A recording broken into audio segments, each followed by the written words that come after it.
Upon awakening from slumber, Hao Yang discovered a mysterious group chat added to his WeChat. Group members included Hongjun, the Three Pure Ones, Emperor Jun, Nuwa, and Donghuang Taiyi, all prominent figures of the Primordial era. The adventure commenced with the seizing of a red envelope, yielding a fragment of the Chaos Pearl.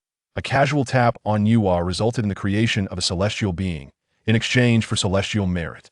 The Three Pure Ones referred to him as the supreme deity. The three sovereigns revered him as their master.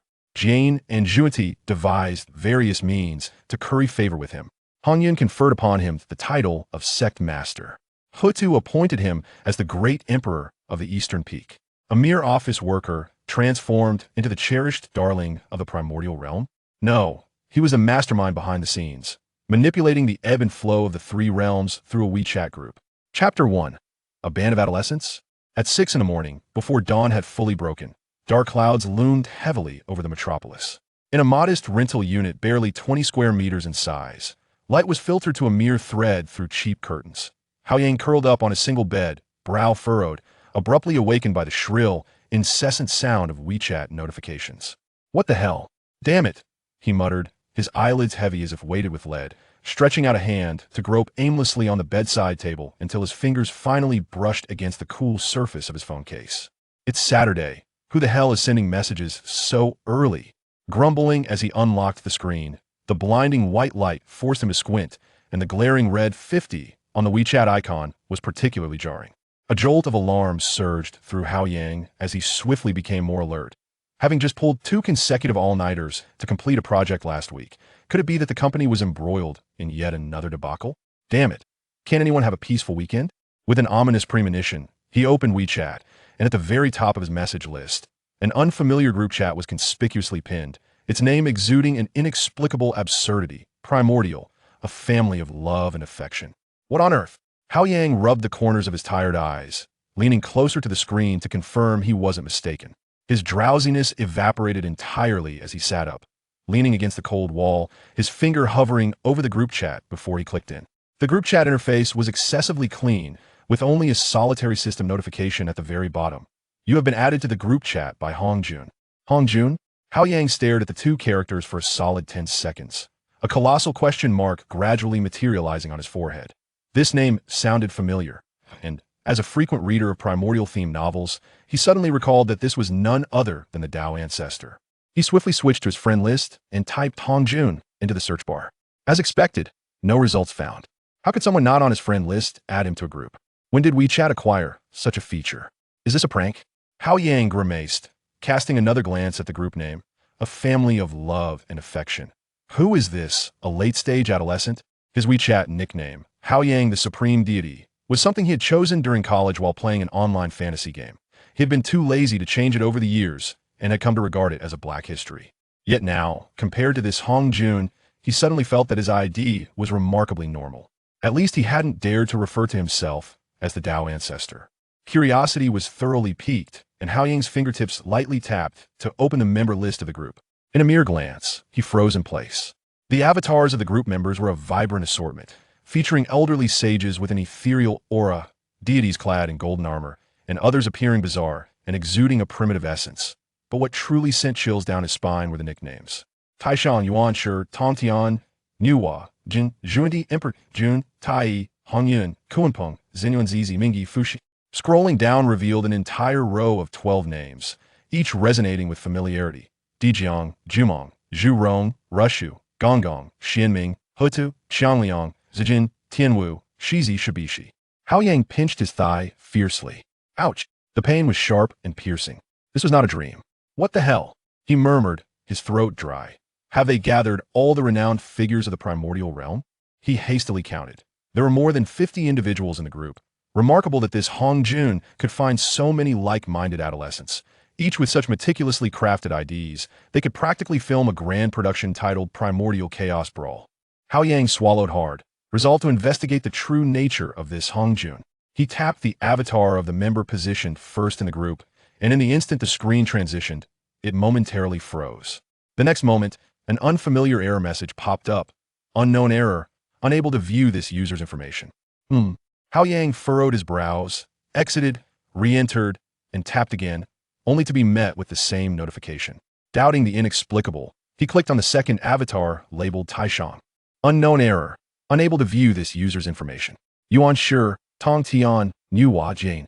He sequentially tapped on 7 or 8 more, each yielding identical results. Hao Yang was genuinely astonished now. He exited WeChat and rebooted his phone, yet the situation remained unchanged. This was certainly not a mere privacy setting. WeChat did not possess such notifications. He casually clicked on the avatars of other friends in his contacts, and everything functioned normally. Only the individuals in this group remained inaccessible.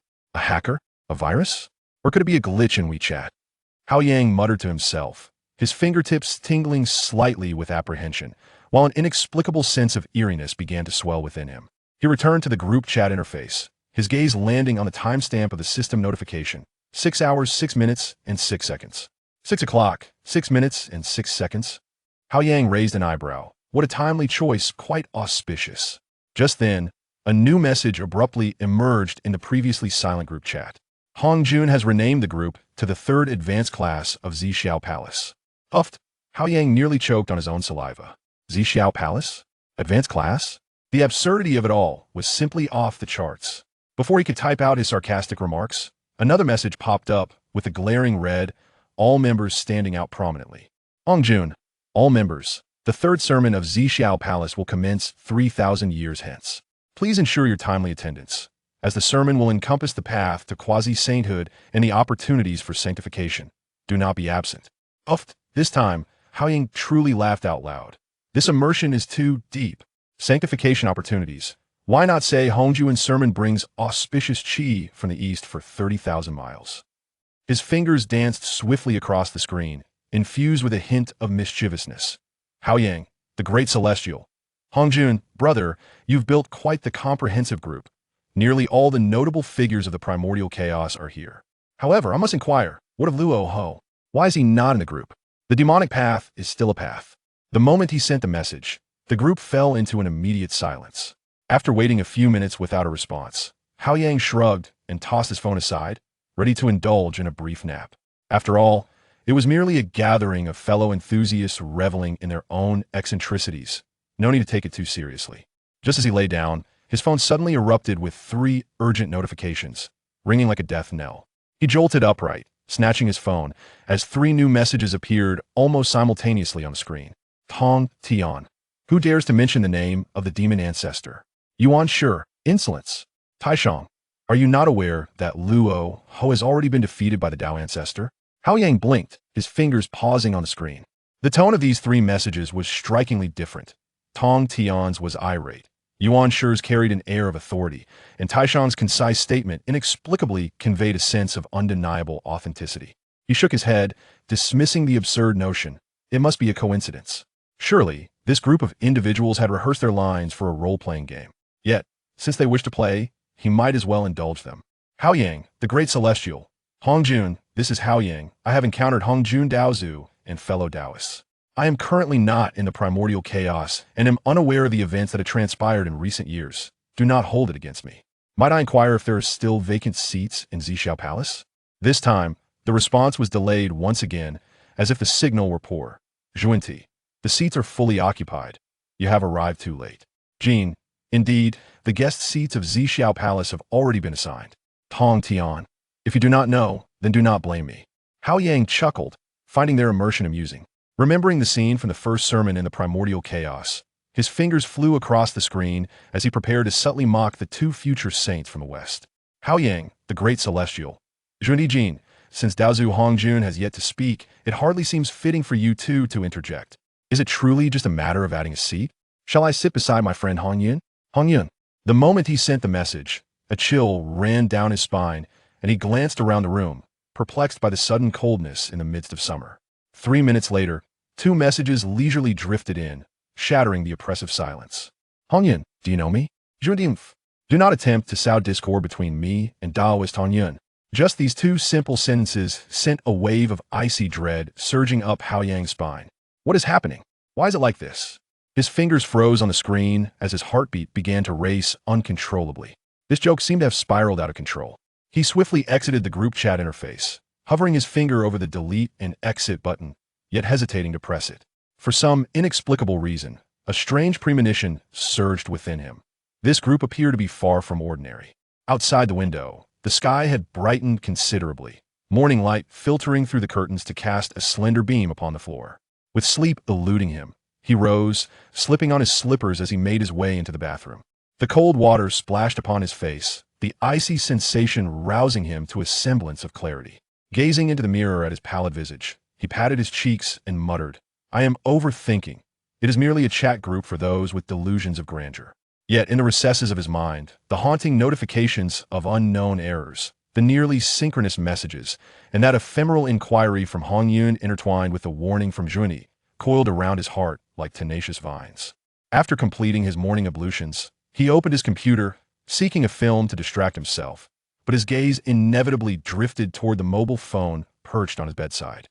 Upon stealing a glance for the 8th time, he let out a resigned sigh and picked up the phone, launching WeChat. The group chat named the 3rd advanced class of the Purple Cloud Palace lay quietly in the message list. He clicked in, and several new messages appeared in the group. Dijun, Taiyi, dear brother, has there been any unusual activity from the Sunstar recently? Taiyi, rest assured. Elder brother, everything is as usual, and my nephews are all well. Nuwa, recently, I have felt a stirring in creation. It seems that an opportunity is approaching. Fuxi, what my sister says is indeed true. I have also deduced similarly. Hao Yang's brow furrowed deeper. Dijun and Taiyi. The golden crows gestating in the sun star, Nuwa's opportunity in creation. These conversations were unsettlingly precise. Although he was not an expert on the myths of the primordial era, he had read a few novels, and these details were all crucial nodes in the tales of the primordial era. A group of individuals engaging in role-play could achieve such depth? Or perhaps they truly were the very beings themselves. The thought just flickered into his mind before he extinguished it himself. Ridiculous. Utterly absurd. Characters from the myths of the primordial era chatting on WeChat? The odds of that happening are lower than winning the lottery. Yet the doubts in his heart spread like ripples cast upon a lake by a thrown stone. Those inaccessible personal details, those chillingly precise dialogues, the inexplicable manner in which he was pulled into the group, and his own inexplicable anxiety. Hao Yang took a deep breath and made a bold decision. He would test the waters once more. The overwhelming reaction to the mention of Hongyun Lezu must have some significance. His fingertips glided across the screen, and rapid flashes of classic scenes from the primordial era raced through his mind. Suddenly, a thought leaped forth. The incident where Hongyun relinquished his seat ultimately led to his demise.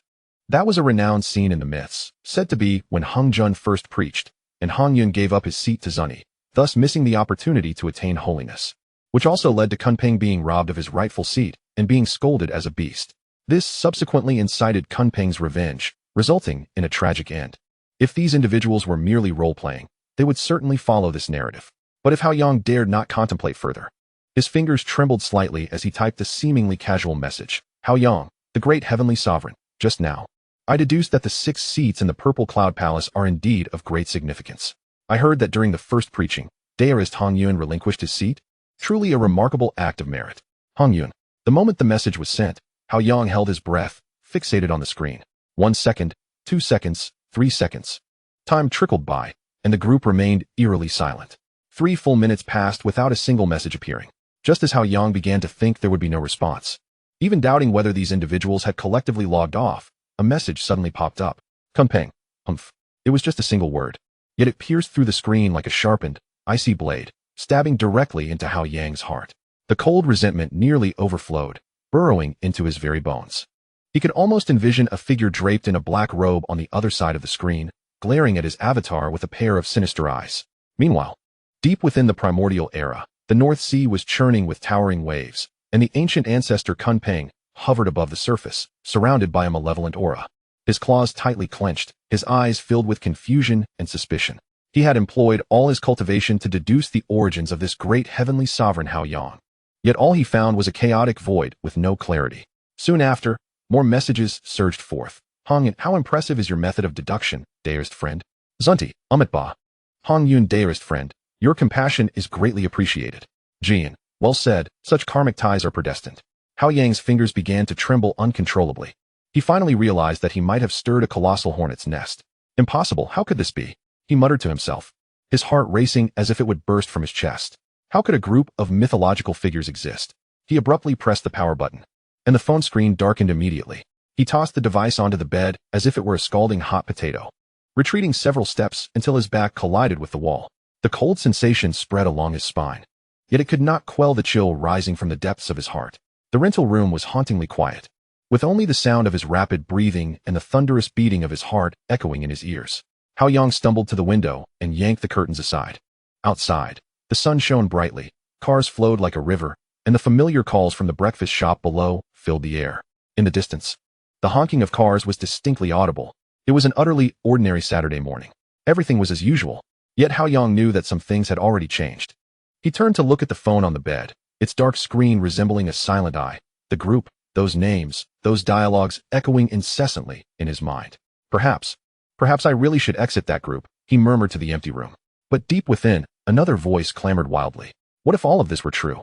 What if those individuals in the group were indeed the great Lord Lao Jun, Nuwa Niang, Dijun, and Taiyi, with Hongjun's third preaching imminent? The opportunity for sanctification would soon be determined. The war between the witches and the demons was on the verge of eruption, and the karmic ties of the great tribulation of the deification were quietly brewing.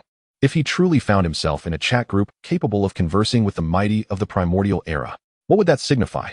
Hao Yang stood in place, silent for a long while. Finally, he took a step forward, walked to the bedside, and reached for the cold phone. The screen lit up with a fingerprint unlock, and the red dot on the WeChat icon continued to flash. The group chat named the third advanced class of the Purple Cloud Palace lay quietly there. His finger hovered over the delete and exit button, hesitating for an interminable time. Ultimately, he gently set the phone down, opened the group chat settings, and changed the message notifications to Do Not Disturb. Then, he tucked the phone into his pocket. I must be overthinking it, he reassured himself once more, though his tone carried a tremor that even he did not notice. It's merely a chat group for those with delusions of grandeur. Yet the fingers gripping his pocket betrayed his current state of mind. Chapter 2. Super Red Envelope. As Hao Yang descended the stairs with his phone in hand, the morning clamor of the magical city enveloped him, filled with the aroma of street-side breakfast stalls, the sizzling of iron plates, the fragrant scent of crepes mingling with the sweetness of freshly ground soy milk wafted through the cool air, embodying the city's most vibrant essence. Boss, 1 yushao, 2 meat buns, and a cup of soy milk. All right, 10 yuan and 50 cents. While scanning the QR code for payment, he glanced at his phone. The group chat for the third advanced class of the Purple Cloud Palace remained silent, as if the bizarre conversation from the morning had merely been a fleeting, absurd dream, leaving him feeling embarrassed at the memory. He carried the warm breakfast back to his rental room, placing the plastic containers on the folding table that served as his desk. The meat bun still hot in his hand, he blew on his fingertips while unlocking his phone, and, inexplicably, clicked on the group once more. The member list of the group retained its enchanting quality. Each avatar depicted astonishingly exquisite character portraits. Tai Shang was an elder with a white beard, exuding an aura of serenity and authority. Yuan Shi wore a dark robe, his countenance dignified like an emperor. Tong Tian donned a blue robe, his presence seemingly flickering with the essence of sword energy, and Nuwa was nothing short of a celestial beauty, her eyes radiating compassion for all beings. Were these truly the individuals themselves? Hao Yang bit into the meat bun, unaware of the sauce smudging his lips, mumbling indistinctly. Could it be that they were AI-generated? The style is quite consistent. As he scrolled through the screen, his fingertip just brushed against Kunpeng's sinister avatar when his phone suddenly vibrated, and a notification popped up at the top of the screen, the bright red text strikingly eye-catching. The third advanced class of the Purple Cloud Palace has new messages. Suddenly, an icon of a red envelope, which utterly subverted his understanding, sprang into view. This was no ordinary square shape of a WeChat red envelope. Rather, it resembled a slowly rotating, three-dimensional orb of light, enveloped in a scintillating haze of starlight, exuding an indescribable allure. The envelope bore no cliched phrases of prosperity. Instead, it displayed 2 ancient, robust seal characters, the meanings of which vividly emerged in Hao Yang's mind, despite him having never encountered them before. Janayan sizes merit red envelope 10. The reflexes of a single man, having been dormant for over 20 years, were ignited in an instant. Before his brain could even process the situation, his fingers instinctively jabbed at the screen. Ding! A sound, clear and melodious like jade striking against jade, resonated from the phone's speaker, echoing directly in his mind and causing a slight tingling in his eardrums. The red envelope burst open, transforming into a myriad of twinkling stars, coalescing into a hazy halo in the center of the screen, which soon solidified into a line of equally ancient text. Congratulations, Hao Yang the Great Celestial, for seizing a fragment of the Chaos Pearl, now stored in your treasure chest. Below the text, an illusory sphere, the size of a pigeon egg, hovered quietly, its surface shimmering with iridescent hues, occasionally morphing into swirling chaotic mists, or revealing the primordial forms of earth, water, fire, and wind, leaving Hao Yang utterly dumbfounded. Grease from the meat bun dripped from the corner of his mouth onto his trousers, yet he remained oblivious. A second later, holy cow, this is for real. Hao Yang snapped back to reality. The dazzling effects and the appearance of the Chaos Pearl rekindled his belief. With the last vestige of skepticism, he furiously scrolled through the chat records, eager to uncover what antics his fellow delusional friends were up to. Taiyi, recently, I fortuitously obtained a fragment of the Chaos Pearl. It is of no use to me. Any fellow Daoists in need may take it. Hongyun, brother Taiyi, you are truly benevolent. Best luck, 5 merit points. Jian, Ba. I was a step too late. The West is already barren. Please show mercy, fellow Daoists. Luck, 2 merit points. Zhunti, what the elder brother said is indeed true. Let us pity the West, dear Daoists. Luck, 2 merit points. Mingyi, luck, 1 merit point. Kunpeng, luck, none. Hao Yang the Great Celestial, luck, Chaos Pearl Fragment 1. Hao Yang fixated on the screen, his heart racing wildly, causing a dull ache in his chest. In the record of the red envelope, the unfamiliar unit of merit points was strikingly clear. Hongyun had seized the best luck with 5 points. Jian and Zhunti each garnered 2 points. Mingyi managed to snatch only 1 point, while Kunpeng and the others ended up with empty packets. Yet, he himself had obtained a fragment of the Chaos Pearl. Was this the legendary Chaos Pearl that existed even before the creation of heaven and earth? No way, could this really be true? Hao Yang's voice trembled. His fingers shook violently as he held the phone, nearly dropping it. He forced himself to regain composure, frantically exploring the WeChat interface, and finally discovered a small icon, previously unnoticed, depicting a purple sandalwood box adorned with cloud patterns, tucked away inconspicuously in the corner. Trembling, he tapped it open. The interface expanded instantly, revealing a storage space arranged in a 9-square grid. In the first square lay the vibrant, shimmering virtual image of the Chaos Pearl fragment, its halo swirling, making it seem like an elixir of immortality that Hao Yang could easily believe in. Holding his breath, he cautiously prodded the pearl with a trembling fingertip. Buzz. The phone vibrated gently, displaying a concise prompt. To extract the Chaos Pearl fragment, 10 merit points are required. Currently, you possess 2 merit points. Hao Yang stared at those words, remaining silent for a full 10 seconds. Then, he slammed his hand on the table, causing the soy milk cup to tremble precariously, almost spilling its contents. Damn it. Are you kidding me? He bellowed in frustration. 2 points. I only have 2 merit points. I need 10 to retrieve it? What's the use of snatching it then? Is it merely a decorative electronic trinket? He anxiously tugged at his hair, pacing back and forth in the cramped rental room. Merit points? Where on earth could he procure such a thing? Would helping an elderly lady cross the street count? Would donating to a charitable cause qualify?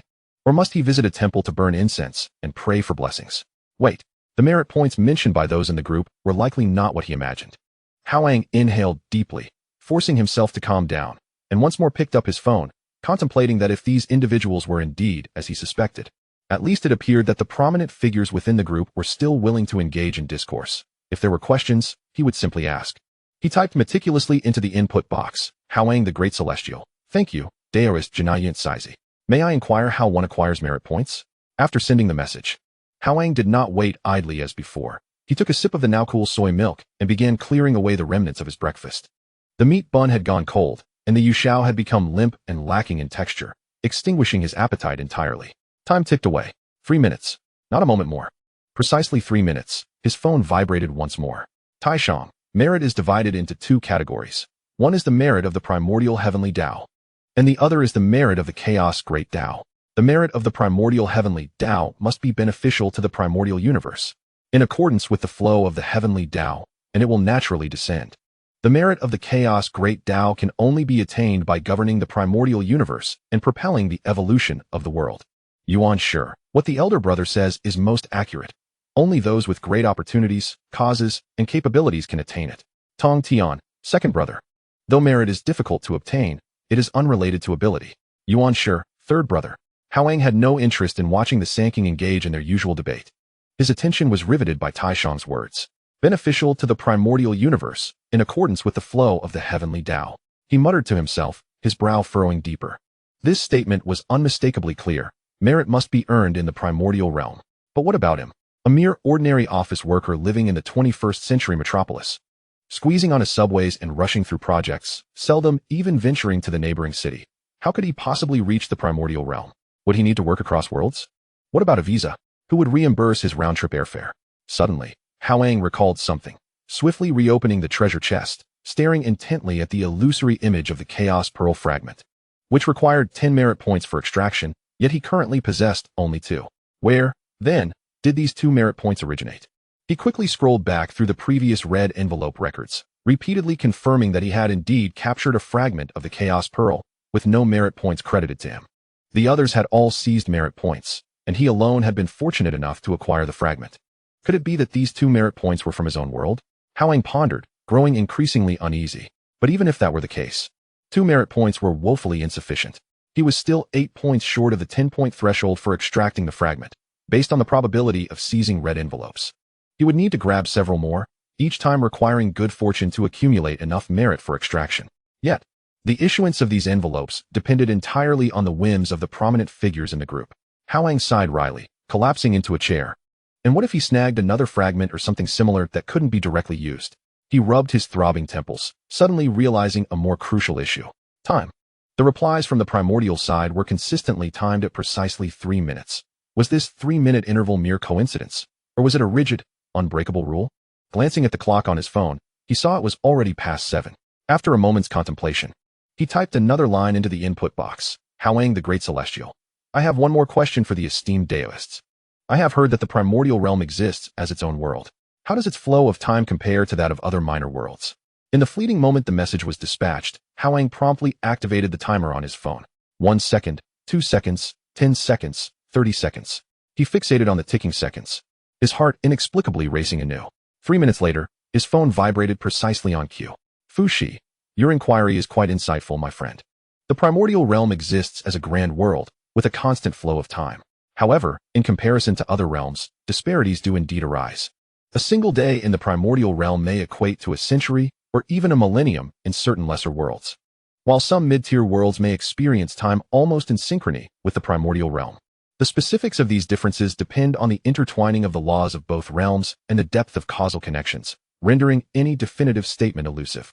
Nuwa, what my elder brother articulates is indeed correct. The barriers between worlds are formidable, without a supreme treasure or immense magical prowess. Ordinary cultivators find it exceedingly difficult to traverse realms. Hao Yang's heart raced as he absorbed these 2 messages. The notion of disparate time flows, that a day in the primordial realm could translate into centuries in other worlds, echoed in his mind. He murmured to himself, fingers trembling slightly. What about my world? Is it swift or sluggish? The urgency for an answer surged within him, yet he swallowed the question back. Never mind that for now. Shaking his head, he suppressed his chaotic thoughts and returned his gaze to the phone screen. His pressing dilemma, far more urgent than the flow of time, was how to acquire merit points. Relying on others for gifts felt passive, entirely dependent on their whims. Yet, venturing to earn them himself was a conundrum. He didn't even know which door led to the primordial realm, let alone how to undertake deeds beneficial to its cosmos. In his cramped rented room, the morning light seeped through the gaps in the curtains, casting a slender beam upon the floor. Hao Yang sat in the shadow, eyes fixed on a fragment of a chaotic pearl radiating a kaleidoscope of colors on the screen, and for the first time, he felt as though he had been ensnared in a vortex far beyond his imagination. Chapter 3, The Wealthy Dog, Hongyun. Hao Yang stared at the screen displaying the message, currently. You possess 2 merit points, his mind racing faster than during late-night project deadlines.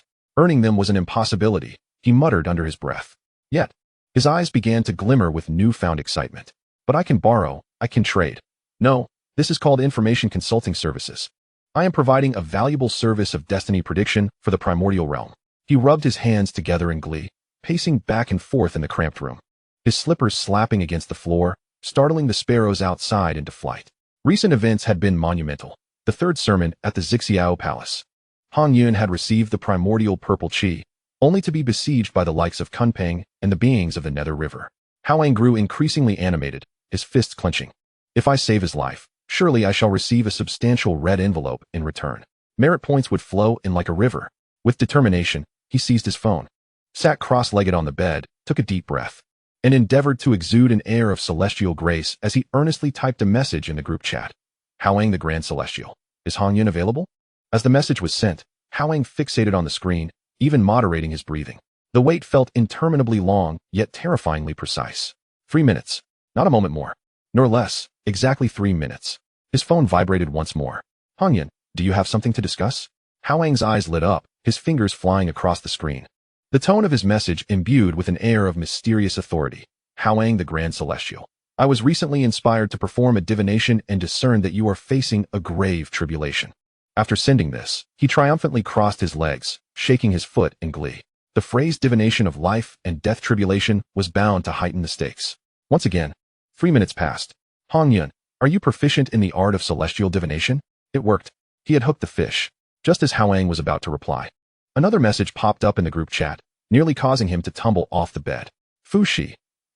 I too have conducted a divination, and indeed, Hongyun is beset by a formidable challenge. However, my understanding is limited, and I could not discern the specific cause.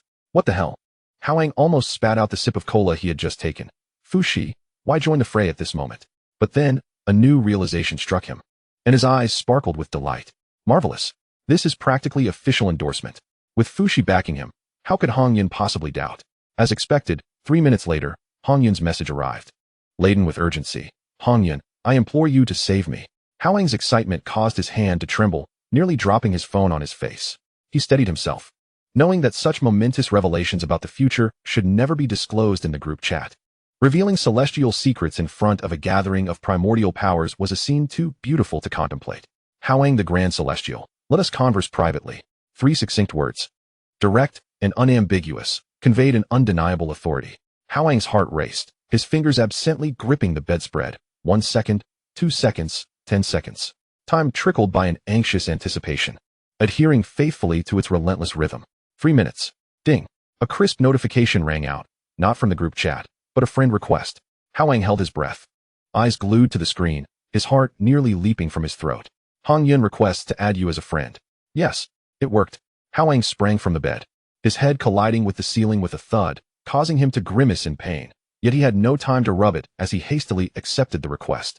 In an instant, a new avatar appeared in his friend list, a vibrant crimson cloud cradling a brilliant cascade of light, simple yet exuding a grand celestial aura. Almost simultaneously, a private chat window sprang to life with an urgent message.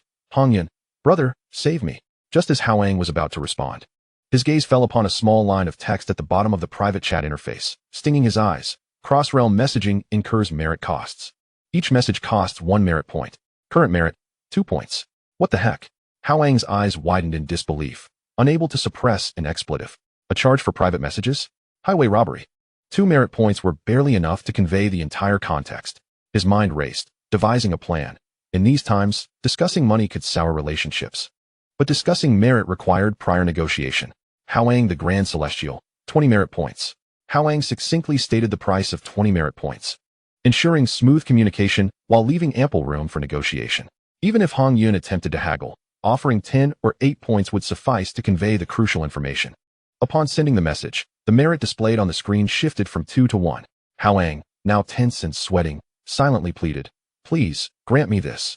Benevolent first good person of the primordial realm, known for your generosity. Another interminable stretch of 3 minutes unfolded, akin to a century. The moment his phone vibrated, Hao Yang's heart nearly ceased. It was not a text response. Instead, a red envelope appeared. A resplendent golden envelope, intricately adorned with elaborate cloud patterns. Slowly rotated in the private chat window, shimmering with iridescence, even more lavish than the merit envelope from Zhunti. Hao Yang's fingers moved with lightning speed, almost instinctively tapping on it. Ding! The sound of a jade chime resonated in his mind, clearer and more prolonged than any before, akin to celestial music descending, causing every pore in his body to unfurl. The red envelope burst open, transforming into a myriad of golden sparkles that coalesced in the center of the screen, forming a line of glimmering golden characters, radiant and resplendent. Congratulations to Hao Yang the Grand Celestial for seizing 100 merit points. 100. A full 100 points. Accompanied by 2 shining zeros. Hao Yang was left dumbfounded, his eyes wide as saucers, mouth agape enough to fit a fist. What the hell? A wealthy benefactor indeed. He was so overwhelmed with excitement that his voice broke, reverberating within the confines of the cramped rental apartment. I thought you would haggle. Instead, you just handed over 100. Truly, the first good-natured person of the primordial chaos lives up to his name. He rolled on the bed in exhilaration, tossing a pillow into the air and catching it, resembling a newly affluent individual who had just won 5 million in the lottery. After a considerable while, He finally caught his breath and glanced at the merit balance. 101 points. He had truly struck it rich this time. Trembling with anticipation, he opened the treasure chest. And there it lay, the fragment of the chaotic pearl, quietly resting in the first compartment, its multicolored radiance swirling, unfathomably mysterious. Hao Yang took a deep breath, his fingertips quivering as he clicked on the fragment and pressed the extraction button. A confirmation box appeared on the screen. Extracting the chaotic pearl fragment requires 10 merit points. Do you wish to proceed? Yes, yes, yes. Hurry. Hao Yang nodded fervently, almost wishing to pierce the screen with his eagerness. The phone vibrated slightly. In the next moment, a cool, soothing sensation suddenly coursed through his palm. Looking down, he beheld a pearl the size of a pigeon's egg nestled softly in his hand. The pearl shimmered with a radiant spectrum, occasionally morphing into chaotic mists that surged and ebbed, at times solidifying into the orbits of stars, as if it contained the secrets of the entire universe. Even more astonishingly, the instant he grasped the pearl, the air in the room transformed into an unprecedented clarity. The accumulated odors of takeout and sweat seemed to have been entirely filtered out. Taking a deep breath, he felt revitalized, the fatigue of consecutive late nights dissipating significantly. What a treasure, truly a treasure, Hao Yang exclaimed, his eyes wide with wonder. If I were to sell this, no, I cannot sell it. This object must not be exposed to light. He carefully placed the pearl on the bedside table, gently covering it with a pillow before refocusing on his phone. In the private chat window, a message from Hongyun popped up once again, still containing those 4 urgent words, but now imbued with a sense of pressing urgency. Hongyun, Dao brother, save me. This time, Hao Yang no longer felt the sting of parting with merit points. He straightened up, his fingers flying across the screen as he succinctly articulated the information he had been contemplating, striving to convey clarity in a single message. Hao Yang, the great celestial sovereign, fellow Daoist, your generosity is commendable. This matter pertains to the 3rd sermon of the Zixiao Palace. After this sermon, Hongjun Daozu will merge with the Tao and will bestow the primordial purple energy upon 7 individuals seated upon lotus cushions. Given your virtuous act of offering your seat to the Daoist of supreme purity, you too shall receive a portion of the primordial purple energy. This is an opportunity for sanctification, and naturally, it will attract the covetous eyes of others. Kunpeng, the river Styx, Taiyi, and Emperor Jun will all seek to act against you, while the 2 who guide and assist will scheme in the shadows, owing you a tremendous karmic debt for your act of allowing them to achieve sanctification. Only your demise can settle this matter. When you are with Janai Yuanzi, the Earth Book will protect you, and they will not dare to act. But once you leave Janai Yuanzi or the Wuzhuang Temple, and are on your way back to the Hongyun Cave, your time will be up. After sending the message, his merit points decreased from 91 to 90. Hao Yang let out a long sigh, collapsing back onto the bed, staring blankly at the ceiling. He had said all that needed to be said. He fervently hoped Hongyun would not act recklessly. He murmured to himself, just cling to Janenzi's leg, or simply don't leave the Wuzhuang Temple until the storm passes. 3 minutes later, his phone vibrated on cue. Hongyun, thank you, Dao brother. After this tribulation, I shall offer my profound gratitude. Perfect. Hao Yang sprang up, pumping his fist in triumph. Mission accomplished. He once more cradled the fragment of the chaotic pearl, examining it under the light as the multicolored radiance swirled within, as if countless stars were being born and extinguished within it. Everything was real. The people in the group chat were indeed the true powers of the primordial chaos. Hao Yang's voice trembled with indescribable excitement. This unimaginable fortune was finally mine. He spun around the room in joy, occasionally holding the pearl up to the light, and then pressing it against his face to savor its unique coolness. What other uses might this have besides purifying the air? Hao Yang pondered, stroking his chin thoughtfully. A fragment of the chaotic pearl, a shard of a primordial treasure, even as merely a fragment, surely it must possess some special function? He attempted to concentrate, mimicking the descriptions in novels, envisioning infusing it with spiritual energy, despite lacking any such power. However, at that very moment, an extraordinary event unfolded. The fragment of the chaotic pearl in his palm suddenly erupted with blinding brilliance. The multicolored radiance expanded rapidly, enveloping the entire rental apartment. Hao Yang felt his surroundings blur. The familiar sights began to warp. The folding table, the computer, the crumpled bed sheets, the takeout boxes piled in the corner, all became indistinct. In their place emerged a chaotic void, where earth, water, fire, and wind clashed violently, and countless stars were birthed from the void, only to return to chaos in their annihilation.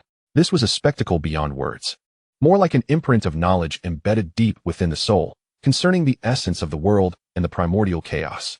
Yet, this phenomenon lasted but a fleeting moment. The brilliance suddenly receded, and everything reverted to its previous state. Hao Yang sat there dazed on the bed, his palm empty. The fragment of the chaotic pearl had vanished. No. Where's my precious treasure?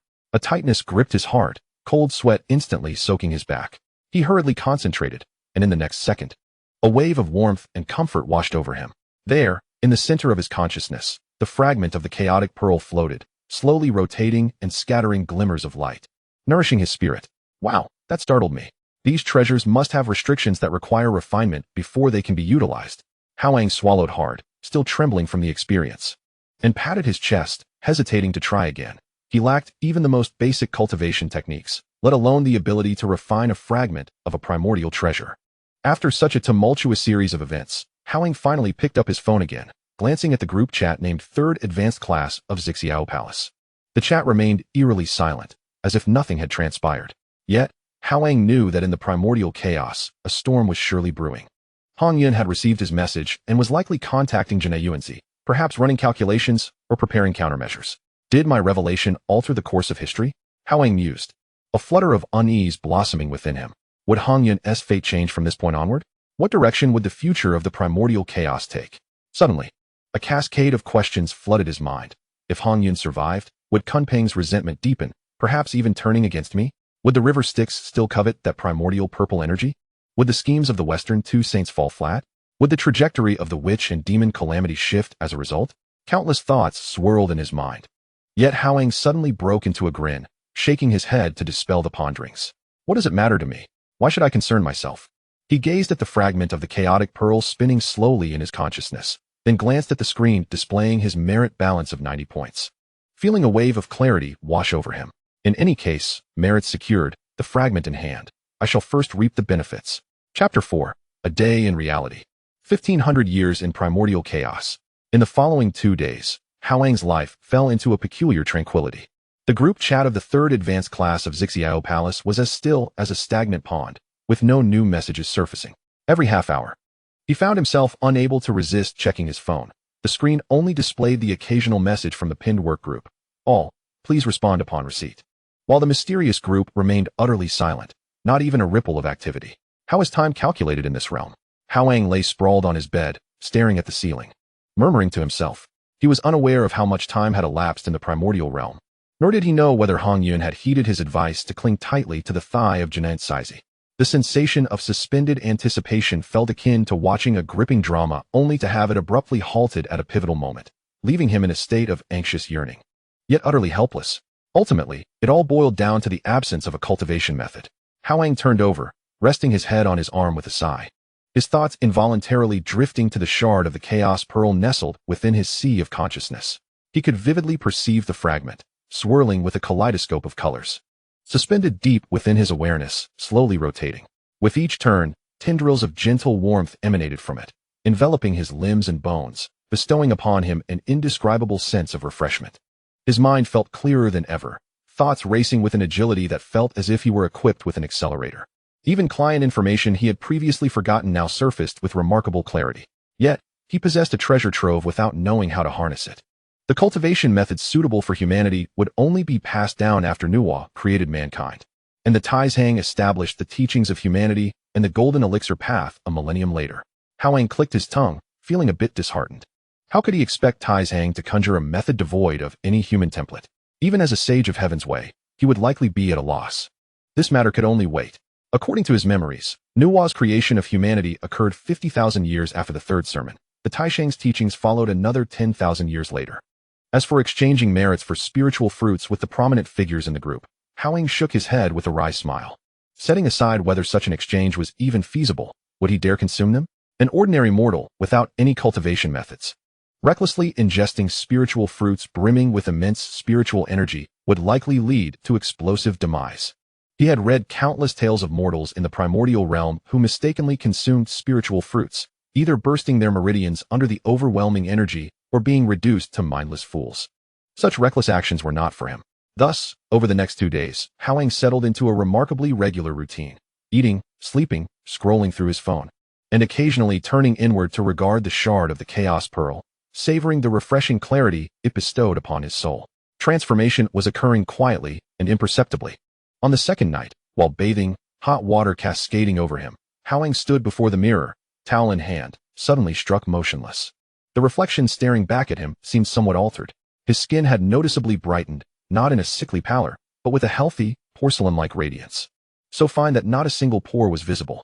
The dark circles from late nights spent working had vanished entirely, and the fine lines at the corners of his eyes had disappeared, leaving his gaze sparkling like obsidian submerged in water. Most striking of all was his height. Formerly standing at a mere 175 centimeters, he now appeared to be towering at least 180 centimeters in the mirror. Wow, Hao Yang exclaimed, reaching up to touch his face, then rising onto his toes to gauge his newfound stature. Did the shard of the Chaos Pearl possess an inherent beauty and height-enhancing capability? It was not merely superficial. His hearing had also become remarkably acute. He could discern the footsteps of the neighbors above, even with the bathroom door closed, distinguishing weight and urgency with clarity. He could overhear the hushed quarrels of the young couple next door, catching even the minutiae of their banter about socks tossed onto the sofa. He could hear the clatter of the convenience store's roll-up door downstairs and the sound of the owner yawning. His vision had sharpened as well. Through the misty haze of the bathroom, he could see every speck of dust nestled in the gaps between the tiles and the minute scratches along the edge of the mirror. With such heightened senses, could this be the first step on the path of cultivation? A flicker of excitement coursed through Hao Yang, but it quickly faded. Yet, I still lack the knowledge to actively cultivate. Surely, I cannot rely solely on the shard for sustenance every day? On the third day, Monday, just past 6 in the morning, a flurry of urgent WeChat notifications jolted Hao Yang from his slumber. It was not an alarm, but a special alert sound he had set for the Primordial group he was part of. They had arrived. Instantly alert, Hao Yang sprang from his bed with the agility of a cat, startling even himself with the swiftness of his movements. Grabbing his phone, he swiftly unlocked it with his fingerprint, his fingers trembling as he opened the group chat. 2 messages lay prominently on the screen. Hongjun, the Zixiao Palace has opened. All immortals may enter. Envy, obeying the divine decree. Fuxi, obeying the divine decree. A lengthy string of affirmations followed, with nearly all members of the group, Taizhang, Yuanxi, Tongtian, Jijing, Zhunti, Dijun, Taiyi, making their presence known, as if lining up to clock in. Hao Yang stared at the screen, gasping in disbelief. Had 3,000 years truly passed? He muttered, rapidly calculating the time in his mind. 1 day in reality corresponded to 1,500 years in the primordial realm.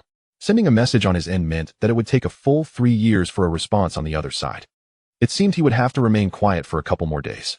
Hao Yang recalled that the third sermon lasted precisely 3,000 years, meaning that 2 days in reality would equate to the sermon concluding and the matter of Hongyun reaching resolution.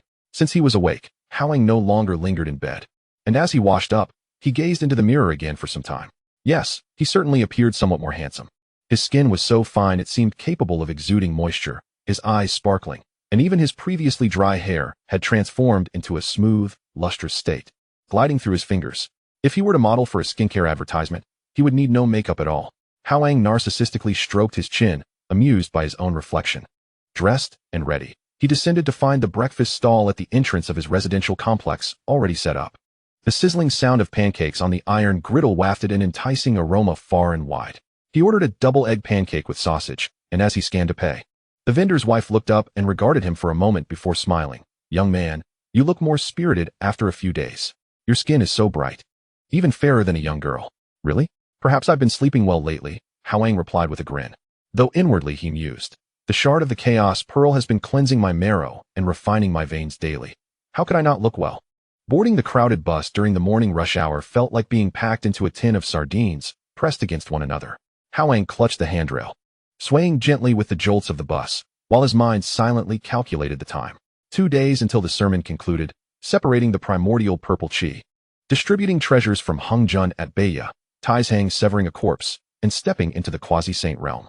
A millennium after the sermon, Taiyi and Dijun would establish the monster court, marking the onset of the witch and demon calamity, which corresponded to just over 6 days in reality. 50,000 years post-sermon, Nuwa would create humanity and attain sainthood, equating to around 33 days in reality. 60,000 years later, the Taizhang would achieve sainthood, passing down the golden elixir path, which would mean 40 days in reality.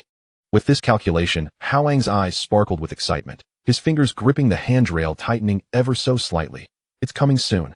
Just 40 days. And I shall acquire the cultivation method suitable for humanity."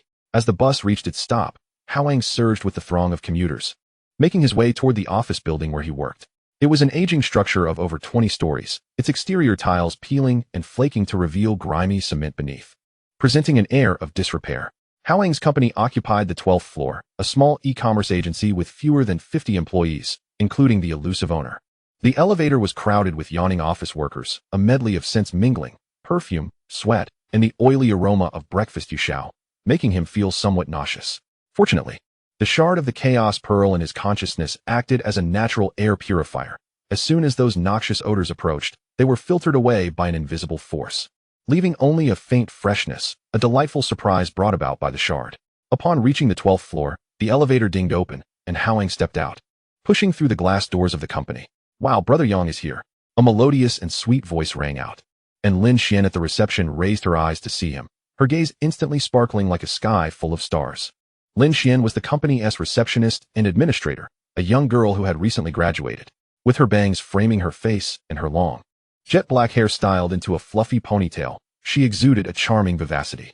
Dressed in a light pink receptionist uniform that gracefully reached her knees, her slender, fair calves were visible, and she wore a pair of white canvas shoes, radiating an air of delightful cuteness. When she smiled, 2 shallow dimples appeared at the corners of her mouth, making her particularly endearing. This girl had been pursuing him for a full 3 months since she started working. Had she secretly undergone some cosmetic enhancement during the 2 days they hadn't seen each other? Lin Xian bounced out from behind the reception desk, tilting her face up to scrutinize him with her bright almond-shaped eyes. "Your skin looks exceptional," she exclaimed. "Huh, not at all. Just maintaining a normal routine," Hao Yang replied, feeling a bit bashful under her gaze as he scratched his head and chuckled. No, Lin Xian insisted, shaking her head with conviction. Suddenly, she reached out, wrapping her arms around Hao Yang's, and stood on her tiptoes, gesturing animatedly. "You've definitely grown taller. You used to be just half a head taller than me, but now you're over a head taller." It was then that Hao Yang noticed Lin Xian's height was around 165 centimeters. Previously, he had indeed only been slightly taller than her, but now he found himself needing to lower his gaze just to meet hers. "Perhaps it's the height of my shoes," he joked, quickly retracting his arm and slipping into the office area. The cubicles were already filled with several colleagues, the rhythmic clacking of keyboards resonating through the air. Hao Yang's desk was nestled in a corner by the window, with warm sunlight streaming in through the glass. As he settled in, Wang Jie from the adjacent cubicle leaned over, his pudgy face brimming with gossip. "Yangzi, something's off with you." Wang Jie squinted his small eyes, circling around him to take a closer look. "What's the matter?" Hao Yang asked, raising his head in resignation. "You've become more handsome," Wang Jie declared with utmost seriousness. "Did you secretly get cosmetic surgery? Or have you discovered some miraculous skincare product? Share it with me. I want to transform too." Hao Yang chuckled helplessly. "I truly haven't tea. Don't lie to me." Wang Jie leaned in closer, lowering his voice. "Your skin, your complexion, looks so much better than when you wore makeup at the last class reunion. Have you managed to win over that little girl Lin Xian? Who would have thought you had a taste for that? It seems love indeed radiates a glow. Get lost." Hao Yang laughed as he playfully shoved Wang Jie's head away, casually turning on his computer. The busy workday commenced. Hao Yang's department was responsible for client operations, engaging in the promotion of products, responding to customer inquiries, compiling various data reports, and handling after-sales complaints, monotonous and laborious tasks. However, today, Hao Yang found himself working with an astonishing efficiency. Those intricate Excel formulas became clear to him at a glance. His fingers danced across the keyboard, completing reports that had previously required prolonged contemplation in mere minutes.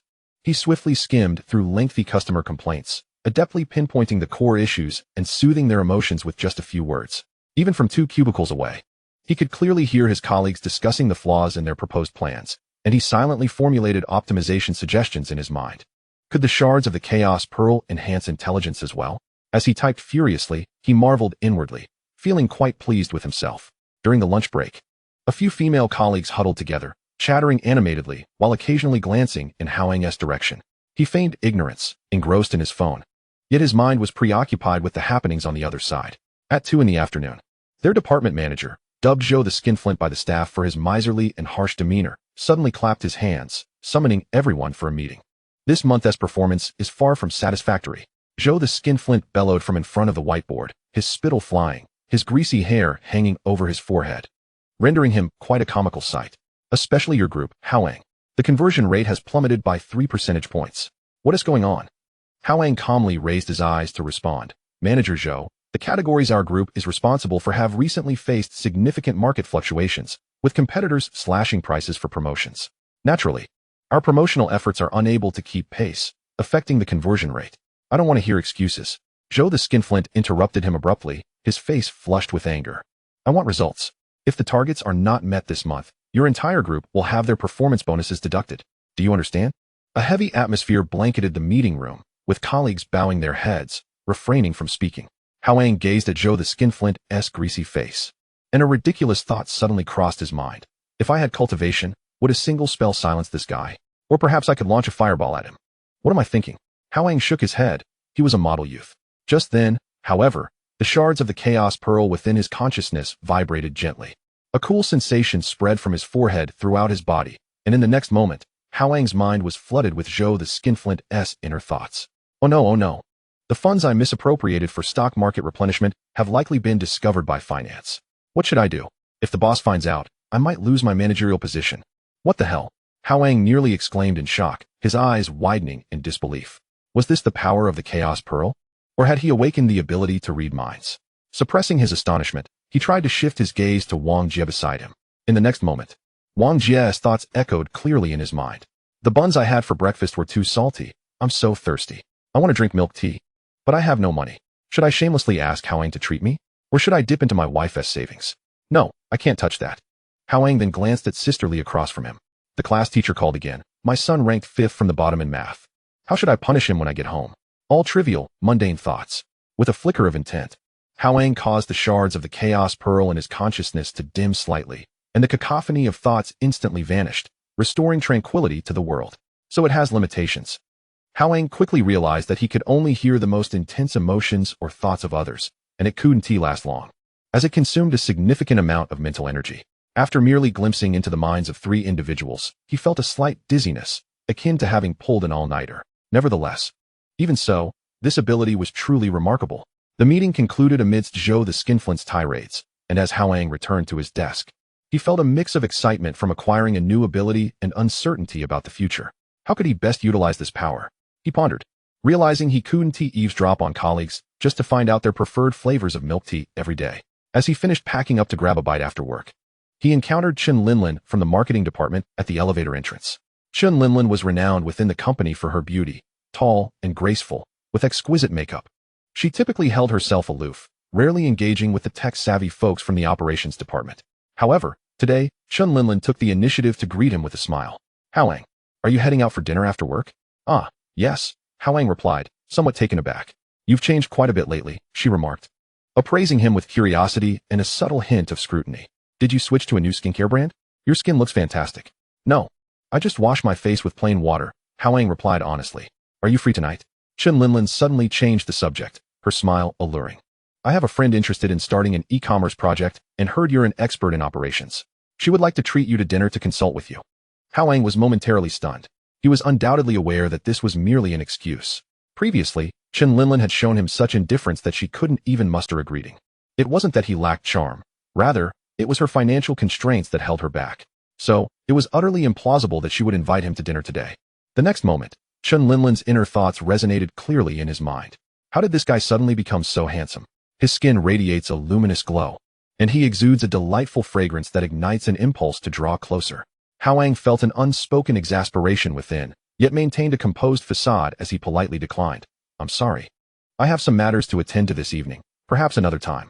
Back in school, the admirers vying for his attention could line up from the classroom to the school gate, and he had never particularly regarded someone like Chen Linlin. Moreover, he had Lin Xian pursuing him, and he truly had commitments to return to monitor the group linked to the Primordial World.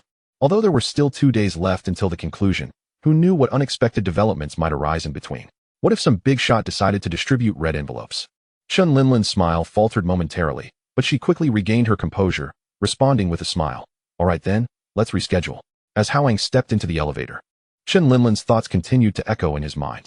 What a blockhead. He deserves to be single for a lifetime. Hao Yang shook his head as he exited the office building. The gentle evening breeze caressed his cheeks, carrying a hint of coolness. Standing at the roadside, he observed the bustling traffic and flashing neon lights, yet his mind was in disarray. His physical transformation, the bizarre telepathic abilities, and the enigmatic WeChat group connected to the Primordial World all contributed to a life that had veered entirely off its original course, navigating towards a path filled with uncertainty and adventure. Chapter 5. A Grim Tidings. At noon, the office building's white-collar workers poured out in clusters, resembling ants scurrying from their nest, heading towards nearby fast food establishments and snack stalls. Hao Yang skillfully turned into a narrow alley, where at the end stood a fast food restaurant with a faded sign, quietly awaiting patrons, its glass door coated with a thin layer of grease. As he pushed open the glass door, a cheerful chime of wind bells rang out. "Ah, it's you again. The usual, twice-cooked pork with a fried egg?" The proprietress, clad in a blue checkered apron, looked up and greeted him with a familiar smile. "Yes, please," Hao Yang replied, finding a seat by the window. He had been dining at this establishment for nearly 6 months. The ingredients were fresh, the prices reasonable, and the proprietress possessed an astonishing memory, recalling even his aversion to ginger. Hao Yang surveyed his surroundings. The modest establishment, barely 30 square meters, housed 6 wooden tables, most of which were already occupied by familiar faces from the nearby offices, the aroma of food wafting through the air, exuding a comforting sense of homeliness. He instinctively opened his phone and clicked on the group chat named 3rd Advanced Class of Xixiao Palace. It remained quiet. Surely, the lecture at Xixiao Palace was reaching a pivotal moment? Hao Yang propped his chin on his hand, unable to resist imagining the scene. The venerable Hongjun Daezu sat majestically on a high platform, surrounded by an aura of Tao rhythm, with purple qi emanating from his brow, and every word he spoke transforming into golden rays of light. Below him, the 3,000 primordial powers sat upright, holding their breath, fearful of missing a single celestial revelation. Just as he was lost in thought, a faint scent of gardenia perfume wafted toward him, accompanied by light footsteps that brushed against his heart like feathers. "Hee, Yang, you're here too?" Hao Yang looked up, momentarily stunned. Lin Xian stood beside his table, her outfit having transformed into a soft, cream-colored knitted top paired with light blue jeans. Still wearing those white canvas shoes. Her long, dark hair was styled into a fluffy ponytail, swaying gently with her movements. And her almond-shaped eyes sparkled with a hint of shyness, her cheeks slightly flushed, clutching a small canvas bag and smiling bashfully. The cute charm she had exhibited previously now added an endearing, neighborly quality. "Just ordered. What are you having?" Hao Yang snapped back to reality, gesturing toward the empty seat across from him. His voice unconsciously softened. "Please, take a seat. The dishes here are quite reliable. I can recommend something." Oh no. Is it too obvious that I followed him here? Will he think I'm strange?" Lin Xian's thoughts resonated clearly in Hao Yang's ears, akin to a frightened kitten, imbued with a sense of urgency. Hao Yang almost burst into laughter, but quickly took a sip of the complimentary tea on the table to mask the smile creeping upon his lips. "It's my first time here," Lin Xian said, her cheeks reddening as she sat down, accepting the menu handed to her by the proprietress, pretending to peruse it earnestly while occasionally stealing glances at Hao Yang. "So, Yang, what do you recommend?" "I ordered the twice-cooked pork. It's a perfect accompaniment to rice." Hao Yang pointed to the sweet and sour pork on the menu. "This sweet and sour pork is quite good. I believe girls usually enjoy it." "How does he know I like sweet flavors? Has he been observing me secretly?" Lin Xian's ears turned crimson as she quickly replied. "Then I'll have that. And add a bowl of seaweed and egg soup." The proprietress swiftly noted their orders and disappeared into the kitchen. With someone seated across the small table, the atmosphere became subtly awkward. Hao Yang lowered his gaze to his phone, but his peripheral vision caught Lin Xian sipping water from her teacup, her fingers delicate and pale as they clasped the glass's edge, gently swaying the warm water inside. Lin Xian, on the other hand, discreetly raised her eyes to admire Hao Yang's profile as he focused on his phone, his long eyelashes, straight nose, and skin glowing under the sunlight streaming through the window made her heart race. It was Lin Xian who broke the silence first, placing her teacup down and absent-mindedly twirling a strand of her ponytail. "Yang, how long have you been at the company?" "A year and a half," Hao Yang replied, looking at her with a smile. "You just joined 3 months ago, right? Your internship just ended?" Lin Xian's eyes lit up, as if she hadn't expected him to remember, excitedly launching into conversation. "I just got confirmed last month.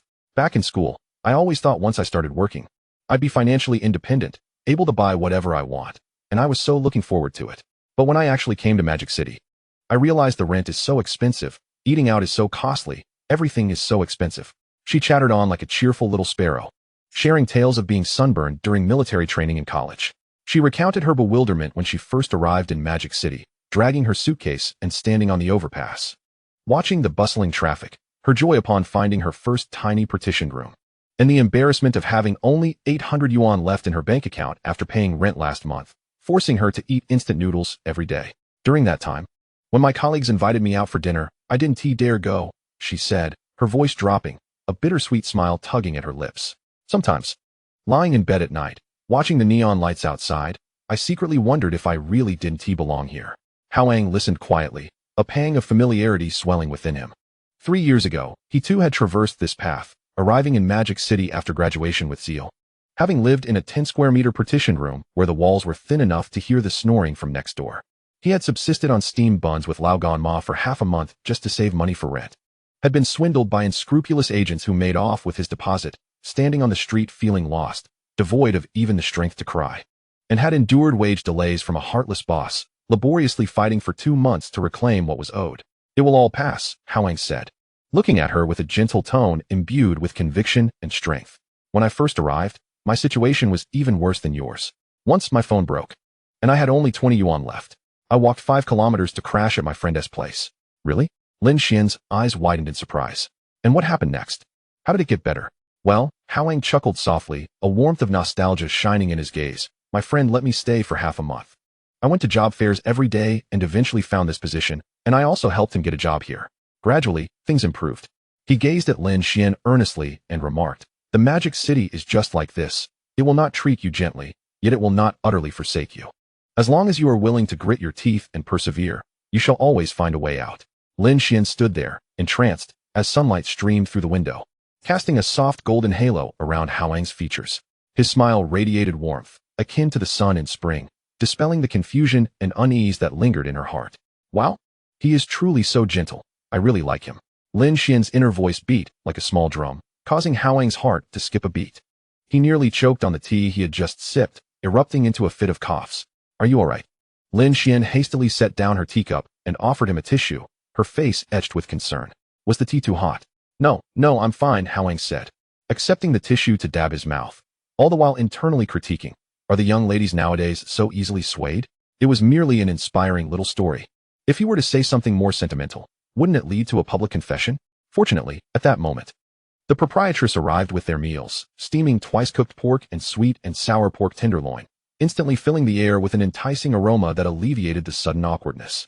The twice-cooked pork glistened invitingly, its layers of fat and lean meat enveloped in a rich sauce. The sweet and sour pork tenderloin boasted a bright red color, crisp on the outside yet tender within, making one's mouth water. Lin Xian picked up a piece of tenderloin and popped it into her mouth, her eyes instantly sparkling like they were filled with stars. Delicious. Absolutely delightful, right? Hao Yang replied, a hint of pride in his voice. I scoured all the fast food joints nearby to unearth this hidden gem. The two chatted as they ate, the atmosphere gradually becoming more relaxed. Lin Xian's laughter rang clear and sweet like wind chimes, and Hao Yang, for once, shed the fatigue of work, engaging in a leisurely conversation with her. The keen senses gifted by the Chaos Pearl allowed him to perceive Lin Xian's emotions clearly. Her joy was genuine, her confusion equally so. Like a stream under sunlight, pure and cheerful, devoid of any impurities. As they finished their meal and approached the counter to settle the bill, Hao Yang took the initiative to pay.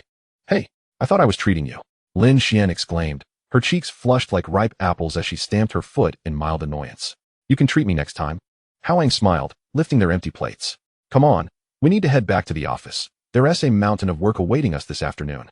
Emerging from the fast food establishment, the afternoon sun bathed them in warmth, enveloping them like a thin quilt. Walking side by side toward the office building, Hao Yang suddenly recalled the milk tea that Wang Fatty had been yearning for that morning as they passed by a milk tea shop. Wait a moment. I'll grab a cup of milk tea for Fatty. I want one too.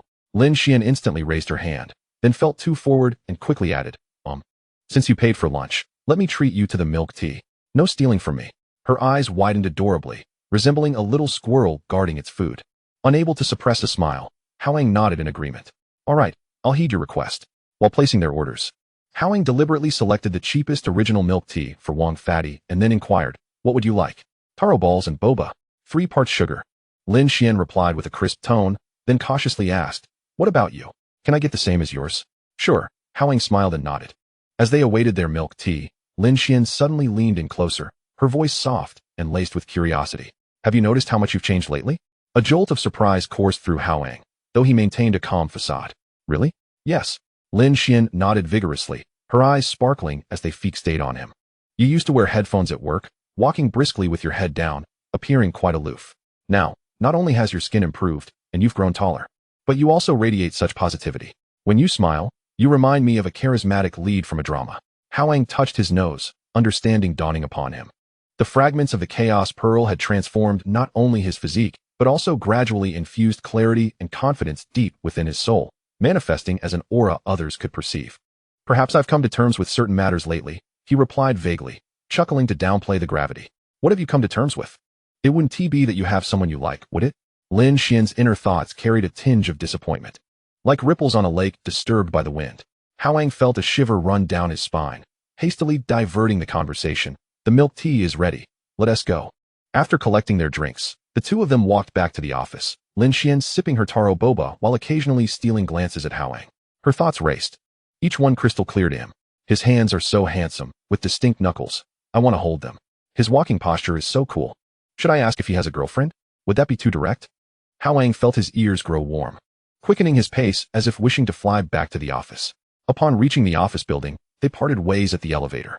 Hao Yang carried the cup of original milk tea back to his desk and tossed it to Wang Fatty, who was yawning at his computer. Hey, old man. Wang Fatty's eyes lit up at the sight of the milk tea. How did you know I wanted this? I only have enough money in my pocket to last until the end of the month for lunch. I overheard you mumbling about it this morning. Hao Yang casually fabricated a reason. Old man, please allow me to pay my respects.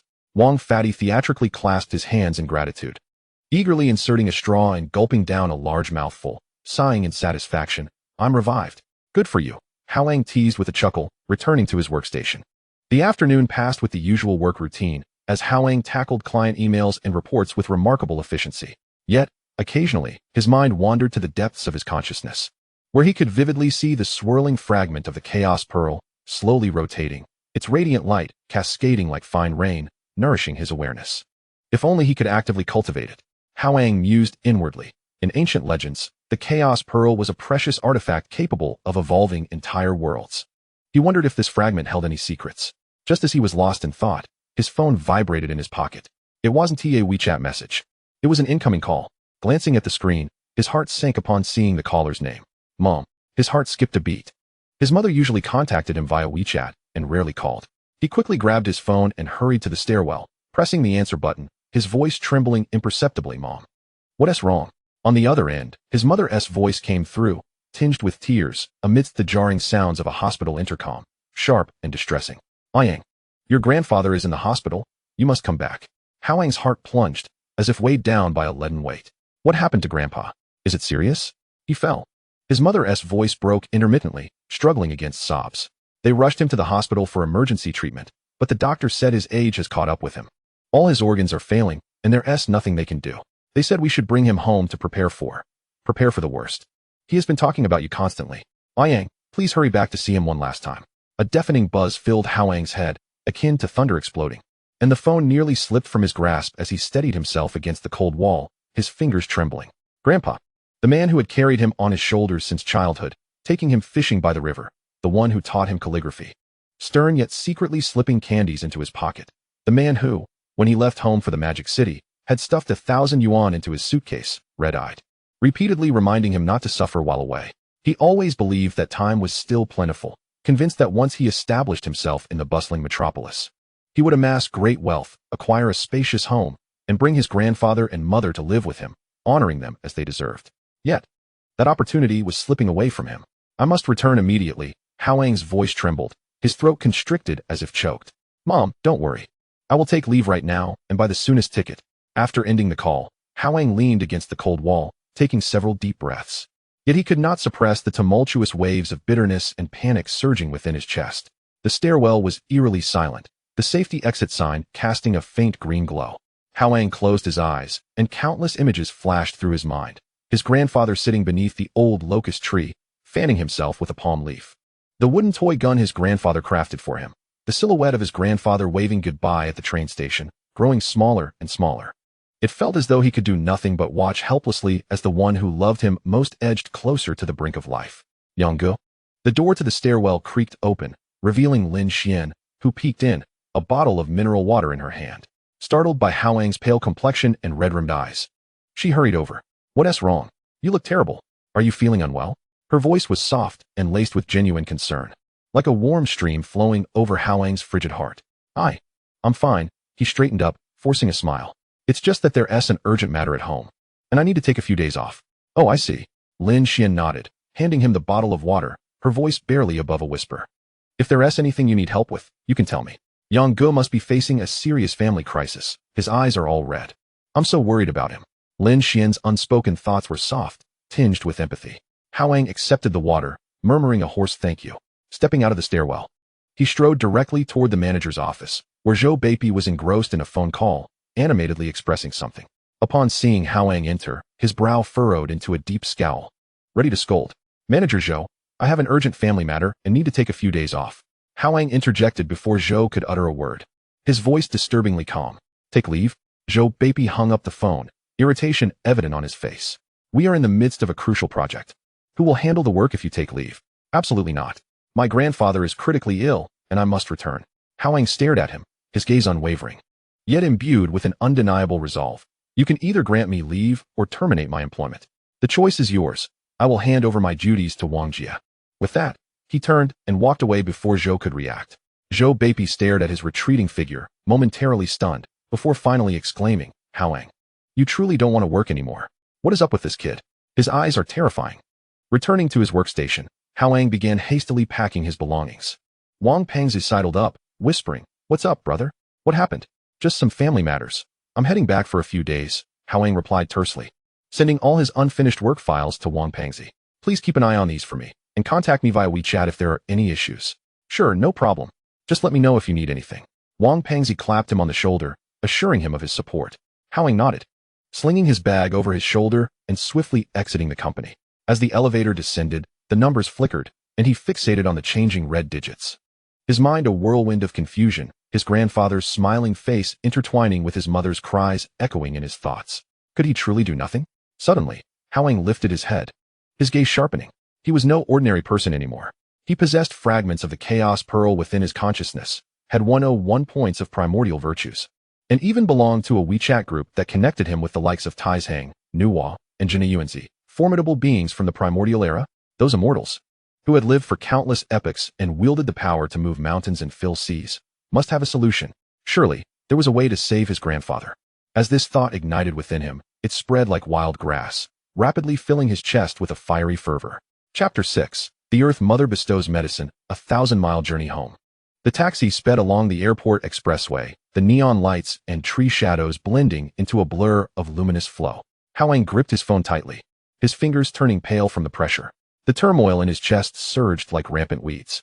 He forced himself to close his eyes. The chaos pearl fragment in his consciousness slowly whirled, its radiant glow akin to a cool spring, trickling through his chaotic thoughts, gradually calming him. When he reopened his eyes, clarity restored, he opened WeChat, his fingers deftly tapping the screen. In the group chat for the 3rd advanced class of the Purple Cloud Palace, he sent a message. Hao Yang, the Great Celestial. Is there any fellow cultivator present? I have an urgent inquiry. After sending, he fixated on the screen, his heart tightening with each tick of the second hand. Hurry, hurry, he silently urged, counting the seconds. 1, 2, 3, 178, 179, 180. Not a moment more or less, exactly 3 minutes. The moment his phone vibrated, Hao Yang's fingertips trembled. Earth Mother. What troubles you, fellow cultivator? Gong, what's going on? Have you encountered trouble again? Dijun, speak freely. Zhu Meng, is it a bottleneck in your cultivation? The messages from the ancestral witches flooded in, their avatars lighting up in succession. Hao Yang suddenly recalled that none of the 12 ancestral witches had attended the 3rd lecture at the Purple Cloud Palace. They followed the path of proving their worth through strength, dismissing the teachings of Hongjun regarding the severing of 3 corpses for sanctification. Indeed, the heavens do not forsake the earnest. Hao Yang's heart lightened, his fingers flying across the screen. Hao Yang, the Great Celestial, dear friends. May I inquire if there exists a method to rescue a mortal being whose lifespan is nearing its end and is afflicted by illness? Another agonizing 3-minute wait ensued, each second akin to being seared by flames. This time, it was the Earth Mother who replied first. Her tone still gentle. Earth Mother, mortal beings possess fleeting lifespans and frail bodies. If a highly skilled practitioner were to bestow enlightenment and adjust their meridians, it could indeed cure ailments and prolong life. However, this act consumes one's own cultivation, and common practitioners are often reluctant to do so. Zerong. Oh, what a trivial matter. Just bestow some cultivation, and it's settled. Gong, Zerong, you know nothing. How can a mortal body withstand such cultivation? Are you not afraid of bursting them apart? Zerong, you don't understand. Gong, you're courting death. Come out and fight me right now. As it appeared these two were on the verge of another quarrel. Hao Yang hastily interjected, fearing they would derail the conversation. Hao Yang, the Great Celestial. I am currently trapped in a minor world and unable to return to the primordial realm. I wonder if any of you possess spiritual herbs or miraculous medicines that a mortal being can endure. 3 minutes later. Earth Mother, I see now. The spiritual herbs and fruits of the primordial realm are too potent for mortal bodies to withstand. Only nurturing-type spiritual herbs would suffice. Please wait. I will go seek them out. The primordial land is abundant with spiritual herbs, so it should not be difficult to find. As Hao Yang read the words on the screen, warmth flooded his heart.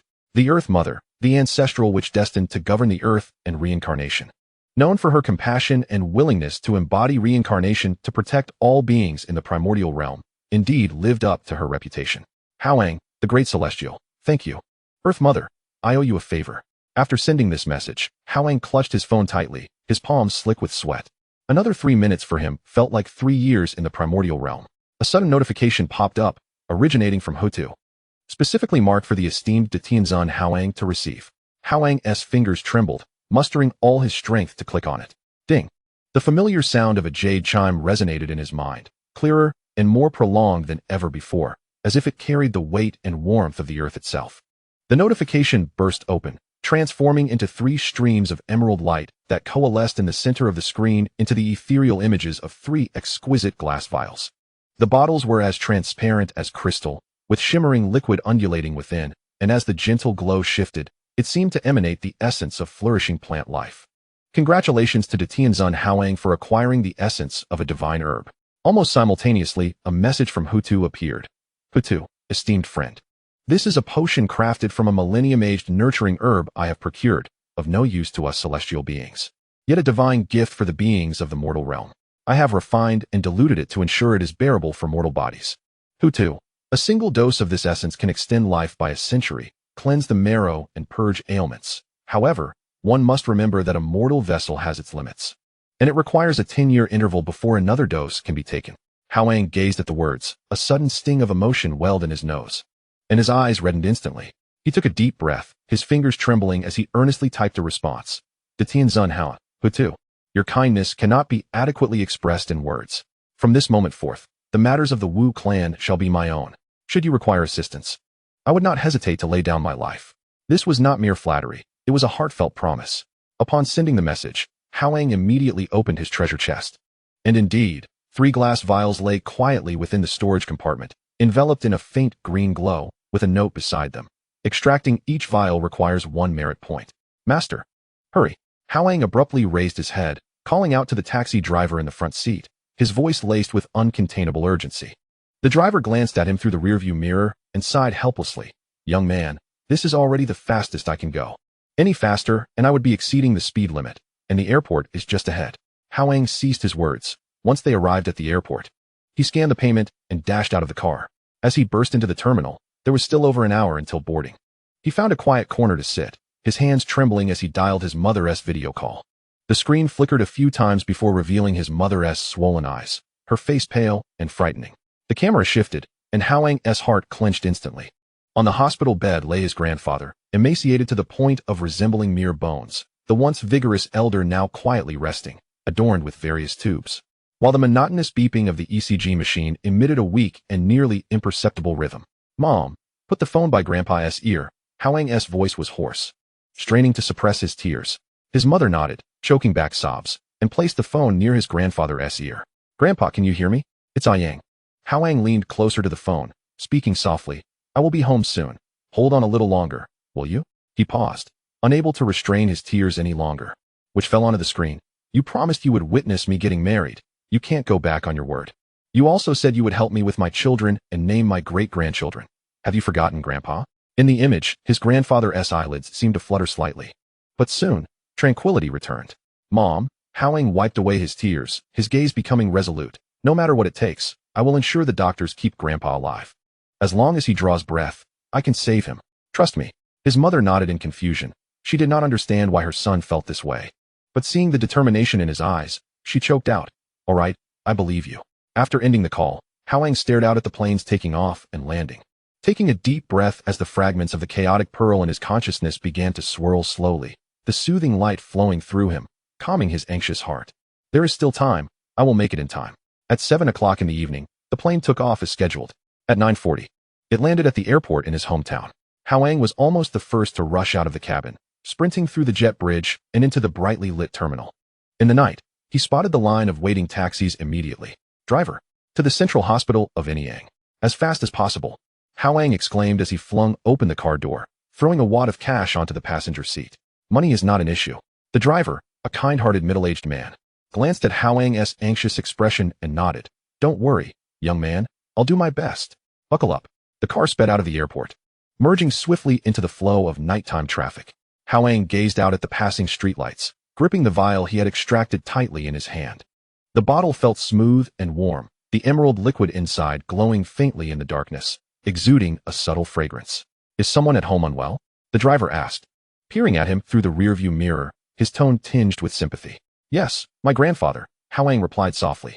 Ah, the driver sighed. My old man passed away 2 years ago, also from a sudden illness.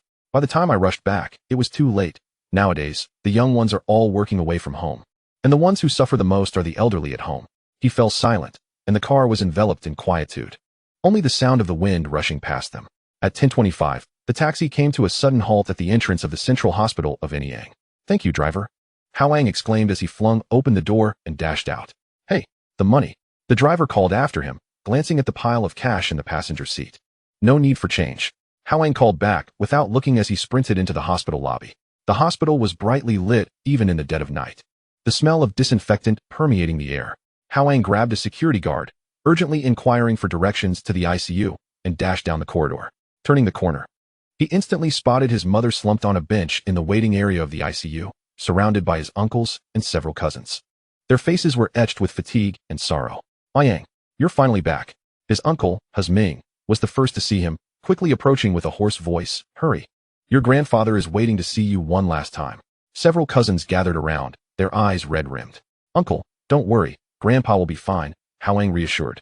Placing a comforting hand on his uncle's shoulder, his tone calm, yet imbued with undeniable strength. He had no time for further words and turned to sprint toward the automatic doors of the ICU. Seeing him, his mother struggled to stand, tears streaming down her face once again. Yang, Mom, it will be all right. Hao Yang embraced her briefly before raising his hand to knock on the door of the ICU. A nurse peeked out, frowning. Visiting hours are over. Family members can come back tomorrow. I am the grandson of the patient. I wish to see him one last time. Hao Yang's tone brooked no argument. The nurse hesitated, glancing at the grieving family behind him, and ultimately softened. Only one person can enter. Please be quick. Hao Yang swiftly entered the ICU. The room was quiet, filled only with the rhythmic beeping of various machines. Several beds were separated by blue curtains, and at the innermost bed lay his grandfather, peaceful yet pale as a sheet. A middle-aged doctor in his 40s approached, removing his mask, and looked at Hao Yang, asking, Are you the grandson of Hao Yang? I am, Hao Yang replied urgently. Doctor, how is my grandfather now? The doctor shook his head, his tone heavy with gravity. The elderly gentleman is far too advanced in age and has suffered a fall leading to a cerebral hemorrhage. His bodily functions have deteriorated comprehensively, compounded by multiple complications. We have truly done our utmost. To be candid, he is currently sustained solely by medication and machines, and you, as his family, must brace yourselves for what lies ahead. He paused, adding, given his condition, the end could come at any moment. If we were to remove the respirator now, how long could he endure? Hao Yang abruptly interrupted him, his gaze piercing as it fixed on the doctor.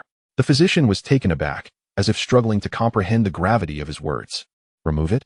Young man, do you truly understand what you are saying? If we were to take away the respirator, I fear the old gentleman would scarcely last 3 minutes, leaving him no opportunity to impart his final wishes. I am certain, Hao Yang replied with an unusual calmness. I will bear all consequences. This is not the hospital's concern. The doctor scrutinized him for a full 10 seconds, as if searching for some hint of uncertainty on his face.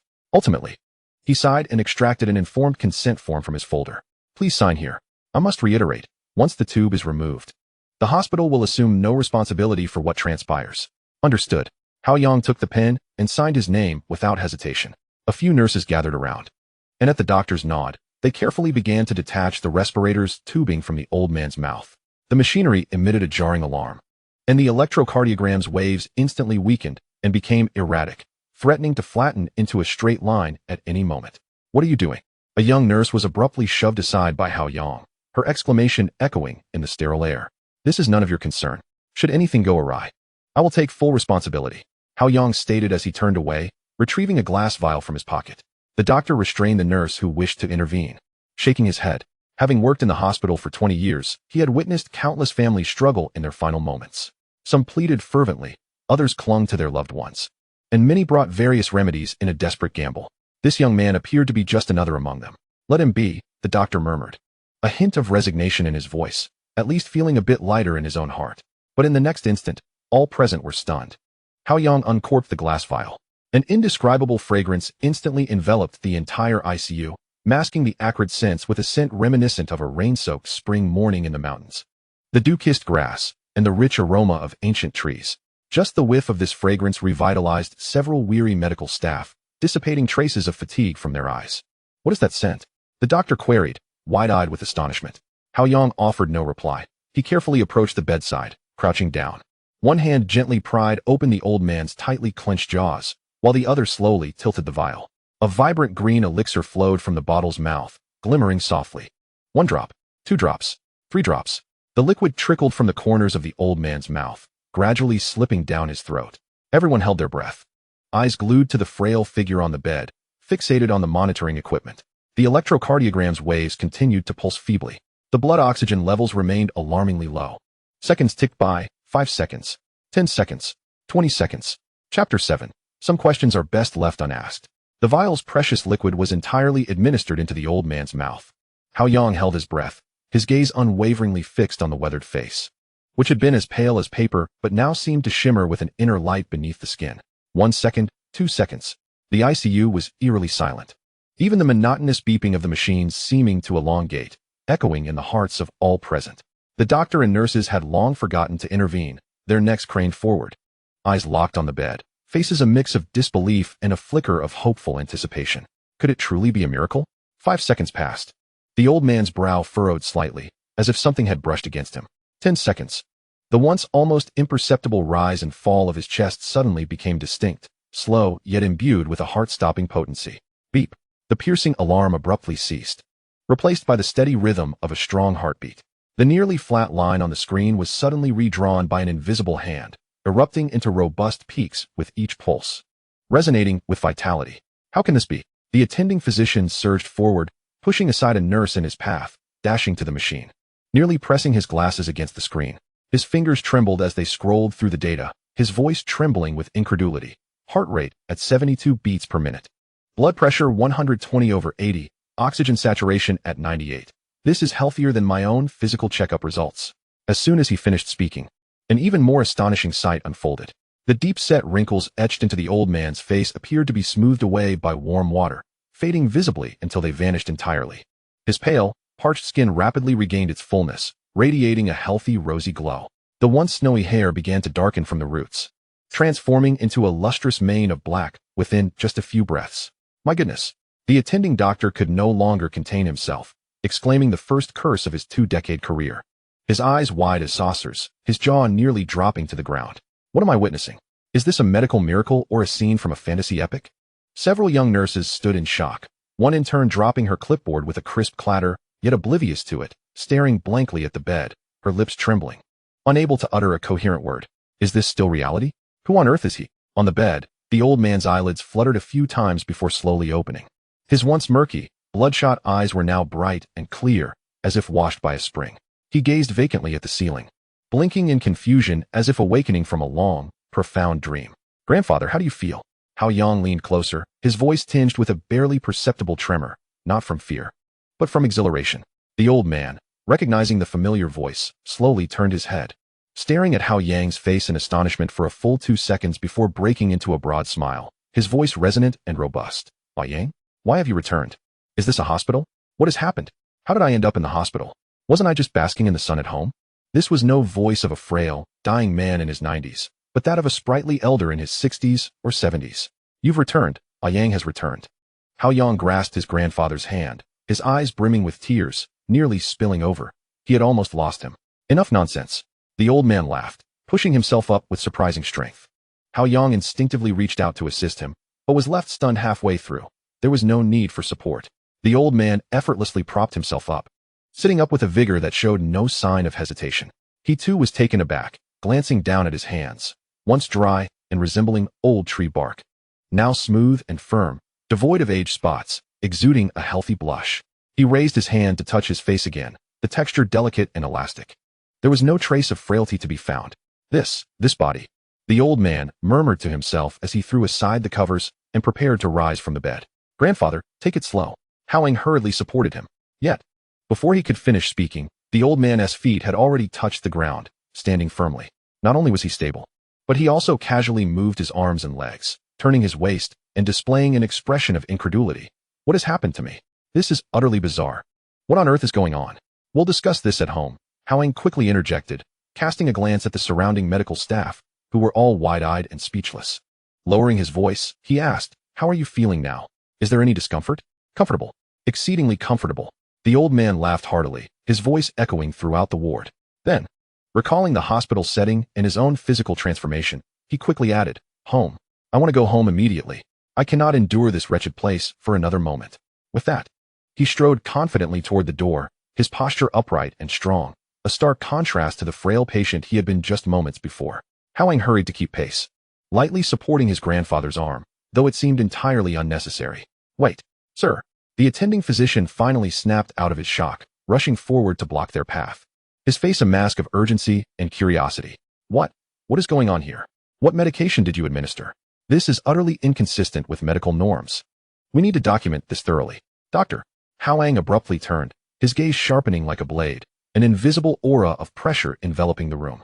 The fragments of the chaos pearl within his consciousness stirred slightly, a glimmer of clarity seeping forth, transforming his demeanor into one of unassailable authority. "Some matters are not for you to know. It is best that you refrain from inquiring." His voice was low yet resonated with the weight of a stone dropped into a still pond, leaving the onlookers breathless, as if they were prey under the gaze of a primordial beast. A few young nurses felt a chill run down their spines, instinctively shrinking back, tears brimming in their eyes. Oh dear, his gaze is so fearsome, it feels as if he can see right through one's soul. "Thank you all for keeping my grandfather alive." Hao Yang's tone softened somewhat as he pulled out a thick envelope from his pocket, containing 10,000 yuan in cash, and casually handed it to the attending physician. "A small token of appreciation, please use it to buy some supper." He paused, allowing his gaze to sweep across each individual present, his eyes holding a hint of warning. "Let today's events remain unspoken. To the outside world, simply say that my grandfather experienced a momentary revival. He is now preparing for his final arrangements. Do not invite unnecessary trouble, understood?" He pronounced the last 3 words deliberately, each enunciated clearly, imbued with an undeniable authority. The entire ICU fell into a profound silence. The sound of a pin dropping could be heard. Several young nurses turned pale, scarcely daring to breathe. The attending physician opened his mouth, intending to speak, but upon meeting Hao Yang's fathomless gaze and then glancing at the old man's face, which appeared at least 20 years younger, he swallowed hard, ultimately choosing to remain silent. Some truths were indeed beyond their comprehension. They were merely ordinary individuals, and such supernatural occurrences hinted at unknown dangers. A sudden fear gripped him. Would he be silenced after his shift ended? "I understand," the doctor said, accepting the envelope, his fingers trembling slightly. The envelope felt heavy, yet it paled in comparison to the weight of his astonishment. Hao Yang nodded with satisfaction, assisting his grandfather as they exited the ICU without a backward glance. As the door swung open, family members waiting outside rushed forward. Dad, grandfather, uncles, cousins, and relatives all stood in shock, their eyes wide and mouths agape. Just moments ago, the old man had been connected to numerous tubes, barely clinging to life, and now, in a little over half an hour, he was walking on his own, with a healthy complexion and a straight back. He bore no resemblance to a patient who had just crawled back from the brink of death. "Let us head back for now," the old man waved his hand, recognizing the gravity of the situation. "What do you all look like, gathering here at this hour? You'll give the neighbors something to gossip about. Any matters can wait until tomorrow." Only then did the crowd regain their senses, rushing to assist, but the old man waved them off. "What are you doing? I can walk on my own." Before he finished speaking, he had already taken the lead, moving steadily and swiftly, leaving Hao Yang nearly struggling to keep up. Hao Yang's uncle, Ming, stared blankly at his father's retreating figure, then turned to Hao Yang, opening his mouth as if to ask something, but ultimately swallowed his words. He understood that this was not the time for questions. The family accompanied the old man downstairs, with cousin Hongjun driving. The old man, Hao Yang, and their mother, Lu Xiuying, settled in the back seat, while the others squeezed into another vehicle. as the car drove out of the hospital and onto the rural roads enveloped in night. A serene silence filled the cabin, interrupted only by the gentle hum of the engine. After a long while, the old man finally grasped Hao Yang's hand and spoke leisurely. His tone as casual as if engaging in everyday conversation. "Hao Yang, how have you been in the Magic City? Is your work going smoothly?" The driver, Hongjun, nearly slammed on the brakes, startled enough to jolt the steering wheel. "No way, Grandpa. You've just come back from the dead and regained your youth. And your first concern is this? Why not ask what has happened to you instead?" "I'm dying of curiosity. Grandpa, your priorities are astonishingly misplaced." He strained to catch a glimpse in the rearview mirror, his eyes nearly bulging from his head. "Brother, drive carefully," Hao Yang interjected helplessly. "Watch your safety. After I've rescued Grandpa, I don't want you to endanger us all by sending us back to the hospital. You cheeky little rascal. Feeling feisty, are we?" The old man laughed, playfully smacking Hongjun's seat, the force strong enough to suggest he wouldn't mind returning to the hospital for a second time. "As if I would dare." Hongjun pouted, feeling wronged. "I'm just curious. Your transformation is simply too drastic. What is so curious about it?" The old man shot him a glare, his presence exuding more vigor than in his youth. "It's just that I have a strong constitution. The king of hell cannot claim me. Now, focus on driving." Hongjun shrank back, reluctant to probe further, yet his mind was ablaze with curiosity. Who would believe that? The king of hell Zhunti collects souls and grant youth. Did Hao Yang compel the king of hell to alter the ledger of life and death? Half an hour later, the car gradually pulled into the village. Stopping in front of a 3-story building, the modest home Hao Yang had built for his family with his savings after starting work. It was not extravagant, but clean and tidy, ranking among the best houses in the village. Upon exiting the car, the old man blocked the entrance, preventing the accompanying uncles and cousins from entering. All right. Everyone go back." He waved his hand, his tone brooking no argument. "What do you all look like congregating here at this hour? You're disturbing the neighbors' sleep. Any discussions can wait until tomorrow. Dad, our uncle still wants to say something. Go back." The old man intensified his tone, his gaze sharp, commanding respect. The uncles exchanged glances, ultimately retreating sheepishly. In his youth, the old man had always been decisive, and now that he was in good health, his presence was even more formidable. None dared to oppose him. "Fine, we'll come back tomorrow to clarify. As long as Grandpa is all right, that is what matters most." In the living room, only the old man, Hao Yang, and their mother, Lu Xiaoying, remained. Beneath the bright lights, the transformation of the old man became all the more evident. His once hunched back stood tall and straight. The age spots on his face had vanished without a trace. His skin was taut and smooth, and his once gray hair was now thick and lustrous. No one would doubt him if he claimed to be in his 60s or 70s. Lu Xiaoying, his daughter-in-law, gazed at her father-in-law repeatedly, tears cascading down her cheeks like pearls from a broken string, this time out of overwhelming joy. "Dad, you truly are well again? Well, why are you crying?" The old man patted his daughter-in-law's shoulder, then turned his gaze to Hao Yang, his expression becoming exceedingly complex, a blend of shock, confusion, and a hint of understanding. "Hao Yang, now that there are no outsiders, tell your grandfather the truth. What exactly happened?" Hao Yang took a deep breath. He understood that this matter could no longer be concealed. Nor should it be, for it was utterly implausible to find an excuse for bringing someone back from the dead.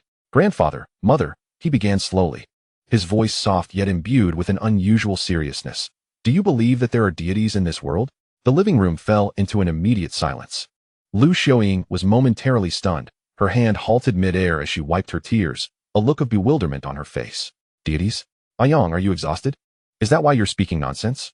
Yet the old man remained silent, quietly observing Hao Yang with a calmness in his now bright eyes, devoid of any panic. Instead, radiating a serenity born from having weathered many storms. "Deities? Do they truly exist in this world?" After a considerable pause, the old man finally spoke, his voice tinged with a distant reminiscence. "When I was young, my grandfather told me tales of old. He mentioned a wandering deist who visited our village, capable of conjuring objects and curing all ailments. At the time, we dismissed it as mere folklore." "Hao Yang, are you implying?" Hao Yang nodded, then shook his head. "Not a deist. They are genuine deities." He carefully chose his words, aware of how absurd this sounded. Knowing he could not simply say he joined a WeChat group of ancient deities, where the Earth Mother bestowed upon him elixirs. That would certainly lead to being deemed insane. "Recently, I encountered certain fortuitous circumstances." Hao Yang opted for a relatively gentle approach, retrieving a used glass vial from his pocket and placing it on the table. "Grandfather, during your recent critical illness, I sought the aid of a friend for some medicine. This vial contains a substance known as elixir juice." He indicated the vial.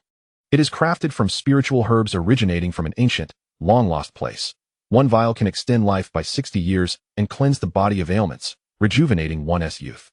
60 years. Lu Xiaoying gasped, her eyes widening as she fixed her gaze on the vial, as if confronted with some rare treasure. The old man, too, widened his eyes in astonishment, taking a sharp breath, yet he quickly regained his composure, his gaze sharpening as he scrutinized Hao Yang. What is the cost? Ayong. Such a miraculous item cannot be obtained without a price, can it? A warmth surged within Hao Yang's heart. The first concern of his grandfather was not about how many more years he could live, but rather what price he had to pay. I owe that friend a favor. Hao Yang replied honestly, and I shall repay it in due time. But rest assured, I am aware of the implications and will not allow myself to be at a disadvantage.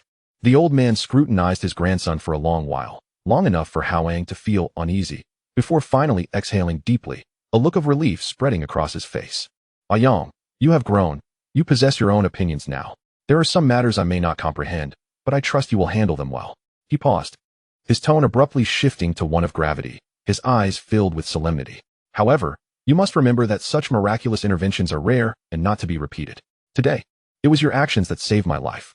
I know you are filial, but if you were to sacrifice yourself for my sake, I would rather not have consumed the elixir, nor would I want to depart this world.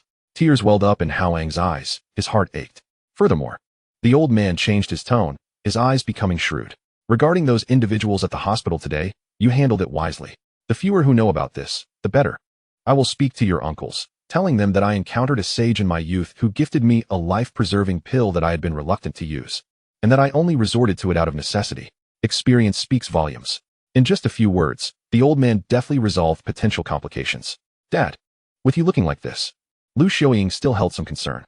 Suddenly appearing so youthful, the villagers will undoubtedly inquire. Let them ask. The old man laughed nonchalantly. I'll say I've escaped a great calamity, my spirits have lifted, I dyed my hair, and I eat and sleep well. Naturally, I appear younger. They can believe what they will. Do they intend to dissect me for research? This reasoning held merit. The villagers would likely only engage in curious gossip.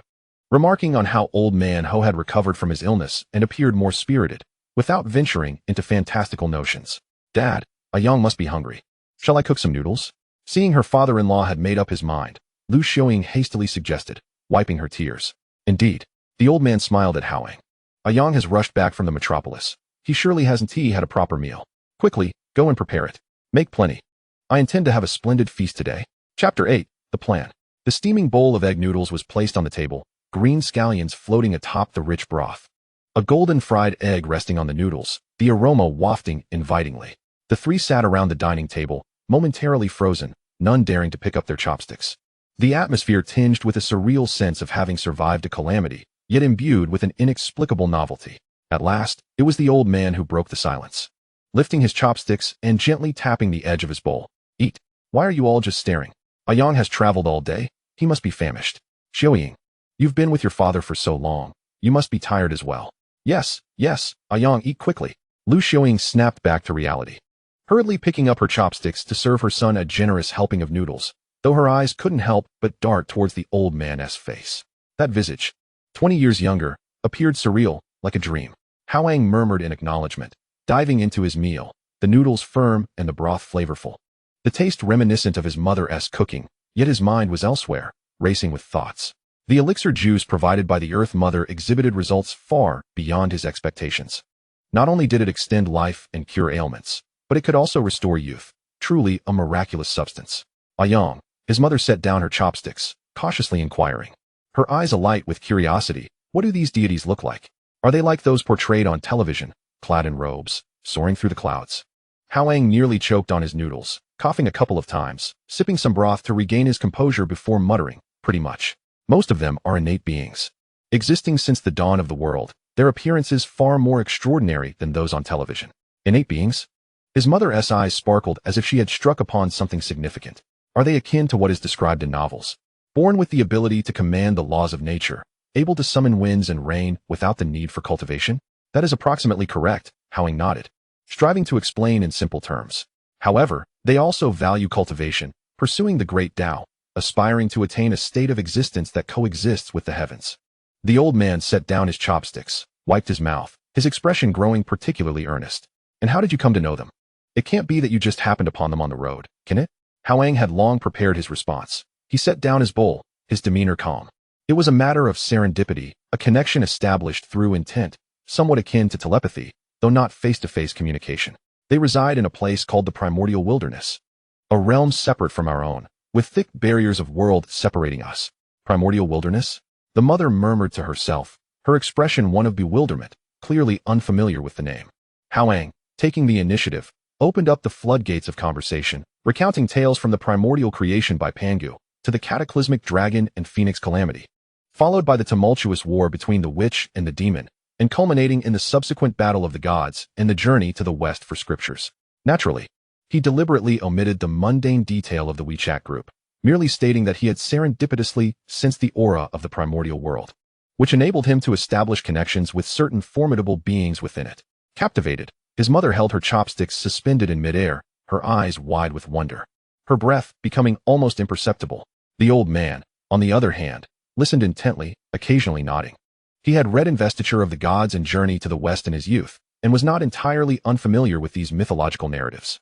However, hearing his grandson articulate them so systematically unveiled an array of previously unknown causes and consequences. Are you suggesting that those deities engage in battles capable of shattering mountains and rivers, redefining the elemental forces of earth, water, fire, and wind? The old man stroked his chin, his tone imbued with awe. What tremendous power that must entail. It's almost unimaginable. Indeed, Hao Yang chuckled softly. For them, moving mountains and filling seas is merely a trivial spell. The truly mighty can, with a mere thought, create a small world and reshape the cosmic order. Suddenly, an anxious thought crossed his mother's mind, her complexion paling slightly as she grasped Hao Yang's hand tightly. Might they suddenly intrude into our world? Could they possibly cause harm? Rest assured, mother, as far as we can tell, that is highly unlikely. Hao Yang reassured her, patting her hand with conviction. The barriers between our worlds are exceedingly formidable. They cannot cross over, nor can we. We can only exchange thoughts or send small items. He glanced at the old man beside him and added, the elixir your grandfather is drinking was transmitted in this manner. The old man paused for a moment, then suddenly broke into a wide smile, his eyes crinkling with joy. So my grandson has become a liaison for the immortals? That is truly impressive. Something like that. Hao Yang laughed, leaning closer to his grandfather and lowering his voice. But please, do not speak of this to anyone. The fewer who know, the better, to avoid unnecessary troubles. Fear not, I understand. The old man waved his hand dismissively and resumed eating his noodles, relishing each bite. Matters like this are best kept under wraps. After their meal, the old man retreated to his study, his mind filled with astonishment. The events of the day were too extraordinary for a man who had lived for over 90 years. Having taken a brief trip to death, not only had he returned, but he felt 2 decades younger. Hearing from his grandson that he could live at least another 60 years, he mused that he had truly become immortal. Sitting at his desk, he chuckled at himself, though his eyes brimmed with contentment. To live many more years, to witness his grandson build a family and cradle his great-grandson, would indeed render his life complete. In the kitchen, his mother busied herself with washing the dishes, the sound of water splashing resonating through the air. Hao Yang leaned against the kitchen door, waiting for her to finish washing the last dish. Once she dried her hands and turned around, he quickly stepped forward and grasped her hand. Mother, come sit in the living room for a moment. I have something for you. What is it, so shrouded in mystery? His mother asked, her face tinged with curiosity as he led her toward the living room, her gaze inadvertently flickering to her hand. His palm was warm and strong, exuding a reassuring energy. Hao Yang retrieved another glass vial from his pocket and pressed it into her hand. The emerald elixir shimmered under the light, exuding an aura of profound mystique. Drink this. Lu Xiaoying gazed down at the vial in her hand, momentarily stunned for 3 seconds before hastily pushing it back, exclaiming, No, I'm still young. And my health is perfectly fine. I don't need this. You should keep it. It may serve a more significant purpose later. Mother, Hao Yang insisted, pressing down on her hand to prevent her from returning the vial.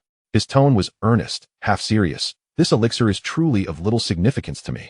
To be frank, I can acquire as much as I desire. In my eyes, it pales in comparison to your health. How could it possibly be of no significance? His mother's eyes welled with concern. This is a miraculous potion that could restore life and youth. It is priceless. Have you not noticed my transformation? Hao Yang stood tall, turning in front of her. He smiled and pointed to his face. Look, my complexion has improved. I've grown taller, and my spirit is entirely different. His mother scrutinized him closely, growing increasingly astonished. Indeed, Hao Yang had changed remarkably since his return. It was not merely his appearance that had become striking and vibrant, but his entire aura had shifted.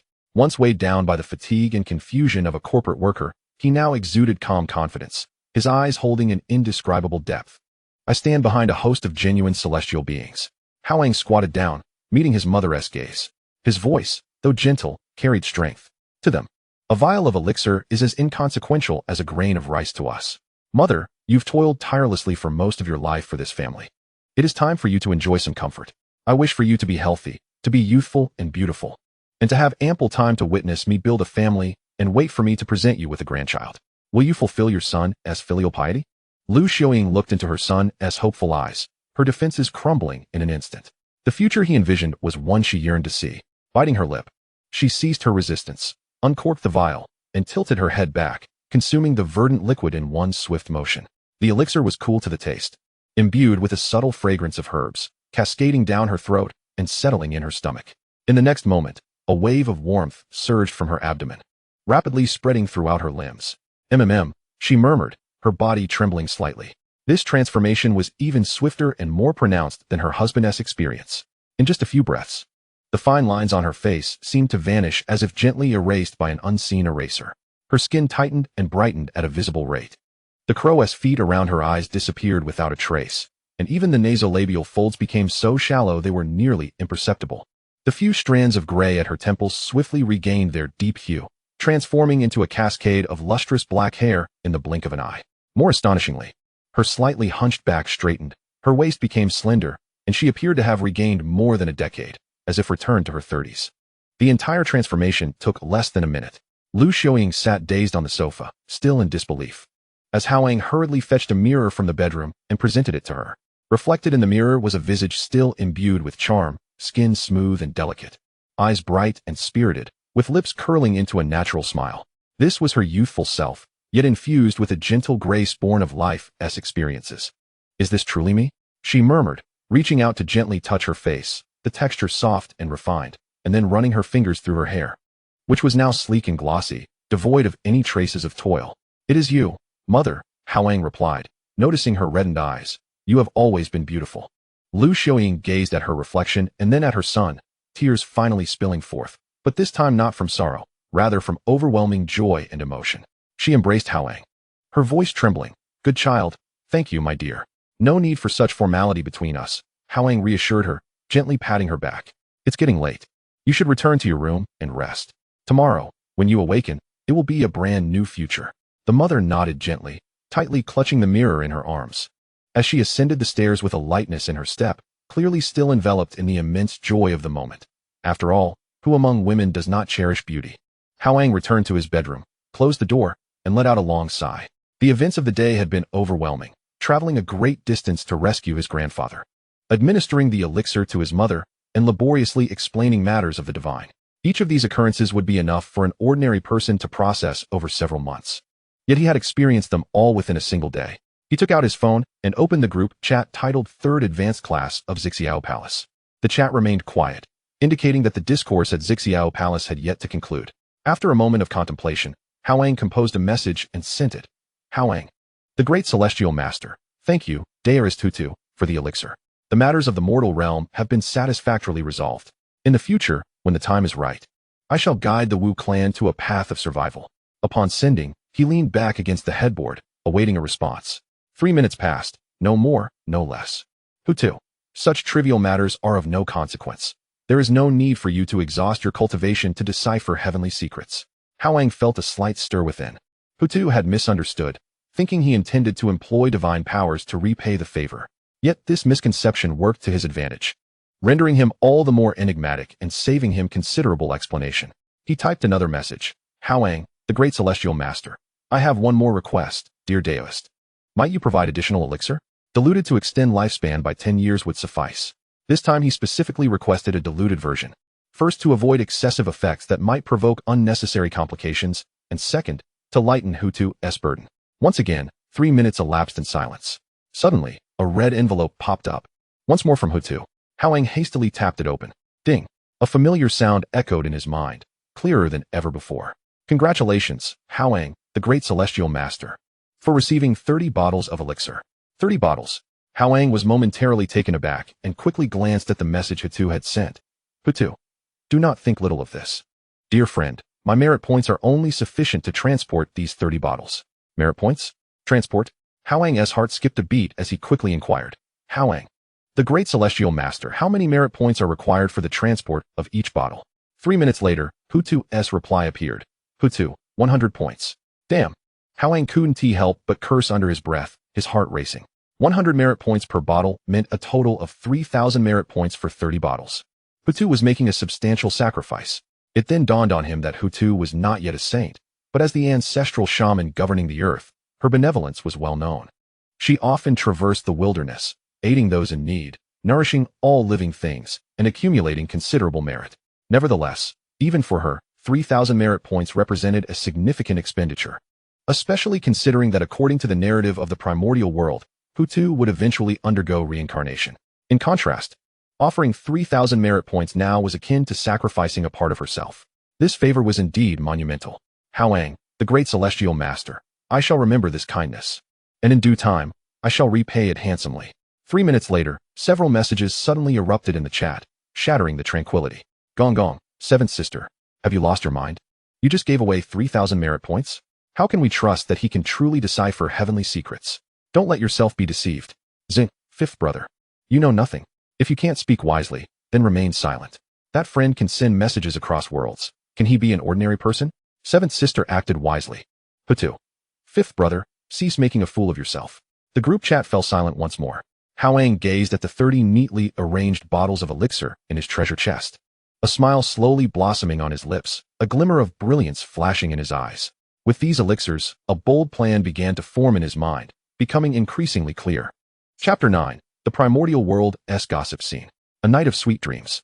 Hao Yang dreamt of riding on clouds, wielding the Chaos Pearl, traversing the Primordial World, effortlessly bestowing blessings upon mountains and rivers, creating life with a mere thought, while Lao Zi chased after him, seeking alchemical formulas, and Yuan Shi Tianzun invited him to discuss the Tao, all while Tongtian Jiazu urged him to drink.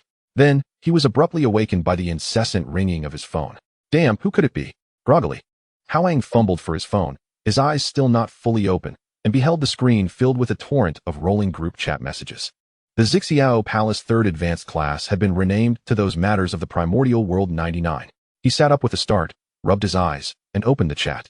Upon viewing the messages, he was instantly wide awake. Hongyun, Kunpeng, Minghe, Dijun, Taiyi, how shameless you all are. The primordial purple energy was bestowed by the Tao ancestor, and you dare to seize it. You even wish to kill me. Jinayunzi, murder and theft of treasures. How despicable. Were it not for my younger brother's prior warning, I would not have believed you could be so vile. Hongyun, come out.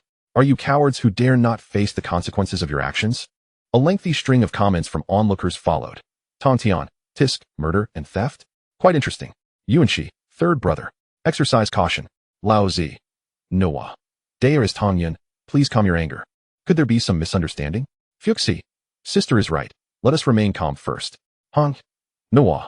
You, as a member of the demon clan, can speak so freely. It is easy to say when you are not the one being besieged. Gong. The demon clan is no good bunch. Dijun, Taiyi and Dijun, how shameful you both are. 4 of you cannot even contend with 2 of them. Yet Kunpeng and his companions had not shown their faces at all, not even a profile picture. It was understandable considering the scandalous nature of the situation. What could they say? To admit, yes, we intended to kill you for the purple energy, would only invite ridicule. Even if they were offline, they would still be mercilessly criticized by the Wu clan. Hongyun, I shall remember this, and we are not done yet. The last message had been sent 3 minutes prior. Hao Yang read through the lively exchanges, thoroughly entertained, as if witnessing a live broadcast of the Primordial World's drama, where the conflicts and grievances between top-tier powers unfolded, with even Nuwa being insulted. Just as he was engrossed in the spectacle, a private message notification chimed. It was from Hongyun, accompanied by a dazzling golden-red envelope. Hao Yang's fingers moved faster than his brain, and he hastily tapped it open. Ding! This time, the sound resonated long and clear, as if the celestial music of the heavens was playing in harmony. The envelope burst open, transforming into a shower of golden light, which then coalesced into 2 lines of gilded text in the center of the screen. Congratulations, Hao Yang, the great celestial master, for obtaining 5,000 merit points. Congratulations, Hao Yang, the great celestial master, for receiving a ginseng fruit. 5,000 merit points. A ginseng fruit. Hao Yang gaped, his eyes widening in astonishment. His mind momentarily blank for 3 seconds. Then he exclaimed, "Holy crap! It's here! It's here! It's here!" He leapt thrice on his bed, the boards creaking under the strain.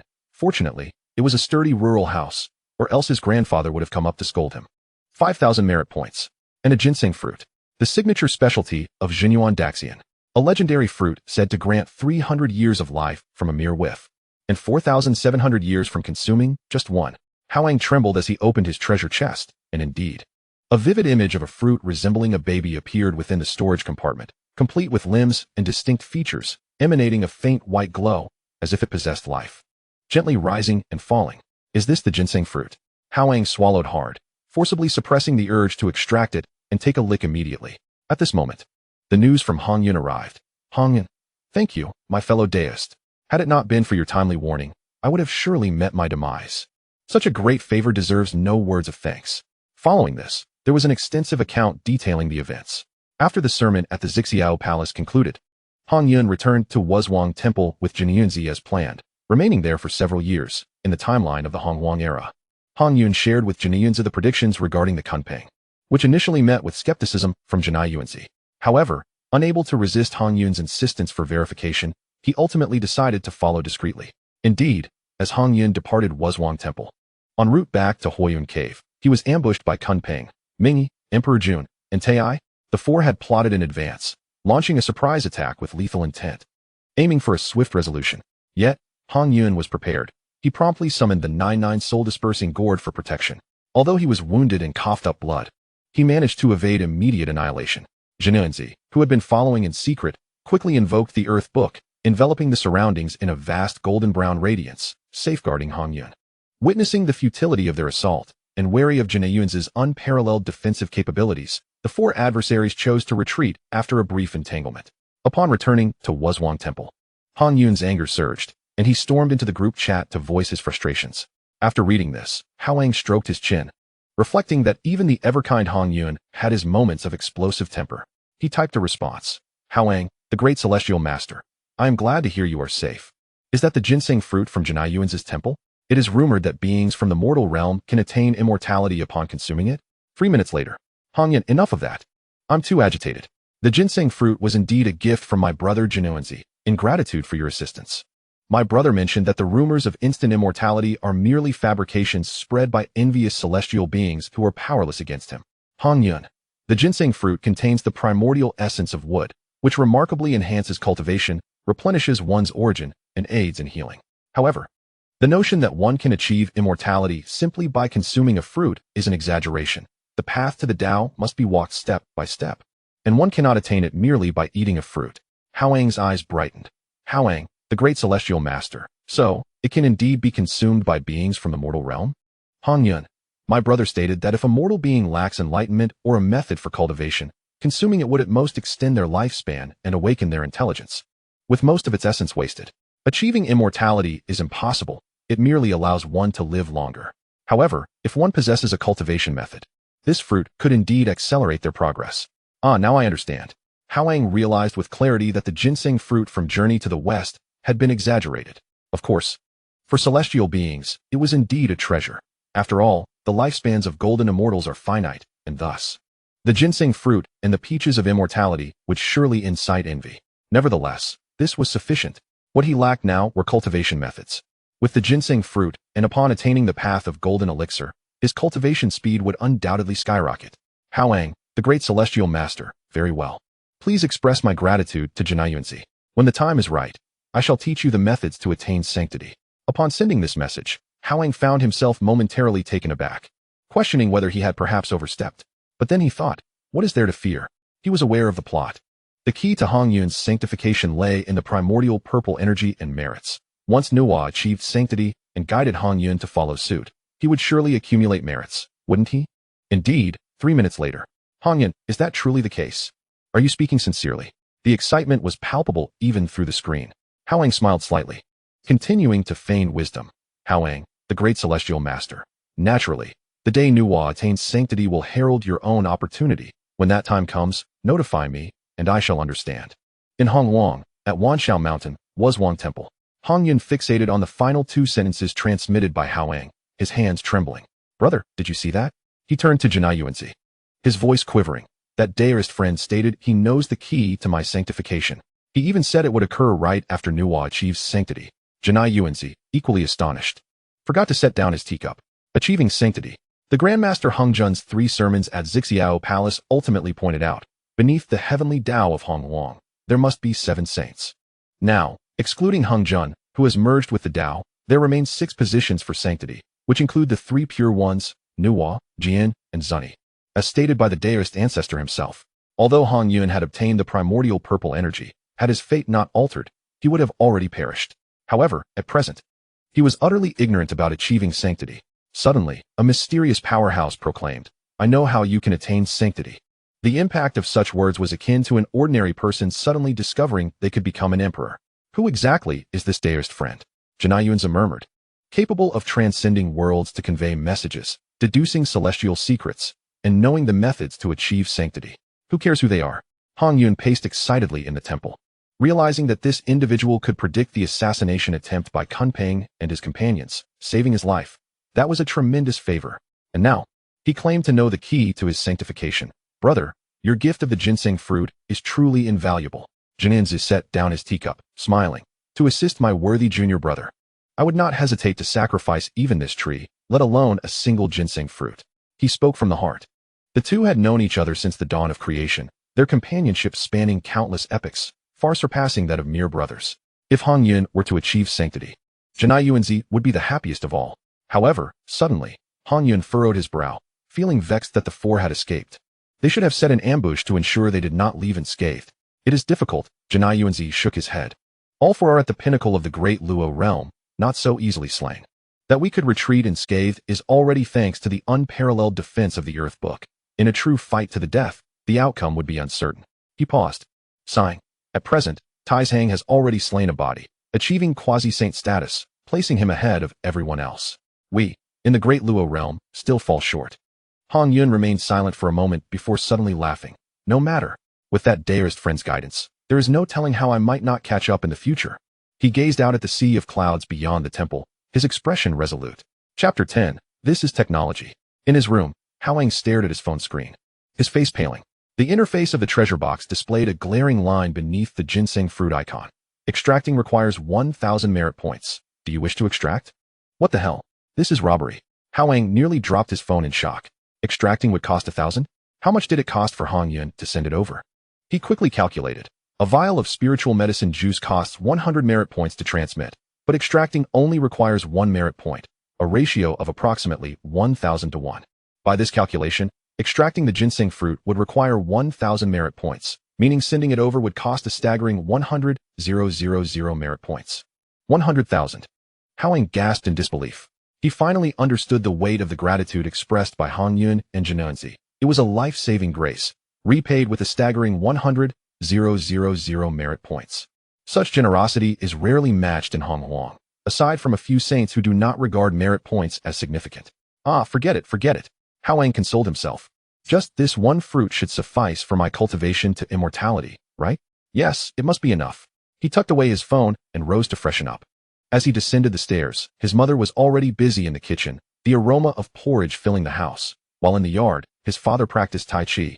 Each movement a harmonious blend of strength and grace, the morning light casting a glow upon his upright figure, defying his age of over 90, resembling a seasoned martial artist. Hao Yang joined in, practicing alongside him. This was a routine his grandfather had taught him in his youth, which he had found enjoyable at the time and learned a few stances, but later neglected as he focused on school and work.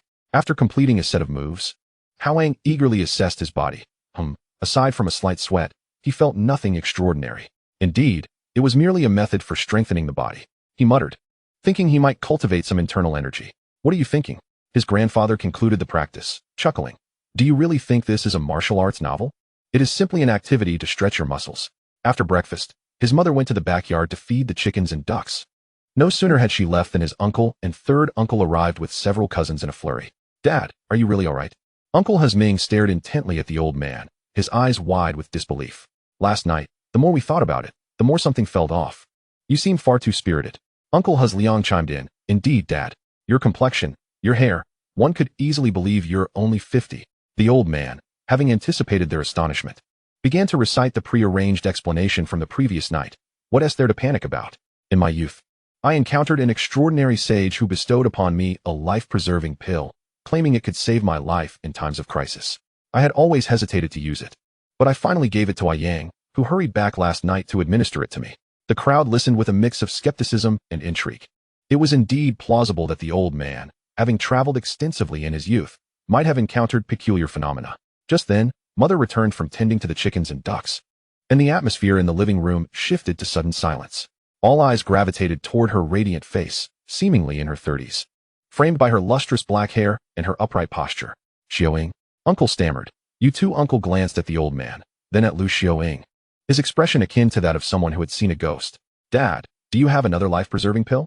The old man shot a glare at the chuckling Hao Yang, his gaze unmistakably conveying, you've dug your own grave, now deal with it. He then leaned back in his chair, resigned. I'm exhausted. Let it all come crashing down. Hao Yang, you handle the aftermath. Suppressing his laughter, Hao Yang stood up. They were family, after all, and he had no intention of keeping secrets from them. He turned to ascend the stairs, soon returning with a cardboard box containing 10 meticulously arranged glass vials, each filled with a vibrant green liquid that swayed gently within. I procured this medicine from my brother's company. Hao Yang began to fabricate. It's cutting-edge biomedicine. One vial can cure all ailments and extend life by 10 years. Last night, Grandpa and Mom consumed the enhanced version, which explains the pronounced effects. The standard version is limited to 1 vial per person due to potential side effects. He paused, adopting a serious demeanor. However, this product hasn't been released to the market yet. It remains a company secret. You may use it, but do not speak of it outside, or I will find myself in trouble, and you all might end up in jail with me. The living room fell silent for a few moments. Wow. Cousin Hao Xian was the first to jump up.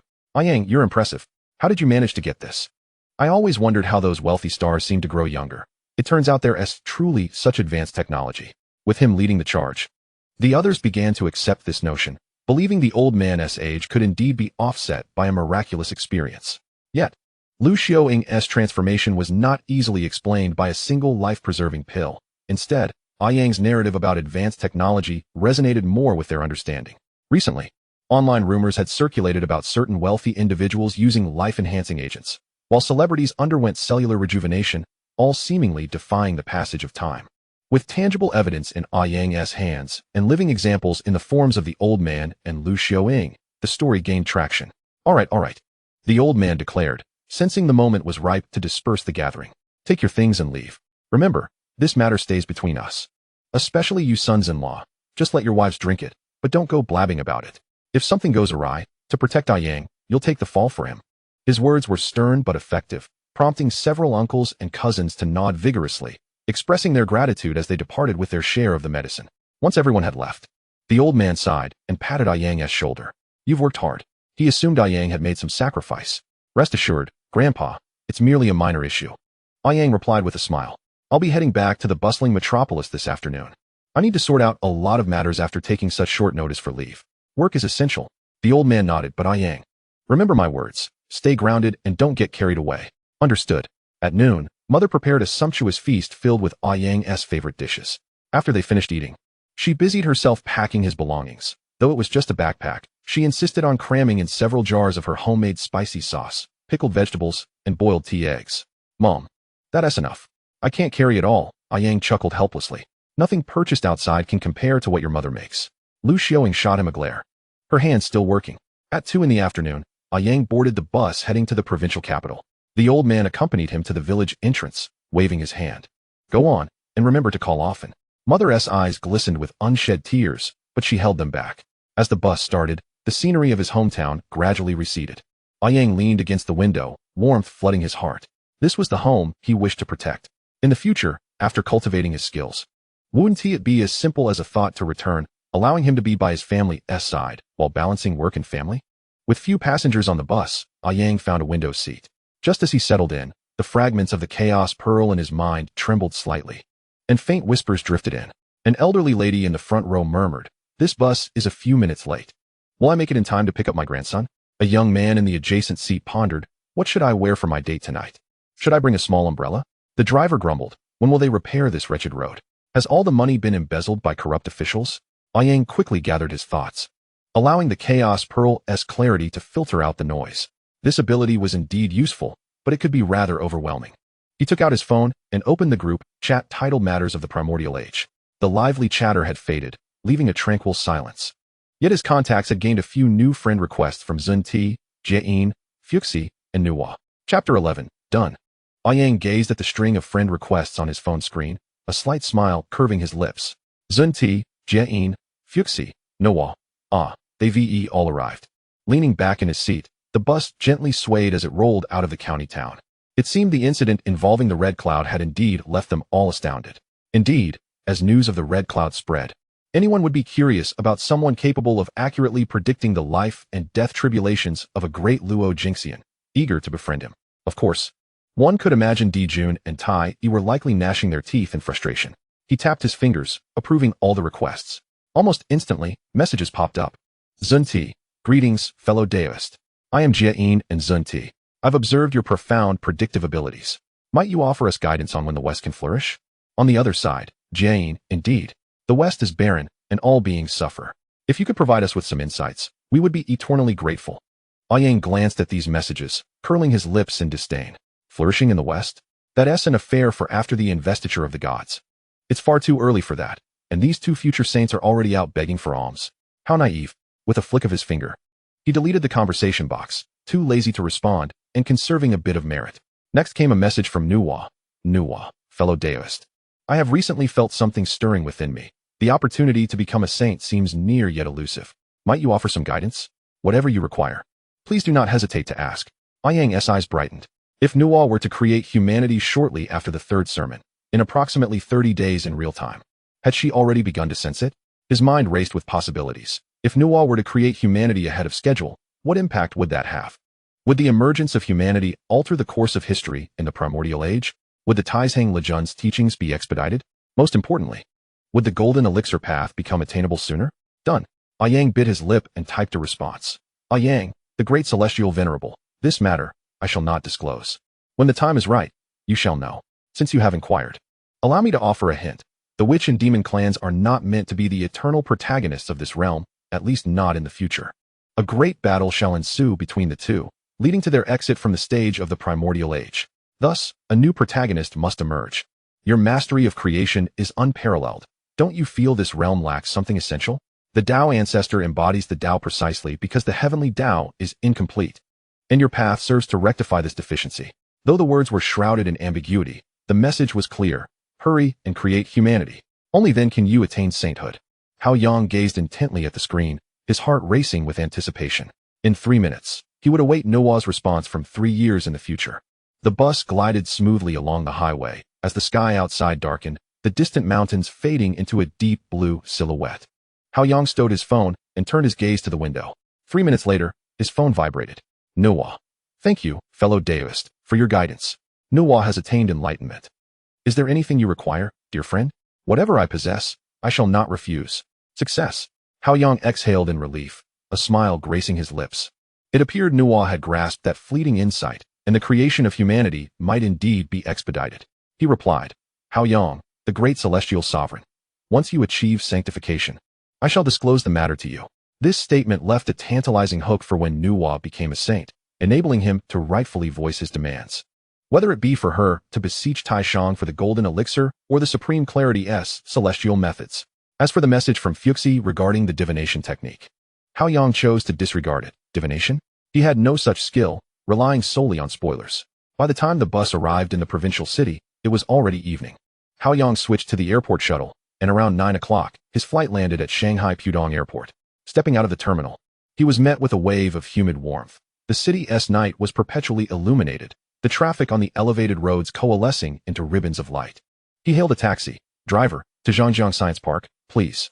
On the way, he sent a WeChat message to Wang, his chubby friend. Still at the office? Almost instantly, a reply came. Yes. Uncle, save me. Zhou is making me clean up the mess you left before I can leave.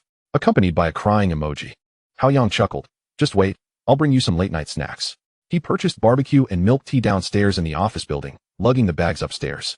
On the 12th floor, only one light flickered in the office area, where Wang Jie slumped in his chair, staring blankly at the screen, his fingers mechanically tapping the keyboard. Here, late-night snacks. Hao Yang said, placing the bags on his desk. Whoa. Wang Jie jumped in surprise, nearly springing from his chair. You walk without a sound.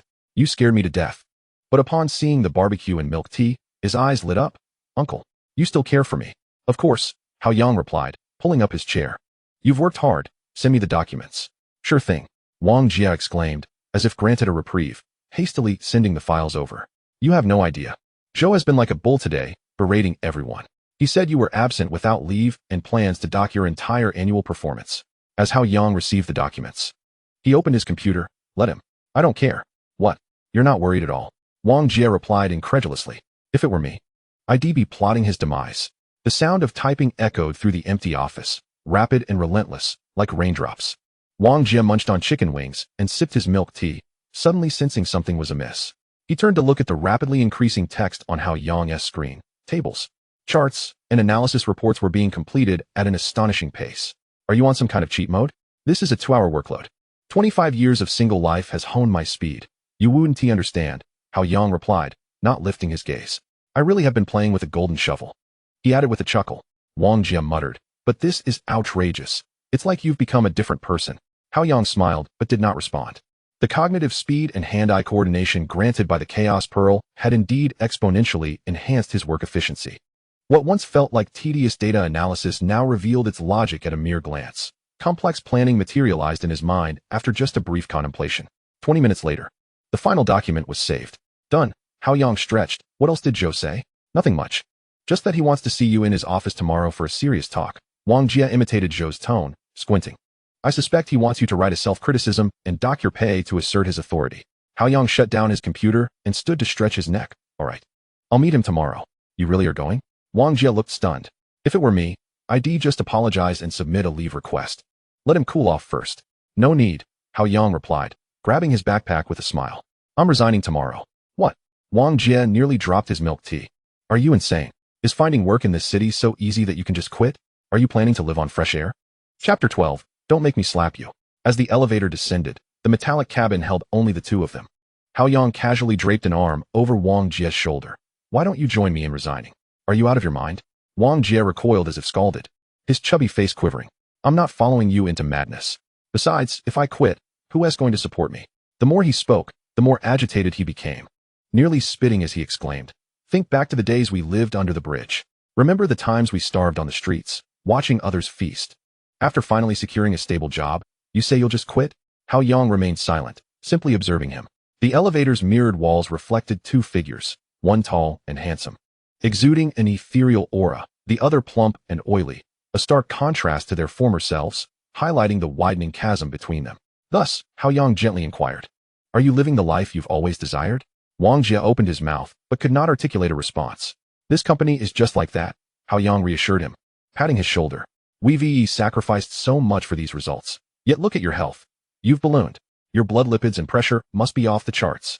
At just 25, your health reports are more alarming than my grandfather's. Wang Jie instinctively touched his belly, the layer of fat resembling a life preserver. As the elevator doors opened, Hao Yang stepped out first, and Wang Jie silently followed, his footsteps heavy.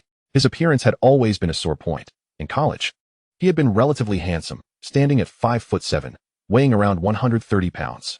Although not conventionally handsome, he was not unattractive either. However, after merely 3 years in the workforce, his weight skyrocketed to 250 due to metabolic issues, stress, late nights, and takeout.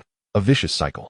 I'm just thinking, Wang Jie murmured, to earn more while young, save up, and one day return home to marry. I fear that if you bring a wife home, you might leave this world before she does, Hao Yang retorted mercilessly. He hailed a taxi and opened the door, but paused, pulling a glass vial from his pocket and pressing it into Wang Jie's hand. Here, I'll save you once more. This is the latest weight loss and beauty potion. Didn't you ask me how I got so handsome? Drink it when you get home, wash up, and sleep. We'll discuss everything tomorrow. Huh. Wang Jie stood stunned, gazing down at the exquisite glass vial, its smooth surface reflecting the dim street lights, the jade-green liquid inside shimmering, clearly not an ordinary item. By the time he processed it, the taxi had already sped away. Damn it. Wang Jie slapped his thigh. I knew it. There's definitely something special. He cradled the vial, his eyes sparkling.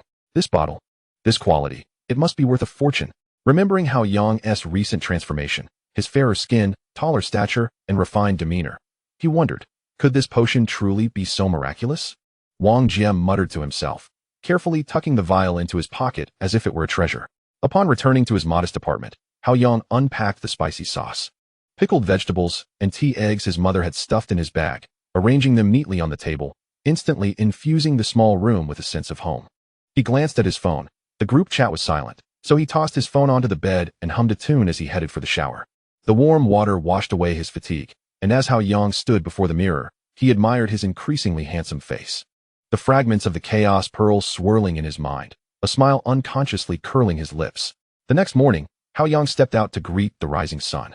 Upon arriving at the office building, he unexpectedly encountered Lin Xian, a young woman clad in a light yellow dress, her hair tied in a high ponytail, radiating youthful exuberance. "Brother Yang." Lin Xian's eyes sparkled as she trotted over. "Have you taken care of everything at home?" "Yes, everything is settled. Thank you for your concern." Hao Yang replied with a smile. "That's good to hear. You have no idea how frightening your expression was the day before yesterday."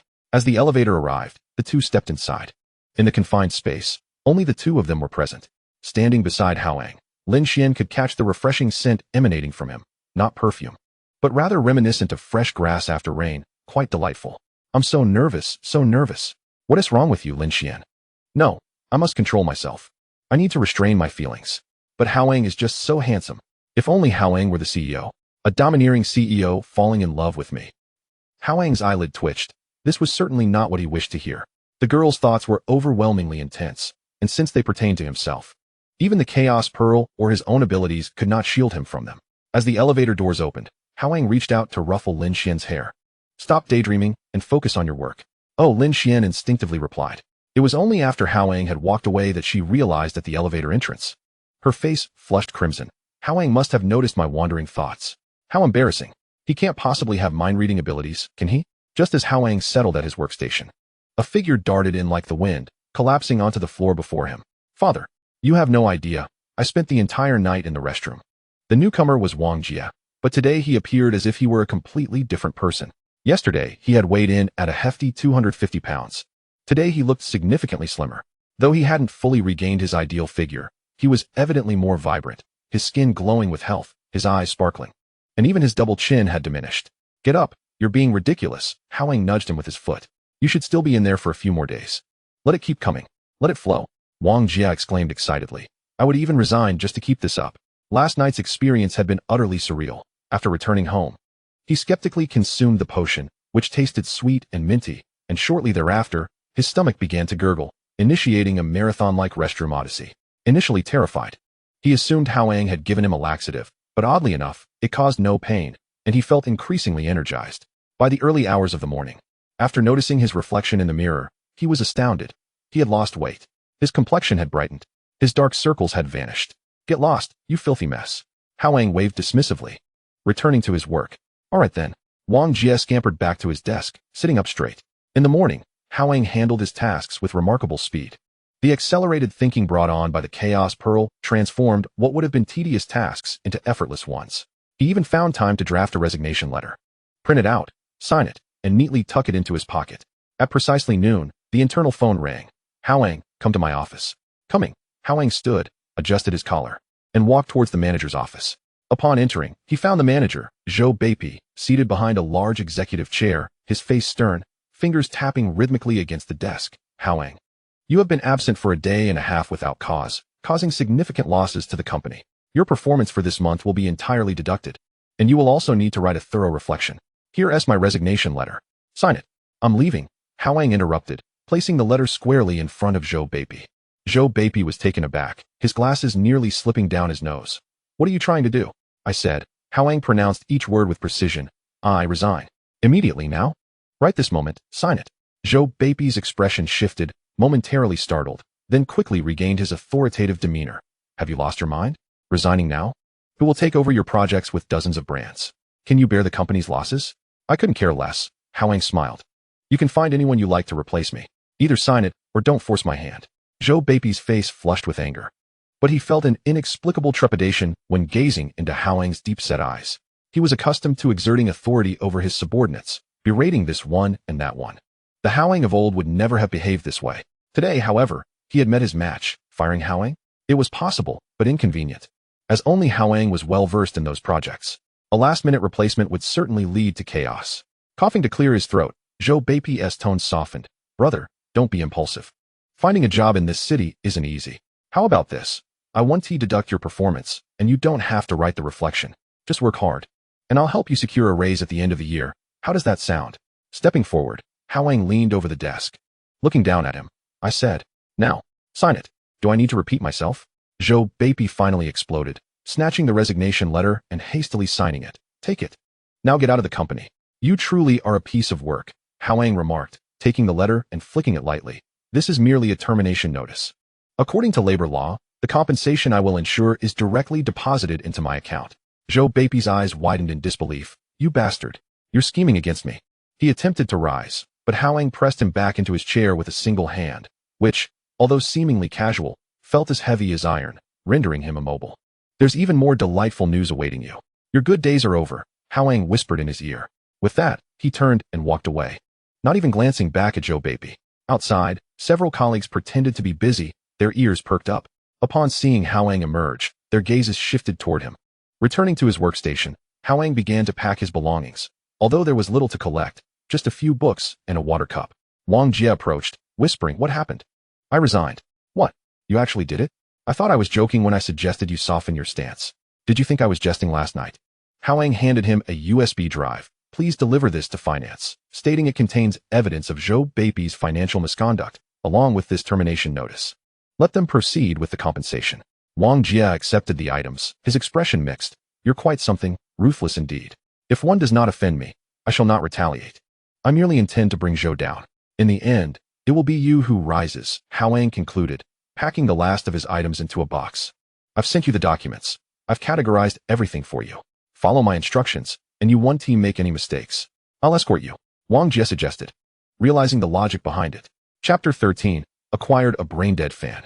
Lin Xian was at the front desk organizing the visitor log when she heard footsteps. Lifting her head, she saw Wang Jie and Hao Yang approaching together. When she noticed the box of personal belongings in Hao Yang's hands, her heart skipped a beat. Hao Yang, what is going on? She hurried to meet him, her eyes wide, instinctively linking her arm with his. What happened? I'm heading to finance. Wang Jie raised his eyebrows at Hao Yang, signaling with a knowing expression before discreetly slipping away. Hao Yang pressed the elevator button, smiling lightly. It's nothing much. I just got myself fired. Is it because of the leave you took yesterday? Did Zhou Beipi give you a hard time? Upon hearing this, Lin Xian's cheeks puffed up like an irate pufferfish. That despicable Zhou Beipi. How dare he bully my Hao Yang? I'll draw a circle to curse you. Step in dog poop on your way out. Get food stuck between your teeth while drinking. Hao Yang nearly burst into laughter. Her curse was rather creative. There is some truth to that, but more importantly, I wish to pursue my own development. He reached out, gently ruffling Lin Xian's hair. Didn't you want me to become a CEO? I can't achieve that in this small company. A CEO? Lin Xian's eyes lit up, practically sparkling with excitement. If you become a CEO, can I be your secretary? How handsome. CEO. Secretary. Office romance. What am I even thinking? Hao Yang chuckled in disbelief. All right. I'll hire you as my secretary. But for now, focus on your work. I'll be on my way. Let us keep in touch. Just as the elevator doors chimed open, Lin Xian suddenly lunged forward, wrapping her arms around Hao Yang in an exuberant embrace. Keep going. I will miss you. I hugged Brother Yang. He smells so good. Is this what they call male hormones? I'm on cloud 9. I need to breathe deeply. As the elevator doors slowly closed, shutting out Lin Xian's infatuated face, Hao Yang leaned against the wall of the cabin, shaking his head in resignation. Is this what they call a delusional fan? Truly a source of vexation. Yet, to be honest, being idolized by such a beautiful young lady felt rather pleasant. This damned charm and good looks. The bus swayed as it made its way back to the old residential area where his rented apartment was located.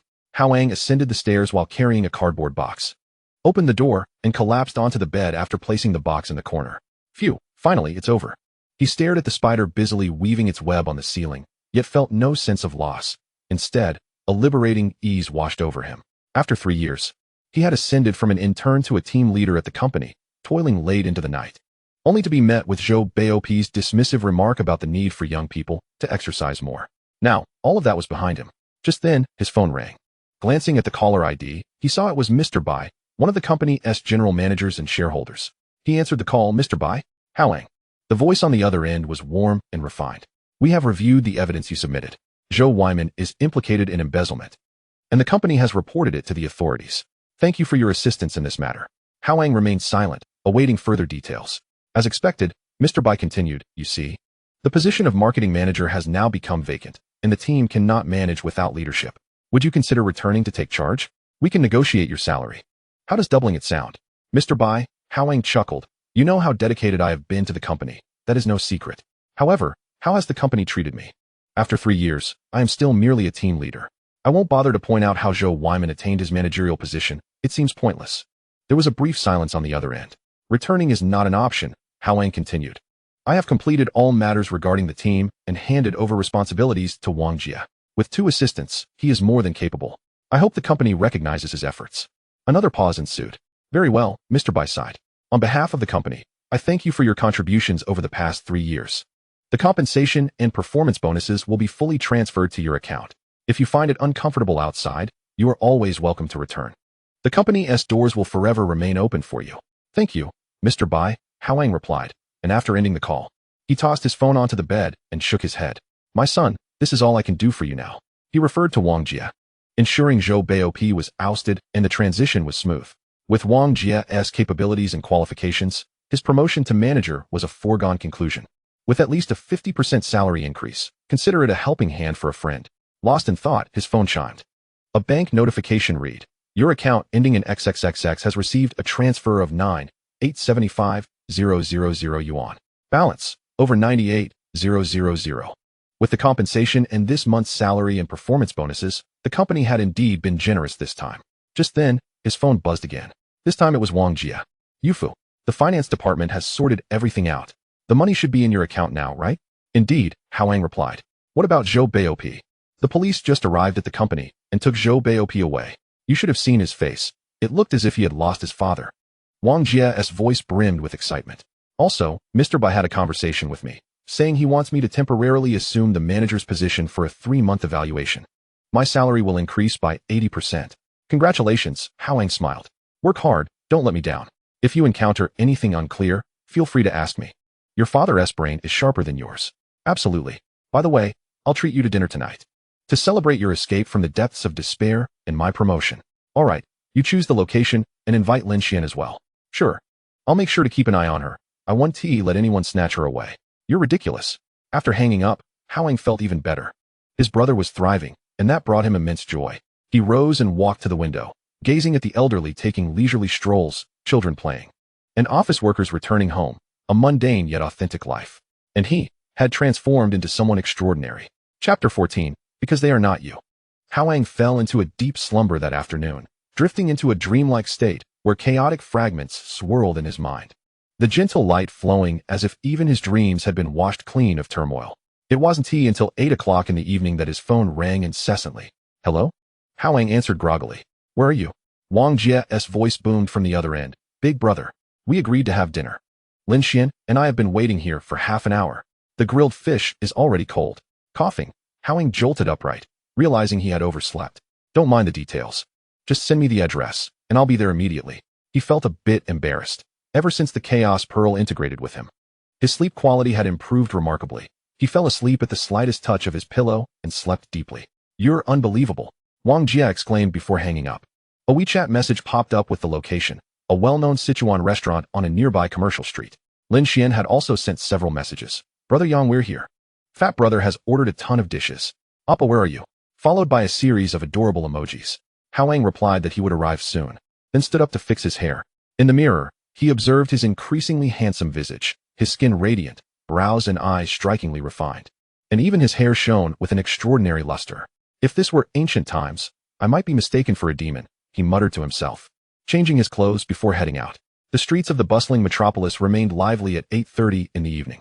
Hao Yang took a taxi to the restaurant and, upon entering, immediately spotted Wang Jie and Lin Xian seated across from each other at a table by the window, the table laden with an array of dishes. Quite the spread.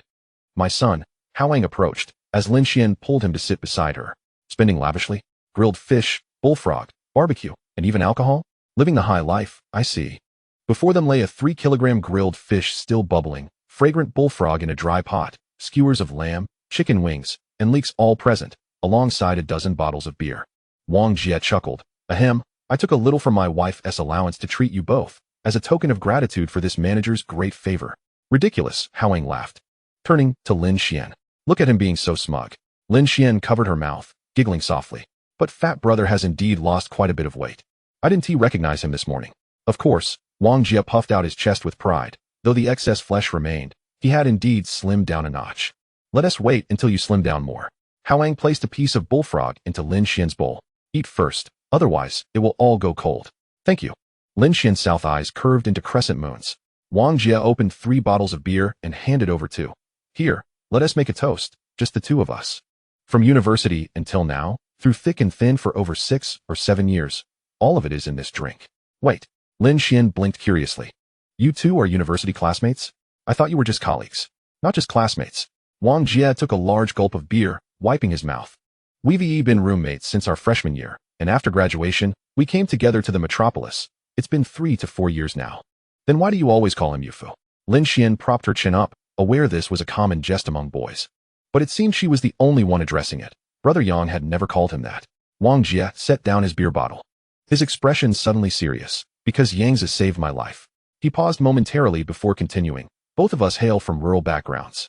During our first year at university, we were overwhelmed by feelings of inferiority, barely managing to make ends meet with our meager allowances. We hesitated to attend gatherings or pursue romantic interests. Relying solely on Hao Yang for companionship, financial endeavors, part-time jobs, and even weekend trips to wholesale markets to sell goods at stalls. The most challenging time came in our sophomore year when my father suffered a back injury at the construction site, and the foreman absconded. The hospitalization cost 50,000 yuan, which our family could not muster. I was so desperate that I nearly resorted to selling blood. Wang Jie's voice grew somber as he recounted how Hao Yang, without a second thought, withdrew his savings from 2 years of scholarships and part-time work, a total of 30,000 yuan.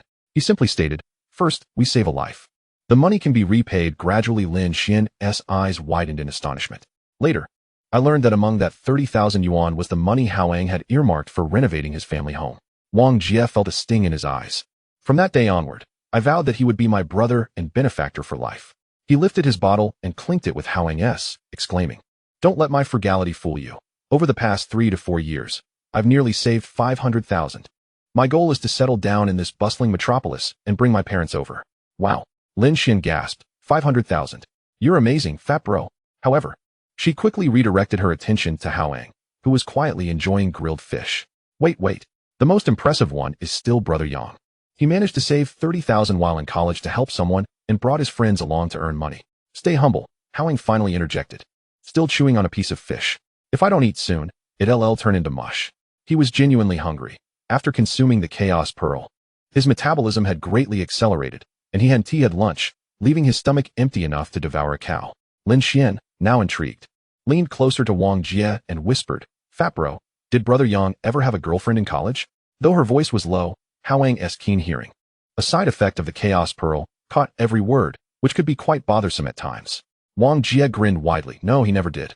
But the number of girls who pursued him could form a queue from the classroom to the school gate, our department's flower, the belle from the neighboring art college. Even the student council president, all defeated. Really? Lin Xian's eyes sparkled with curiosity as she turned to Hao Yang. Why didn't you ever date, Brother Yang? So many people were after you. Hao Yang set down his chopsticks and looked at Lin Xian. Under the warm yellow light of the restaurant, her face was flushed and her eyes sparkled with curiosity and a hint of expectation. He suddenly felt playful. Because none of them were you, he replied with a smile. Boom. Lin Xian's entire being turned crimson in an instant. Her face, neck, and ears blushed visibly, and she gaped, her eyes wide, her mind clearly short-circuiting. They're not me. Is this a confession? It must be a confession. Definitely a confession. What should I do? What should I say? Beside them, Wang Jie nearly spat out his beer, his mind racing with excitement. Wow. Father S amazing. I need to remember this line. Definitely need to remember it, for when I pursue girls. Lin Xian stammered, her tongue tied, unable to articulate a coherent response. Seeing the situation unfold, Hao Yang seized the opportunity to tease her further, offering her a few pieces of bullfrog. All right, let us eat properly instead of asking a million questions. Oh. Lin Xian obediently lowered her head to eat, yet the blush remained, and her lips involuntarily curled into a smile. Wang Jie observed this scene with delight, waiting until Lin Xian calmed down a bit before broaching a more serious topic. Yangzi, what are your plans moving forward? Are you really just going to laze around? Hao Yang took a sip of beer and pondered. I plan to go to Xiangzhou to attend to some matters. If all goes well, I can return and start my own company. Xiangzhou. Wang Jie was taken aback. What is the purpose? A vacation? Business, Hao Yang replied vaguely, likely knowing it would take some time. I'll let you know in advance so you can come help me. Deal. Wang Jie slapped the table. Just give me a heads up, and I'll arrange my resignation. Among brothers, there is no need for excessive chatter. I want to be Brother Yang's secretary too. Lin Xian suddenly raised her left hand, seriousness radiating from her like a diligent student answering a question. Hao Yang chuckled at her enthusiasm. All right. I'll appoint you as chief secretary when the time comes. Yay. Lin Xian beamed, shaking her head in joy. The trio continued their conversation, moving from college anecdotes to work gossip, from real estate prices in the metropolis to future plans. They emptied bottle after bottle of beer, refilled the grilled fish soup twice, and changed the barbecue platter 3 times. By 11:30 at night, Wang Jie settled the bill of over 900 yuan, clearly having spent a significant amount, yet not blinking an eye as he paid. Exiting the restaurant, the night breeze was slightly cool, and the neon lights of the metropolis flowed in the night like a colorful river. I'll escort Lin Xian home, Hao Yang stated. You've had quite a bit to drink. Be careful with the taxi. Understood. Wang Jie waved his hand, hailing a taxi, and departed. The car merged into the traffic. Hao Yang turned to Lin Xian. Where do you live? I'll walk you home. Just nearby. It's a 10-minute walk, Lin Xian replied softly, her heart still racing.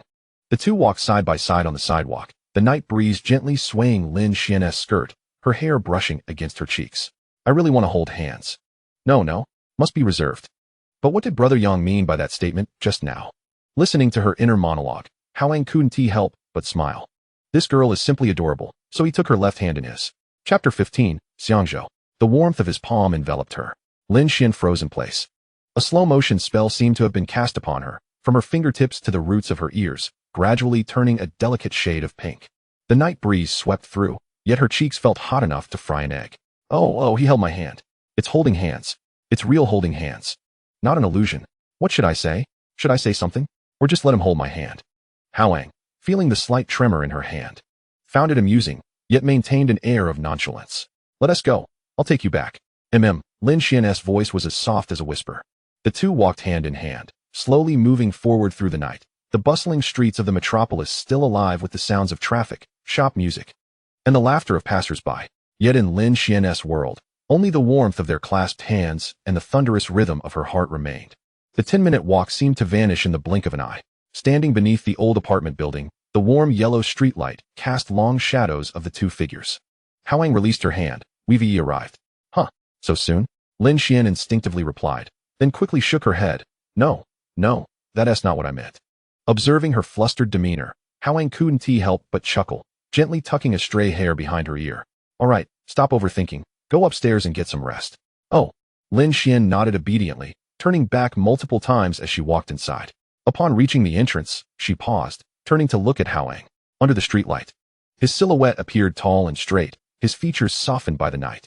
Lin Xian, what are you feeling down about? He has already held your hand. That's a tremendous leap forward. Keep going. Tomorrow, let us be full of energy. Appa, she suddenly called out. Good night. Lin Xian waved, bouncing into the building like a cheerful little rabbit. Hao Yang watched her figure disappear around the corner of the stairs before turning to leave. The night breeze brushed his face as he glanced down at the hand that had just held Lin Xian's, still seemingly retaining its warmth. This girl, he shook his head, but a smile crept onto his lips. For days later, Xiangzhou. The suite in the 5-star hotel was spacious and bright, with a panoramic view of the bustling city skyline from the floor-to-ceiling windows. Hao Yang, clad in a bathrobe, sat at the computer, the screen displaying various documents and maps. Having spent 3 days in Xiangzhou, aside from his initial exploration of this renowned gambling city, he had predominantly remained within the confines of his hotel, diligently researching and strategizing his next steps while awaiting updates from the WeChat group. The chat had been remarkably quiet, which was to be expected. The third sermon from the Zixiao Palace had just concluded, and the powerful beings were preoccupied with assimilating the quasi-saintly teachings and opportunities imparted by Hongjun, either in seclusion or engaged in introspection. It wasn't until the dawn of the 5th day that the incessant notifications from his phone roused Hao Yang from his slumber. Groggily, he grasped his phone, unlocked it, and opened the WeChat group. To his astonishment, the chat had erupted with excitement. Taiyi, all members, from today onwards. The demon court is established atop Mount Buzhu. We shall construct the 33 heavens, the 72 treasure halls, and the 108 towers. The demon race now has its sovereign. Emperor Jun, I, Emperor Jun, shall be the demon emperor of the demon court. My brother Taiyi shall be the eastern sovereign. We pay homage to Fuxi as the Shi emperor and Nuwa as the new emperor. Kunpeng shall serve as the demon master. We also pay respect to the 10 great demon saints and the 365 demon deities. Following this proclamation, congratulatory messages began to flood in. Tontian. Congratulations.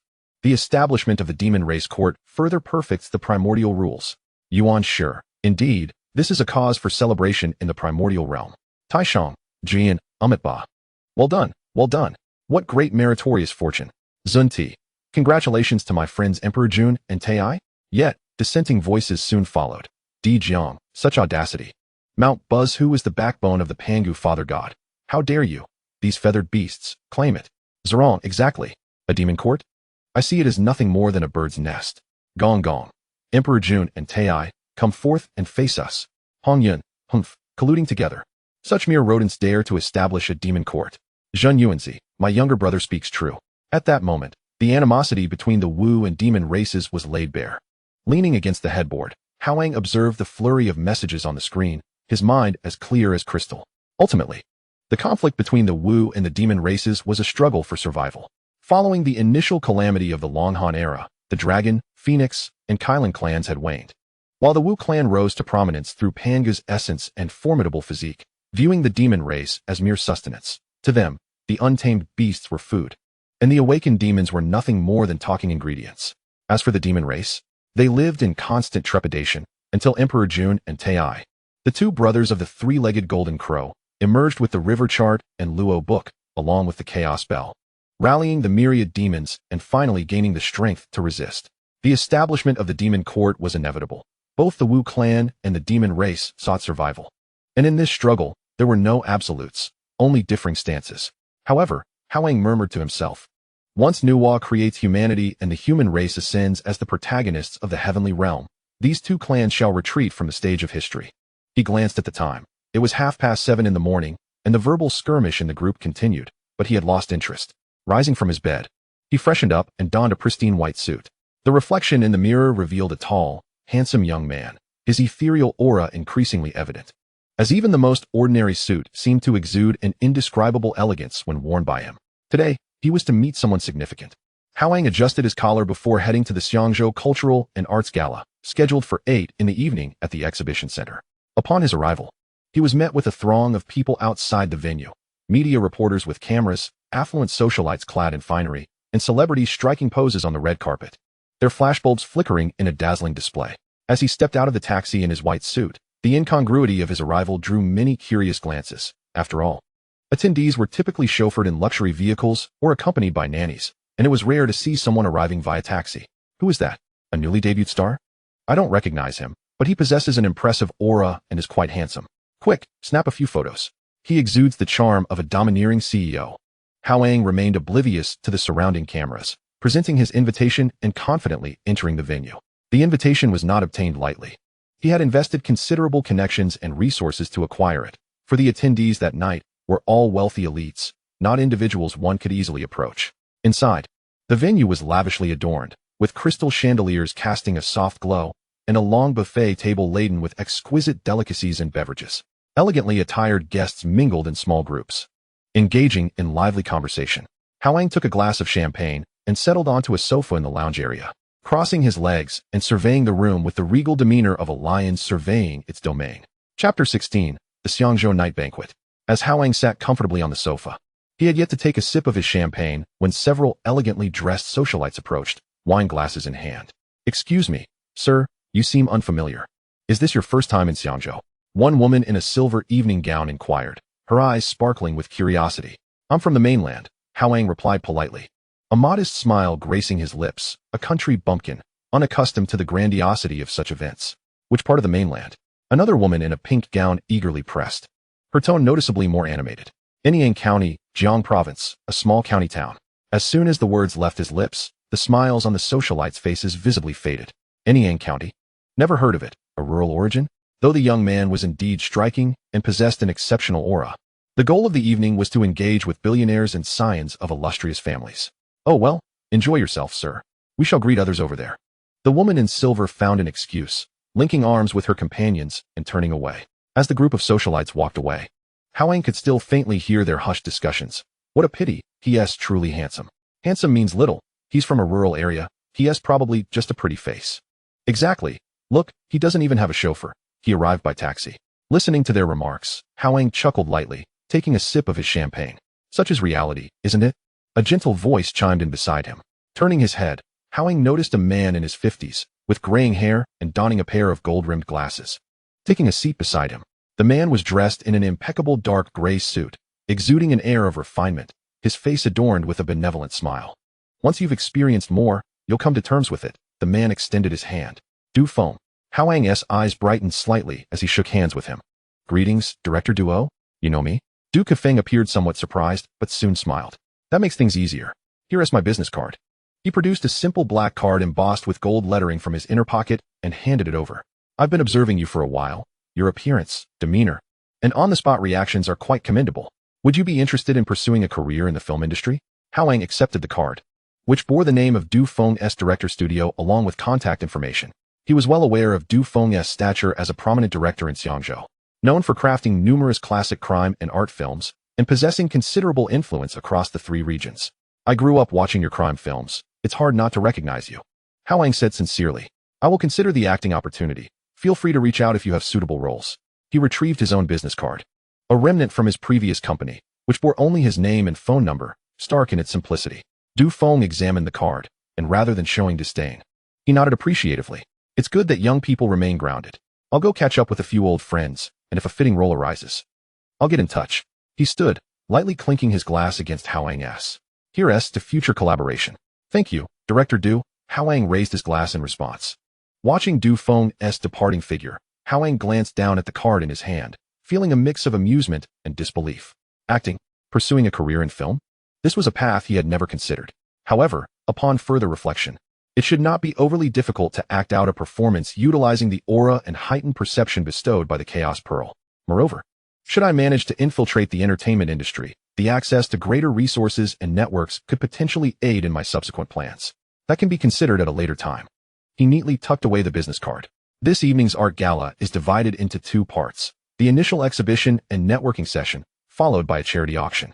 The exhibition hall is already adorned with a plethora of antiques, renowned paintings, and exquisite jewelry, while security personnel vigilantly patrol the area. The lighting casts a radiant glow upon the invaluable exhibits, making them shimmer brilliantly. Hao Yang possesses little interest in the antiques and artworks. He is not here to collect. After casually wandering for a while, his gaze remains fixated on the crowd, searching. At last, 30 minutes after the gala commenced, the person he awaited made an appearance. A slight commotion arose at the entrance of the hall as several security guards clad in black suits and wearing earpieces entered first to ensure safety, subsequently stepping aside. A father and son duo made their entrance. Leading the way is an elderly gentleman in his 70s, his hair a distinguished white, yet meticulously styled. Dressed in a black suit, despite his advanced age, he walks with steady steps and possesses a keen gaze, exuding an air of authority born from years of prominence. Following closely behind him is a man in his 40s, equally well-dressed, exhibiting a composed demeanor, bearing a striking resemblance to the elder. This is the Hou family of Xiangzhou, Huting and Huigang. Numerous socialites in attendance swiftly gathered around, warmly extending their greetings. Mr. Hou, it has been a while. How is your health? Mr. Hou, I owe much to your insights on that last project. Mr. Hou, it appears you have come tonight with something remarkable to unveil. Huiting greeted everyone with a smile, adeptly engaging in conversation while maintaining a respectful distance, while Huigang, standing beside his father, interjected at appropriate moments, their synergy evident. This scene continued for approximately 10 minutes before the crowd gradually dispersed. As the father and son prepared to proceed to the VIP area, Hao Yang seized the opportunity. Approaching them with a glass in hand, Mr. Hou, he said, stopping 3 steps away and bowing slightly, I apologize for the intrusion. But may I inquire if you have a moment for a private discussion? Huiting halted and turned, his gaze settling on Hao Yang. His experienced eyes scrutinized him for a few seconds, revealing a flicker of surprise at the extraordinary aura of this young man, though he appeared unfamiliar. Huigang stepped forward, politely stating, Sir, my father's schedule is rather full this evening. If this pertains to business, it would be prudent to contact the company assistant to schedule a time. It is both business and personal, Hao Yang replied, shaking his head, his eyes fixed on Huiting. Do you wish for the Hou family to advance further in Xiangzhou and even in Longguo? As I understand it, the elder Mr. Hou intends for Huigang to enter the political arena, a strategy that has spanned generations. However, I wonder how many years it will take for Huigang to reach that position, and I can assist you. Xiao Gang, secure a room. Huiting instructed his son with a glance. It was evident to any discerning observer that the Hua family's ambitions were clear, and he was willing to offer this young man an opportunity, which in turn could benefit his own family. Chapter 17, Side Effects. Within the meeting room, the atmosphere was palpably delicate. Hou Tu scrutinized the verdant glass vial resting on the table, then shifted his gaze back to the ethereal young man before him. Having navigated the business world for decades, he had encountered numerous boastful charlatans as well as genuinely talented individuals. Yet this young man was strikingly youthful, and his claims were astonishing. Mr. Hao Yang, Hou Tu began slowly. You assert that this vial of medicine will enable the Hua family to stand atop Longguo and even the world? Indeed, Hao Yang replied calmly. This potion can bolster vitality, purify the essence, cure all ailments, extend life by a decade, and even restore youth. Mr. Hao Yang, do you comprehend the gravity of your statements? Hou Gang interjected. Unable to restrain himself, his brow furrowed. He was well aware that premier anti-aging technologies exist in the West, where a single injection costs hundreds of thousands of dollars and only lasts for a few weeks. Yet, these require continuous treatments, and once halted, aging accelerates. The notion that a single vial could extend life by a decade seemed utterly ludicrous. If such technology existed, any investor would be eager to capitalize on it. How could it possibly come to the Hua family? Hou Gang mused internally, though he maintained a facade of basic decorum. I am fully aware of what I am stating. Hao Yang met his gaze, and precisely because I am aware, I have sought collaboration with the Hua family. The production of this potion is exceedingly limited. Only a few vials are produced each month. It cannot be democratized and must be marketed as a luxury item. He paused, looking towards Hou Tu. As for its authenticity, why not test it? Are you willing to take the risk, Mr. Hua? Hou Tu was silent for several moments before suddenly breaking into a smile. Your proposal is compelling, and your confidence is commendable. Very well. I am willing to place my trust in you this once. Dad, Hou Gang exclaimed, attempting to dissuade him. Hou Tu waved a hand dismissively, uncapping the vial and tilting his head back to consume the potion in one swift motion. The liquid was cool to the taste, imbued with a subtle herbal fragrance, cascading smoothly down his throat, and a gentle warmth began to radiate from his stomach. Hou Gang watched his father anxiously, beads of sweat forming in his palms. 10 seconds. 20 seconds, a minute. Something is changing, Hao Yang suddenly declared. Hou Gang turned quickly to observe his father's face, his eyes widening in astonishment. The deep wrinkles on Hou Tu's visage were visibly diminishing at an astonishing rate, vanishing entirely. His skin transformed from sagging to taut, exuding a vibrant glow of health. His once gray hair began to darken from the roots. Within mere seconds, half of it was restored to its original color. The man appeared to have rejuvenated by at least 15 years. Hou Tu felt the transformation himself. He raised a hand to his face, noting the firm and elastic texture of his skin. More remarkably, the chronic discomfort in his back and joints, which had plagued him for years, felt as though it had been smoothed out by an invisible hand. The weight of fatigue lifted entirely. He stood, moving with newfound agility, his posture straightened. He appeared not as a man in his 70s, but rather as one in his early 50s. This is real, Hou Tu murmured, gazing at his own youthful reflection in the mirror handed to him by his son. Hou Gang, filled with excitement, stammered, Dad, you truly, genuinely look younger. This potion is astonishing. Mr. Hao Yang, are there any drawbacks or side effects to this potion? Hou Gang inquired, his heart racing with elation. Hao Yang chose this moment to speak again. The effects are indeed remarkable. If one were to mention drawbacks or side effects, he paused deliberately, eliciting a tense response from the father and son duo. The drawback is its limited production and high cost. As for side effects, a mysterious smile graced Hao Yang's lips. The side effect is that this elixir can be consumed indefinitely. In other words, it grants immortality. The words immortality rang like thunder in the ears of the father and son. Hou Tu's hands trembled slightly, while Hou Gang's breath quickened, his face flushed. If this were true, if such a potion truly existed, the Hua family would not merely stand at the pinnacle of Longguo. They would become a genuinely immortal dynasty. Mr. Hao, Hou Tu took a deep breath, striving to regain his composure. How much does this potion cost? I shall sell it to the Hua family for 1 billion per vial, Hao Yang stated. How much you choose to sell it for is your prerogative. My obligation is solely to supply. This backpack contains 10 vials, plus the one you just consumed, totaling 11 billion. Hou Tu and Hou Gang exchanged glances, both astonished not by the steep price, but by how remarkably affordable it seemed. Such a groundbreaking elixir, priced at 1 billion per vial? If it were available on the black market, it would fetch 10 billion, with eager buyers lining up. Are there any additional stipulations? Hou Tu queried cautiously. No additional stipulations. I may be residing in Xiangzhou in the future. Our fortunes will be intertwined, and I wish for Xiangzhou to become synonymous with the Hua family.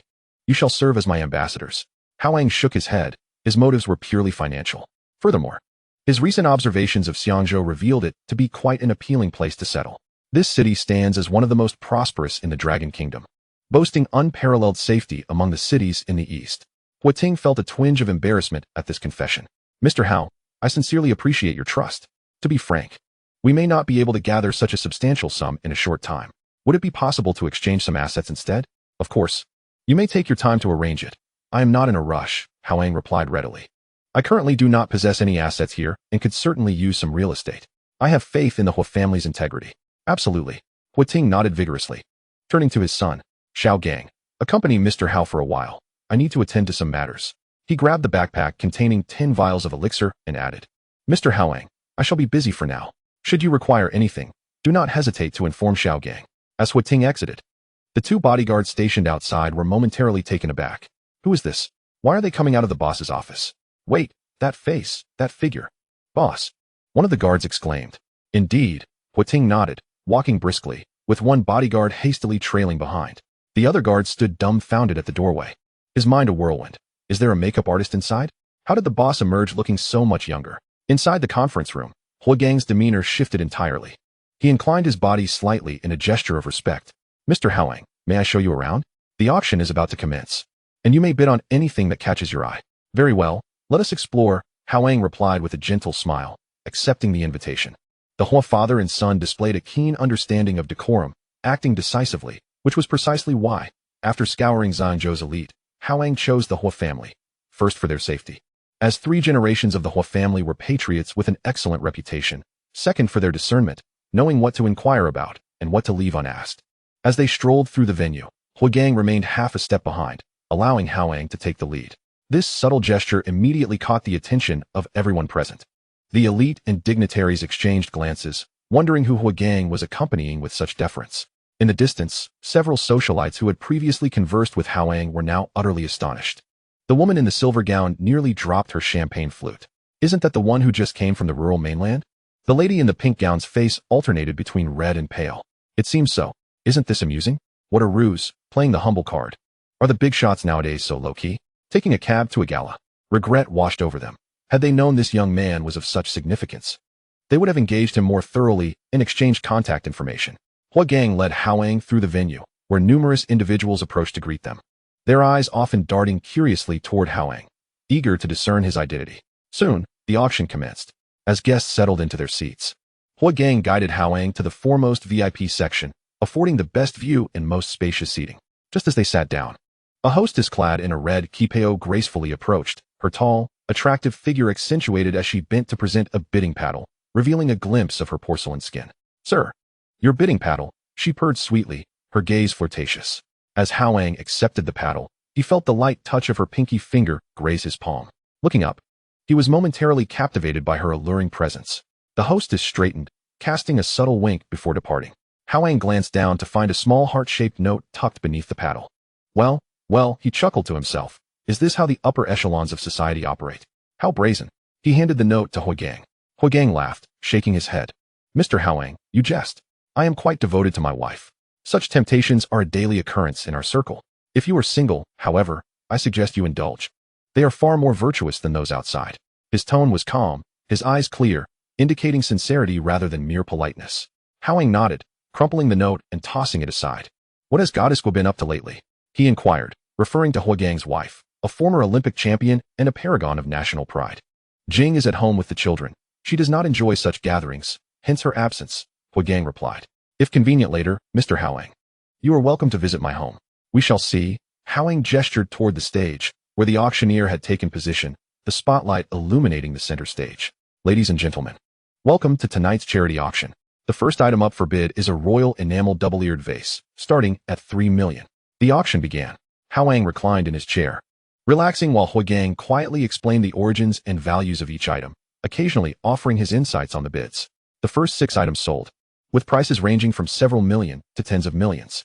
As the auction reached its midpoint, Hou Gang glanced at the relaxed Hao Yang and softly asked, Mr. Hao Yang, are you not interested in these items? Hao Yang returned his gaze from the stage and nodded. As one who has emerged from the mountains, I know little of such luxuries. His tone was unpretentious, devoid of any feigned superiority or awkward attempts to feign sophistication, merely stating an undeniable truth. Hou Yang chuckled, shaking his head. Mr. Hao Yang, you are being modest. He genuinely believed that this young man, capable of producing a longevity elixir with ease, possessed a composure far beyond his years. If he truly hailed from the mountains, they surely were no ordinary mountains. Let us depart. The evening grows late, and this is rather tedious. Hao Yang stretched, his tall frame elegantly unfolding in his seat, his casual movements imbued with an innate grace. Hou Yang immediately understood. Very well, how about spending the night at my home? The scenery at Qianxue Bay is quite lovely. That sounds agreeable, Hao Yang replied, adjusting his suit jacket. Having already checked out of the hotel, spending a night at Hou Yang's residence seemed a fine idea. The two made their way out, passing through the auction hall, where countless eyes followed their retreating figures, filled with curiosity, intrigue, and the regretful gazes of the earlier socialites. What is the true background of this young man, with Hua Xiao showing such deference? He must be someone of significance. I should have engaged him more. Hao Yang paid little heed to their musings. Half an hour later, the chauffeur-driven vehicle came to a gradual halt by the sandy shore of Qianxue Bay in Xiangzhou. As the car door opened, the briny sea breeze enveloped him. Stepping out, Hao Yang gazed at the beach, outlined by the glow of lights. The waves lapped gently at the shore, distant neon lights flickered, and nearby silhouettes danced, appearing far livelier than the photographs he had seen. Ah, so this is Asia's most expensive beach? Quite bustling indeed, Hao Yang mused. The beach was alive with activity. Children scampered about with plastic buckets, couples strolled hand in hand, and young women in bikinis posed for photos, their laughter carried away by the sea breeze, creating a lively atmosphere. Hou Yang stepped out, positioning himself half a step behind Hao Yang. That is indeed accurate. The property prices here are among the highest globally. He paused before elaborating. Xiangzhou is a place where every inch is precious. The beachgoers are primarily tourists and locals, while those who can afford to buy here are typically social elites and affluent families. Hao Yang nodded, his gaze drifting towards the distant, brilliantly illuminated villa district. Indeed, I must say, this is my first encounter with the sea, and it certainly evokes a unique sensation. His expression remained tranquil, devoid of the usual excitement or exhilaration one might expect from a first-time visitor to the ocean, resembling more the appreciation of a commendable piece of art. Following his line of sight, Hou Yang felt a stir within him. If you fancy it, I can arrange a viewing for you. There are still a few villas on the left unsold, particularly Villa 108, which I find quite appealing. All right, the environment seems pleasant enough, Hao Yang mused before acquiescing. He was, however, unaware of the exorbitant prices associated with the villas at Qianxue Bay. In his mind, the 11 billion from selling the medicine should suffice for a single residence, oblivious to the fact that the finest villas here commanded far greater sums. Yet, Hou Yang refrained from disillusioning him, for in his eyes, the miraculous elixirs capable of rejuvenating one's youth and extending life were invaluable, rendering a mere villa insignificant by comparison. Let us return now, Hao Yang suggested. As the beach was not extensive, after a brief stroll along the shore, he spoke up. Hou Yang's three-story villa was situated among the central row, and as they approached, the iron gate opened automatically. Upon disembarking, Hao Yang scrutinized the exterior of the somewhat weathered house, noting the peeling paint and the railings bearing the marks of time. Yet the overall structure still exuded an air of solemn dignity. This house is a product of the last century, somewhat aged and in need of repair. Yet it has become a part of our lives, Hou Yang explained, a hint of apology in his tone. It is far superior to the self-built homes in my hometown. Hao Yang replied sincerely.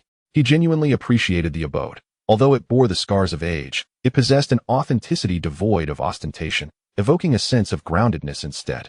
Just as they reached the entrance, the door swung open. A woman clad in simple loungewear stood within, her face devoid of makeup, her long hair casually tied up, and a gentle smile gracing her features. Despite having crossed into her 40s, she appeared remarkably well-preserved, her skin taut and her eyes clear, exuding the distinctive poise of an athlete. Welcome back, she greeted softly. You must be Mr. Hao Yang. Welcome to our home. This was none other than Hou Yang's wife, the former diving queen Guojing.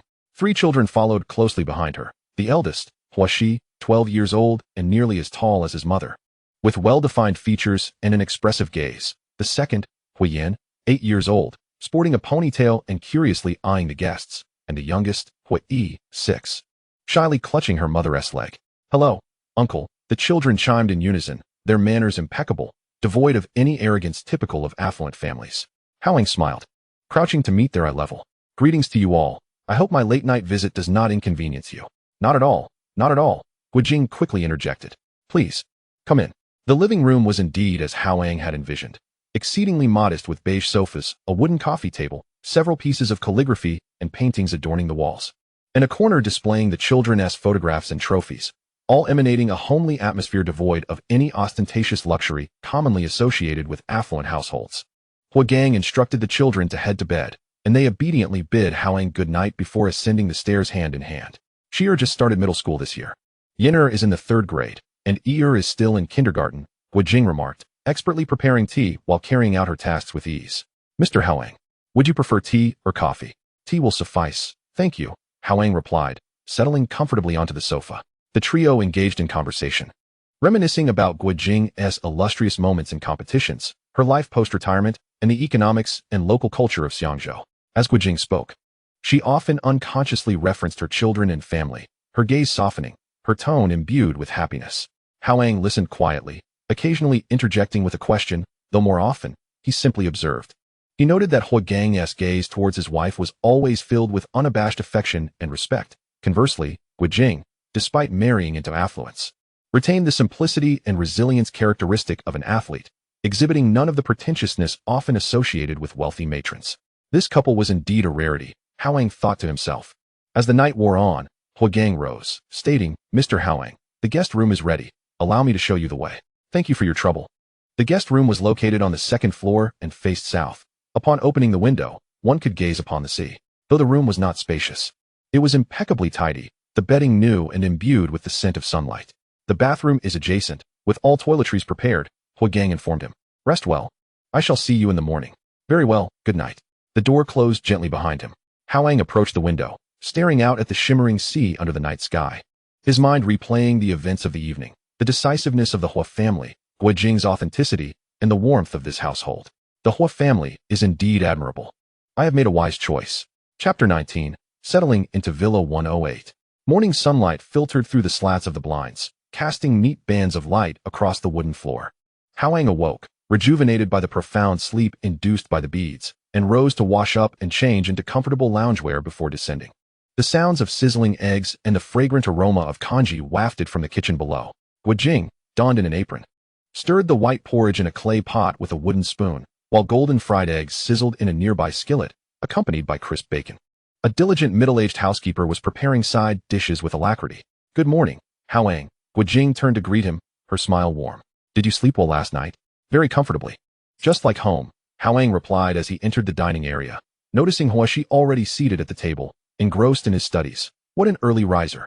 Hou Yan and Hou Yi soon followed, both little girls having already changed into their school uniforms, their hair neatly arranged. Good morning, uncle. The children chimed, their voices bright and cheerful.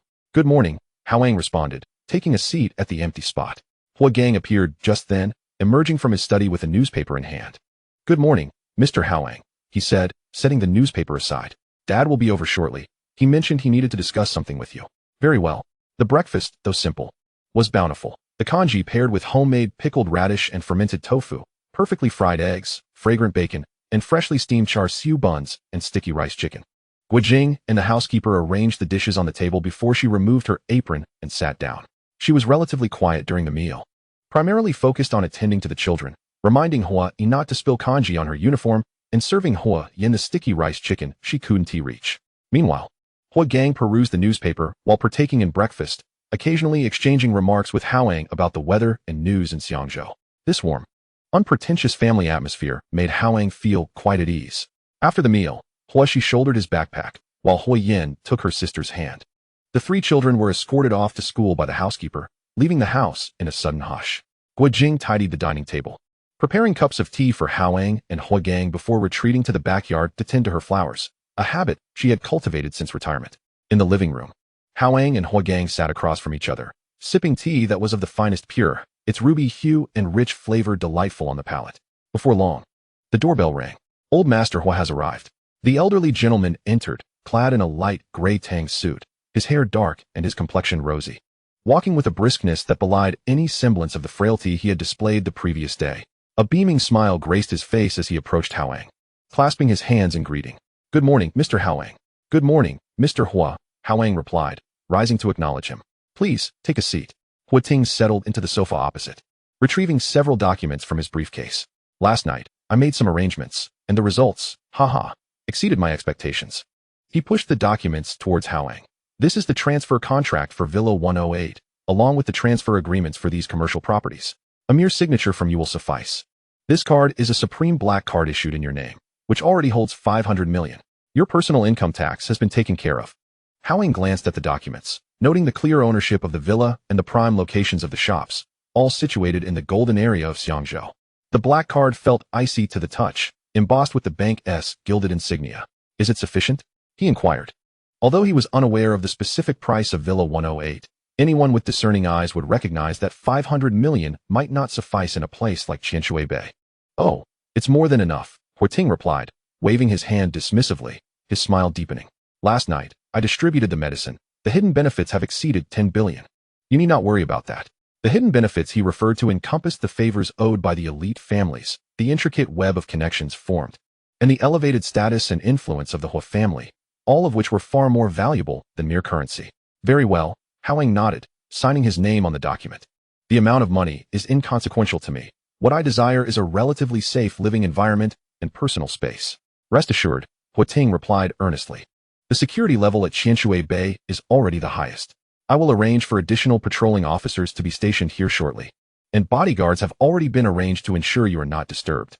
Hao Yang pondered for a moment and continued, in that case, I will provide you with 5 bottles of longevity medicine each month. You can manage it as you see fit and decide on future arrangements based on circumstances. Hou Tu's eyes brightened. Excellent. I appreciate your kindness. He had been contemplating how to broach the topic of the ongoing supply of medicine. But Hao Yang had preemptively brought it up. 5 bottles a month signified a stable, immeasurable resource and bargaining chip. Let Xiaogang take you to 108 today, Hou Tu said. I made arrangements last night. You can move in directly, and the security personnel are already in position. Then let us proceed. Hao Yang stood up, calling out towards the backyard. Sister-in-law, do visit us again when you have the time. Guo Jing looked up from the floorbeat, her hands still muddy, and replied with a smile. Sure. You two go ahead and take care of your business. Clearly, Hou Gang had briefed her on the situation the previous night. As the former diving queen exhibited little surprise or curiosity. Villa 108 was not far from Hou Gang's home, and the drive took only a few minutes. The car halted before an intricately wrought iron gate, and a robust man clad in black uniform approached promptly. He appeared to be in his 30s, with a buzz cut and sharp eyes, standing tall, exuding the aura of a veteran. Young Master Hua, young Master Yang. The man respectfully opened the car door. All personnel at 108 are in place, awaiting your instructions. In the open space before the villa, 7 or 8 individuals had already lined up. At the forefront stood a woman in her 30s, clad in a tailored business suit, her long hair styled neatly, with refined features and an efficient demeanor. Behind her were 2 middle-aged maids dressed in matching gray uniforms, followed by 4 young security personnel, all of whom appeared agile and capable. From now on, this young Master Yang will be your employer, Hou Gang announced as he led Hao Yang forward. Please introduce yourselves. The woman stepped forward, slightly bowing. Greetings, young Master Yang. My name is Tang Shishi, and I will be your personal housekeeper, responsible for the daily management of the villa and coordination of the service team. Her voice was clear and composed. The 2 maids followed suit with introductions. One was surnamed Wang, the other Li. Both locals of Xiangzhou with years of experience serving affluent families. The head of security was the man who had opened the door, named Chen Tao, a former sergeant from a special forces unit. The other 4 security personnel were Lu Yang, Ji Chongming, Yao Jun, and Chen Xian, all comrades from Chen Tao's old unit. Their skills and loyalty beyond question. Hao Yang scanned their faces and nodded. It is a pleasure to meet you all. I have few demands, merely to ensure that you fulfill your duties, maintaining the tranquility and privacy of the villa. I hope we can all enjoy a harmonious existence in this family. His words were simple and his tone gentle, yet inexplicably, an invisible pressure enveloped the gathering. Not domineering, but emanating a natural aura that commanded respect. Young Master Yang, you need not worry. We shall fulfill our responsibilities, Tang Shishi declared on behalf of the group. Well then, Hao Yang turned to Hou Gang. Shall I explore on my own? I will accompany you, Hou Gang replied. No need, you go about your affairs. Hao Yang waved his hand. Hou Gang hesitated for a moment, but nodded. Very well, feel free to contact me if you require anything. After Hou Gang departed, Tang Shishi stepped forward. Young master, would you like me to show you around the villa? Certainly. Villa 108 was not overly large, yet its design was exquisite, boasting an optimal location directly facing the broad expanse of Qianshui Bay, offering unobstructed views. The villa spanned 5 floors, with a total area of 437 square meters. The basement housed a garage and storage room, The first floor featured a sea view living room, the lower level an open-plan dining area and kitchen, and the second lower level a sunroom by the sea. The second floor contained 2 guest rooms and a balcony loft, complete with a private pool. The third floor comprised the entire master suite, including a separate dressing room, bathroom, and a curved balcony overlooking the ocean. The top floor was a glass sunroom adorned with several potted plants and a set of wicker furniture, allowing for a 360-degree panoramic view of the entire Qianxue Bay. The decor followed a modern minimalist style, primarily in shades of white and light gray, complemented by natural wood furnishings and greenery, creating a clean and bright atmosphere. The furniture and appliances were of top-tier brands, yet the design remained understated and unpretentious. The bedding in the master bedroom had been freshly changed today, and toiletries were fully stocked. As Tang Shishi guided him, she introduced, "The kitchen is well stocked, and Aunt Wang and Aunt Li excel in both Cantonese and Western cuisine. Please feel free to let them know your preferences at any time." Hao Yang stood on the balcony of the master bedroom for a while, gazing out. The azure sea sparkled under the sun, resembling fragments of gold, while a few white yachts drifted leisurely in the distance, beyond which lay the undulating green mountains. It truly was a splendid location. "Young master," Tang Shishi inquired softly, "would you prefer to have lunch in the dining room or delivered to the balcony?" "To the balcony, please," Hao Yang replied. "Keep it simple." "Understood." After Tang Shishi stepped away, Hao Yang settled into a lounge chair on the balcony and closed his eyes. The sea breeze caressed his face, carrying a salty freshness, while the sun warmed his skin pleasantly. Chapter 20, Homecoming. The lounge chair swayed gently, the sea breeze brushing against his cheeks. Hao Yang, eyes closed, listened to the distant sound of waves crashing against the shore, yet his thoughts were racing. All of this, the luxurious residences of Qianxue Bay, the Hou family's demeanor, the 500 million resting in his bank account, felt like an unreal dream. With its inception, merely a WeChat group named those matters in the wilderness. Just a few days had passed, and he found himself smiling silently. From a 10-square-meter rental in the Magic City to a billion-dollar mansion in Qianxue Bay. From being harassed by Zhou Baop as a group leader to now being referred to as Mr. Hao Yang by the Hou father and son. This transition was so swift that it left him feeling somewhat dazed. He picked up his phone and opened the long quiet group chat. The last message lingered from the day the demon court was established, a record of the witch and demon clans hurling insults at each other across the void. Since then, the group had fallen silent, with no further activity. What are these big shots up to? Hao Yang pondered, wondering if the witch and demon clans had already clashed. What about Nuwa? Shouldn't she be preparing to create humanity? He swiped his finger across the screen and then exited. Whatever comes will come, he thought. There's no use dwelling on it now. The urgent matter is to arrange my life here. Initially, he had contemplated starting a company upon returning to the Magic City to experience the feeling of being a boss, but now it seemed unnecessary to go through such upheaval. 500 million, coupled with the steady income from 5 bottles of longevity medicine each month, is more than sufficient for him to spend in this lifetime and even the next. Why bother with starting a company? Wouldn't it be better to simply recline and enjoy life? However, he still needs to make arrangements for those around him. That rotund fellow possesses capability. He merely lacks a platform. Perhaps he could be summoned to Xiangzhou and placed under the employ of the Hou family, where he would undoubtedly have a brighter future than in the bustling metropolis of Shanghai. As for Lin Xian, the young girl, recalling her blushing calls of Appa brings an involuntary smile to Hao Yang's lips. To say he doesn't like her would be a falsehood. Having her close by is quite delightful, serving as an additional source of joy. He must certainly bring his father and mother over. The environment in Qianxue Bay is ideal for retirement. Yet, he wonders if his mother would be willing to leave her hometown, where she has spent the majority of her life. Suddenly relocating to such a distant place might be quite an adjustment for her. Regarding his uncles and aunts, he could enlist the Hou family to establish a company in Jiang province, which could be managed by his cousins. As long as they refrained from any reckless behavior, they would have no worries regarding their livelihood. With these thoughts in mind, Hao Yang picked up the intercom that Tang Shishi had prepared for him, meant for communication within the villa. "Sister Sure, please come up for a moment." "Understood, young Master Yang, I'll be there shortly."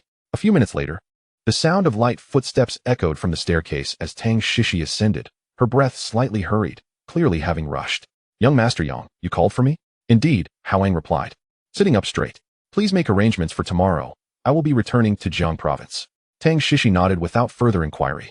"Do you need anyone to accompany you?" Hao Yang contemplated for a moment. This trip was primarily to fetch his family, and logically, a bodyguard was unnecessary. Yet, one must always be cautious. He had made an appearance at the auction, and Hou Gang had accompanied him throughout. It would not be difficult for the affluent families of Xiangzhou to ascertain that he was the supplier of the longevity medicine. It wasn't a matter of mistrusting the Hou family. Rather, The unpredictability of the world means there are always those who would seek to bypass the Hou family and collaborate directly with him. Let Chen Tao select someone to accompany me, he instructed. Very well, I will arrange that immediately, Tang Shishi noted, turning to descend the stairs. The following morning, a black van exited Villa number 108, heading towards Xiangzhou International Airport. On board were Hao Yang, Chen Tao, and another bodyguard chosen by Chen Tao, Chen Xian. Both were dressed casually. Yet their posture was upright, and their demeanor alert, indicating they were no ordinary individuals. Young master, how many days do you anticipate being gone? Chen Tao inquired.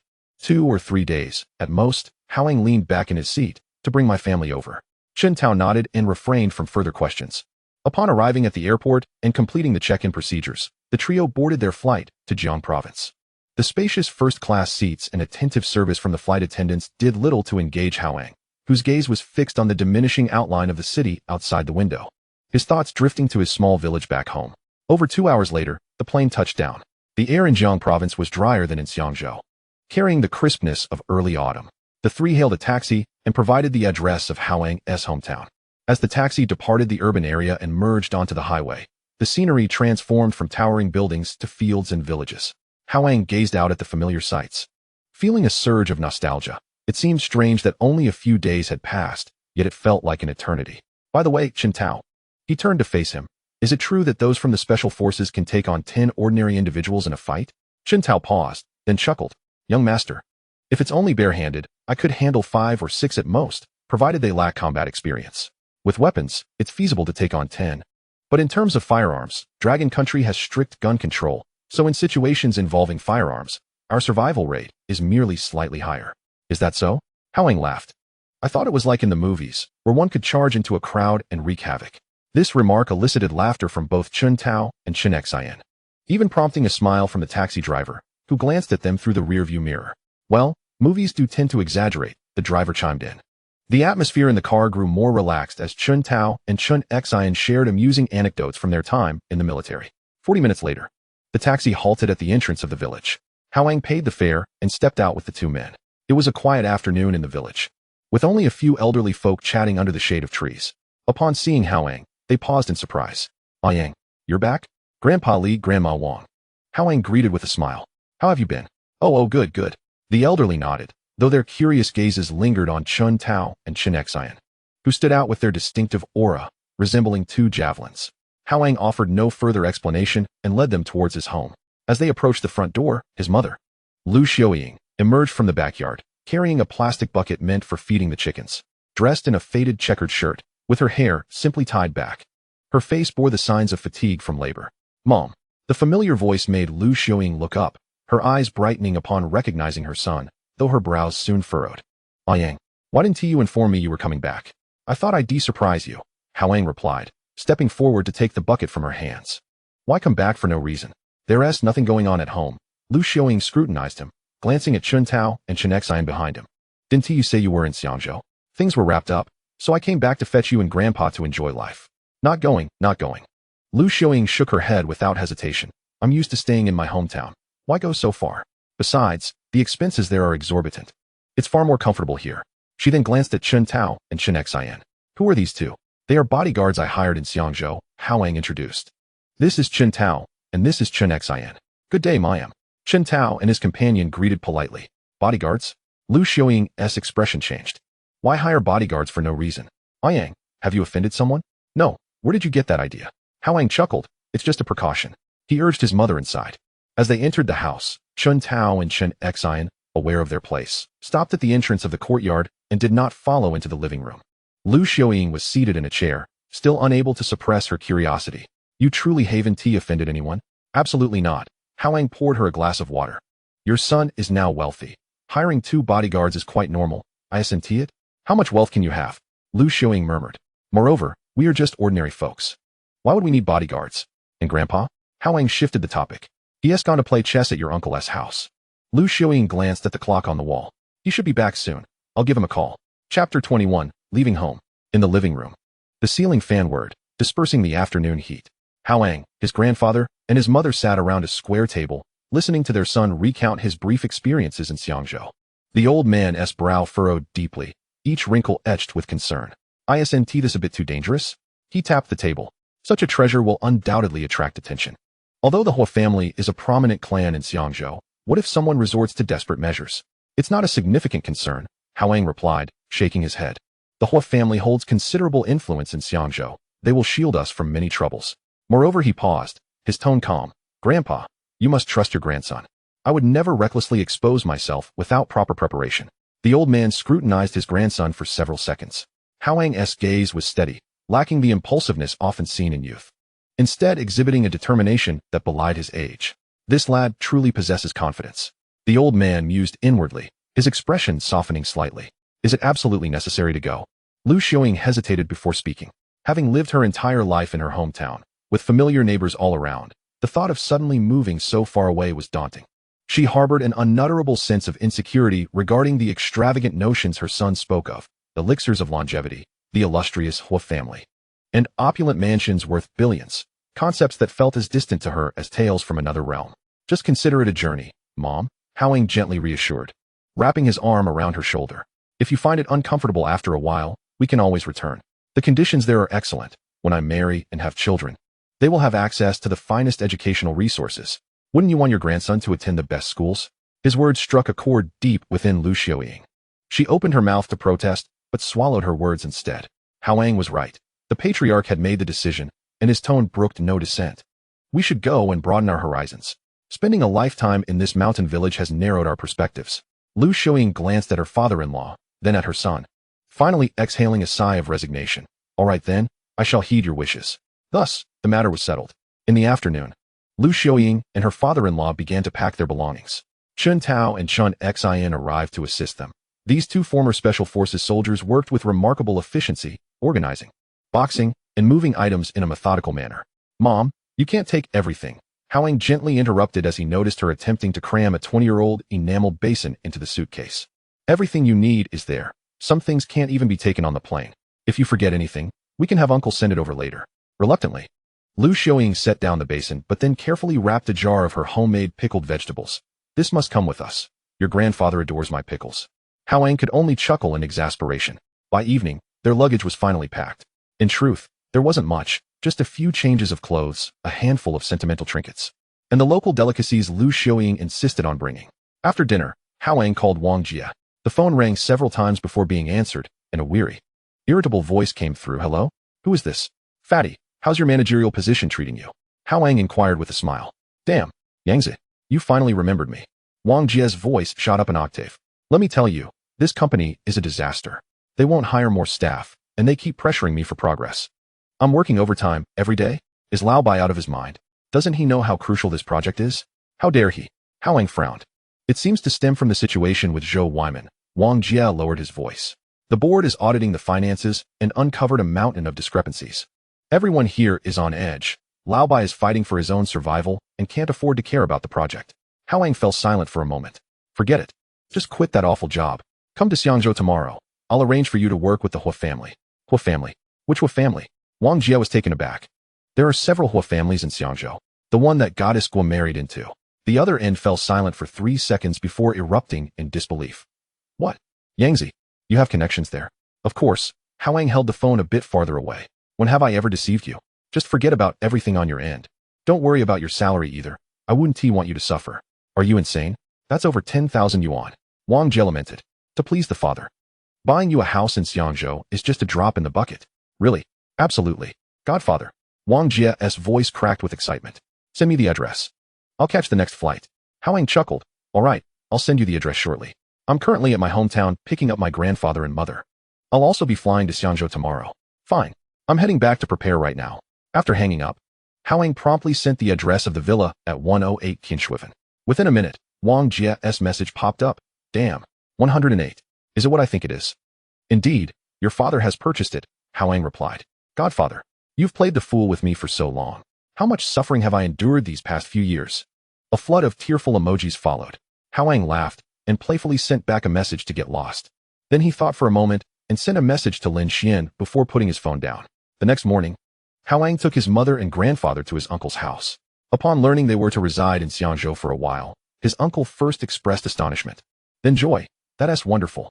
Hao Yang is making a name for himself. It's time for your grandfather and mother to enjoy some comfort. Uncle, Hao Yang said, I plan to establish a company here in Jiang province, primarily focused on agricultural product processing and e-commerce.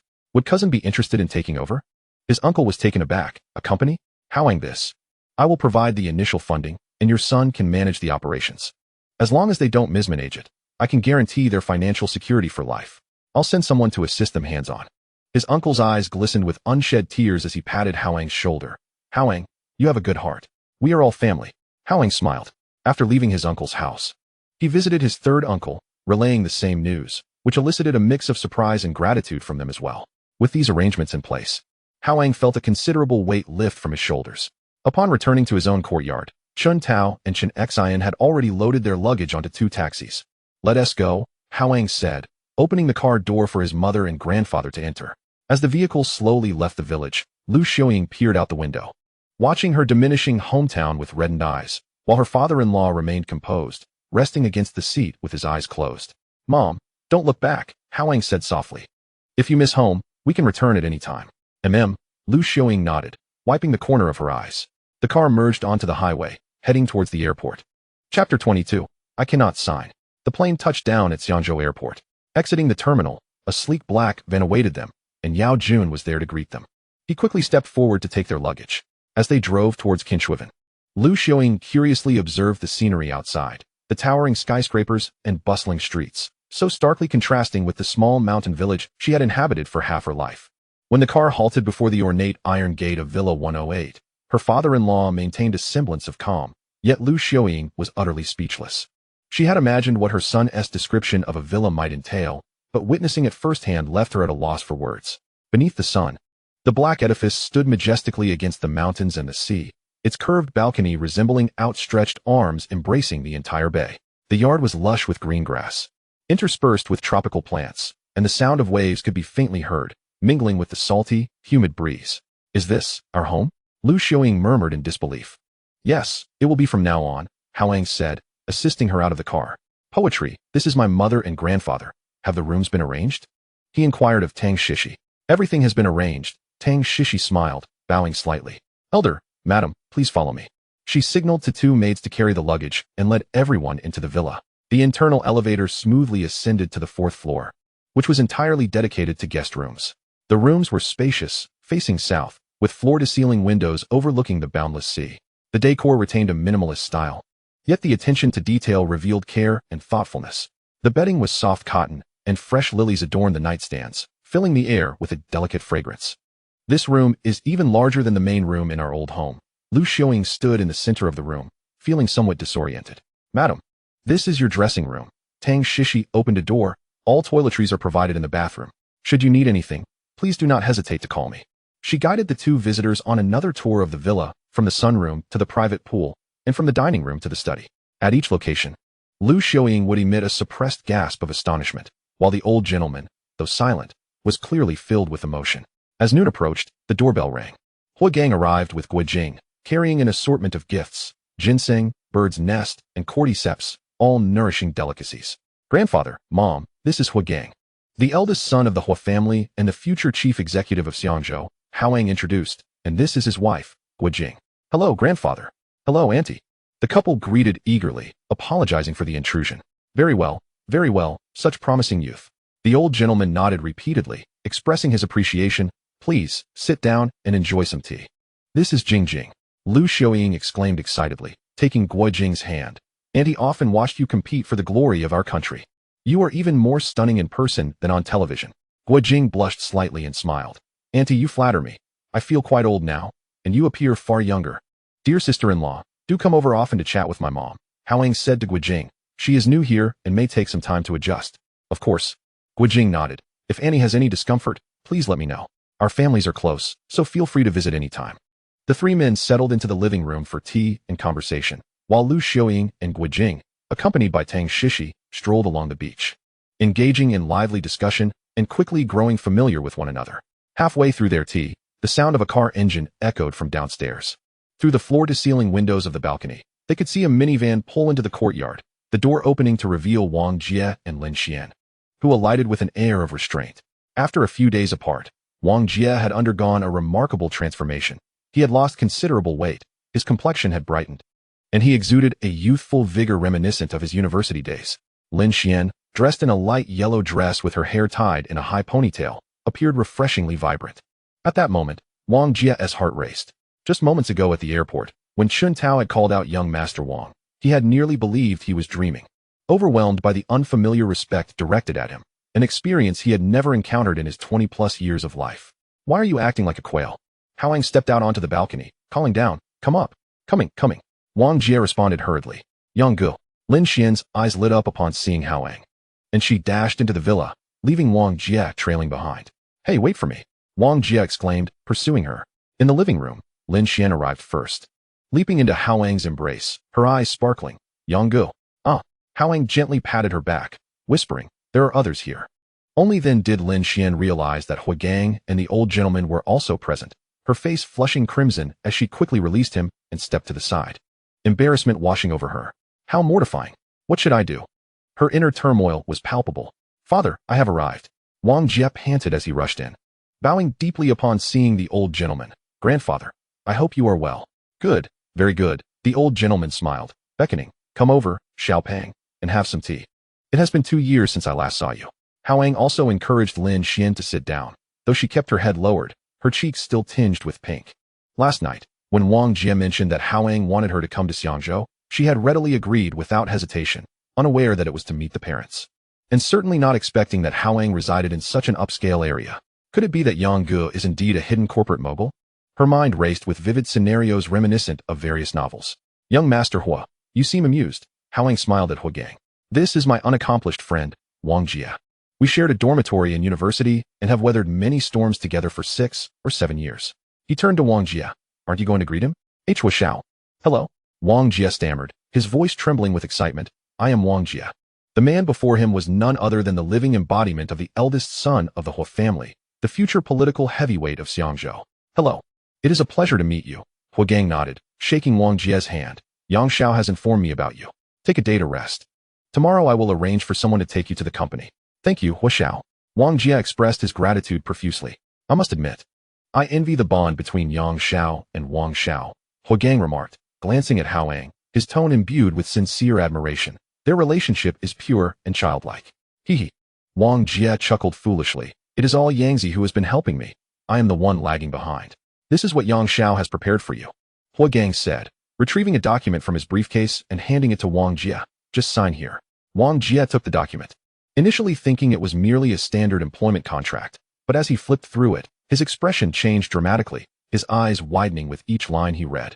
I can't sign this, Yangzi. Wang Jie pushed the document back, his hands trembling. Chapter 23. This is the dream manifesting into reality. In the living room, the atmosphere became somewhat tense. The document Wang Jie had returned lay quietly on the coffee table, the words property transfer agreement glaringly bright in the sunlight. His face flushed as his hands shook, clearly torn between conflicting emotions. I cannot sign this, Wang Jie repeated hoarsely. It is too valuable. Though the contract did not specify an exact price, he had checked the real estate prices in Xiangzhou while waiting for a ride at the airport, particularly in the central districts. A property of merely 100 square meters would cost no less than tens of millions, if not over 100 million, a sum he had never dared to imagine. Last night, when Hao Yang mentioned buying him a house, he had assumed it was a jest. He had agreed to come to Xiangzhou because he trusted Hao Yang, not for the allure of a house. I have only you as a brother. Hao Yang looked at him earnestly. Have you not been clamoring for me to achieve success so you can cling to my coattails? Now that I have truly succeeded, you are hesitating? Wang Jie's lips moved, but no words escaped. Meanwhile, the old gentleman and Hou Gang exchanged knowing glances, silently observing the unfolding scene. This is different. After a long pause, Wang Jie finally managed to voice, I know the housing market in Xiangzhou. For a central property, it would cost no less than 80 million. If it were a house in the mainland worth a few $100,000, I could accept it with a guilty conscience, perhaps losing some sleep over it. But if I sign this, I would not even dare to close my eyes. Yangzi has already helped me too much. His sincerity was evident, his eyes glistening with unshed tears. Hearing Wang Jie's heartfelt sentiments, Hao Yang sighed and turned to Hou Gang. Hua Xiao, please explain to him what money means to me. Hou Gang nodded in understanding, his tone calm, yet resolute. Wang Xiao, money is merely a number to Yang Xiao and me. His arrangement for your job is also to ensure you do not lose your drive and become complacent. Wang Jie was taken aback. Xiaopeng, the old gentleman interjected. His voice gentle, yet carrying the weight of authority. Listen to Yang. Accept it. It will bring joy to your grandfather as well. Do not let the burden of this house weigh on your heart. It will provide you with companionship here, and as you journey through life. This house will offer you many more choices. They are all good children. Brother, Lin Xian chimed in, her eyes wide with innocence as she counted on her fingers. If you don't want to sign, I want to. 100 million. How many zeros is that? I can't even count them all.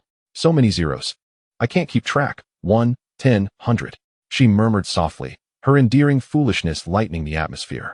Wang Jie gazed at the people around him. Hao Yang's steadfastness, the old gentleman's kindness. Hua Gang's determination, and Lin Xian's innocent confusion with her fingers. Taking a deep breath, he finally, trembling, picked up the document once more. As the pen tip touched the signature line, his hand shook violently, each stroke of his name written in a wobbly yet deliberate manner. As Wang Jie completed the final stroke of his name, he lifted his head, his eyes red-rimmed. Yangzi, it's me. Enough of this sentimental drivel. You sound like a woman. Hao Yang chided, patting him on the shoulder. From now on, focus on your work. Find yourself a beautiful girl from Xiangzhou to marry. And if that doesn't work out, let young Master Hua introduce you to a wealthy heiress. By then, you can live off her. And I'll gladly cling to your coattails. Get lost. Wang Jie laughed and playfully punched Hao Yang on the shoulder. You made me feel all emotional for nothing. Laughter erupted in the living room, dissipating the earlier tension. Just then, footsteps echoed from the entrance as Lu Xiaoying, Guijing, and Tang Shishi returned from their stroll.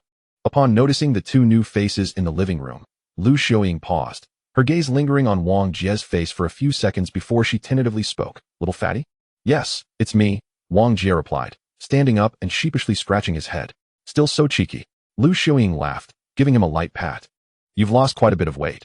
I almost didn't recognize you. Heh, all thanks to Yangzi.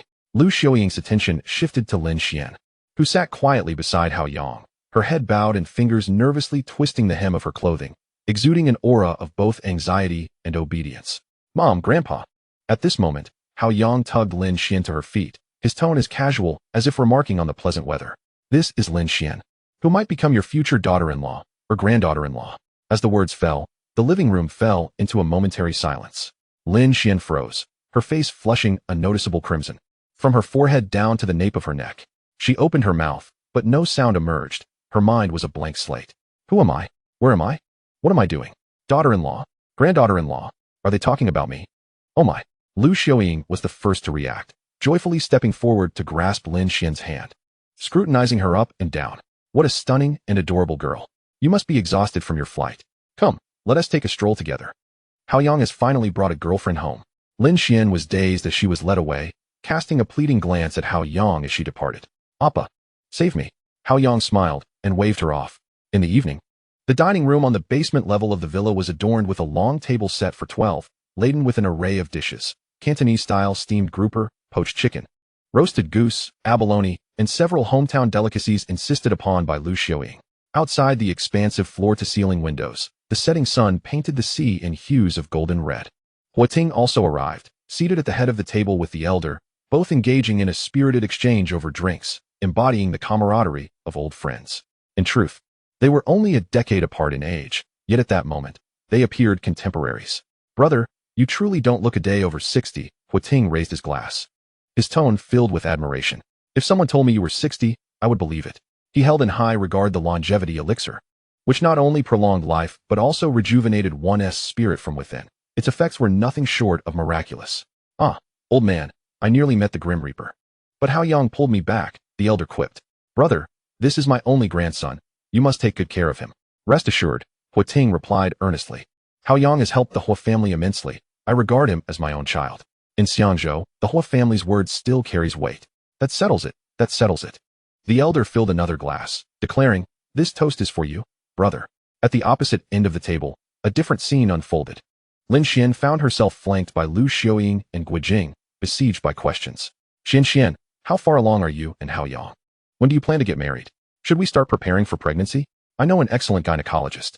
Each question bombarded her, leaving the freshly graduated girl, still unacquainted with the ways of the world, blushing furiously, her head lowered in embarrassment, resembling a timid quail, only managing to mumble responses and forgetting to serve herself any food. Meanwhile, the men's table became a battleground for camaraderie. Come on, let us have a toast. The three of us, Hao Yang raised his glass. Brother gang, Stop with the formalities, just call me Hao Yang. Sure, Hao Yang, Hou Yang responded readily, clinking glasses. Wang Jie quickly joined in, the three glasses gently clinking in the air. The meal was lively and heartwarming. Outside, dusk gradually enveloped the sky, the golden hues of the sea fading into a deep blue night, while stars twinkled in the heavens, and laughter echoed throughout the brightly lit villa. Chapter 24. A test for the cadres. The night breeze from the sea carried a refreshing chill, dispelling the daytime heat.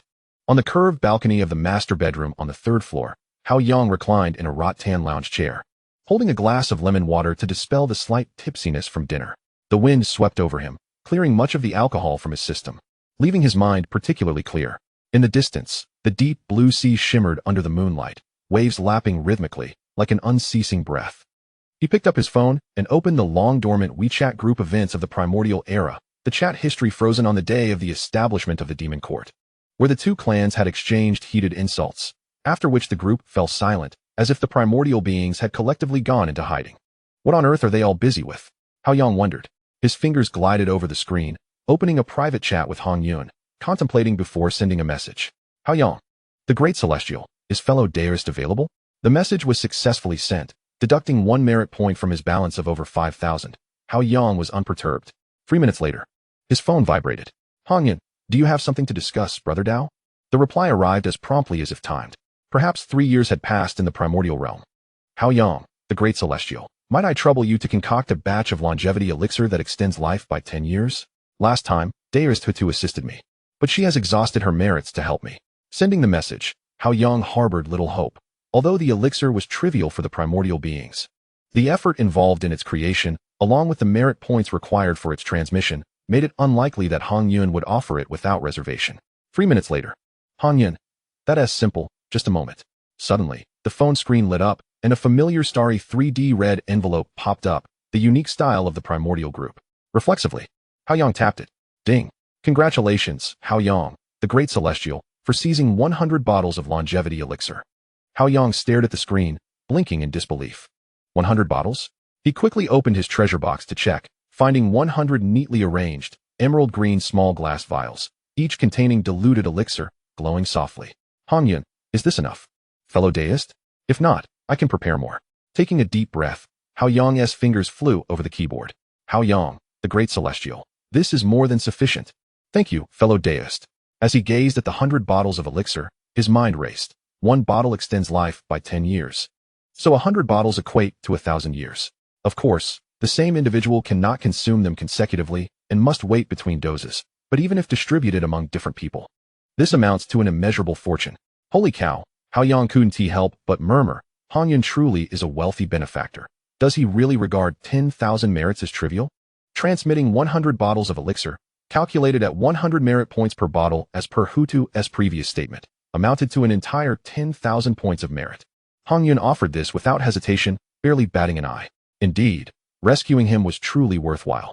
Hao Yang felt a profound satisfaction in his heart, considering the transaction exceedingly advantageous, a favor granted at every request. Reflecting for a moment, he sent another message.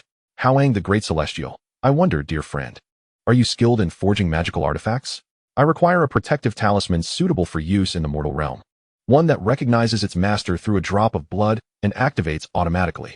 This time, he waited 3 minutes without any response. Could it be that his request was excessive? Just as Hao Yang pondered this, the screen suddenly lit up again. Another red envelope popped out. Good heavens! Hao Yang's hand trembled, nearly flinging the phone away. He tapped open the red envelope. Ding! Congratulations to Hao Yang, the Great Celestial, for acquiring 50 Heart Guardian Jades. Within his treasure chest appeared a collection of translucent white jade pendants, each no larger than a fingernail. Their shapes were elegantly archaic, surfaces shimmering faintly with a gentle aura. Hongyun, fellow cultivator, these were crafted by my elder brother, Zhunti, and are fully imbued with magical power. Once bonded by a drop of blood, they automatically recognize their master and sink into the purple mansion. When danger approaches, they activate a protective shield impervious to any force below the human immortal realm. Hao Yang's eyes widened as he read this description. Shielded against anything below the human immortal level meant that, in the mortal world, these Heart Guardian Jades were virtually invincible defenses. Moreover, their automatic activation and blood bonding made them perfect life-saving treasures tailored for ordinary people. From now on, whoever dares speak ill of Hongyun, I shall take it personally. Hao Yang swore solemnly beneath the night sky. Drawing a deep breath, he typed earnestly. Hao Yang the Great Celestial, my gratitude to dearest Hongyun and dearest Zhunti. I have already guided Nuwa toward her path of sainthood. Within 50,000 years, your opportunity to attain sainthood shall surely arrive. This was the most tangible promise he could offer. Once Nuwa achieved sainthood, he would instruct Hongyun on the path of meritorious sainthood or the method to sever the three corpses. Although the precise timing depended on developments in the primordial world, 50,000 years was but a brief moment there. 3 minutes later. Hongyun, many thanks, brother deist. I shall await the good news with patience. Should any needs arise, please do not hesitate to command. Hongyun's humble term poor deist made Hao Yang chuckle and shake his head. He was anything but poor.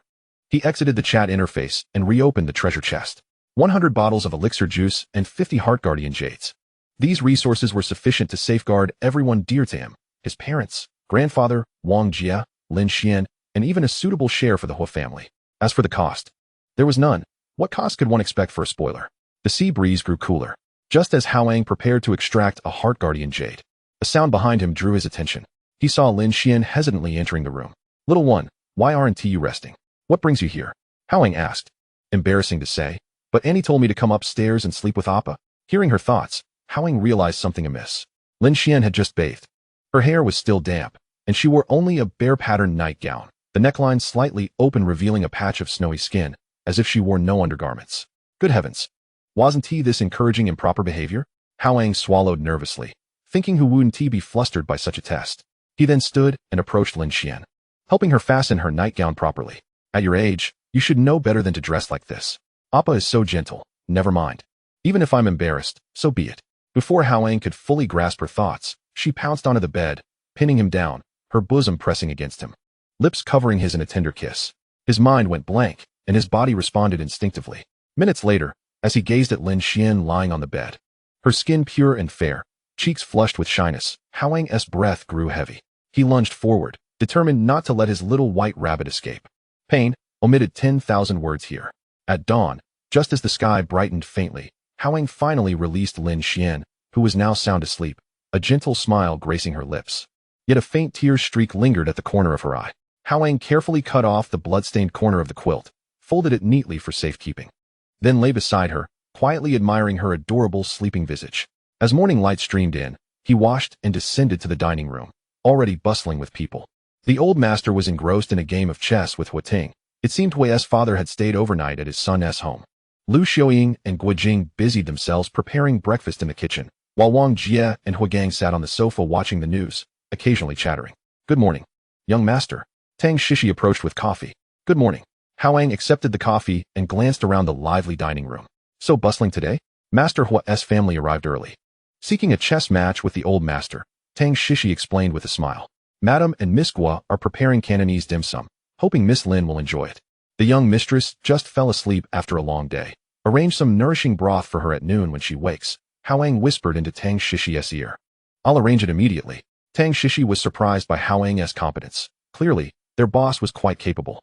Miss Lin suffered greatly last night. Ah, young master is awake. Lu Xiaoying looked back at him. Come sit. Breakfast is almost ready. Whereas the daughter-in-law, she just fell asleep. Mother, don't trouble yourself. Let Sister Shi and the others handle it. You're such a child. How could you treat her so roughly? Lu Xiaoying scolded upon hearing Lin Xian had just gone to bed, fully aware of what had transpired the night before. Hao Yang was speechless. Isn't that because you insisted on testing the officials? Taking his seat at the table, Wang Jie leaned in and lowered his voice. Yangzi, I thought all night. About what? That house. I can't just take it for free. I'll repay you half my salary in the future. Hao Yang regarded him for 2 seconds, then smiled. Fine. But have it paid into my mother's account. Consider it your filial offering to her. Wang Jie was momentarily stunned, then laughed. Deal. But don't come crying poor to me, or I'll give you a beating. Hao Yang pouted. Breakfast arrived swiftly. Shrimp dumplings, siumai, rice rolls, barbecued pork buns, century egg and lean meat congee, and a generous spread. Lu Xiaoying had even steamed some salted vegetable buns she brought from home, hoping to soothe her son's homesickness. Everyone gathered around the table in a warm, harmonious atmosphere. Hao Yang sipped his congee, his gaze sweeping over each person. The old master and Hou Tu were still debating a chess move, their earnestness reminiscent of children. Lu Xiaoying chatted with Guojing about whether she would soon become a grandmother. Wang Jie and Hou Gang ate while checking their phones and discussing Wang Jie's work schedule. Outside, The sunlight was just right, the sea surface sparkling like scattered jewels. Hao Yang wished he could live such days forever. Chapter 25. The Heart Guardian Jade. After breakfast, Hao Yang returned to his third-floor bedroom. Lin Xian remained curled up in bed, soundly asleep. The quilt was half pulled back, revealing her fair shoulder and part of her delicate face. She slept peacefully, a faint smile playing on her lips as if dreaming sweetly. Yet the tear stains at the corner of her eyes remained faintly visible. Hao Yang stood beside the bed for a moment, a gentle smile unfurling on his lips. He bent down and softly kissed her forehead, then tucked the quilt neatly around her before turning toward the balcony. The morning sun streamed through the glass, casting a golden shimmer over the sea. Settling into a recliner, he took out his phone and opened the treasure chest, mentally selecting a Heart Guardian Jade. The system promptly prompted, "Ding. Extracting Heart Guardian Jade requires 100 merit points. Confirm extraction?" Impressive. It truly is a treasure capable of defending against human immortal realm attacks, Hao Yang murmured, marveling at the cost. Though only 100 merit points were needed for extraction, he knew that Hongyun had spent a staggering 10,000 merit points to send a single jade. 50 jades meant Hongyun had invested 500,000 merit points. "Hongyun, my friend, this favor I owe you deeply," Hao Yang whispered.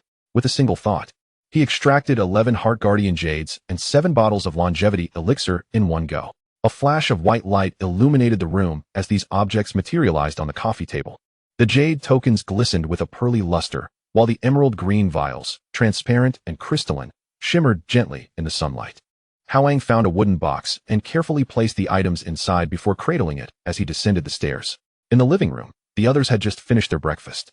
The elder was engaged in a game of chess with Hou Tu, while Hou Gang and Wang Jie sat on the sofa discussing work arrangements. Lu Xiaoying and Guijing were tidying up the dining table in the basement. "Shija," Hao Yang called out from the staircase to Tang Shishi, who was preparing tea. "Could you fetch some blood collection needles?" "Certainly, young Master Yang," Tang Shishi replied, setting down the teapot and making her way to the medical room prepared by the Hou family, which was stocked with a variety of common medical supplies. Hao Yang settled onto the central sofa in the living room, placing the wooden box on the coffee table, which emitted a faint clicking sound, drawing everyone's attention. Upon seeing the contents of the box, Hou Ting's breath quickened. Those verdant vials were unmistakably the elixir of youth. The adjacent jade tokens, though their purpose remained unknown, were undoubtedly extraordinary given their association with the longevity potions. Wang Jie's eyes lit up as he recognized the small vials. It was the very potion he had consumed to shed pounds and enhance his appearance. While he was unsure of their exact worth, he had personally validated their efficacy. The elder squinted slightly, remaining silent but observing intently, aware that his grandson's forthcoming actions were likely significant. Tang Shishi soon returned with a box of sterile blood collection needles. Though her curiosity piqued, her professional ethics reminded her to refrain from asking questions. She placed the needles on the coffee table and stepped aside. "Shija," Hao Yang lifted his gaze to her, "please call my mother and sister-in-law from the kitchen. And have the aunts step outside for now. No need to inform them to come in yet." "Understood." Tang Shishi nodded and turned toward the kitchen in the basement. Before long, Lu Xiaoying and Guijing arrived, while the two aunts followed Tang Shishi out of the villa, remaining on standby in the courtyard. "What's going on, Yang?" Lu Xiaoying approached, glancing at the box on the coffee table. "I've had this medicine before." She assumed her son was about to offer her another dose. "Mom, please have a seat," Hao Yang gently urged, guiding her to the adjacent sofa as Guijing joined them, curiosity evident in her eyes. The atmosphere in the living room grew tense. Hou Ting set down his chess piece, and both Hou Gang and Wang Jie halted their conversation. All eyes now fixed on Hao Yang. Hao Yang first retrieved 5 vials of the longevity potion, sliding them across to Hou Ting. "Uncle Hua, here are 5 vials for this month. Please accept them." Hou Ting's hands trembled slightly as he cautiously examined each vial before placing them into his briefcase, repeatedly expressing his gratitude. "Good, good, good. With these, Xiao Gang's career will flourish." He cradled them as if they were priceless treasures, for indeed, they were. Next, Hao Yang produced 2 more vials, presenting them to Hou Gang. "These are for you and your sister-in-law." Hou Gang's expression shifted, and he quickly waved his hands. This is too precious. I cannot accept." Beside him, Guijing covered her mouth in shock, her eyes widening. She had witnessed the miraculous effects of the elixir firsthand, knowing full well its worth. "Listen to Yang. Drinking it is beneficial for your health," Lu Xiaoying said, rising to take a vial, unscrewing the cap, and directly handing it to Guijing. Guijing glanced at her husband, then at Lu Xiaoying, ultimately looking back at Hao Yang, who nodded encouragingly. Taking a deep breath, she accepted the vial and drank its contents in one swift motion. Seeing this, Hou Yang no longer hesitated and grabbed another vial to consume. Isn't this just a weight-loss beauty potion? Wang Jie murmured from the side, perplexed by the solemnity of the moment. Haha, Hou Yang placed the empty vial down, feeling a warm sensation enveloping him, so comfortable that he wanted to sigh. Seems like you've tried it too, Jie. The price of this is enough to shock you. One vial is worth the entire set of houses Hao Yang gifted you. Wang Jie froze, his neck twisting like a rusted gear as he turned slowly to Hou Yang. How much? 100 million, Hou Yang replied. And this is the internal price given to our Hou family by Hao Yang. The returns when we market it will be several times this amount. Goodness. Wang Jie leapt from the sofa, his voice pitchy. Hao Yang, tell me this isn't true. It's fake, all fake. Crazy. Hao Yang shot him a glance. Do you think my money fell from the sky? He paused, contemplating, and realized it might indeed have. Wow. Wang Jie slumped back onto the sofa, staring down at his belly as he muttered. Have I already swallowed 100 million? I've never seen so much money in my life. All right, enough joking. Hao Yang tapped the coffee table, redirecting attention. Now comes the main event. Everyone's focus returned to him. Hao Yang retrieved a heart-protecting jade from the box and picked up a blood collection needle, carefully twisting off the protective cap before gently pricking his left index finger, allowing a drop of bright red blood to emerge. Hao Yang, what are you doing? Lu Xiaoying exclaimed, startled. Without a word, Hao Yang let the droplet fall onto the pristine jade token. An extraordinary scene unfolded. The moment the blood touched the jade, it was as if a droplet had fallen into the desert, producing a soft sound before being entirely absorbed by the token. A gentle white glow emanated from its surface, intensifying in brilliance. Suddenly, the jade transformed into a streak of light, swift as lightning, darting towards Hao Yang's heart and vanishing into his chest. Hao Yang, Yangzi. Everyone was left dumbfounded. Hou Ting leapt from his seat, while Hou Yang and Wang Jie rushed forward. Hao Yang raised a hand to calm them, gesturing for them to sit. I'm fine. He felt a warm sensation in the region of his heart, as if a gentle flame was burning within, utterly comfortable with no discomfort whatsoever. This is the heart-protecting jade. Hao Yang held up another token for everyone to see. What you just witnessed is its activation method. Simply a drop of blood is sufficient, and it will recognize its master. Integrating with the heart. He paused, his tone turning serious. Its purpose is quite simple. In the face of insurmountable danger, it will activate automatically, forming a protective barrier around the body. Of course, it can also be summoned through will, just as I am demonstrating. Hao Yang stood, concentrating, and a faint green spherical barrier enveloped him before dissipating at his command. Zhen Yuan's would attribute magic. As for the strength of the protection, Hao Yang pondered how to express it in relatable terms. To put it this way, it could withstand even the center of a nuclear explosion. The living room fell into a profound silence. Everyone stared at Hao Yang, as if struggling to comprehend what he had just said. Nuclear explosion center? Wang Jie stammered. Yangzi, you're not joking, are you? Do I appear to be joking? Hao Yang countered. Not at all. Wang Jie met Hao Yang's earnest gaze, then glanced at the jade tokens on the coffee table, suddenly feeling as though this world had become surreal. A talisman capable of withstanding a nuclear explosion? Such a notion transcended the realm of science. Hou Ting took a deep breath and returned to his seat, casting a complex gaze upon Hao Yang, one of shock, reverence, and above all, relief that he had not entertained any nefarious thoughts in the past. Chapter 26, The Prelude to the Lich Cataclysm. In the living room, as the shock from the heart-protecting jade tokens lingered, Hao Yang began the distribution. One by one, the lustrous jade tokens were handed out to each person. Hou Ting, Lu Xiaoying, Hou Gang, Guo Jing, and Wang Jie, each receiving their own piece. He retrieved 3 pieces from the box and handed them to Hou Gang, saying, "These are tokens of introduction for the 3 children." Hou Gang opened his mouth, intending to say something, but found his throat constricted, rendering him utterly speechless. As he accepted the jade medallion, its gentle warmth and substantial weight conveyed not mere physical heft, but heartfelt sentiment. Please, do not refuse. Hao Yang's gaze swept over everyone, his tone calm, yet imbued with an undeniable authority. In the future, we shall transform Xiangzhou into our Xiangzhou. This journey will be fraught with countless overt and covert challenges. This is my assurance to you all, and the foundation upon which we shall build our enduring legacy. The elder nodded, picked up a blood-drawing needle, and without hesitation, pricked his finger, allowing droplets of blood to fall upon the jade medallion. A flash of white light signified the completion of the bond. Lu Xiaoying followed suit, taking Guo Jing's medallion in hand. Jing, let Annie assist you. Guo Jing, still in a state of shock, numbly extended her fingertip. The slight sting of the needle jolted her to awareness, and as she watched the jade medallion dissolve into a stream of light and merge with her chest, she felt a warm reassurance at her heart's location. Hou Gang took a deep breath, completing his recognition of ownership as well. Wang Jie, however, was entirely bewildered, mechanically following the group's motions of pricking fingers and letting blood drop, watching the jade medallion glow and vanish. Throughout the process, his mind was a blank slate. With only a single phrase echoing repeatedly, "The nuclear explosion center can withstand it. The nuclear explosion center can withstand it." Everything he had experienced today felt surreal, as if he were trapped in an absurd dream, yet the prick of pain at his fingertip and the warmth in his chest served as reminders of its reality.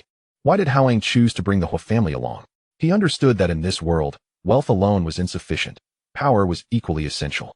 Possessing wealth without authority was akin to a plump sheep entering a den of wolves. They could do as they pleased, and the industry cultivated over decades could vanish overnight. The Hou family possessed political foundations and social standing, with 3 generations deeply rooted. In their collaboration, the Hou family would provide a protective umbrella while he would offer resources and treasures beyond the ordinary, ensuring mutual benefit for enduring success. Once the items had been distributed, a subtle tension lingered in the living room. Hou Ting meticulously stored away 5 vials of longevity elixir, his fingers brushing against the invisible protective jade at his chest. Far superior to any bodyguard, his face radiated an uncontainable excitement. "Ah Yang, I will set things in motion immediately. Rest assured, the Hou family will not disappoint you." With that, he nodded to everyone and hurriedly departed with his briefcase. With these elixirs, he could barter for unimaginable favors and resources within the upper echelons of Xiangzhou and even Long Country. Hou Gang also rose, patting Wang Jie's shoulder. "Ah Jie, let's go. I'll take you to see the company." "Huh. Oh, okay." Wang Jie, still dazed, allowed Hou Gang to lead him out. Guijing smiled as she linked arms with Lu Xiaoying. "Annie, would you like to come over to my house for a visit? I just moved in a few potted plants. I'd love your advice on how to arrange them." "Of course, that sounds wonderful." Lu Xiaoying happily followed her. The elder stretched languidly. "I'll take a stroll on the beach and soak up some sun." In the blink of an eye, the living room was left with only Hao Yang. Leaning back on the sofa, he rubbed his temples, having gone a night without sleep and dealt with so many matters. Fatigue finally began to set in. He ascended the stairs and returned to his bedroom on the 3rd floor. Lin Xian was still asleep, now lying on her side, cradling a pillow, a sweet smile gracing her lips. Hao Yang carefully slipped under the covers, wrapping his arms around her slender waist from behind. In her slumber, Lin Xian instinctively nestled closer, finding a comfortable position before drifting back into deep sleep. With the warmth of her soft form in his embrace, Hao Yang soon closed his eyes and fell into a deep slumber. He slept soundly until the afternoon, when the insistent ping of WeChat notifications roused him. Ding dong, ding dong. The repetitive sounds pierced the tranquility of the quiet bedroom. Frowning, Hao Yang opened his eyes, and Lin Xian stirred in his arms, letting out a dissatisfied murmur as she burrowed deeper under the covers. He cautiously extricated his arm, rising to grab his phone from the bedside table and stepping onto the balcony. Opening WeChat, he found the group chat titled Matters of the Primordial Era. Notifications had piled up to 99. Dijun, Hongyun, Wu Clan, you are courting death. 3 exclamation marks conveyed the fury that could be felt even through the screen. Taiyi Zhenyuanzi, you are determined to side with Hongyun, are you? Dijun. Oh, why is the Demon Emperor in such a rush? Gong gong, what is the big deal about killing a few of your little minions? Hongyun, it's merely a branch of your tree that I chopped off. Zhenyuanzi, I didn't catch that. Taiyi, please repeat. Dijun, you have killed my demon court-s gods and destroyed my clan-s precious fusang tree. This matter is far from over. Taiyi, Zhenyuanzi, if you have the ability, don't rely on the earth book. Fight me one-on-one. Zhenyuanzi, you speak as if you are not using the chaos spell. Taiyi, Nuwa. Everyone, please calm down. Is there a misunderstanding here? Dijun, Nuwa, which side are you on? Hongyun, no misunderstanding. I simply found those 2 little nuisances displeasing, so I chopped their tree for fun and to exact some revenge. Zhu Rong, no objections. If you have the guts, come out of the demon court and let us settle this. As Zhu Rong's words echoed, a silence enveloped the chat for a few moments. Neither Dijun nor Taiyi responded. Hao Yang gazed at the screen, his brow furrowed. A branch of the fusang tree was severed? He recalled the lore of the primordial era. The fusang tree was an innate spiritual root on the Sun Star, the dwelling place of the Jinmu clan, and more importantly, it nurtured Dijun's 10 sons, the future 10 golden crows. The severing of a branch equated to wounding the very essence of the fusang tree, directly impacting the Jinmu's progeny. This enmity had escalated tremendously. In the world of the primordial era, amidst the 33 heavens, atop Mount Buzhu, the sun blazed fiercely, painting the entire sky a radiant gold. Yet, the grand fusang tree at the center appeared withered, its main trunk marred by a gruesome break. Golden sap oozing from the wound and evaporating into mist under the scorching flames of the sun. Dijun stood beneath the tree, his eyes ablaze with fury. Fixated on the gash. Mobilize. Mobilize. I demand a fight to the death with the Wu clan. His voice was hoarse, each word seeming to be forced through gritted teeth. Taiyi, standing beside him, wore a similarly grim expression, yet managed to retain his composure. Brother, we must not. Our clan's strength requires fortification. The Zhou star array is not yet complete. The 12 ancestral witches of the Wu clan possess strength surpassing ours. And with Zhen Yuanzi and Hongyun as our enemies, we stand no chance. Though he spoke the truth, Dijun was unwilling to listen. Then what are we to do? He spun around, his emotions causing the sun's flames to churn violently. The Fuzang tree has been harmed. My son's development is compromised. That is the future of my Jinwu clan. Taiyi hesitated, stepping forward and placing his hand on the break of the Fuzang tree. The illusion of the chaos bell manifested behind him, its chime resonating softly as the power of time flowed gently, attempting to mend the damage.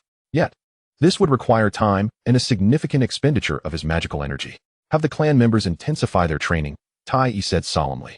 The Zhou star array must be completed swiftly, and as for the Wu clan, we will settle that score eventually.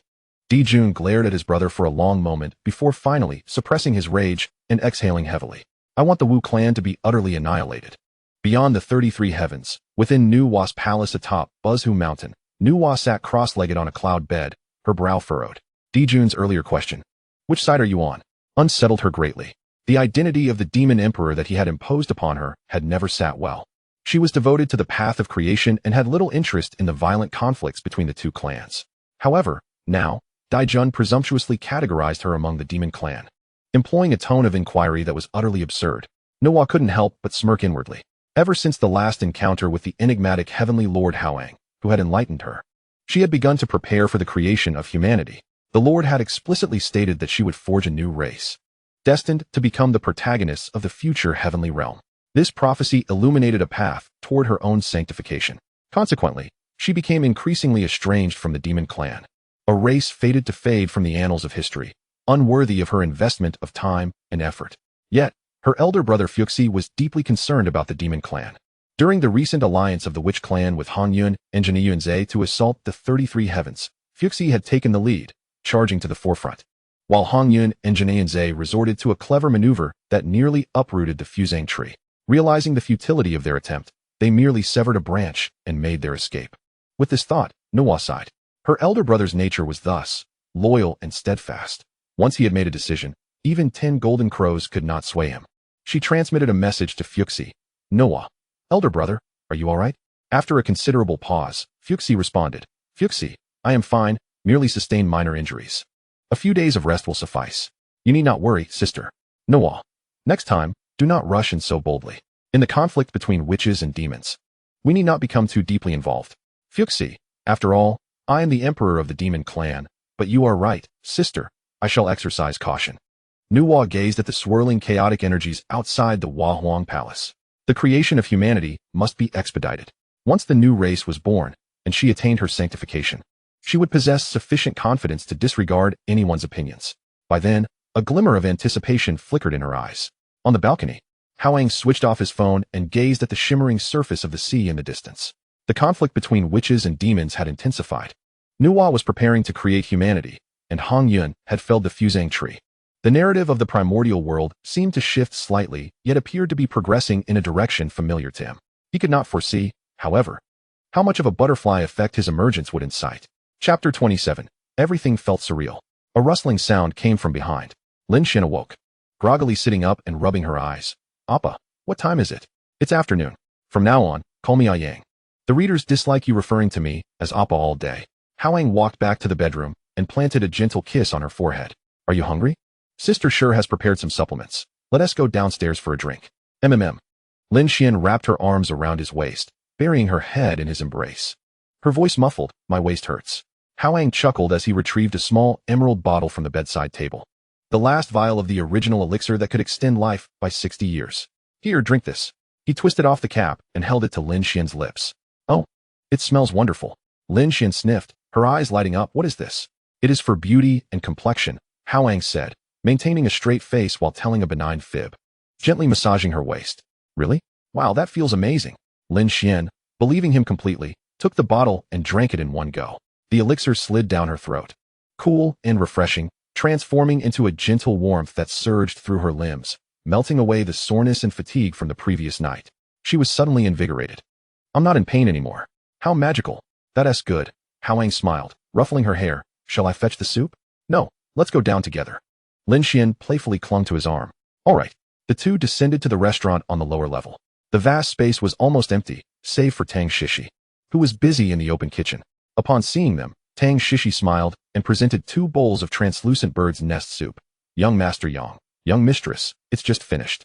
Thank you, Sister Shi. Lin Xian blushed as she accepted the porcelain bowl.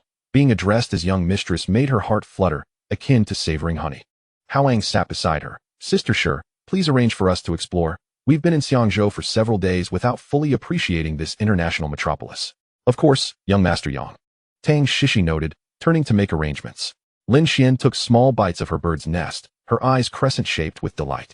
She stole a glance at Hao Yang, who was already looking at her. Remembering the wild events of the previous night made her cheeks flush even deeper, and she focused intently on her dessert.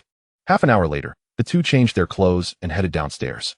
Hao Yang donned a light, gray casual suit, sans tie, exuding a refreshing yet composed demeanor. Lin Xian chose a white dress she had brought, the hem reaching her knees, revealing her slender, fair legs. She let her long hair cascade down, securing it with a small pearl hairpin at her ear, appearing both pure and adorable. At the entrance, a sleek black Mercedes-Benz Sprinter van awaited them. Nearly 6 meters in length, it was entirely black with smooth lines. Chen Tao was at the wheel, and Yao Jun occupied the passenger seat. Both in casual attire, yet maintaining an upright posture with vigilant expressions. Hao Yang and Lin Xian climbed into the vehicle, with Tang Shishi following closely behind. The interior was extravagantly spacious, featuring soft leather sofas, a well-stocked minibar, and even a compact refrigerator, alongside a large-screen television. The decor blended deep brown and cream, exuding understated luxury. Young Master Yang, Tang Shishi produced a tablet. Due to time constraints, we'll first head to the ocean park, then to Wan Chai, and finally to Victoria Harbor for the night view. Does this arrangement work for you? Yes, that works, Hao Yang replied, leaning back on the sofa while holding Lin Xian's hand. The vehicle smoothly began its journey, exiting the shallow water bay. Lin Xian curiously surveyed the passing streets, where towering buildings crowded together and pedestrians mingled with the flow of traffic. The splendor of this pearl of the Orient left her awestruck. Yang, Xiangzhou is truly beautiful, she murmured. If you like it, I'll take you out every day. Hao Yang squeezed her hand affectionately. Ocean Park was located near the shallow water bay, and they arrived in less than half an hour. The car pulled into a designated parking area, and as they exited, a middle-aged man in a deep blue suit, approximately 40 years old, approached them briskly. He wore gold-rimmed glasses and had a polite smile. The name tag on his chest identified him as the park's supervisor. Young Master Yang, welcome to Ocean Park, the man greeted, extending his hand respectfully. I am Li Zhongxian, the supervisor here. I will accompany you throughout your visit. Please do not hesitate to let me know if you need anything. Hao Yang shook his hand. Thank you for your efforts. It is my pleasure, Li Zhongxian nodded repeatedly, stepping aside to lead the way. Please follow me. We have arranged a VIP passage for you. Lin Xian subtly tugged at Hao Yang's sleeve, whispering, Do we not have to queue? No, you are now the most esteemed princess in all of Xiangzhou. Hao Yang chuckled. Today, you can play to your heart's content. This was the power of privilege. With a single phone call from Tang Shishi in the name of the Hua family, they could open green channels in nearly 80% of Xiangzhou's commercial establishments. Under Li Zhongxian's guidance, they entered the park through the exclusive passage, avoiding the throngs of people and lengthy waits, with everything meticulously arranged. They first visited the aquarium. Behind the massive glass walls, various marine creatures swam in the deep blue waters. Colorful tropical fish darted in schools, adorable sea turtles glided gracefully, and sharks, rays, and jellyfish danced in the shimmering water, creating a dreamlike spectacle. Lin Xian pressed her face against the glass, her eyes wide in wonder. Yang, look, that jellyfish glows. That is a lighthouse jellyfish. Hao Yang stood beside her, explaining, theoretically capable of achieving immortality. Wow, that's amazing, Lin Xian marveled, entranced. Take a picture for me. Make sure it looks good. Of course, it will look wonderful. As they frolicked along, they soon entered an underwater tunnel. Walking through the transparent, arched corridor, they found themselves enveloped by the surrounding sea and schools of fish, as if submerged in the ocean itself. A majestic manta ray glided gracefully overhead, its snowy white belly and nearly 2-meter wingspan exuding elegance. Lin Xian, brimming with excitement, raised her phone to capture the moment. exclaiming repeatedly, "So beautiful! This is beautiful too." Upon exiting the aquarium, they ventured into the amusement area. With roller coasters, Ferris wheels, and merry-go-rounds, Lin Xian flitted about like a joyous little bird, dragging Hao Yang to enjoy nearly every attraction. She screamed in fright while riding the roller coaster, clutching Hao Yang's hand tightly. Yet, she laughed like a child while on the merry-go-round, waving at him gleefully. Their final escapade was the scenic cable car ride. The transparent cabin ascended slowly, revealing lush mountains below and a stunning azure bay in the distance. The city skyline of Xiangzhou was adorned with golden hues under the setting sun, resembling a magnificent oil painting. With only the two of them in the cable car, Lin Xian leaned against Hao Yang's shoulder, gazing out at the breathtaking scenery, softly murmuring, "Ah Yang, it feels like a dream." "Why?" Hao Yang asked, wrapping his arm around her shoulder. "Because it's so beautiful," Lin Xian replied, turning to look at him, her eyes sparkling. "Meeting you, coming to Xiangzhou, living in such a beautiful house, and having so much fun today. Everything seems too wonderful to be real." Hao Yang gazed at her, suddenly reminded of the surreal sensation he had experienced when he first obtained the Chaos Pearl fragment. He understood that sense of unreality. "This is not a dream," he said earnestly. "Everything is real, and it will only get better." Lin Xian smiled and leaned in to plant a kiss on his cheek, saying, Chapter 28, A Reckless Pursuit. As the sun dipped below the horizon, the cable car gradually descended. Lin Xian remained nestled against Hao Yang's shoulder, still immersed in the enchanting scenery, until the doors opened and a refreshing evening breeze swept in, prompting her to reluctantly straighten up. "Where shall we go next?" Hao Yang asked, holding her hand as they disembarked. "I'm a bit tired." Lin Xian rubbed her eyes, yet she was unwilling to return so soon. "Let us stroll around Wanchai. Sister sure has everything arranged." Hao Yang glanced at the time and suggested they buy a few items before heading to Victoria Harbor for a night view. "Yes." Lin Xian's eyes sparkled anew. The group boarded the vehicle again, merging into the evening traffic as they exited the ocean park. Wanchai stood as one of the most bustling commercial districts in Xiangzhou. As the lights began to twinkle, the entire street seemed illuminated, showcasing luxury boutiques displaying the latest seasonal collections. Neon signs flickered vibrantly, and fashionably dressed pedestrians thronged the area, creating a lively atmosphere. The vehicle came to a halt in front of a high-end shopping center, where the manager, a poised woman in a tailored suit with impeccable makeup, awaited them. "Good evening, young Master Yang. I am Zhao Wan, the mall manager. I have cleared the top luxury goods section for you, and I will be at your service." Hao Yang nodded, taking Lin Xian's hand as they entered the mall. The elevator ascended directly to the top floor. In stark contrast to the bustling lower levels, this area was exceedingly quiet, evidently cleared for their arrival. Only a few sales associates stood at their respective storefronts, awaiting respectfully. "Isn't this a bit excessive?" Lin Xian asked nervously, gripping Hao Yang's hand. "Not at all," Hao Yang reassured her, gently squeezing her palm. "You are the most esteemed princess in Xiangzhou. Such treatment is befitting." Their first stop was Chanel. The sales associate, a French woman in her 30s, greeted them in fluent Mandarin. "Miss, what style do you prefer? We can recommend the latest season styles." Lin Xian gazed at the exquisite garments lining the walls, momentarily dazzled. Accustomed to fast fashion brands, she felt overwhelmed in the presence of such high-end designs. "Try them all," Hao Yang said, settling onto a sofa in the lounge area. "Keep what you like." Thus, the fitting session commenced. The first ensemble was a cream-colored tweed suit, impeccably tailored to accentuate Lin Xian's slender figure, imparting an air of grace. She emerged from the fitting room, shyly spinning before Hao Yang. "How does it look?" "Beautiful," Hao Yang affirmed with a serious nod. "Wrap it up." The second outfit was a black lace dress adorned with delicate pearls at the neckline and sleeves, adding a touch of subtle allure to Lin Xian's appearance. "This one is lovely too," Hao Yang remarked. The third, fourth, and fifth outfits followed: dresses, suits, evening gowns, and trench coats, as Lin Xian transformed like a dress-up doll. With each new outfit, Hao Yang scrutinized her appearance before declaring, "Stunning." "Wrap it up," causing the sales associate's smile to widen and the stack of receipts to grow thicker. By the end of the fitting, Lin Xian felt dizzy from the whirlwind of options. She collapsed onto the sofa beside Hao Yang, softly complaining, "Ah Yang, my legs feel weak. Let us take a break," he chuckled, ruffling her hair. They were promptly served champagne and juice by the sales associates.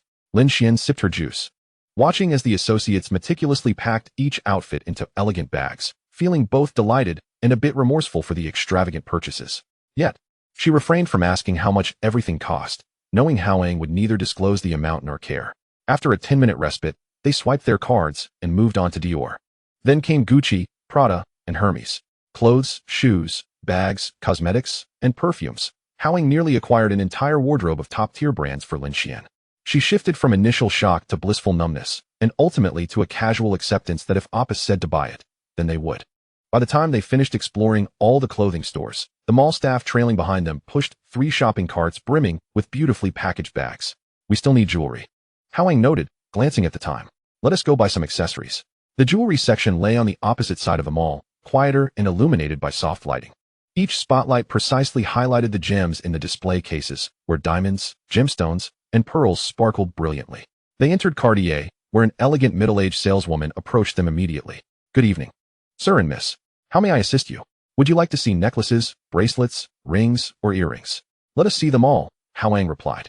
Certainly, please follow me. The sales associate led them to the VIP room, where soft lighting, comfortable sofas, and exquisite refreshments awaited. Several staff members brought out a dozen velvet trays, showcasing the season's latest and most luxurious designs. Lin Xian's gaze was drawn to a diamond necklace featuring a 5-carat pear-shaped diamond, surrounded by smaller diamonds that refracted dazzling light. Do you like this one? Hao Yang inquired. It's so beautiful, Lin Xian whispered. Try it on. The sales associate carefully retrieved the necklace and draped it around Lin Xian's neck. The cool diamond rested against her collarbone, instantly elevating her elegance in the mirror. It suits you perfectly, the associate complimented sincerely. This diamond has an IF clarity rating and is D color, the highest grade available. Wrap it up, Hao Yang instructed. At that moment, a commotion arose at the entrance of the VIP room. Why aren't we allowed in? We're here to buy jewelry too, a sharp female voice protested, laced with evident dissatisfaction. I apologize, Miss Wang. The manager responded politely yet firmly. We currently have guests in the VIP room. You may browse the display area first. What guests are so privileged? I just bought a 300,000 yuan bracelet here last month. As she spoke, a young woman in a pink dress entered, impeccably made up, clutching a Chanel bag, accompanied by a man in casual yet stylish attire. After the woman entered, her gaze first swept across the table laden with jewels, a flicker of envy igniting in her eyes, before settling on Lin Xian, more precisely, on the diamond necklace adorning Lin Xian's neck. She paused for a moment, her eyes widening in disbelief. Lin Xian? Lin Xian turned her head, equally taken aback. Wang Lily? It truly was you. Wang Lily scrutinized Lin Xian from head to toe, her gaze lingering on the elegant dress, the necklace, and the shopping bags piled on the nearby sofa. A sardonic smile crept across her lips. I wondered why you looked so familiar. Seems you've been doing quite well since graduation. Affording Cartier now, are we? The man beside her also turned his attention to Lin Xian, his eyes laced with a hint of mockery. Lily, is this your classmate? A college classmate, Wang Lily scoffed. She was the belle of our department back then, so aloof that countless rich suitors were left spurned. Who would have thought? Her unfinished sentence hung in the air, the implication unmistakable. Lin Xian's complexion paled, her fingers tightening around the necklace. Hao Yang slowly set down his teacup, lifting his gaze to Wang Lily. His eyes were calm, yet within that tranquility lay a chilling intensity that sent shivers down one's spine. What did you say? He spoke, his voice low, yet it rendered the entire VIP room silent. Wang Lily felt a surge of panic under his gaze but, emboldened by the presence of her boyfriend, retorted defiantly. I said she's putting on airs. During college, so many rich second-generation heirs pursued her, and she wouldn't even spare them a glance. Now, look at her, attached to a wealthy man. That necklace must cost over $1 million, right? What a lavish spender. Slap. The sharp sound of a resounding slap interrupted her tirade. Wang Lily covered her face, staring at Hao Yang in disbelief. You dare hit me? Her boyfriend, angered, stepped forward, pointing a finger at Hao Yang. You're asking for it. Slap. Another slap, this time with greater force. The man staggered back, crashing against the display case, shock and fury etched across his face. He wanted to advance, but found himself paralyzed by Hao Yang's icy stare. That gaze held no emotion, as though he were observing an insignificant insect. The man suddenly felt a chill run down his spine, rendering him immobile. You. Wang Lily stammered, a mix of anger and fear in her voice. Do you know who my boyfriend is? He asked the heir to the Wang group. You're finished. Hao Yang dismissed her, turning his attention to Tang Shishi. She understood the unspoken cue, stepping forward with a clear and calm voice. Young Master Wang. The gentleman before you is young Master Yang, the most esteemed guest of the Hou family. If you wish to avoid trouble for the Wang family, I suggest you apologize and leave now. Hou family. Wang Lily's complexion drained of color. In Xiangzhou, everyone knew the weight the Hou family carried. The Wang group was but a speck in comparison. Her boyfriend stood frozen, slowly lowering his hand from his face, cold sweat beading on his forehead. Why yes, I'm sorry. The man quickly bowed. Young Master Yang, we were blind to your status. I apologize, sincerely. Wang Lily opened her mouth to protest, but was silenced by a fierce glare from her boyfriend, reluctantly lowering her head. Yes, I'm sorry. Leave. Hao Yang uttered a single word. The two fled as if granted a reprieve from death. The VIP room fell into silence once more. Lin Xian remained rooted in place, her fingers tightly clutching the necklace, her eyes glistening with unshed tears. Hao Yang approached her, gently wrapping an arm around her shoulders. It's all right. Yang. Lin Xian buried her face in his embrace, her voice muffled. I'm not just after wealth. I know, Hao Yang soothed, patting her back. You are my girlfriend. My future wife. Lin Xian looked up, her eyes glistening. Really? Indeed. Hao Yang wiped away the tears pooling at the corners of her eyes. Now, let us continue shopping. Choose whatever you like to overshadow today's unpleasantness. He turned to the sales assistant. Wrap up that necklace from earlier, and these, and these. He pointed to several trays. All of them. The sales assistant stared in disbelief. All of them? Yes, all. As they exited Cartier, their shopping cart was laden with an additional dozen exquisite gift boxes. Lin Xian's spirits had lifted, and she grasped Hao Yang's hand, whispering, Yang, thank you. For what? Hao Yang squeezed her hand. In the future, if anyone dares to bully you, I'll make them regret ever being born. Lin Xian laughed, her eyes crescent-shaped with joy. As they emerged from the mall, the night had fully descended. The nightscape of Wanchai glittered like a river of stars, and their next destination was Victoria Harbor, where an even more enchanting night awaited them. Chapter 29, Power. Wang family villa in the hills of Xiangzhou. At dinner time, a massive crystal chandelier cast a warm glow over the elegantly set dining table, adorned with exquisite dishes. Wang Jingqiu sat at the head of the table, poised to savor a piece of steamed grouper when his phone rang unexpectedly. Frowning, he set down his chopsticks and answered the call. President Wang, it's bad news. Young Master Wang has offended a guest of the Hou family at Cartier. He has been attacked. The voice on the other end was frantic. Wang Jingqiu listened, his expression darkening with each word.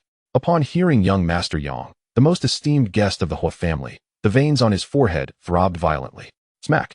The phone was slammed down onto the table, shattering the screen, startling the family members who turned to look at him in unison. Unfilial son. Wang Jingqiu spat through clenched teeth, his chest heaving. Dad, what's wrong? His eldest son, Wang Xingmin, hurried to his father's side. That blind fool of a brother. Wang Jingqiu trembled with rage, pointing towards the door. That wretched girlfriend of his has offended a guest of the Hou family. The Hou family. Do you understand? The mention of the Hou family struck like a hammer, resonating in the hearts of everyone present. Wang Xingmin's pupils contracted. In Xiangzhou, it was common knowledge what the Hou family represented. 3 generations of esteemed lineage, wielding influence in both political and business spheres, a true titan at the pinnacle of society. With the Li family's withdrawal and the aging of the gambling king Hou family, the Hou family now reigns supreme in Xiangzhou. Offending a guest of the Hou family?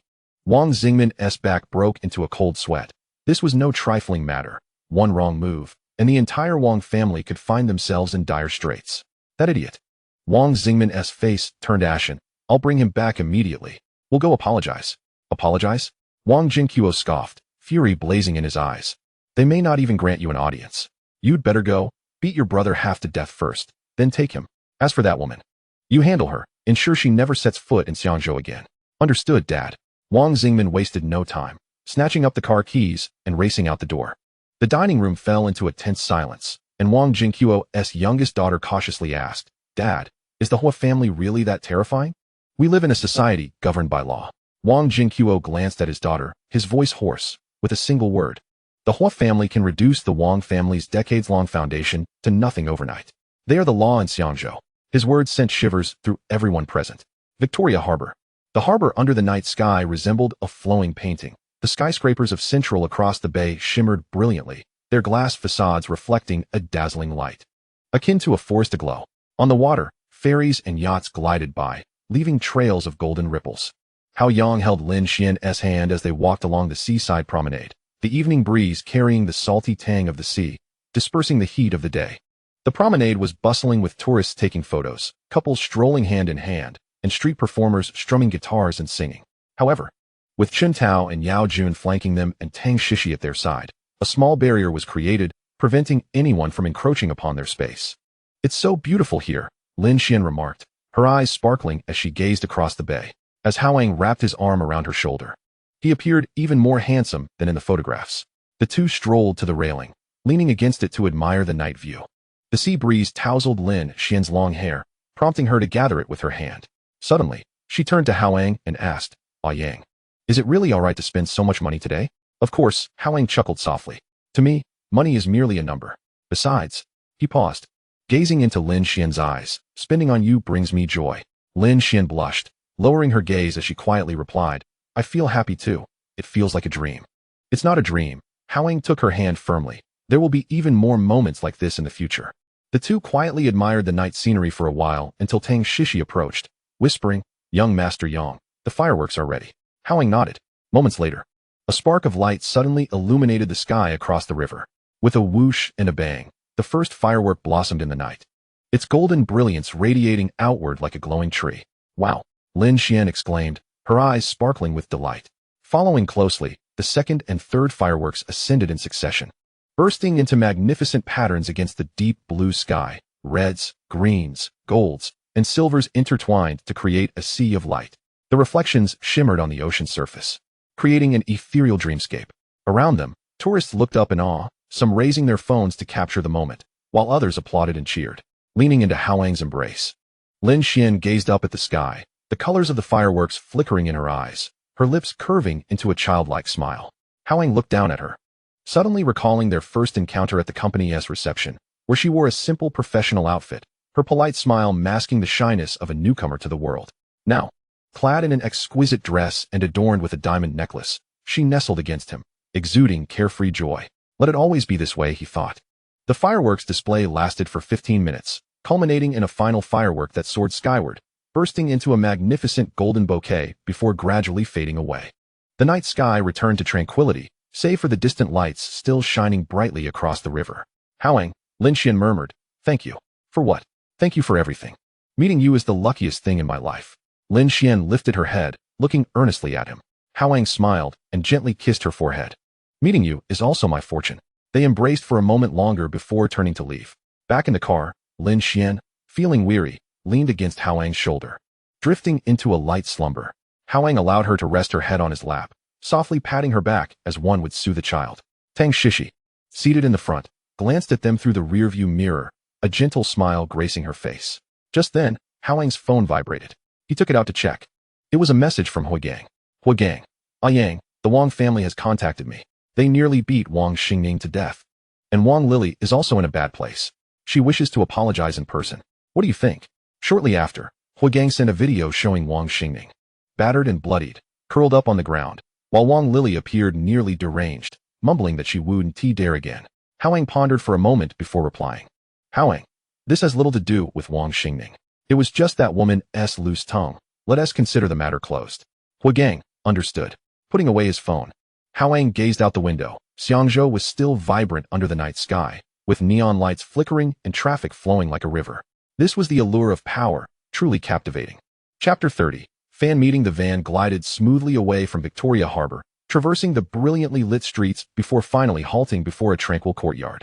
A rustic wooden plaque hung above the entrance, inscribed with the gilded characters Taiyi Fonglong Private Cuisine. The courtyard exuded a classic Chinese style, with gray bricks and tiles, elegantly sweeping eaves, and two red lanterns gently swaying in the evening breeze. Young Master Yang, we've arrived, Chun Tao announced, parking the car. Hao Yang lightly tapped Lin Xian, who was still resting on his lap. Wake up, it's time to eat. Lin Xian drowsily opened her eyes and rubbed them. As they stepped out, a hostess in a kipao awaited them at the entrance, smiling as she bowed. Young Master Yang, Miss Lin, please follow me. Passing through a moon gate, they were greeted by a spacious courtyard adorned with rockeries and flowing water, bamboo concealing the path of cobblestones that wound toward a private room deeper within. The soft glow of lanterns in the night created a serene and elegant ambience, as if they had entered a realm separate from the bustling world outside. The private room lay at the farthest end of the courtyard. Upon entering, they found a blend of traditional and modern decor, redwood tables and chairs, blue and white porcelain vases, and walls adorned with ink paintings, while a pot of orchids added a subtle fragrance to the corner. Young Master Yang, here's the menu. The manager personally attended to them, presenting an exquisite booklet. Hao Yang took it, flipped through a couple of pages, ordered 2 set meals, and handed the menu to Tang Shishi. Sister Sure, you 3 have worked hard too, let us eat together. Tang Shishi hesitated for a moment, quickly waving her hands. Young Master Yang, there's no need for that, we'll eat outside. Sit down and eat with us, Hao Yang insisted, his tone leaving no room for argument. You've all worked hard today. Chen Tao and Yao Jun exchanged glances, touched. Although they were bodyguards, Hao Yang had never regarded them as beneath him. They shared the same guest rooms in the villa and dined on the same meals. Now, they were being invited to enjoy such top-tier private cuisine together. Thank you. Young master, they finally acquiesced, taking their seats nearby. Dishes began to arrive. The first course was chilled Australian abalone, sliced paper-thin, translucent as cicada wings, served with a special dipping sauce that was fresh and succulent. Next was a clear broth of bird's nest, its color crystal clear, the strands of nest distinct, melting in the mouth. Main courses included braised Japanese wagyu beef, tender and rich in flavor, steamed East Star grouper, the fish meat pristine, cooked to perfection, and crab meat lion's head, rich yet not greasy, with the crab's sweetness shining through. Each dish was so meticulously crafted that it resembled a work of art rather than mere sustenance. Lin Xian took small bites, her eyes sparkling. This is so delicious. If you like it, we'll come here often in the future, Hao Yang replied, serving her a piece of wagyu. Midway through the meal, there was a gentle knock at the door. The manager entered, wearing an apologetic smile. I'm sorry to interrupt, young master. There's a Director Du Feng outside, who wishes to greet you. Director Du? Hao Yang recalled, remembering the director who had invited him to act at the charity gala. Please let him in. As the door opened, Du Feng entered, dressed in a deep blue shirt and a casual blazer, appearing more relaxed than at the gala. Mr. Hao Yang. What a surprise to see you here. Du Feng smiled as he approached, then noticed Lin Xian beside him. And who is this? My girlfriend, Lin Xian, Hao Yang replied, standing to shake Du Feng's hand. Lin Xian quickly stood up, slightly nervous. Hello, director. Hello. Miss Lin, you are truly beautiful, Du Feng said warmly. I'm sorry to interrupt your meal. I'm just here with a few friends for dinner and happened to catch a glimpse of you. Just then, there was more commotion outside. A few men walked in, laughing and joking, and upon seeing Du Feng in the private room, they entered as well. Lin Xian's gaze fell on one of them, her eyes widening in shock as she instinctively clutched Hao Yang's arm. Gu. At the forefront was Gu, who, despite having surpassed the age of 50, appeared remarkably well-preserved, adorned with a gentle smile and exuding an elegant demeanor. Following closely behind him was Renhua, a tall figure radiating charisma, and lastly, Lu Yun, who donned a pair of black-rimmed glasses, projecting an air of cultured restraint. These three individuals were the pinnacle of the Xiangzhou film industry. Each one of them was a household name in their own right. Du Feng beamed as he introduced them. These are my friends, Gu Zai, Hua Ge, and Yun. He then turned to the trio. This is Mr. Hao Yang and his girlfriend, Miss Lin. Mr. Hao Yang, a pleasure to meet you. Gu extended his hand with a warm smile. Hao Yang shook his hand, replying, Mr. Gu, I have long admired your work. Following suit, Renhua and Lu Yun greeted him courteously as well. Lin Xian, standing beside Hao Yang, was completely frozen. She clung tightly to Hao Yang's arm, her fingers turning pale, her face flushed with excitement. She attempted to speak several times, yet no words escaped her lips. It's the living Gu, alive, and Hua Ge, Yun Ge. Am I dreaming? Noticing her nervousness, Hao Yang gently patted her hand, then turned towards the three esteemed actors with a sheepish smile. This is my girlfriend, Lin Xian. She is an avid fan of your films and has grown up watching your performances. Would it be possible for her to take a picture with you and perhaps get an autograph? His request was polite, but Du Feng promptly interjected, of course. Come. Miss Lin, don't be nervous. Gu, smiling, approached Lin Xian and kindly asked, Miss Lin, how would you like to pose? Finally snapping back to reality, Lin Xian stuttered, See, can we take a picture together? Absolutely, Renhua chimed in, stepping beside her. Let us treat this as a fan meeting today. Though Lu Yun was more reserved, he also smiled and positioned himself next to her. Tang Shishi quickly produced a Polaroid camera, exclaiming, I'll take the picture. Standing amidst the three iconic actors, Lin Xian remained in a daze until the flash went off, prompting her to finally smile, a sweet smile that could hardly contain her excitement. After the photo was taken, it was swiftly developed, and the three actors graciously signed it for her. Gu even added a heartfelt note beside his signature, wishing Miss Lin everlasting happiness. Guzai, Lin Xian clutched the signed photo, her hands trembling. Thank you. You're welcome. Gu replied, glancing at Hao Yang. Mr. Hao Yang, should you ever be interested in acting, feel free to reach out to me. Director Du's eye for talent is impeccable, and I believe you have great potential. Hao Yang chuckled and shook his head. I have little interest in acting, but I appreciate your kind words, Mr. Gu. Can I? Lin Xian, still holding the photo, suddenly spoke up. Oh, does Miss Lin also wish to pursue acting? Du Feng inquired, taken aback for a moment before appraising her. I was just saying it casually, Lin Xian replied, sticking her tongue out sheepishly. Sister, sure, let us buy a film company for the young lady to act in. Director Du can find suitable roles for us to collaborate on, Hao Yang suggested to Tang Shishi, who was taken by surprise by his boldness. Very well. I will keep an eye out for suitable roles for Miss Lin, Donghuang agreed. Having never encountered someone so impulsive as to purchase a film company simply to accommodate their girlfriend's whims. There's no need for that. I was merely joking, Lin Xian remarked, astonished that her casual comment led Hao Yang to consider such a venture. As long as you're happy, let us do it for fun. I also wish to see how you perform, Hao Yang said with a playful pat on her head. Then, Miss Lin, should the opportunity arise, let us work together. Gugu added, realizing Hao Yang was quite serious. After exchanging a few more pleasantries, Donghuang escorted the three actors away. The door to the private room closed once more.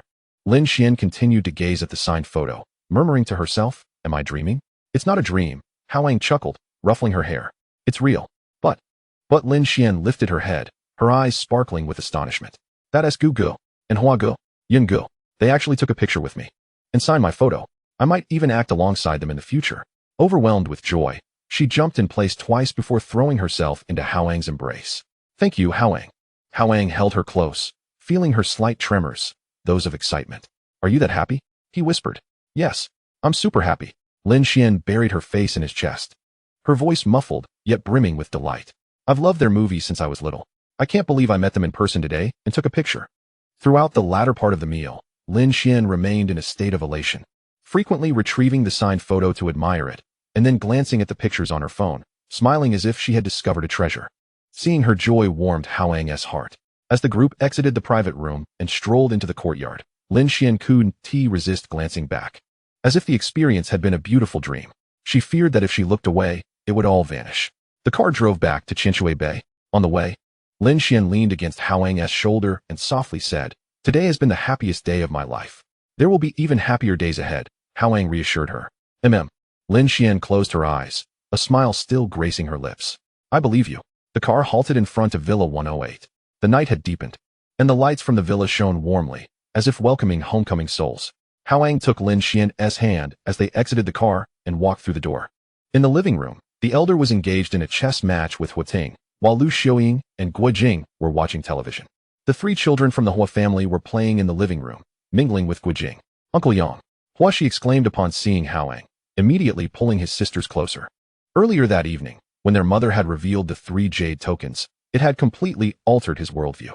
Discovering that they had been a gift from Hao Yang had elevated his respect for him to an entirely new level. Feel free to treat this place as your own home. If you want anything to eat, just let Sister Sure arrange it. Thank you, Uncle Yang, Hua Shi replied, his gratitude reflecting his appreciation for Hao Yang's assistance to the Hua family. Seeing her daughter-in-law return, Lu Xiaoying stood up and took Lin Xian's hand, asking, Did you have fun today? Yes. Lin Xian nodded vigorously, excitedly presenting the signed photo. Auntie, look, I met Gugu today, and Huagu and Yungu. They signed my photo and took a picture with me. Really? Lu Xiaoying took the album and glanced at it, although she wasn't well acquainted with these stars. Witnessing her daughter-in-law's joy made her equally delighted. That's wonderful, truly wonderful. Chapter 31, Nuwa achieves sanctification. As Tang Shishi, accompanied by the nanny, brought in shopping bags, the living room was suddenly filled with a pile of beautifully packaged goods. Lin Xian quickly ran over, rummaging through the bags. Hao Yang bought so many things today, she said.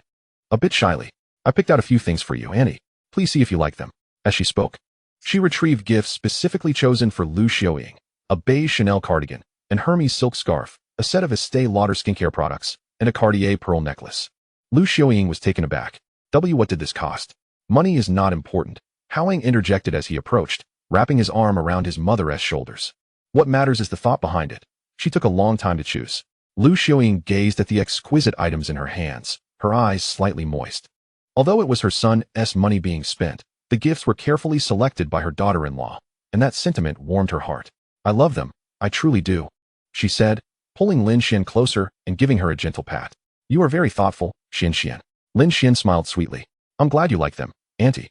Guo Jing, watching from the side, smiled as well. She turned to Hua Shi and his siblings, softly saying, Look at Uncle Yang and Aunt Lin. When you grow up, you should be just as filial. Hua Shi nodded earnestly. I understand, Mom. At 9 in the evening, the Hua family bid their farewells and departed, the elderly patriarch retiring early to his room for rest. The living room fell into a tranquil silence, leaving only Hao Yang and Lin Xian. The two ascended to the 3rd floor. The master suite was extravagantly spacious, featuring not only a bedroom, but also an independent dressing room, a makeup area, a study, and a bathroom. Despite this, the items they had purchased today filled the dressing room to the brim. Lin Xian spent over an hour organizing everything. Hanging clothes by season and color, placing bags on designated shelves, filling the vanity with cosmetics, and carefully securing her jewelry in a safe. After completing this task, she stepped into the bathroom. Inside, a massive whirlpool bathtub was filled with warm water, floating rose petals adorning the surface, and a delicate fragrance wafting through the air. Lin Xian disrobed and stepped into the tub, the warmth enveloping her body, eliciting a soft sigh of comfort. Just as she closed her eyes, she heard the sound of the bathroom door being pushed open. Lin Xian hurriedly covered her chest, her face reddening like a ripe apple. What are you doing here? Hao Yang, unabashed and fully undressed, confidently stepped in. Let us bathe together, it'll save water.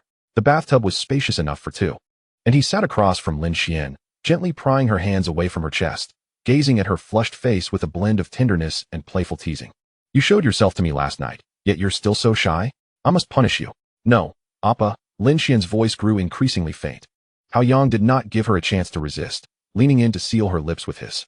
The water in the tub rippled gently, and the rose petals danced with the waves, warm steam enveloping the air, and a layer of white mist settled on the mirror. Time slipped away like a solitary boat, never to return. Over the following 10 days, Hao Yang took Lin Xian on adventures throughout Xiangzhou Disneyland, Victoria Peak, Lama Island, and Wangtai Sin Temple, leaving footprints at every notable site. Lin Xian's initial excitement gradually faded into routine, eventually leading to a sense of boredom. Having visited all these places, she rested her chin on her hand during dinner one evening and asked, "Where shall we go next?" Hao Yang pondered for a moment. "What do you wish to do?" Lin Xian's eyes sparkled as she suddenly recalled her earlier conversation in the private dining establishment. "How about I really try acting?" Hao Yang chuckled. "Sure. Sister Sure has already acquired a film company. You can go anytime." The next day, Lin Xian indeed visited the newly renamed Starry Sky Film Company, accompanied by Tang Shishi, with Chun Tao overseeing security. Everyone at the company was aware that she was the girlfriend of the new boss and treated her with utmost respect. Initially, Lin Xian was merely curious, shadowing the director to review scripts and observe filming, occasionally taking on minor roles. However, after a few days, she found herself genuinely interested in acting and began to earnestly attend acting classes. Hao Yang enjoyed his leisurely days, reading, sipping tea, and occasionally playing chess with the old patriarch. Life was as serene as a placid lake. Until that afternoon, on the balcony of the third floor, Hao Yang reclined in a rattan chair, gazing at the yachts gliding across the distant sea when his phone suddenly vibrated. Picking it up, he saw a private message from Hongyun. "Hongyun, Dao brother. Nuwa has created humanity. Her merits have reached sanctity." A brief line of text caused Hao Yang to sit up straight. Nuwa had created humanity? According to the flow of time in the primordial realm, while merely over 10 days had passed in reality, nearly 20 to 30,000 years had elapsed in the primordial world, confirming that Nuwa had indeed created humanity ahead of schedule. After a moment's contemplation, he replied, "Hao Yang, the great celestial. Congratulations, my friend, your opportunity has arrived. Are you able to sever the 3 corpses now?" 3 minutes later, a response came. "Hongyun, currently, I have only severed the 2 corpses." As expected, Hao Yang recalled that in the primordial setting, Hongyun had perished after his 3rd lecture at the Purple Cloud Palace. Now, with his intervention, Hongyun had avoided that calamity, yet his progress in cultivation remained slow, perhaps due to Hao Yang having drawn too much merit from him. His fingers danced across the screen as he typed swiftly. "Hao Yang, the great celestial. Next, follow my instructions. Based on my calculations, the humanity created by Nuwa will become the central figures of the future, bearing boundless fortune. The Supreme General of Kunlun Mountain will establish the human teachings based on humanity's fortune, gaining immeasurable merits, severing the 3 corpses, and then utilizing the primordial purple energy to achieve sanctity. His 2 brothers will also establish their paths and attain sanctity in succession." After sending the message, Hao Yang waited for 3 minutes. "Hongyun, do you mean for me to intercept their opportunities for sanctity?" Hao Yang, the great celestial, yes and no. They will establish theirs, and you shall establish yours. After a pause, he continued typing. "Hao Yang, the great celestial. Next, you shall protect humanity in the primordial realm. Hongyun, you walk the path of goodness. Establish the supreme good teachings among humanity, guiding them to discern between good and evil. Should the heavenly Tao permit, you will gain boundless fortune and merit, severing the 3rd corpse, and then utilizing the primordial purple energy to attain the Tao. Remember, no matter the circumstances, protect humanity. You are the progenitor of the supreme good. As long as humanity endures, your fortune shall not fade." This time, he waited a bit longer. 5 minutes later, Hongyun's reply arrived. Hongyun understood. This humble deist will act upon it. Gratitude is beyond words. Thank you, Dao brother. Hao Yang set down his phone and gazed out at the vast sea. The sun was slowly sinking below the horizon, painting the sky in hues of gold and crimson. He knew that from this moment forward, the history of the primordial realm would be irrevocably altered. Hongyun would not meet his demise. He would become the progenitor of humanity's supreme good, standing alongside the three pure ones as a saint. And all of this stemmed from the simple words of an ordinary person from the modern world. This feeling was extraordinary, akin to a butterfly gently flapping its wings, triggering a storm at the other end of the earth. What was meant to come would inevitably arrive, he murmured to himself. The sound of a door opening echoed from downstairs, followed by Lin Xian's cheerful voice. Appa, I'm back. The director praised my talent today. Hao Yang smiled and rose to descend the stairs. Regardless of how the primordial realm swirled with change, at least in this moment, their home was warm and authentic. That was sufficient. As for the future, they could address it later. Chapter 32. The Four Saints emerge. In the primordial world, at the foot of Mount Buzhu, the sky was a clear blue, and the clouds hung low. Nuwa stood in the expansive plain, her long hair cascading like a waterfall, adorned in flowing red garments. Before her floated four items, a shimmering nine-colored essence of the nine heavens, a drop of her own blood containing the essence of creation, a vial of divine water from the three lights, and a lush, vibrant gourd vine. She extended her hand, lightly tapping with her fingertip. The essence of the nine heavens flew into her blood, the two slowly merging into a vibrant, life-infused mud. Nuwa picked up the gourd vine, dipped it in the mud, and gently flicked it. As the first drop of mud fell to the ground, it transformed into a humanoid figure, a naked man, perfectly proportioned, with well-defined features and the innocent bewilderment of a newborn in his eyes. He stood, gazing at his hands, then at the surrounding world, his expression shifting from confusion to clarity. With the second, third, and fourth drops, more mud fell, morphing into male and female forms. They stood bare, unashamed, filled only with pure curiosity about this world, their bodies infused with innate spiritual energy, born as celestial beings. Though they possessed no cultivation, their lifespans were long. The essence of the nine heavens was inexhaustible, and as Nuwa wielded the gourd vine, more and more mud figures emerged, from dozens to hundreds, then to thousands. As the final clay figure touched the earth, the vast plain was already thronged with exactly 129,600 souls, each gazing upon one another with curiosity, then lifting their eyes reverently towards their creator, Nuwa. Beholding these nascent beings, a sudden illumination dawned within her heart. With a clear and resonant voice that echoed across the primordial wilderness, she proclaimed, "The celestial way reigns supreme. I am Nuwa, the Tao Ancestor's direct disciple, custodian of the laws of creation. Today, I embody the essence of the nine heavens breath of earth, the spirit of the three luminaries' divine waters.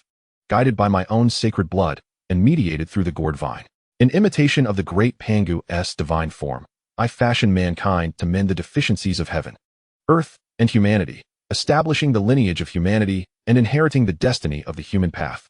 By the merits of creation, I refine the primordial violet energy. Becoming a saint of the heavenly Tao, the human race stands, the celestial way bears witness, and all beings bear witness." At the very moment her words faded, the sky transformed. Golden clouds converged from all directions, swirling and condensing in the heavens. From within the depths of the clouds came the resonant sounds of the great Tao, like the tolling of bells, the clang of chimes, the harmonious chanting of myriad spirits. A golden pillar of light, as thick as a celestial pillar, descended from the nine heavens, striking Nuwa with the boundless and profound merits of the heavenly way. With closed eyes, Nuwa allowed the divine grace to flood her being. Her aura soared, crossing the threshold coveted by countless cultivators, the pinnacle of great Tao.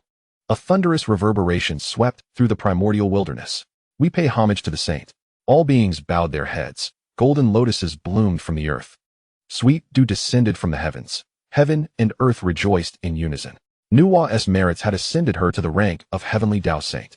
At humanity's dawn, they were frail and ignorant. Nuwa withdrew to consolidate her sacred position. They knew not how to clothe themselves, kindle fire, cultivate the land, or survive in the perilous primal world. The roars of ferocious beasts struck terror into their hearts. The chill of night drove them to huddle closely for warmth. At this critical juncture, two figures descended from the heavens, Hongyun and Zhunti. "From this day forth, we, the two deities, shall protect you," Hongyun intoned softly, yet with undeniable authority. Zhunti summoned the earth book, enveloping the human settlement in a soil-hued radiance that formed an impenetrable barrier.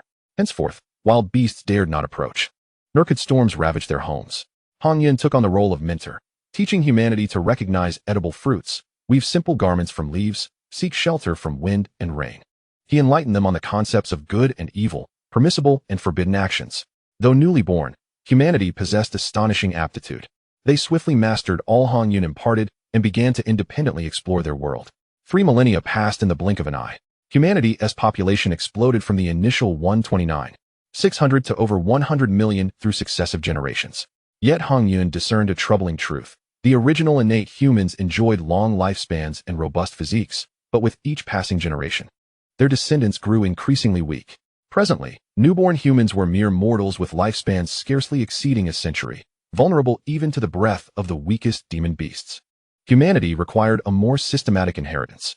Upon Kunlun Mountain, within the Sanqing sanctuary, the Supreme Elder opened his eyes from meditation, a gleam of enlightenment crossing his gaze. The moment had arrived. Rising, he took a single stride and appeared above the human settlement, observing the ignorant yet burgeoning human race below. A profound sense of mission surged within him.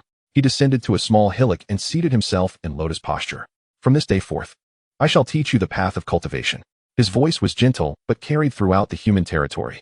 All ceased their labors and looked up at the white-haired, white-bearded elder. I impart the golden elixir way to aid your ascension to immortality.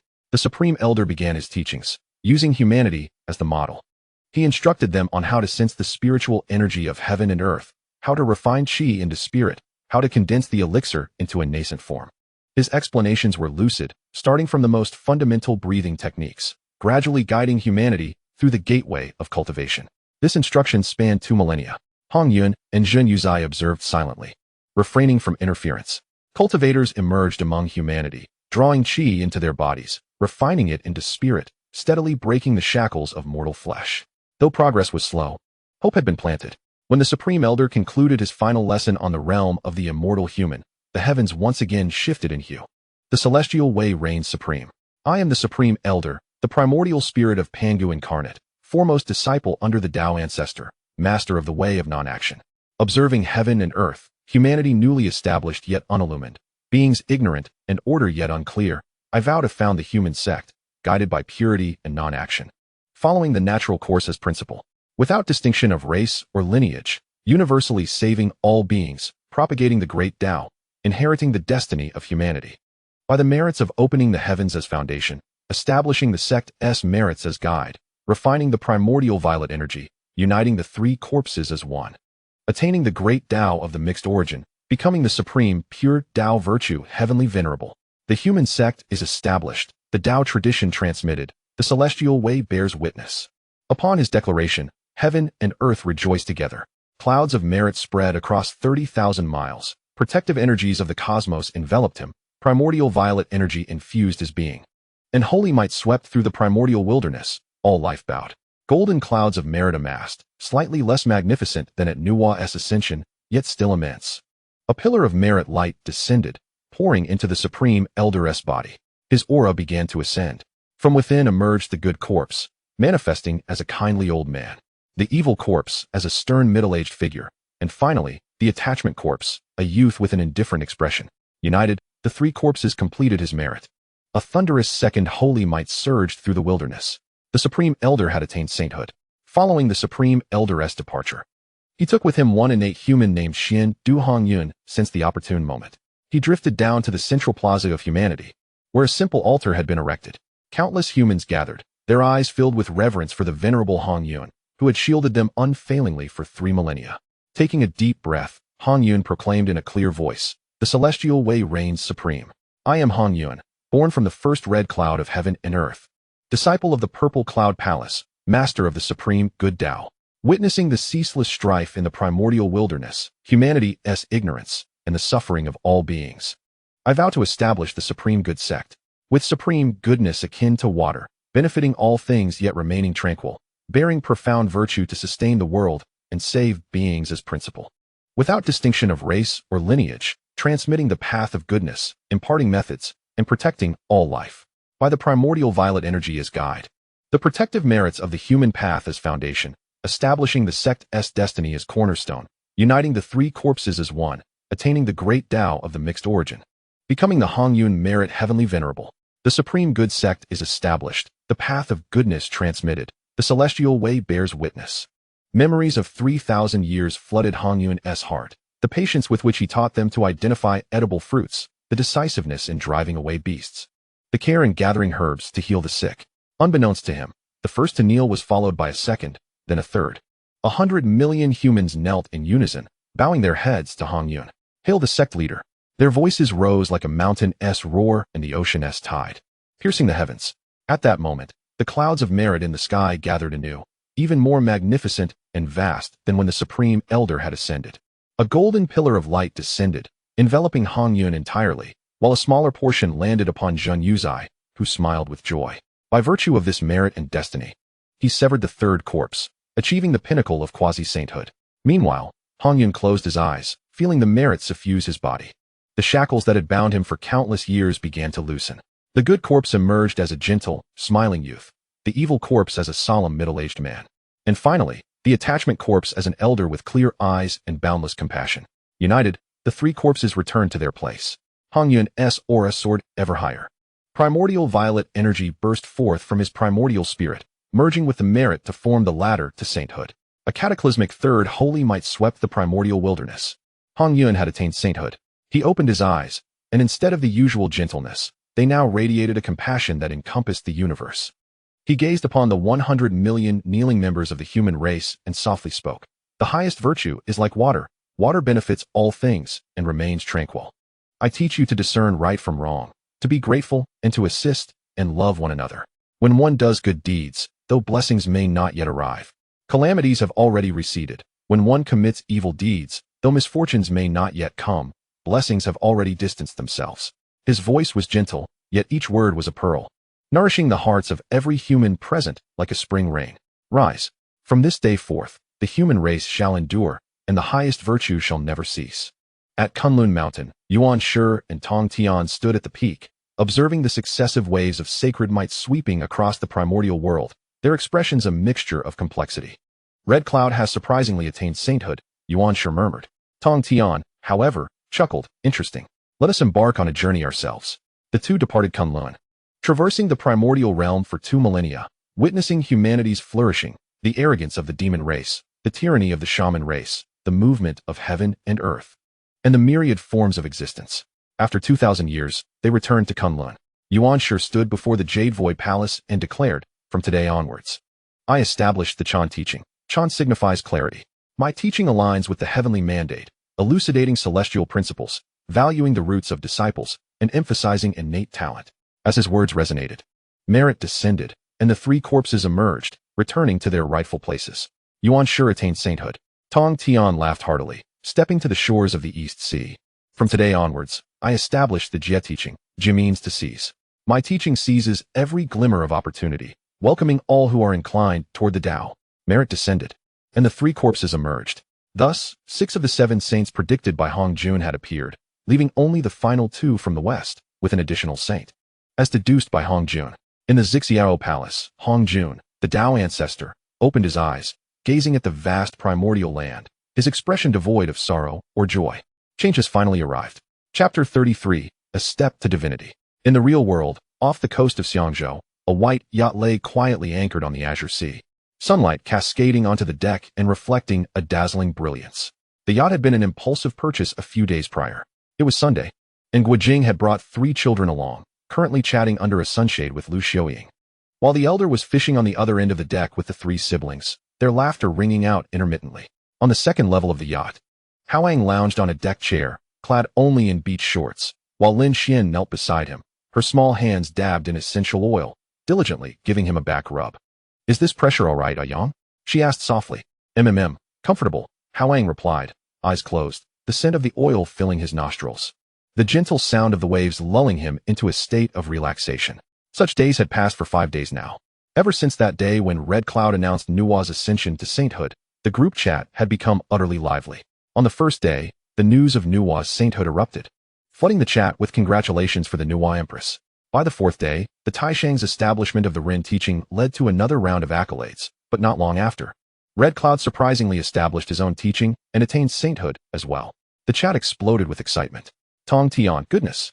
Red Cloud, my friend, you've done well. ascending to sainthood quietly. Zhinyuanzi, haha. Well done, my dear brother. Dijun, you're in for a tough time now. Gong. Taiyi, come out and bark again. Dijun, silently lurking. Taiyi, also lurking. The most anxious were Jie and Zhunti, watching their contemporaries ascend one after another while they remained stuck at the pinnacle of quasi-sainthood, both flustered like ants on a hot stove, attempting various indirect inquiries in the chat to glean the secrets of attaining sainthood. Hao Yang observed the lively chat with a smile, remaining silent. He understood that Jie and Zhunti's opportunities for ascension lay within the grand aspirations of the West, and as he held no interest in them, he certainly would not offer guidance. At that moment, he was savoring Lin Xian's massage when his phone suddenly vibrated. He picked it up to see a private message from Red Cloud. Red Cloud Saint, thank you, Tao brother, for your guidance. I have attained the Tao of primordial unity. Immediately after, a familiar starry red envelope popped up. Hao Yang tapped on it. Ding. Congratulations to Hao Yang, great heavenly venerable, for seizing 500,000 merit points. Hao Yang nearly leapt from his deck chair. 500,000 merit points. He knew Red Cloud would express gratitude after achieving sainthood. But such a generous sum was beyond his expectations. 500,000 merit points were no small sum, even for a saint. Red Cloud surely must have allocated a significant portion of the merit from establishing his teaching to him. Appa, what's wrong? Lin Xian noticed him stiffen and curiously asked.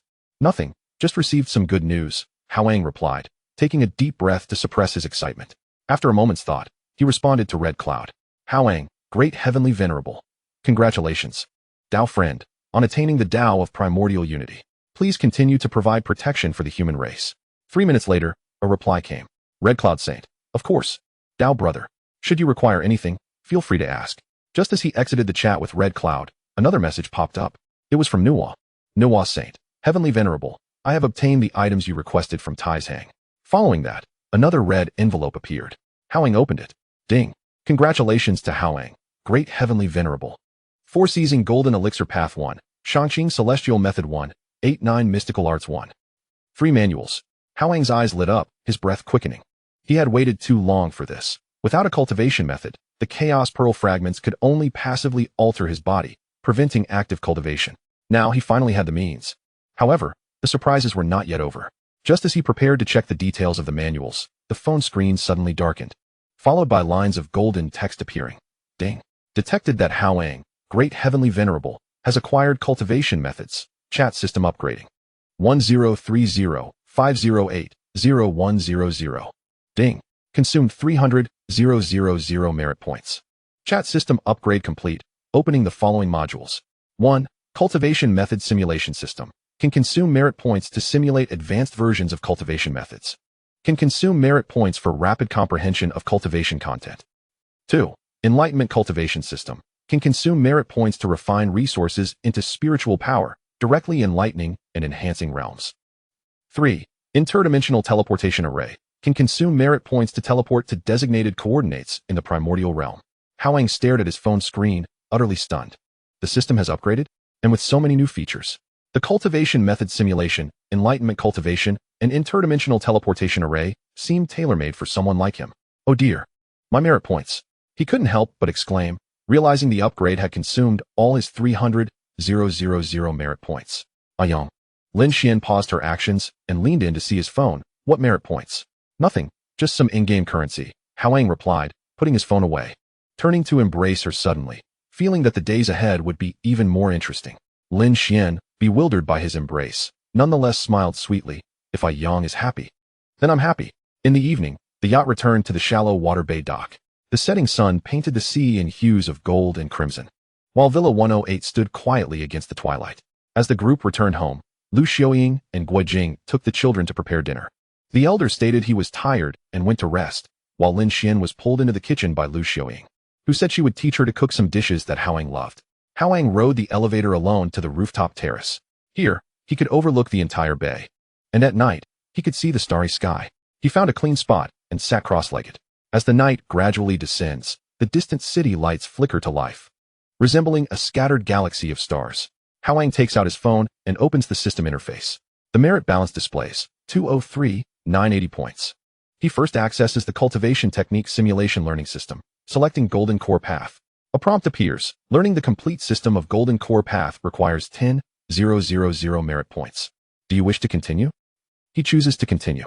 The merit points are instantly deducted by 10,000, and in the next moment, a torrent of information floods into his mind, refining essence into qi, drawing the spiritual energy of heaven and earth into the body, opening up all meridians, and establishing a foundation. This is the foundation establishment stage, refining qi into spirit, condensing the golden core in the Danshan. The nascent spirit awakens, capable of soaring through heaven and earth.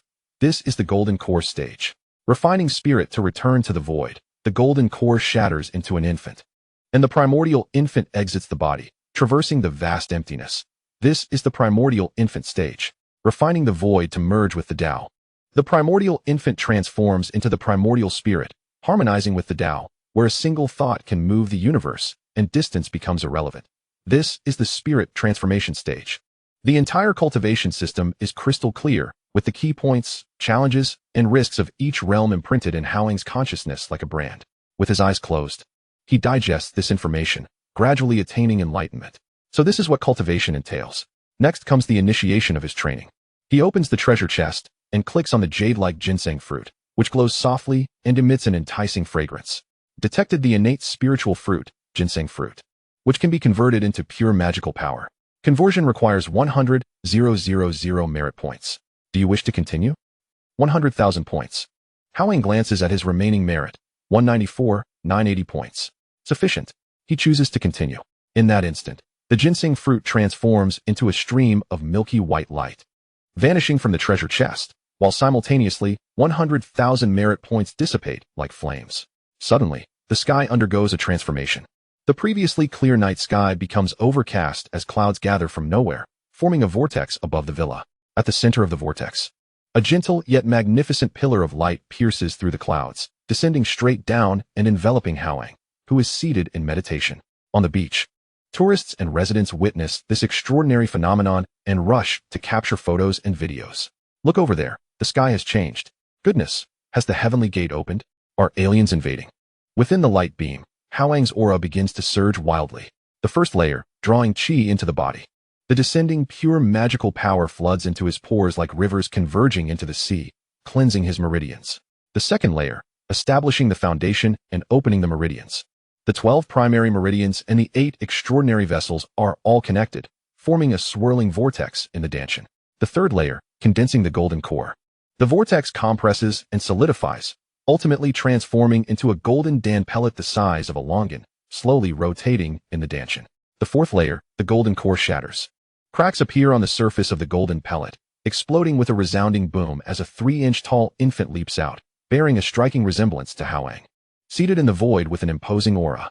The fifth layer, the primordial infant transforms into spirit. The infant opens its eyes, gradually becoming ethereal, ultimately merging into a hazy silhouette that becomes one with Hao Yang's consciousness. Boom. Hao Yang feels his body lighten and slowly begins to float, rising 30 feet above the ground. Suspended in the air, he opens his eyes, and a fleeting golden light flashes within them. The entire world appears transformed before him. He can see the air flowing, hear the faint sound of distant waves, and feel the heartbeat and breath of everyone in the villa. His consciousness expands to encompass everything within a 50-mile radius, vividly presenting scenes in his mind, including the crowd on the beach that is currently filming him. Is this the spirit transformation stage? Before he can fully grasp it, a thunderous rumble erupts from the clouds above. Chapter 34. Words become law. On the beach at Qianshui Bay, the crowd erupts in fervor. Just moments ago, a tempest suddenly arose above Villa 108, the clouds swirling into a vortex, and a thick milky white pillar of light descended, enveloping the rooftop. Following this, a figure seated in meditation slowly ascends within the light beam, radiating a gentle glow, resembling a deity descending to the mortal realm. Goodness!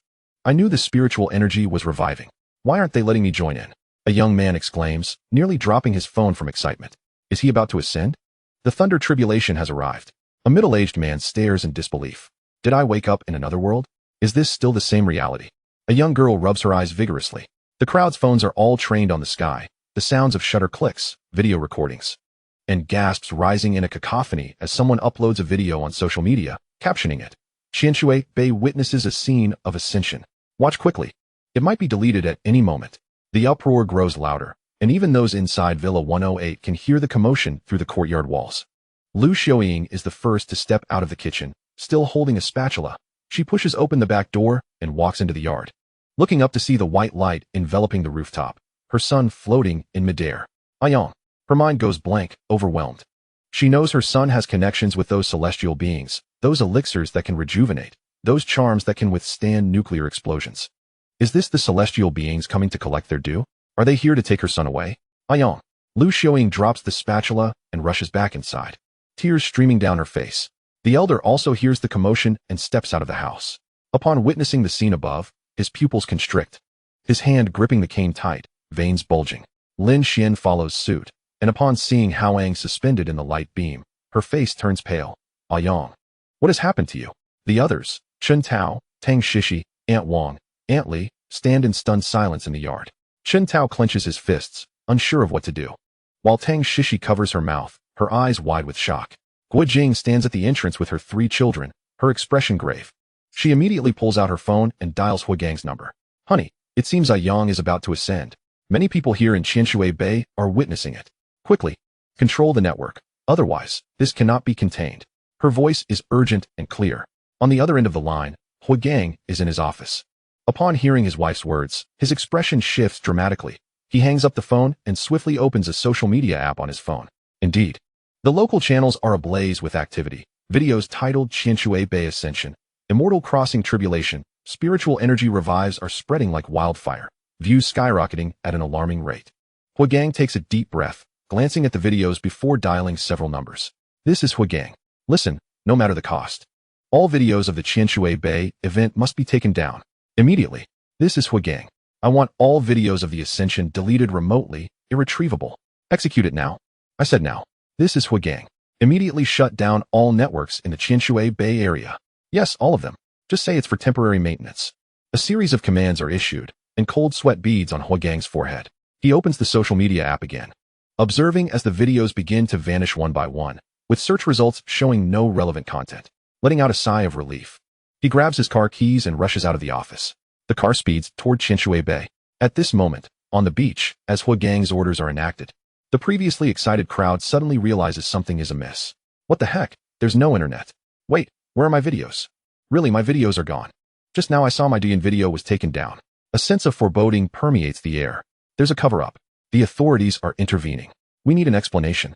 You think you can demand answers from celestial beings? Do you believe a lightning strike won't come down at any moment? Hiss. Various signs indicate that what we just witnessed was not a mere mirage. There truly exists a realm of immortality. Quickly, let us venture over there and take a look. It's too late. Haven't you seen that area has been cordoned off? My heavens, there are so many, sir. Above villa number 108. Hao Yang hovered 30 feet above the ground, his brow slightly furrowed. Dark clouds churned above him, thunder rumbled, and lightning flickered within the clouds. Yet the bolts of thunder remained suspended, as if held back by an unseen force. He closed his eyes, allowing his consciousness to expand, meticulously perceiving the laws governing this realm. After a brief moment, he opened his eyes, a glimmer of enlightenment flashing within. The power of the rules is insufficient.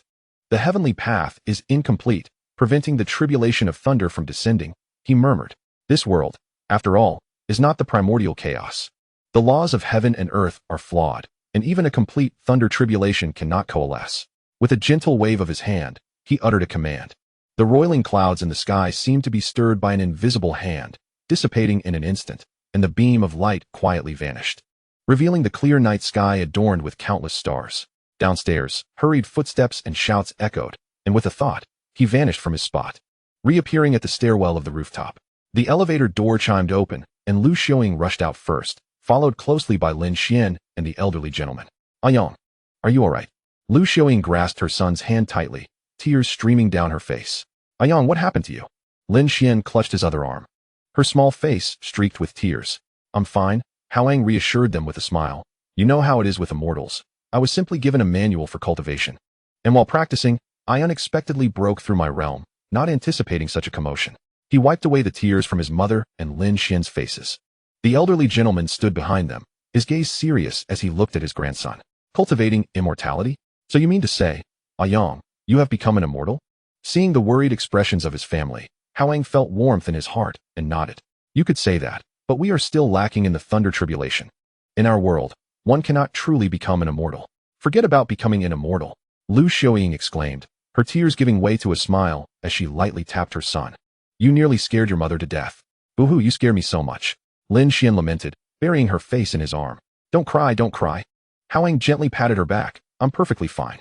Finally, everyone breathed a sigh of relief as they descended to the first floor. At that moment, the sound of a car screeching to a halt echoed from downstairs, and soon, Hou Gang hurried upstairs, followed by Guojing and 3 children. Yang, are you alright? Hou Gang approached swiftly, scrutinizing Hao Yang from head to toe. I'm fine, Hao Yang chuckled. Brother Gang, how is the situation outside? Hou Gang's expression grew serious. News has spread like wildfire online. Fortunately, your sister-in-law notified me in time, and we managed to suppress it. However, he paused, the crowd outside is difficult to handle. At least several thousand people witnessed it, and it cannot be concealed. Hao Yang smiled slightly. That is easily addressed. He closed his eyes, his consciousness sweeping forth like a tide, instantly enveloping the entire shallow water bay area. Every person on the beach, still in shock, excitement, and discussion, along with anyone in the villa except for his family and Hou Gang's family, including Chen Tao, Tang Shishi, Aunt Wang, and Aunt Li, felt a chill at their brows. As if something intangible was watching them, akin to a sharp sword pointed at their foreheads. The sensation was cold, immense, and irrefutable, like standing before an abyss or being scrutinized by an ancient behemoth. Everyone involuntarily shivered. At that moment, Hao Yang opened his eyes and softly uttered a single word, forget. His consciousness transformed into an intangible wave, gently yet firmly infiltrating the minds of every individual in shallow water bay. He purposefully bypassed his relatives and Hou Gang's family. All others, whether beachgoers or passing residents, even those observing from afar with telescopes, felt their minds go blank. Everything that had just transpired, from the emergence of the light beam to the figures soaring upward, from the rumbling thunder to the dissipating clouds, was erased from their memories as if gently wiped away by an eraser, leaving no trace behind. They stood there bewildered, glancing around and at each other, their faces reflecting confusion. What was I doing just now? How did I end up here? What was I planning to capture on my phone? Strange, I can't seem to remember. Gradually, the crowd on the beach dispersed, each heading home, remembering only that they had come out for a stroll, yet forgetting the reason for their outing and the astonishing spectacle they had just witnessed. In the villa, Chen Tao, Tang Shishi, and others shook their heads, their gazes returning to clarity. They recalled being in the courtyard but forgot what they had seen when they looked up. I'll go prepare a late-night snack, Aunt Wang murmured, turning toward the kitchen. I'll help, Aunt Li followed suit. Chen Tao and Tang Shishi exchanged glances, both finding a hint of bewilderment in each other's eyes, yet they quickly returned to their usual demeanor, resuming their respective tasks. In the living room on the first floor, Hou Gang regarded Hao Yang, his eyes filled with astonishment. Although he had not lost his memory, he had distinctly felt the overwhelming sensation of Hao Yang's consciousness enveloping him. It was a power that transcended mortal comprehension. Yang, he began, opening his mouth, but unsure how to inquire. Brother Gang, let this matter rest here, Hao Yang spoke calmly. The people outside have already forgotten everything that just occurred. Hou Gang nodded in shock. I understand. Guojing added earnestly. Yang, rest assured. We will not speak of this. Though Yang, the 3 siblings of Hua understood the gravity of the situation, and they chorused, Uncle Yang, we promise not to tell. Hao Yang smiled, ruffling Huaxi's hair. Good. Uncle Yang, can I also fly in the sky like you? Huaxi looked up, her eyes brimming with hopeful anticipation. Huaxi. Hou Gang's expression shifted dramatically as he admonished his son. Brother Gang, it's all right. Does little she wish to cultivate immortality? But right now, it's not possible. Our world lacks spiritual energy. Let Uncle think of a way. Having once been an overly imaginative youth himself, Hao Yang understood Huaxi's aspirations. Who hasn't dreamt of becoming a martial arts master or an immortal in their childhood? He waved his hand dismissively to Hou Gang and knelt down to meet Huaxi's gaze. Chapter 35. The Winds of Xiangzhou Rise. The miraculous event at shallow water bay rippled outward like a stone cast into a tranquil lake, the speed of its expansion surpassing the expectations of the Hou family. While traces on the internet could be eradicated and mortal memories altered, the established aristocratic families entrenched in Xiangzhou for decades possessed their own channels of information. At 9 o'clock that evening, in the hillside villa area, at the Li family's grand residence, nearly 9-year-old Li Zheji sat in a Huanghuali wood armchair, his tablet displaying a video of blurred yet astonishing images, swirling clouds, beams of light, and a hovering figure played on loop. He lightly tapped the armrest with his fingers, his eyes behind the lenses deep as a well. Have you ascertained who currently resides in Villa number 108? His voice was hoarse, yet carried an undeniable authority.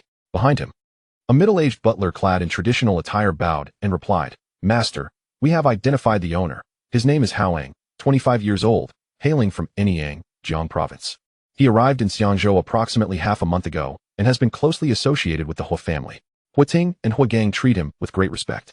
In the past 2 weeks, the Hou family has exchanged substantial political resources, land, and business shares with 10 smaller families using some sort of health supplement. Health supplement? Li Zheji scoffed. Is it a miraculous elixir that can rouse that old codger from the Chao family, who has been bedridden for 5 years, to practice Tai Chi? Or perhaps one that can erase the age spots from Zhao Tai's face? This must be an elixir of immortality.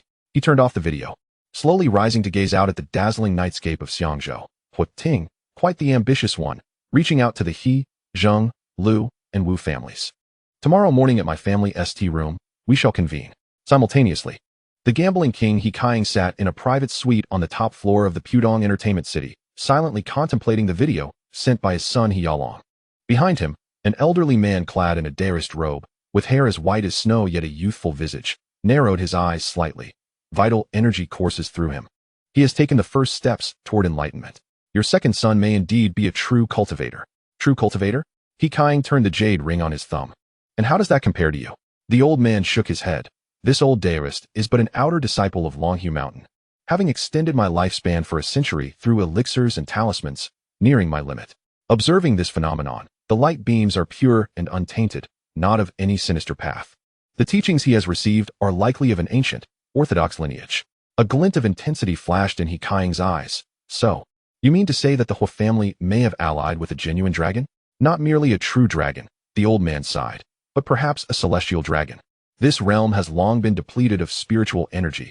To cultivate to the point of invoking heavenly phenomena is unprecedented. Even my senior brother, the Sect Leader, could not achieve this. Let us observe for now. After all, Ayadao is our foundational stronghold. In the Zheng family villa, the patriarch Zheng Yongkang sat across from his eldest son Zheng Zigang. As the video concluded, Zheng Zigang, brimming with youthful vigor, spoke first. Father, the Hou family intends to dominate us all. This elixir of longevity is merely a ploy to win hearts and monopolize Xiangzhou. Zheng Yongkang, over 80 yet still vigorous, replied slowly. Hou Ting is no fool. His audacity is underpinned by some form of support. The young man in that video is likely his trump card. And what of it? Zheng Zigang retorted defiantly. Our Zheng family is backed by the Daoist from Qingqing Mountain. If it comes to a contest of magic, we need not fear him. Zheng Yongkang regarded his son, shaking his head. Zigang, you misunderstand. Hou Ting's goal has never been to contest with us in magic. He seeks control over Xiangzhou's decision-making, a seat in the Legislative Council, the position of chief executive, and the development of the new territories. He aims to pave a path for Hou Gang with this elixir. Simultaneously, families such as the Lu, Kai, Luo, and Wu clans began to receive varying degrees of news. Some preserved the video through special channels, while others obtained first-hand reports via informants stationed in Shallow Water Bay. Shock, greed, wariness, and anger surged through the upper echelons of Xiangzhou. Over the past fortnight, Hou Ting had quietly woven a web of connections with his elixir of longevity, already raising the suspicions of these venerable families. Now, with the celestial phenomenon unveiled, all doubts ignited into a palpable sense of crisis. The Hou family sought to monopolize this monumental opportunity and even aimed to reorganize the order of Xiangzhou. The following morning at 10 o'clock, at the Li family ST room in Mid-Mountain, the decision-makers of Xiangzhou's 8 great clans gathered unusually. Li Zheji presided at the head, with Song Yongzhou, Zheng Yongkang to his left, and Lu Weryui, Lu Baxi, Kai Bin, Luo Xiang, and Wu Jinfen sequentially seated to his right. The aroma of tea wafted through the air, yet the atmosphere was so tense it felt as though it could be sliced. Li Zheji cut to the chase, pushing a tablet to the center of the tea table. The video played once more, though most had seen it before. Revisiting it brought varied expressions to their faces. The elixir in Hou Ting's hands. I'm sure you've all heard of its effects, Li Zheji stated calmly. I had it analyzed. The remnants of the liquid released by the Hou family are unidentifiable in composition. Yet they undeniably contain some form of active substance capable of significantly repairing cellular telomeres and reversing signs of aging. According to the elderly Chao, he feels at least 15 years younger. Zheng Yongkang interjected. The informant I placed within the Hou family reported that Hou Ting, Hou Gang, and Guojing seemed to have recently taken it. With Hou Ting showing the most pronounced change, he now appears to be no more than 60. Not only that, Wu Jinfen, spirited and youthful, scoffed. I've heard Hou Ting has been in contact with several neutral legislators, offering this very elixir as a bribe. What is he planning? To win hearts with this and have his son Hou Gang ascend directly in the next chief executive election. Not merely the chief executive, Kai Bin spoke solemnly. He seeks seats in the Legislative Council and comprehensive development rights in the new territories. Huiting is aiming to transform Xiangzhou into his family's personal garden with this elixir. Luo Xiang rapped his knuckles on the table. Xiangzhou belongs to all of us. Any benefits ought to be discussed and divided. The Hua family cannot simply feast alone without our consent. Discuss? Lu Weiyue scoffed. What discussion? Pay to acquire? Does Huiting lack funds? What he desires is power. The power to dictate Xiangzhou's future for decades. A moment of silence fell upon the group. The temptation of a decade of rejuvenation and a return to youth was lethal for those standing atop the peaks of wealth and power, yet nearing the end of their days. But the cost could be the upheaval of their family's standing in Xiangzhou. At this juncture, Song Yongzhou slowly spoke, directing his gaze at Li Zheji. Li Lao. Does your esteemed acquaintance perceive the foundation of this young man? Li Zheji shook his head. The video is too blurry. The aura is indistinguishable through the screen. Yet, to invoke such phenomena is far from ordinary. I consulted a master who confirmed that this child practices orthodox techniques and is likely backed by an ancient lineage. An ancient lineage? Lu Bashi mused, meaning there may be more than just the elixir of longevity? His words made all eyes narrow. Indeed. What lineage capable of bestowing such cultivation could be limited to merely an elixir? Magical artifacts, techniques, methods for longevity. Each would be enough to drive mortals to madness. We can wait no longer, Li Zheji declared decisively. Huiting must provide an explanation. This afternoon, we shall visit the Hua family together. This elixir, this opportunity, is one to be shared among all families of Xiangzhou. At 3 in the afternoon, at the Hua family villa in Mid-Mountain. Huiting occupied the main seat in the living room. Observing the 8 clan heads entering in succession with no hint of surprise, he had anticipated this day. Though he hadn't expected it to arrive so swiftly. Hao Yang's actions have stirred quite the commotion. Li Lao, Song Sheng, Zheng Sheng, esteemed guests. Huiting greeted them with a smile, rising to welcome them with composure. Why not give me a heads up? I could have prepared some fine tea. Tea is unnecessary. Li Zheji waved his hand, taking a seat directly at the host's position, while the others settled in, their gazes sharp and focused on Huiting. Huileadai? Let us speak plainly, Li Zheji said, locking eyes with Huiting. The young man at 108 Shallow Water Bay is a distinguished guest of the Hua family. Is he not? The elixir of longevity he possesses has undoubtedly brought your family considerable benefits. Huiting maintained his smile, his heart steady as a mountain. Had this been before yesterday, he might have considered concessions under pressure from these 8 families. But now, Hao Yang was capable of erasing all memories of Shallow Water Bay. What was there to fear? Li Lao is well informed. Huiting leisurely poured tea. Mr. Hao Yang is indeed a friend of the Hua family. And that elixir was crafted by him with ease, promising 10 years of longevity and health. Truly remarkable. Crafted with ease? Zheng Yongkong raised an eyebrow. Huileadai. Such words are hardly sufficient to placate us. You wish to monopolize a divine elixir promising 10 years of longevity? Your appetite is rather insatiable. Indeed, Wu Jianfen, youthful and spirited, interjected bluntly. Xiangzhou is a territory built by our 9 families together. Any benefits should be shared. Huileadai, name your price for the elixir. And we would also like to be introduced to Mr. Hao Yang. Huiting placed the teapot down, his gaze sweeping over the assembly, and suddenly smiled. Gentlemen, I possess the elixir, and I know Mr. Hao Yang, but, he paused, his tone remaining calm, yet carrying an undeniable weight. Some things cannot be purchased with money. Should you desire the elixir, my Hua family has a few modest conditions. State them, Li Zheji replied gravely. Huiting raised 3 fingers. First, in the upcoming chief executive election, I require full support for Hou Gang. The expressions of the gathered clan heads shifted slightly, yet this was within their expectations. Secondly, for the 70 seats in the Legislative Council, I demand 35. A gasp echoed in the living room. They knew he was ambitious, but never did they anticipate such audacity. Half the seats? The Hou family seeks to dominate the Legislative Council? Thirdly, Huiting's voice was calm, yet resonant as he declared. The comprehensive development rights of the North New Territories, including Lok Ma Chao, Qiu Tung, Fanling, Sheng Shui, Tai Ku Ling, and Sha Tao Kok, belong to the Hou family.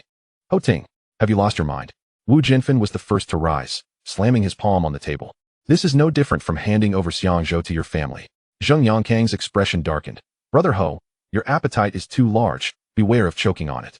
Li Zheji raised his hand, silencing the agitation among the crowd, and fixed his gaze on Huiting. Huiting, on what grounds do you believe we would acquiesce? Heh, because I have no expectation of your acquiescence, Huiting retorted. Let us reveal our true capabilities beneath the surface.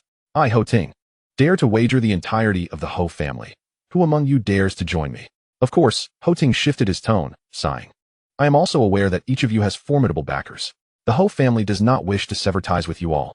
Thus, I can provide the medicine according to shares, as per the 3 conditions I just mentioned. His gaze swept over the assembly. That is the bottom line.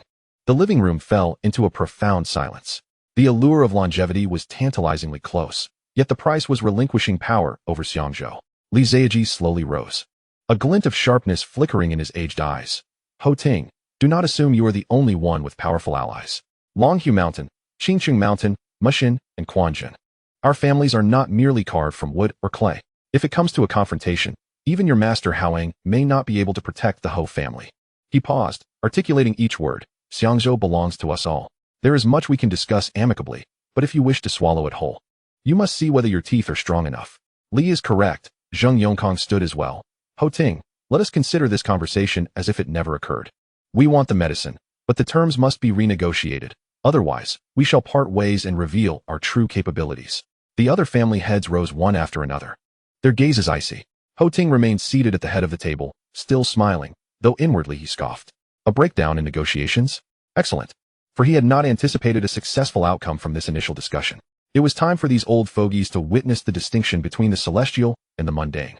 Since that is your perspective, Hou Tu rose slowly. Please, do as you wish. He offered no entreaty, nor compromise. The 8 family heads cast him one last glance before turning to leave. The living room returned to silence. Hou Gang emerged from the side room, his expression serious. Father, they will not relent. I know. Hou Tu lifted the now cold tea and took a sip. Thus, it is time for Hao Yang to be informed of this matter.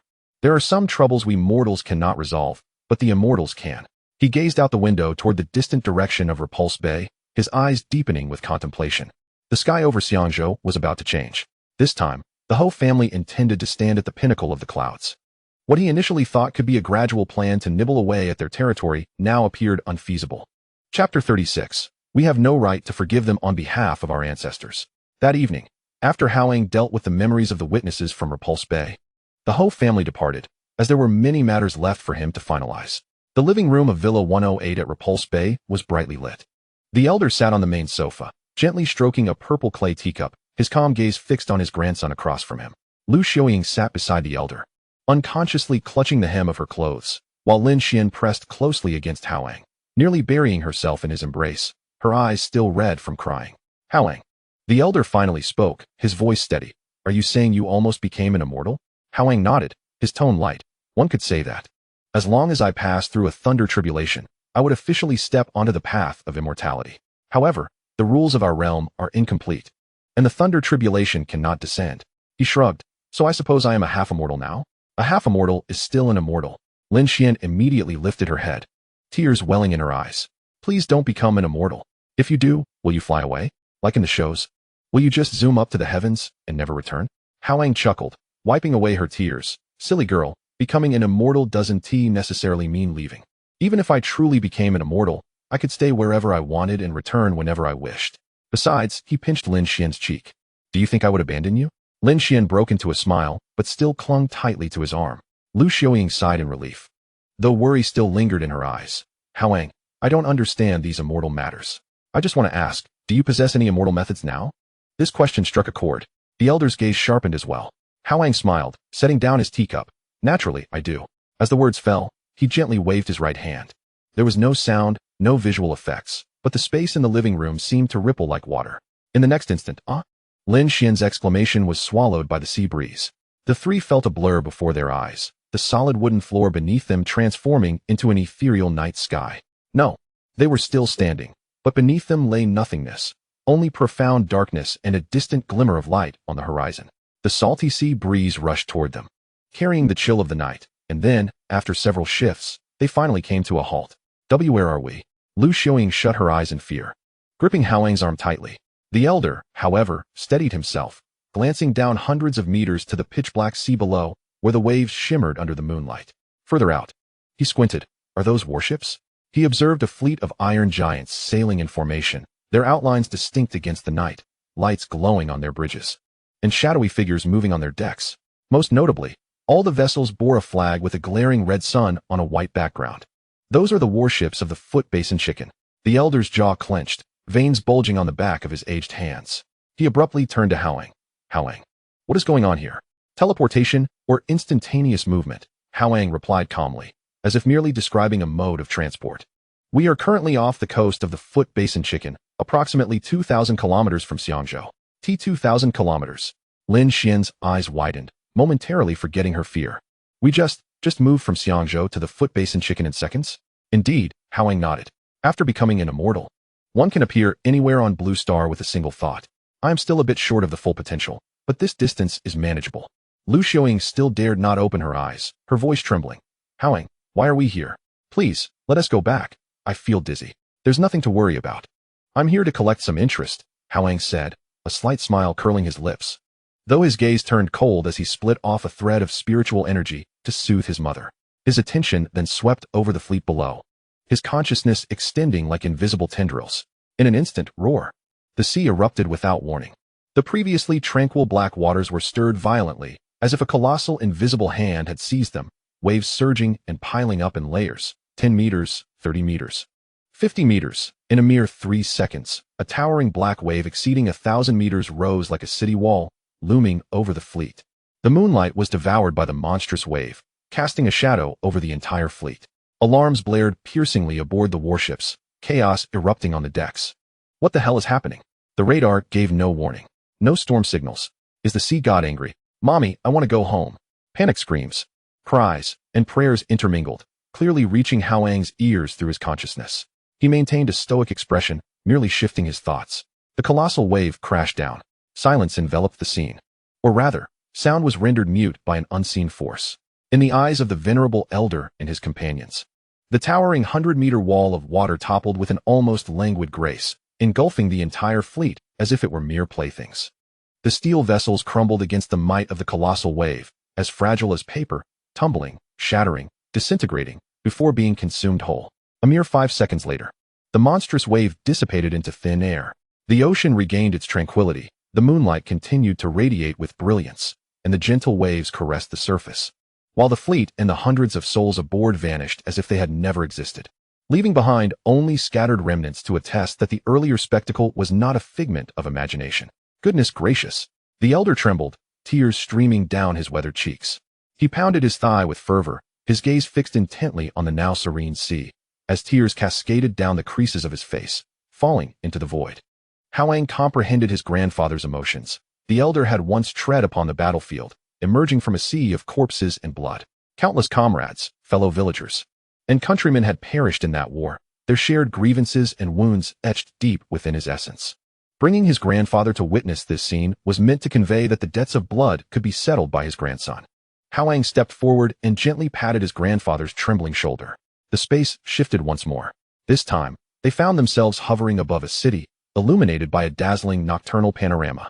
Streets crisscrossed below, skyscrapers soared, and in the distance, a striking vermilion torii gate stood out against the night, its gray tiles and white walls radiating a chilling aura. The elder immediately recognized it. The haunted toilet, he exclaimed, his teeth grinding audibly. Hao Yang offered no explanation, simply raising his right hand, palm facing upward. A point of golden red light ignited 3 inches above his palm, initially no larger than a grain of rice, but within moments, it began to swell, first to the size of a fist, then a watermelon, and then a millstone. In a mere 5 seconds, the light burgeoned into an immense fireball with a diameter exceeding 500 meters. Suspended in the air, the fireball resembled a second sun, casting its golden red glow across half of the night sky. The terrifying heat distorted the air below, waves of warmth rolling forth, and even from hundreds of meters away, the elder and his companions could feel its searing presence. Chaos erupted in the city below. What on earth? The sun is falling. Oh my God! Run! Run! Quick! Run! Screams, cries, and frantic escapes ensued.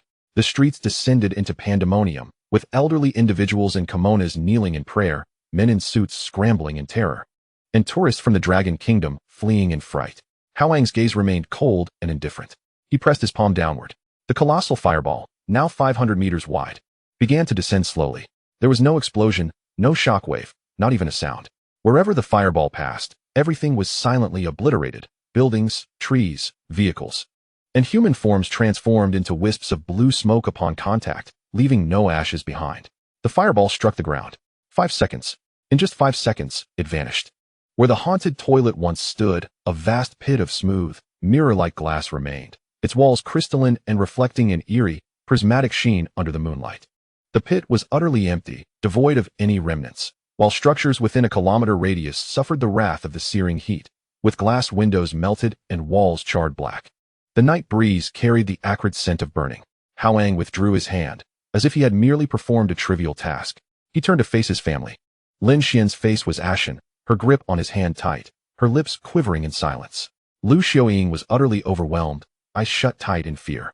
Only the elder remained, fixated on the glassy pit, his chest heaving, tears flowing unabated, yet he gritted his teeth and managed to utter 2 words through clenched jaws. Refreshing. Hao Yang gently clasped his grandfather's trembling hand. "Grandfather, this is merely the beginning," he whispered softly. "Those debts of blood, your grandson will settle them one by one." The space rippled once more. In the blink of an eye, the 4 found themselves back in the living room of Villa number 108 in Shallow Water Bay. Surrounded by soft sofas, warm lighting, and steaming tea on the coffee table, as if the cataclysmic scenes they had just witnessed were nothing more than a fleeting illusion. Yet each of them knew it was no dream. The elder sat on the sofa, silent for an extended period, his grip on Hao Yang's hand tightening. Lu Xiaoying slumped on the sofa, pale-faced and still in shock, while Lin Xian buried her face in Hao Yang's embrace, her body trembling lightly. Some grievances have not dissipated. They remain etched in our blood, passed down through generations. We are not in a position to forgive on behalf of our ancestors. All I can do is send them to kneel and repent alongside our forebears." Hao Yang murmured, as if to comfort both his family and himself. Chapter 37. The wool comes from the sheep. The atmosphere in the living room felt heavy. The towering waves, the incinerating fireball, the transformed pit of glass. Despite having returned to the warmth and safety of home, those haunting images remained seared into each heart. Lu Xiaoying's face was still pale.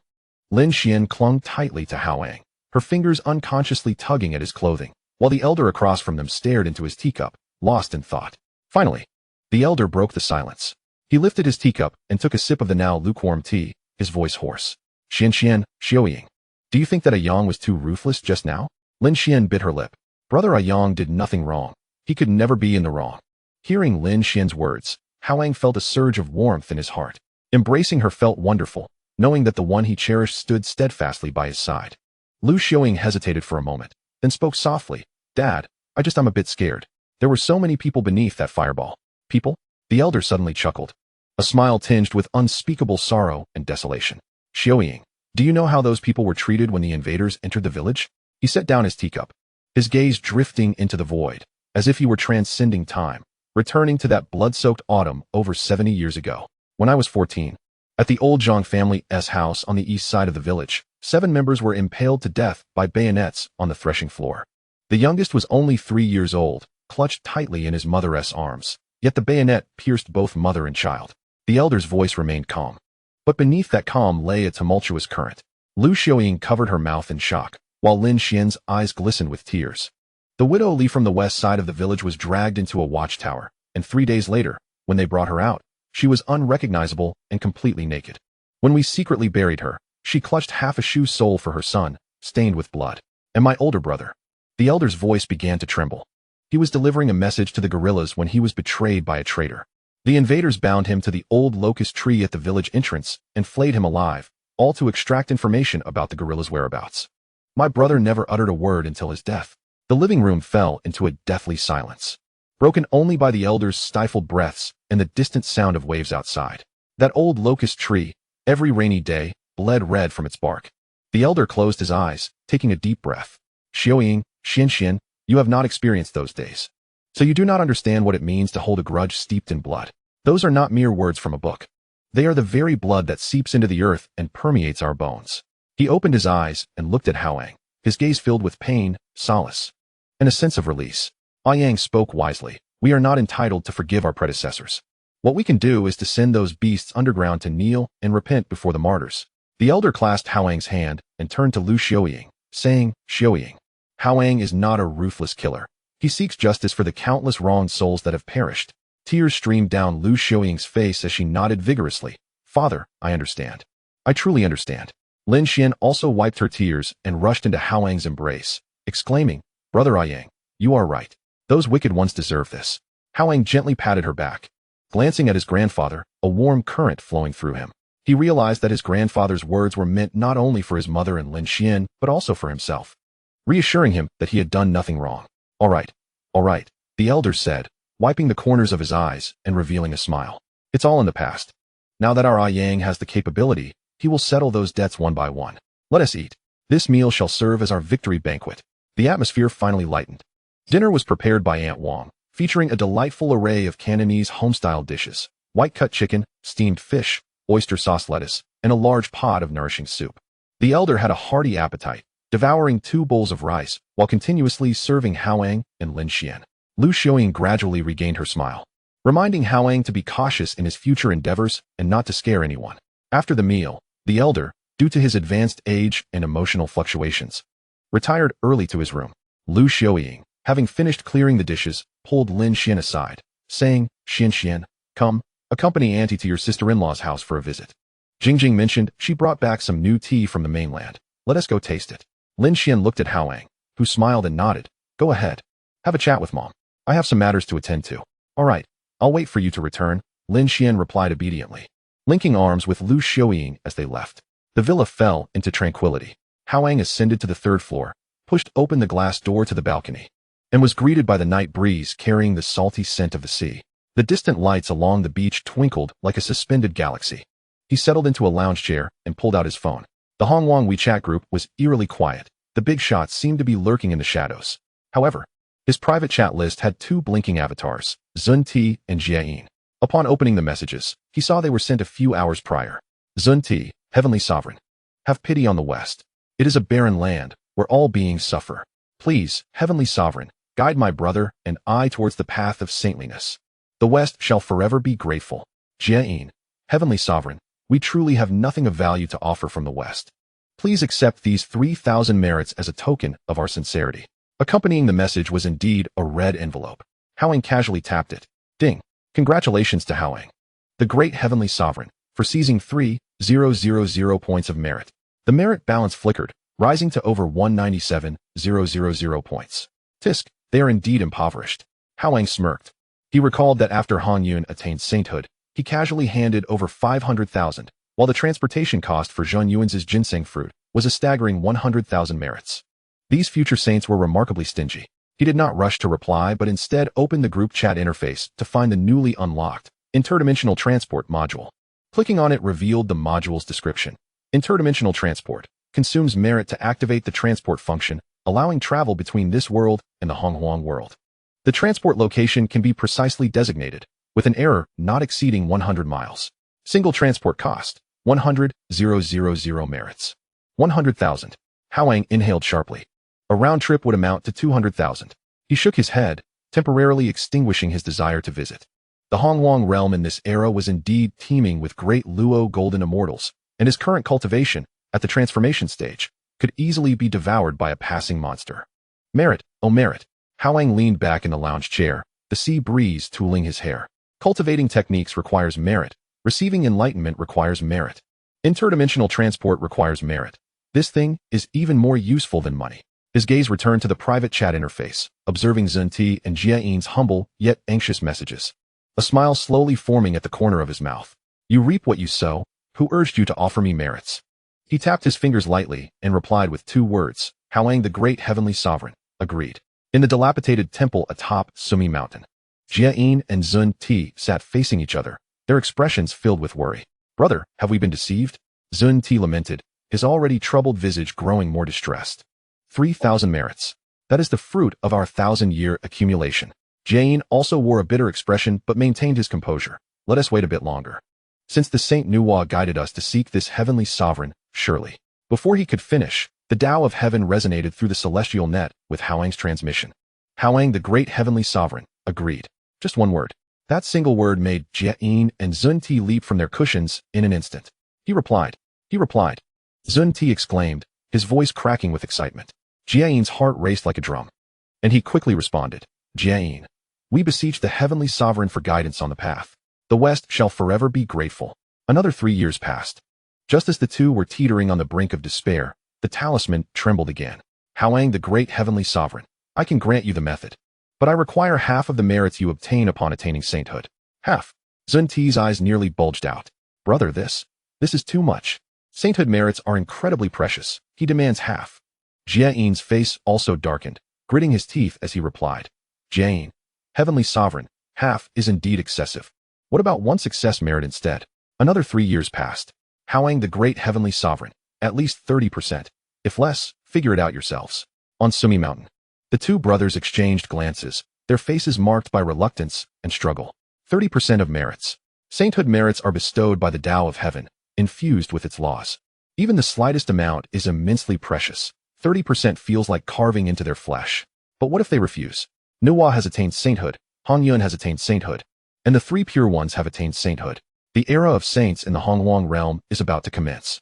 If they in the West lack a saint to preside over them, they may not even have a foothold in the future. Brother, Zhunti's voice trembled. Jie-in closed his eyes, took a deep breath, and upon reopening them, his gaze was resolute. We agree. Jie-in, Heavenly Sovereign, we agree. Please grant us the method. 3 years later. Hao Yang the Great Heavenly Sovereign. First, declare the oath to the Tao of Heaven. Zhunti and Zhunti exchanged a glance. A bittersweet relief washing over them. They both rose simultaneously, facing east with solemnity, adjusting their garments and proclaiming loudly, by the Tao of Heaven, I Jie-in, Zhunti, pledge to offer 30% of the merits obtained upon attaining sainthood in exchange for guidance on the path to sainthood from Hao Yang the Great Heavenly Sovereign. This oath shall be witnessed by heaven and earth, and the great Tao shall bear witness. As their voices echoed, a colossal, indifferent eye appeared in the skies above, briefly casting its gaze upon Sumi Mountain before fading away. The Tao of Heaven bears witness to this oath. In the Huang Palace, Kunlun Mountain, and among the 5 saints of the human realm, divine consciousness descended, noting that Jie-in and Zhunti had accepted such harsh conditions for the sake of attaining sainthood. It seemed they were truly desperate to become saints. Among the 5 saints, only Hongyun rejoiced, for Hao Yang the Great Heavenly Sovereign was his staunch ally. He took pleasure in witnessing the 2 saints of the West suffer. Another 3 years passed. The celestial net surged with prosperity, and a torrent of information flooded into Jie-in and Zhunti's consciousness. They closed their eyes to digest it, their expressions alternating between shock and realization, ultimately transforming into ecstatic joy. The Western teachings shall make 48 grand vows to borrow merits from the Tao of Heaven, using these merits to sever the 3 corpses, refine purple energy, and attain the state of chaos. Zhunti trembled with excitement. This method is truly exceptional. Jie-in's eyes gleamed with a fervent light, though this was but a loan, destined to be repaid through guiding sentient beings toward salvation, with sainthood imminent. What concern had he for such matters? The two turned eastward and bowed deeply in unison. Our deepest gratitude to the Celestial Venerable for bestowing the Dharma. On the balcony of Shallow Water Bay, Hao Yang pocketed his phone and gazed at the extra 3,000 merit points newly credited to his balance. Pondering also the forthcoming 30% of saintly merit soon to arrive, he whistled with delight. Merit secured, the karmic ties of sainthood firmly established. This transaction was most advantageous. Should the 2 saints later reconsider, they might even relinquish their merit back to him. He looked skyward, as if envisioning the 2 western stars about to ascend in the primordial wilderness. Zhunti, Jie-in, press on, attain sainthood swiftly, repay your debts promptly. The night breeze was gentle, the stars resplendent. Far away in the primordial wilds, a grand drama of sainthood, destined to reshape the very order of heaven and earth, was about to unfold. Chapter 38. The Heavenly Tao borrows, merit must be repaid. Half an hour there equaled 30 years in the primordial realm. Above Mount Sumeru, Jie-in sat cross-legged upon a 12-tiered golden lotus of merit, his countenance solemn and majestic. Zhunti stood holding the 7 treasures mystic tree, his expression grave. The senior brothers exchanged a glance, witnessing in each other's eyes the resolute determination to win or lose in this decisive moment. Jie-in drew a deep breath, his voice resonant like a great bell, echoing throughout the primordial wilderness. Heavenly Tao reigns above. I, Jie-in, and I, Zhunti, hereby establish the Western sect, proclaiming 48 great vows to deliver all sentient beings of the primordial wilds, jointly constructing the pure land of ultimate bliss. Should we succeed, we shall attain the way. Should we fail, we shall destroy our foundations and fall eternally into the cycle of reincarnation. Zhunti immediately followed, his voice shaking the 9 heavens. I, humble Daoist Zhunti, vow 48 great aspirations. First vow, when I become Buddha, in my realm there shall be no hells, hungry ghosts, beasts, or even the smallest creeping things. Without this vow fulfilled, I shall never become Buddha. I, Jie-in, share this vow. Their voices merged into one, each word striking like thunderclaps, resonating with the laws of the heavenly Tao. Throughout the primordial wilderness, no matter where sentient beings dwelled, all heard this solemn oath. As the first great vow was pronounced, above the ninth heaven, the previously clear sky swirled with golden, auspicious clouds. The clouds churned, and a radiant pillar of merit light pierced through, enveloping Dijun and Zhunti. Nuwa, the three pure ones, Red Cloud, and the five saints simultaneously manifested their divine consciousnesses in the west. To the saints' eyes, the scene was unlike that perceived by ordinary immortals. Within the vast heavenly Tao merit, 30% vanished into thin air, as if seized by an invisible hand. The primordial supreme venerable frowned slightly. Nuwa's lips curled in a knowing smile. Red Cloud, the merit heavenly venerable, laughed aloud. Excellent. Truly worthy of the great venerable. Yet Dijun and Zhunti paid no heed. They felt continuous streams of heavenly Tao merit flooding their bodies, their cultivation ascending by leaps and bounds. The long stagnant third corpse began to stir. Second vow, when I become Buddha, there shall be no women or lust in my realm. Third vow, when I become Buddha, all beings shall possess the 32 marks. One vow after another was proclaimed. Upon the golden lotus of merit, behind Dijun a colossal Dharma image gradually materialized, countenance compassionate, eyes full of mercy, Buddha light illuminating all. Beneath the seven treasures mystic tree, Zhunti's entire being radiated golden light, transforming into countless threads of Buddha light that entwined the western lands.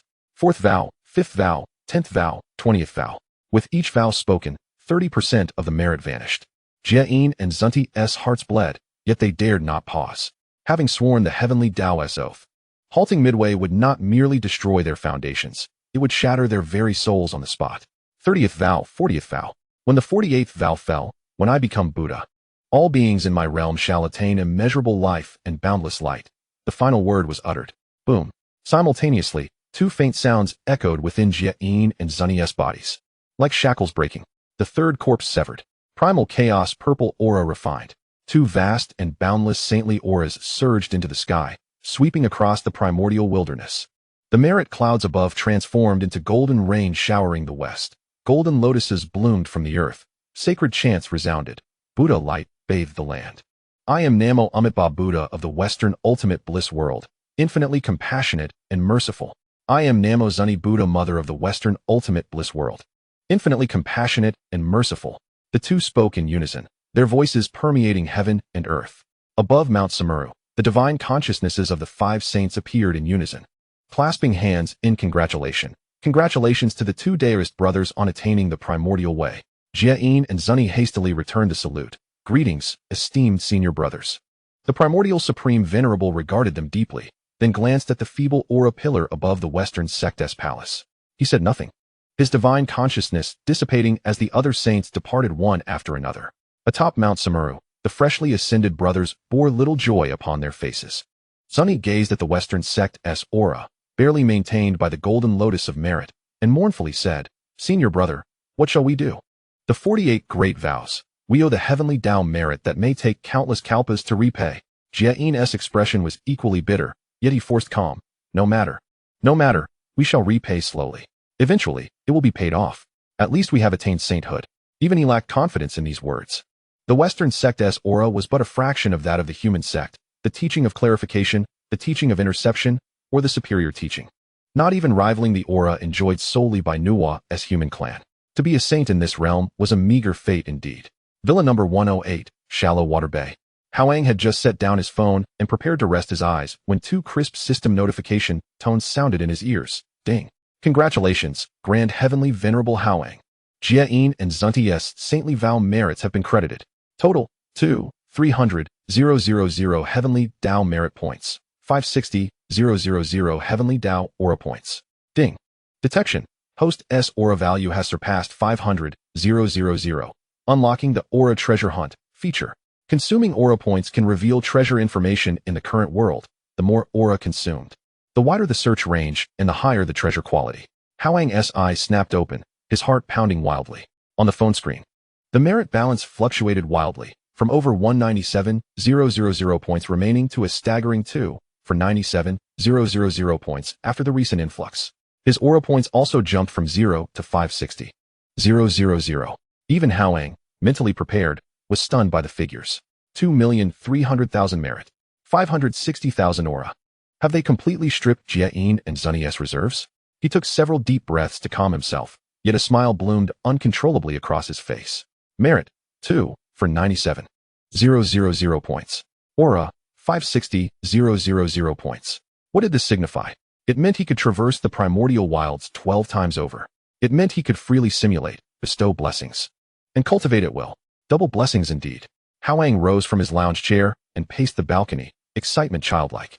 He immediately tapped open the newly unlocked Aura Treasure Hunt feature.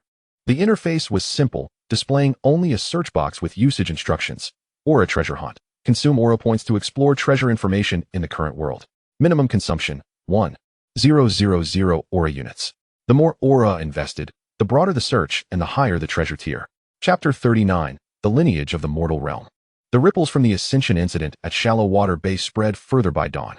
Wudang Mountain, Zixiao Palace. The venerable deist Kongxiu, over a century old with white hair cascading to his shoulders, sighed deeply as he set down a secret letter. Below him, 7 or 8 equally aged deists stood solemnly awaiting orders. The Li family of Xiangzhou has been under our patronage for 30 years. Now that they are in peril, Wudang cannot stand idly by, neither emotionally nor morally. He paused, then looked toward his chief disciple, Qingwei. Lead 3 inner disciples down the mountain. Remember, maintain order, avoid enmity, and investigate the truth. Do not act rashly. Disciple obeys. The lean middle-aged deist bowed in response. Qingqing Mountain, Sanqing Palace. An aged Taoist, garbed in a faded robe and clad in straw sandals, squatted at the edge of a precipice, gnawing on a corn bun accompanied by pickled vegetables. Behind him, a disciple held a smartphone, displaying a cryptic video transmission from Xiangzhou, where shadows floated ominously. After savoring the last morsel of his bun and licking his fingers, the old man mumbled, "That lad from the Zheng family sends money to the mountain every year?" The disciple replied in a hushed tone, "Master, the Zheng family has never ceased their offerings over the years." The Taoist then rose, brushing off the dust from his rear, and instructed Zheng Yongkong that Qingqing Mountain would ensure the Zheng family's safety, refraining from any engagement in power struggles or profit-driven disputes. Furthermore, he advised to treat the immortal they would encounter with utmost courtesy, for one capable of invoking celestial phenomena might not be someone they could provoke lightly. Simultaneously, several deist sects, each with centuries of tradition, received pleas for assistance from the affluent families of Xiangzhou. These sects, often reclusive, dispatched their elite members to respond to the urgent calls. Unremarkable black sedans departed from the secluded mountains, converging towards Xiangzhou. The deists within, some meditating quietly, others polishing their talismans, bore solemn expressions. They understood that they were about to confront a truly formidable entity. At Villa 108 in Qinshui Bay, Hao Yang awakened to sunlight filtering through the gaps in the curtains. In his arms, Lin Xian curled up like a kitten, her breathing steady. He gently extricated his arm and donned a robe before descending the stairs. In the living room on the first floor, the elder was seated on the sofa, perusing the newspaper with notable vigor. Upon noticing Hao Yang's arrival, he handed over the paper. "Take a look." Hao Yang accepted it. The bolded headlines reading, "The Foot Basin Navy fleet was suddenly struck by a massive wave last night, leaving all personnel missing. Preliminary estimates suggest casualties exceed 1,000. And the Kyoto Ghost toilet was reportedly hit by a meteor last night, turning a 1-kilometer radius into scorched earth. The death toll may reach 20,000. Accompanying these grim reports were blurred images of the wreckage of naval vessels floating on the sea and the vast crater left on the ground. The media and online commentators in Longwo were ablaze with reactions to the event, with opinions ranging from schadenfreude to claims of divine retribution. While a few brave accounts attempting to speak in defense were swiftly silenced. Hao Yang scanned the article briefly, his expression calm as he returned the newspaper. The elder observed him intently and remarked slowly, "There are analysis pieces below, suggesting it might be some new form of weather weapon or extraterrestrial technology. Let them speculate." Hao Yang chuckled, taking a seat across from him. "Grandfather, did you sleep well last night?" The elder looked deeply at his grandson and eventually smiled. "Indeed. I haven't slept so soundly in decades." At that moment, Lin Xian's voice echoed from the staircase. "Appa, Grandpa, breakfast is ready." The grandfather and grandson exchanged smiles and rose to head towards the dining room.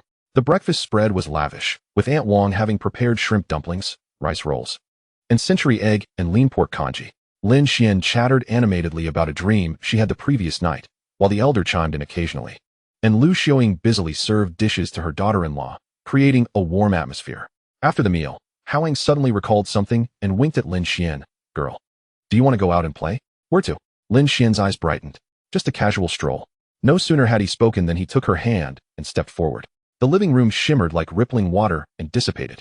In the next moment, they found themselves atop the Eiffel Tower, the morning sun casting its glow over the Seine River, with the entire city just awakening. Ah! Lin Xian squealed, clutching Hao Yang tightly. But she was quickly captivated by the breathtaking view. Is this Paris? Yes, Hao Yang replied, wrapping his arm around her waist. Wow, this is amazing. Quickly, take a picture of me, Lin Xian exclaimed, her cheeks flushed with excitement. After capturing photos, they transitioned to various iconic locations: the azure ice of Lake Baikal, the thunderous roar of Niagara Falls, the flocks of white doves at Prague Square, and the howling winds atop Mount Everest. Within a mere morning, they had traversed the globe's landmarks, with Lin Xian dragging Hao Yang to snap pictures, even in places where ordinary mortals could scarcely stand. As the clock struck 2 in the afternoon, Hao Yang's phone rang. It was Hou Gang. Yang, can you come back for a moment? It's about the 8 great families. On my way. After hanging up, Hao Yang smiled at Lin Xian, who was perched at the edge of the D by Fan Hotel, gazing at the scenery. Girl, it's time to head home. Oh, Lin Xian replied, slightly reluctant but obediently nodded. The space shimmered once more, and they reappeared in the living room of Villa 108 in Qianshui Bay. Hou Gang had just set down his phone when he looked up to see Hao Yang, clad in swim trunks, and Lin Xian, in a swimsuit with a towel draped over her, stepping forth from thin air. Brother Gang, Hao Yang greeted. I need to change. Lin Xian blushed and hurriedly dashed upstairs, clutching her towel. Hou Gang was momentarily taken aback by their casual entrance, but was even more astonished when Hao Yang approached him. And within a few strides, his swim trunks transformed into a comfortable casual outfit, without any visible change or special effects. As if a scene from a film had seamlessly transitioned. Brother Gang? Hao Yang settled into a chair and began preparing tea. What is the matter? Hou Gang regained his composure, cleared his throat, and stated seriously, it concerns the 8 great families. He elaborated on the midday situation where all 8 family heads had jointly visited. Their tone polite, yet their stance firm, demanding the sharing of the longevity potion and a meeting with Hao Yang, yet remained vague regarding political leverage. Their intentions were crystal clear. Hou Gang sighed bitterly. They desired the elixir and wished to meet the person. Yet they were unwilling to part with substantial assets like the position of chief executive of Xiangzhou legislative council seats, or the rights to develop the new territories. Hao Yang proceeded to wash the tea leaves and brew the tea with a fluid grace. So, they wished to benefit without giving anything in return? Hou Gang accurately inquired. Lifting his teacup with a grave expression, they are reluctant to relinquish political resources, and behind them, they have sects supporting their claims.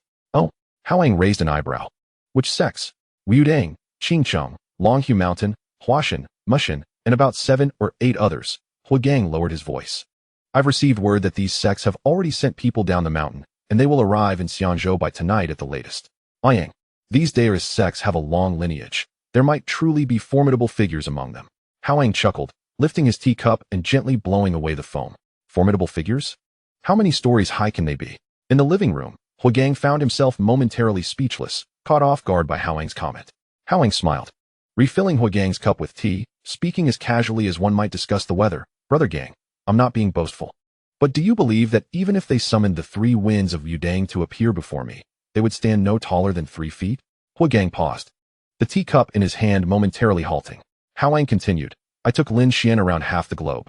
I have a clear understanding of how thin the spiritual essence of this world is. Those sects, even if they possess ancestral legacies, can at most cultivate to a limited height without exceptional talent and resources. As for those without a legacy, even after a lifetime of practice, they would merely become slightly more capable martial artists. He sipped his tea, his gaze drifting to the darkening sky outside. When I fight them, it's akin to an adult battling a 3-year-old child. Whether it's 7 or 80 of them, it makes no difference. Hou Gang remained silent for a moment, exhaling deeply. Indeed, he had been intimidated by the united front of the 8 great families, momentarily forgetting that the individual before him was someone who had nearly ascended. Very well. Hou Gang set down his teacup, his demeanor relaxing significantly. Yang, as long as you are aware, this is a dossier on the 8 great families and the rumors surrounding their supporting sections. Peruse it when you have the time. He retrieved a folder from his briefcase and placed it on the coffee table. I shall be busy for now. After bidding farewell to Hou Gang, Hao Yang casually flipped through the folder, noting its meticulous details, the industrial layout of the 8 prominent families, their political connections, character analyses of family members, and even estimates of the offerings made by various sects over the years. Oba, where's brother Hou Gang? Lin Xian, donned in a fresh pink and white dress, scampered down the stairs in her slippers, only to find Hao Yang alone in the living room, piqued by curiosity. Brother Gang had matters to attend to and left early. Hao Yang closed the folder, observing Lin Xian, who resembled a timid rabbit, and beckoned her with a wave. Ah! Lin Xian felt a sudden lightness before realizing she was seated in Hao Yang's embrace. You startled me. She playfully thumped his chest, her cheeks slightly flushed. Who told you to be so adorable? Hao Yang chuckled heartily, tightening his hold on her. Come, let us ascend. I shall assign you some extra work. Please no, Brother Yang. Spare me. As night fell, at 7 o'clock in the Li family's estate nestled in the mountains, the sprawling residence was ablaze with lights, yet shrouded in an oppressive silence. In the capacious living room, the leaders of the 8 prominent families sat on either side, their expressions grave, while across from them lounged 7 or 8 middle-aged individuals of diverse attire and ethereal demeanor. Among them were the Daoist priest from Yudang, the Daoist from Qingcheng, Zhang Xianling, the 32nd generation heir of the Longhu Mountain Tianqi lineage, and elder Yu Songtao from the Huashan Sword sect, all of whom were the leading figures of their respective sections. The atmosphere grew tense. Li Ziaji inhaled deeply from his cigar, the smoke swirling as he spoke slowly. So, the consensus among the sects is merely to ensure our safety? The Daoist from Qingcheng nodded, his tone composed. Mr. Li, considering our long-standing connection, Qingcheng Mountain can guarantee the safety of the Li family. However, he paused, casting a glance at the other family heads. The power struggles and interests among the families are worldly affairs. It is unwise for the Daoist sects to interfere excessively. Unwise to interfere? Zheng Yongkong abruptly slammed his hand on the table, trembling with anger. When we send you gifts and offerings each year, why do you not say it is unwise? Now that the Hua family seeks to usurp our authority over Xiangzhou, you offer us mere assurances of safety. Wu Jinfen hastily restrained him. Old Zheng, let us remain calm and discuss this rationally. Discuss rationally? How can we do that?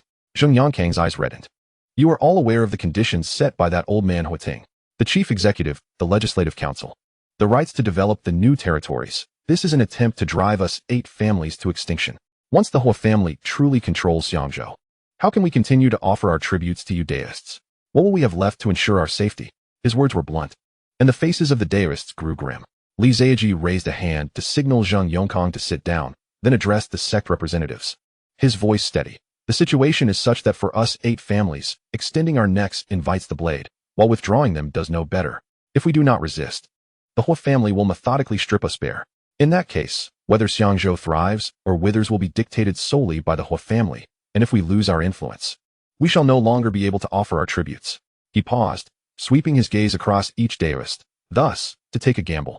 We 8 families are willing to each contribute 2 billion, as a gesture of sincerity. At his words, the living room fell into an instant hush. 2 billion from each family amounted to a staggering 160 billion. Even the usually meditative Qingwei Daoist visibly reacted, while several young disciples behind him gasped in astonishment. Exchanging looks of disbelief, 160 billion. The total offerings received by Yudang Mountain over the years likely did not even amount to this sum. With such funds, who would still need to endure the hardships of secluded cultivation? Li Ziaji keenly observed their reactions, a smirk forming within, though his demeanor remained sincere. Of course, the money is just one aspect.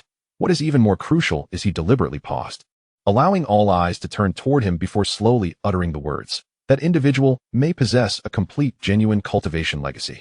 A complete genuine cultivation legacy? Zhang Xianling from Longhu Mountain abruptly opened his eyes, a gleam of vitality shining forth. Indeed, Li Ziaji affirmed with a nod. According to our information, Huating has consumed a spiritual elixir called the longevity potion and has exchanged political leverage with numerous smaller families. A single vial can extend one's life by 10 years without side effects, and this is likely just the most trivial aspect of that legacy. He gazed at the representatives from the sects, his tone laced with temptation. Esteemed Daoists, you have labored your whole lives in pursuit of the path to immortality. And now a complete legacy lies before you. Is it not enough to stir your hearts? In the living room, the breaths of the sect representatives grew increasingly labored. They might be able to maintain their composure regarding money, but a complete genuine cultivation legacy was a temptation potent enough to drive any cultivator into madness. The Longqing Daoist and Qingwei Daoist exchanged glances, each perceiving the struggle within the other's eyes. Before descending the mountain, their leaders had instructed them to merely maintain order without engaging in animosity, to ascertain the truth. Yet if the other party truly possessed a complete legacy, the Qingwei Daoist slowly spoke. Mr. Li, are you certain that individual possesses a complete legacy? Li Ziaji's heart leapt with joy, sensing their wavering resolve. He replied earnestly, absolutely. You should have heard of Huating's transformation. A man over 90 now appears no older than 60. This is merely the effect of the elixir. If we were to acquire the legacy, he continued, and that individual is just a youth of 20-something, how formidable can he truly be? It is merely a flashy video. He did not elaborate further, but his implication was unmistakable. The sect representatives remained silent for a protracted moment. Finally, the Qingwei Daoist sighed deeply and rose. Allow us to deliberate on this matter for a moment.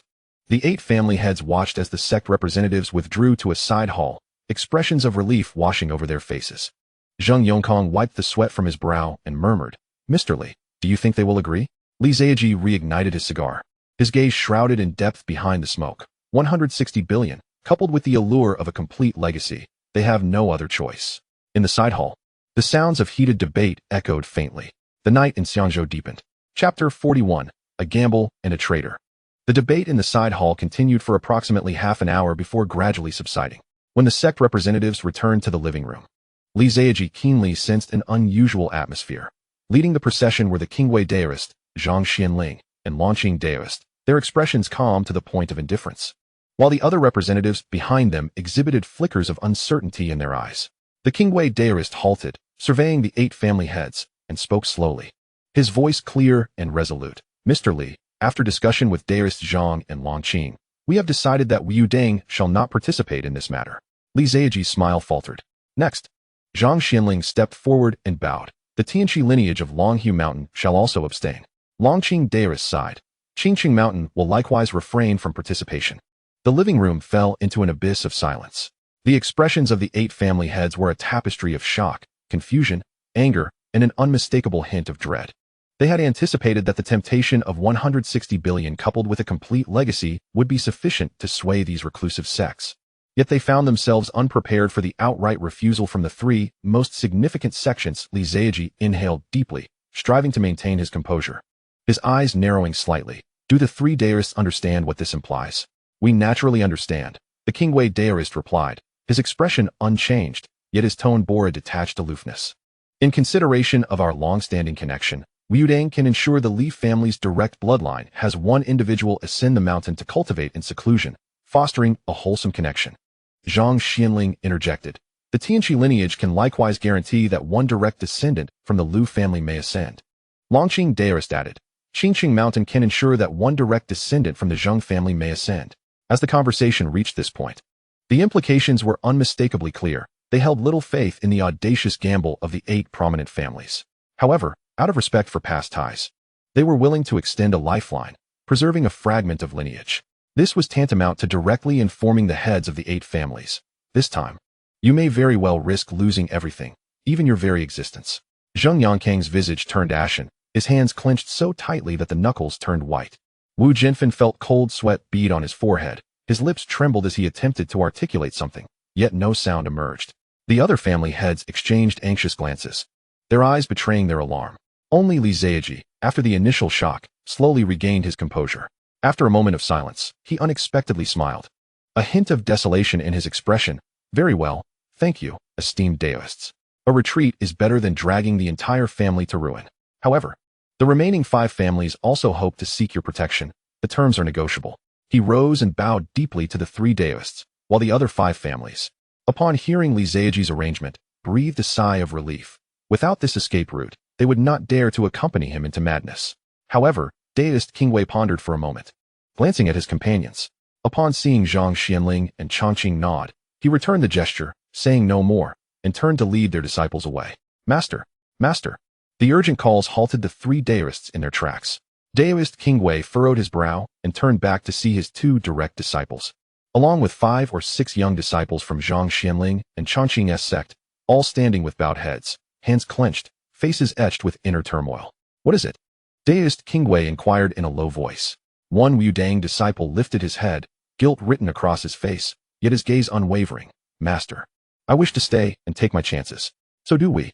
Several young disciples chimed in, their voices soft yet striking like a hammer on the hearts of the 3 Daoists. Daoist Qingwei's expression darkened instantly, his voice laced with suppressed anger. Chen Feng, do you understand what this entails? We do. The Wu Deng disciple Chen Feng gritted his teeth, suddenly drawing his sword. In the astonished gazes of the crowd, a flash of steel glimmered. Today, I, Chen Feng, voluntarily withdraw from Wu Deng. I sever ties with my sect. His eyes reddened, voice choked with emotion. If this venture fails, I shall not implicate my master.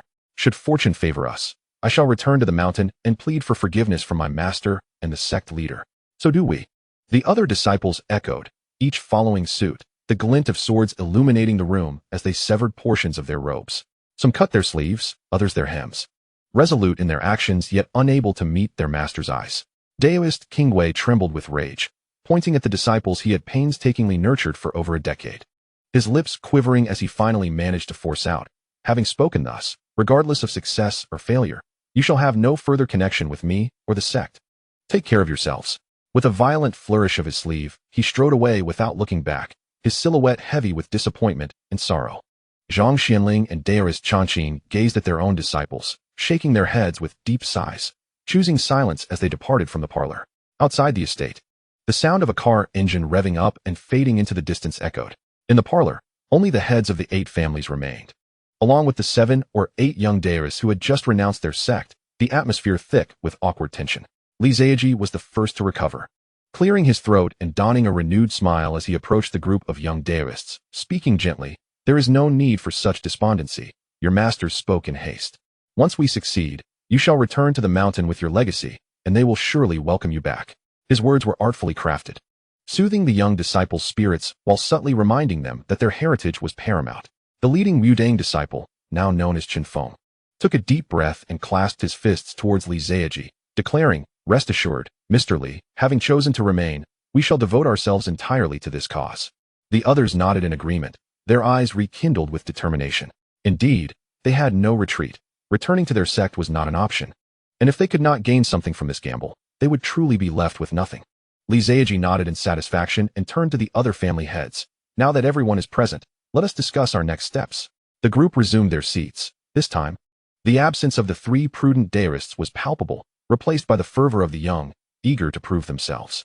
Zheng Yongkang spoke first, his tone resolute. "In my opinion, we should storm 108 Qianshui Bay directly. With our numbers and the abilities of our young allies, can we not subdue a mere 20-something brat?" Wu Jianfen frowned. "Old Zheng, do not be impulsive. That lad can invoke celestial phenomena and is no ordinary foe." "Elder Wu is correct," remarked Yu Songtao from the Huashan Sword sect, contemplating. "Though I have not witnessed his prowess firsthand, I have seen footage. The ability to summon such anomalies could stem from 2 possibilities. Either he has transcended to the Golden Core stage and attracted a heavenly tribulation, or his cultivation method channels the forces of nature. Regardless, from what I observed, it appears he faltered." "What do you mean by that?" Li Ziyi inquired. "This individual may not be vastly superior to us. At least, the heavenly tribulation did not descend. We possess an 80% chance of victory. However, to ensure prudence, we must deliberate carefully." Yu Songtao's words provided reassurance, prompting a lively discussion among the group. Chapter 42. It's too noisy. Night at 108 Qianshui Bay Villa. In the bedroom, Hao Yang had just concluded an afternoon of indulgence, cradling the sleeping Lin Xian affectionately. The phone on the bedside table buzzed, illuminating the screen with the name Hao Yang. Hao Yang gently withdrew his arm, donned a robe, and stepped onto the balcony to answer the call. "Ayong. The people from the mountains have gathered with the heads of the 8 families at the Li family estate all afternoon. I am unsure of their conspiracy." Ultimately, the 3 Daoists from Wudang, Tian Shifu, and King Qinshin left with grim expressions, yet their disciples chose to remain. Hao Yang's voice conveyed a tone of gravity. Hao Yang gazed at the distant glimmers of fishing lights on the ocean, stifling a yawn. "It's fine. Let them play. I'm curious to see what tricks they can conjure." "All right," Hao Yang replied, refraining from further inquiry as he ended the call. Hao Yang pocketed his phone, leaning against the railing as the sea breeze fluttered the hem of his robe.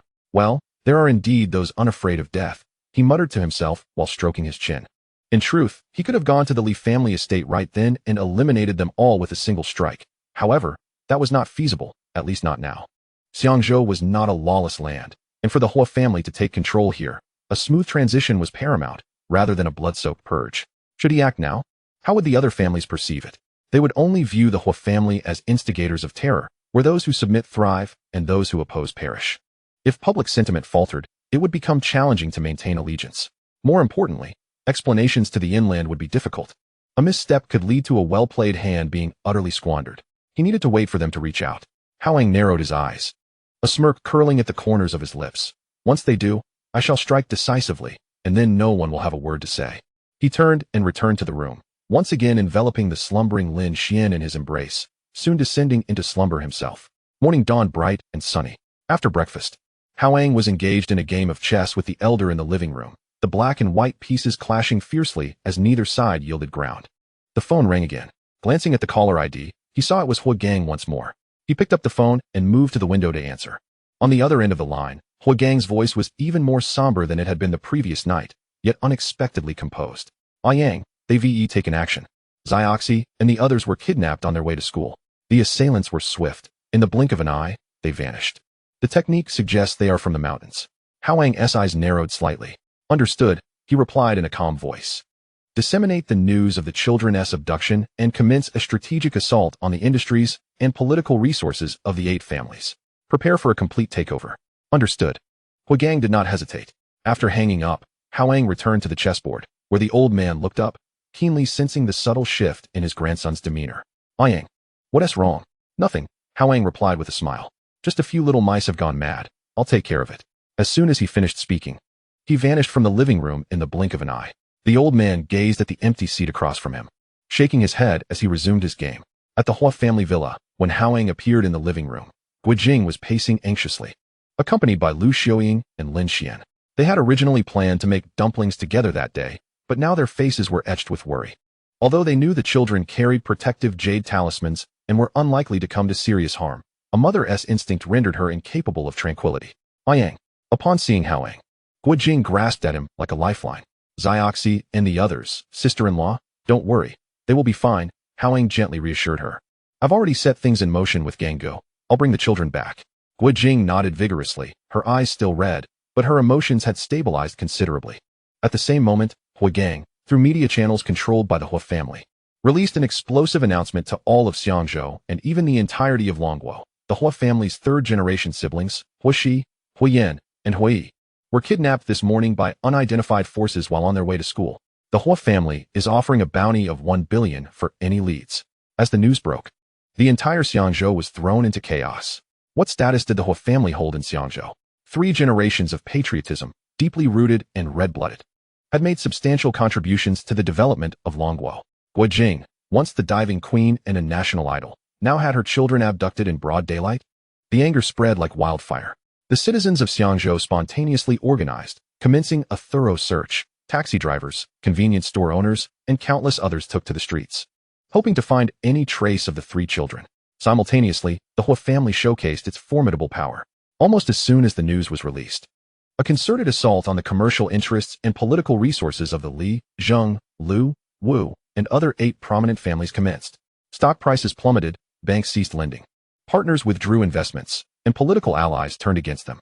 The 8 families toppled like a row of dominoes, their assets halved in mere hours.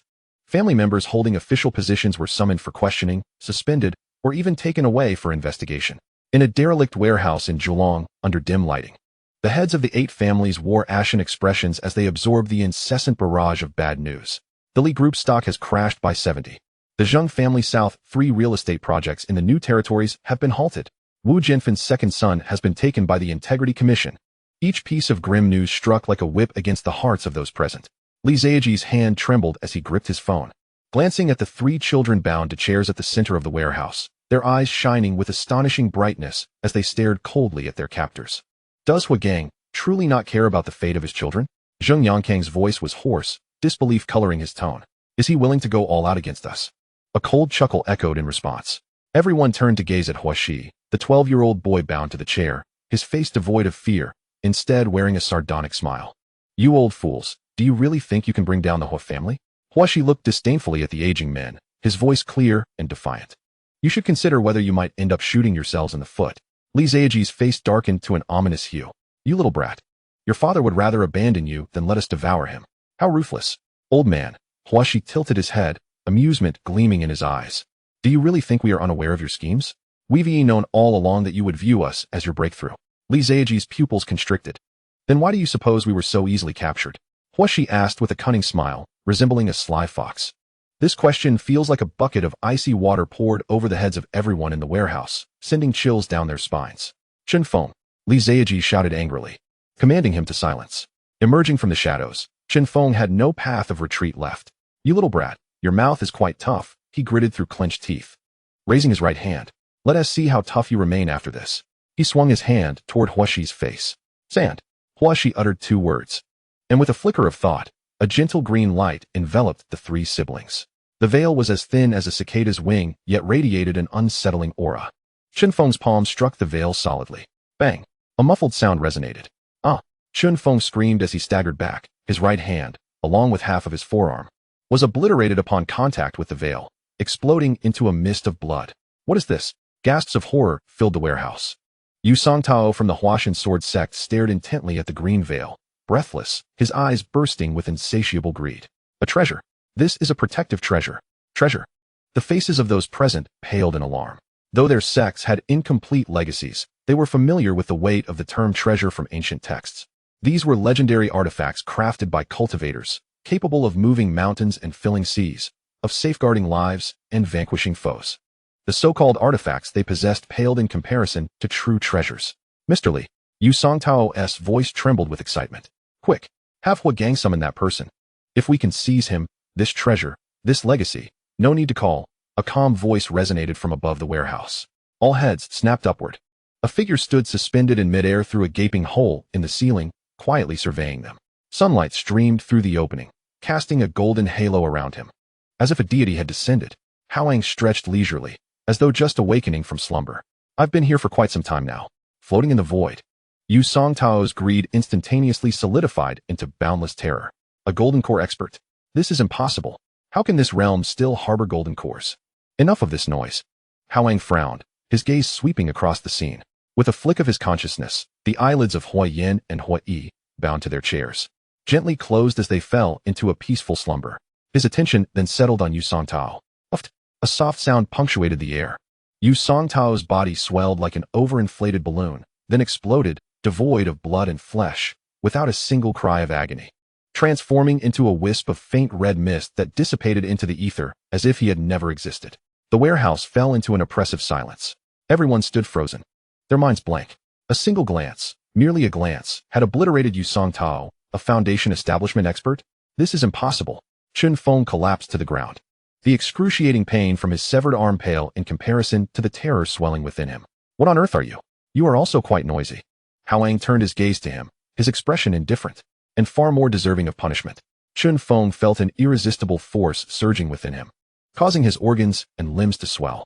He widened his eyes in terror, unable to take any action, and the last thing he beheld was the unperturbed gaze of Hao Yang, looking down upon all beings. Bang! Another soft sound echoed. Chunfeng followed in the footsteps of Yu Songtao. Chapter 43, Like Gods and Demons. Inside the warehouse, silence reigned like a grave. Hao Yang stood suspended in the air, sunlight streaming through a hole in the ceiling, casting a hazy halo around him.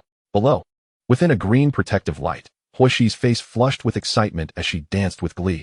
Outside the light, the heads of the 8 prominent families wore ashen expressions, while the remaining disciples lay crumpled on the ground, trembling like leaves in the wind. Uncle Yang, you are so magnificent. Huaxi's cheer echoed loudly in the quiet warehouse, her small hands gripping the edge of the light barrier, her eyes shining brightly. Just like that. Whoosh poof. All gone. Hao Yang looked down and smiled at the little one, before his gaze shifted to the group of ants below. Li Ziaji was the first to claw his way out of sheer terror. The instinct for survival overwhelmed all reason. His face turned as pale as a sheet, lips quivering as he suddenly turned to the few surviving representatives and roared, "What are you waiting for? Today, it is either him or us. Let us fight together for a glimmer of hope. Form the formation." Wang Yu, the eldest disciple of Yu Songtao from the Huashan sword sect, bellowed through gritted teeth, his face contorted with madness. He understood that Li Ziaji was right. With their master dead and Chunfeng gone, this man who resembled a god or demon would not spare them. The representatives and disciples from the other 5 sects, including Mushin, also grasped the gravity of the situation, a flicker of determination flashing in their eyes as they simultaneously formed hand seals. Buzz. On the warehouse floor, the previously scattered jade tokens now glimmered with a faint light. Threads of white light, as fine as hair, shot forth from the fragments and intertwined, instantly weaving a complex web of light in the center of the warehouse. The light web trembled, producing a clear sound akin to a sword's chime. The Huashan sect's 1,000 swords slaying immortals formation. Wang Yu shouted hoarsely, his hands forming seals, veins bulging on his forehead as he recklessly poured his power into the array. The remaining members of the 5 sects desperately urged their dwindling energies. Swish, Swish, swish. Within the light web, countless semi-transparent sword energies materialized from thin air. Initially, there were only a few dozen, but as the power surged, the number of sword energies rapidly multiplied. Hundreds, then 200, densely suspended in the air, their tips pointed menacingly at Hao Yang above. A chilling aura spread, slicing through the air with a hissing sound, leaving countless shallow scars on the ground. This sword formation was a fragmented inheritance of the Huashan sect, requiring at least 3 foundational cultivators to cooperate and utilize a special artifact, the Jade tokens, to establish it. It was said to be capable of trapping and slaying any enemy below the Golden Core realm, although its power was greatly diminished due to the incomplete inheritance. At this moment, under the desperate efforts of Wang Yu and the 30 or so others, it exuded a terrifying momentum, the sword energies radiating a bone-chilling sharpness. Oh, Hao Yang raised an eyebrow, a hint of surprise gleaming in his eyes. In this dilapidated world, there was indeed something resembling a semblance of power. He observed the operation of the sword formation with keen interest, his consciousness sweeping across it, instantly comprehending the principles, nodes, and energy flow of this flawed formation. If I were truly at the Golden Core realm, perhaps I would face a setback, but alas, I am at the transcendent spirit stage. 3 seconds later, he curled his lip, the words transcendent spirit falling from his lips. The voice was soft yet crystal clear, resonating in the ears of every individual present. The faces of Wang Yu and the 30 others turned crimson as they felt an overwhelming dread, as if they had heard of some unspeakable horror. And they desperately urged the sword formation. Go. Wang Yu changed his hand seal, pointing at Hao Yang. Buzz.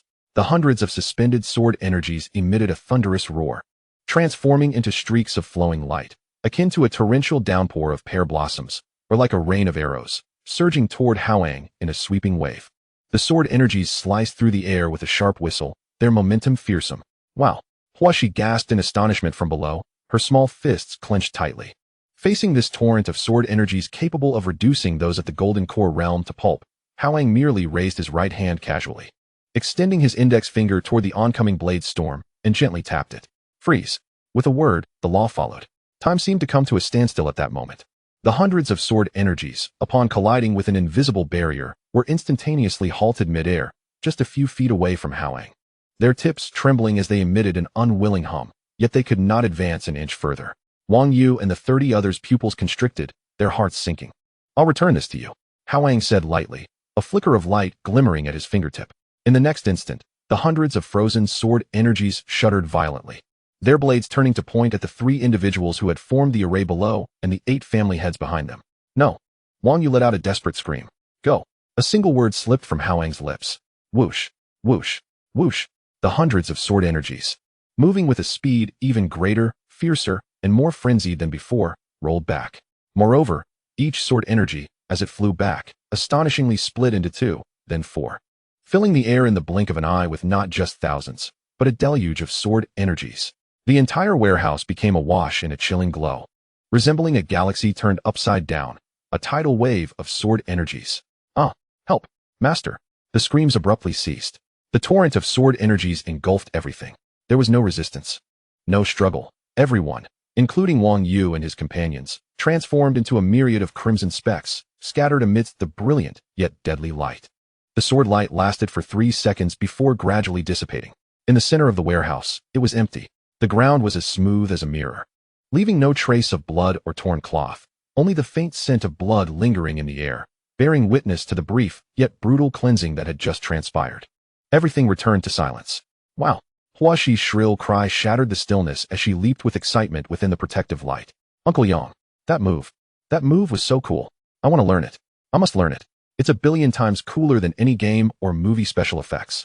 Hao Yang chuckled, landing on the ground and allowing Huashi to withdraw the protective barrier, gently flicking her forehead with his finger. I will teach you in the future. Really? Pinky swear. Huashi's eyes sparkled with delight. Pinky swear. Hao Yang smiled as he hooked his finger with hers. Then, with a flicker of light at his fingertip, 3 small sword energies shot out, precisely severing the ropes binding the 3 children. He pondered briefly, glancing at the ground where the sword formation had activated. Although crude and incomplete, perhaps with some modifications, it could be improved.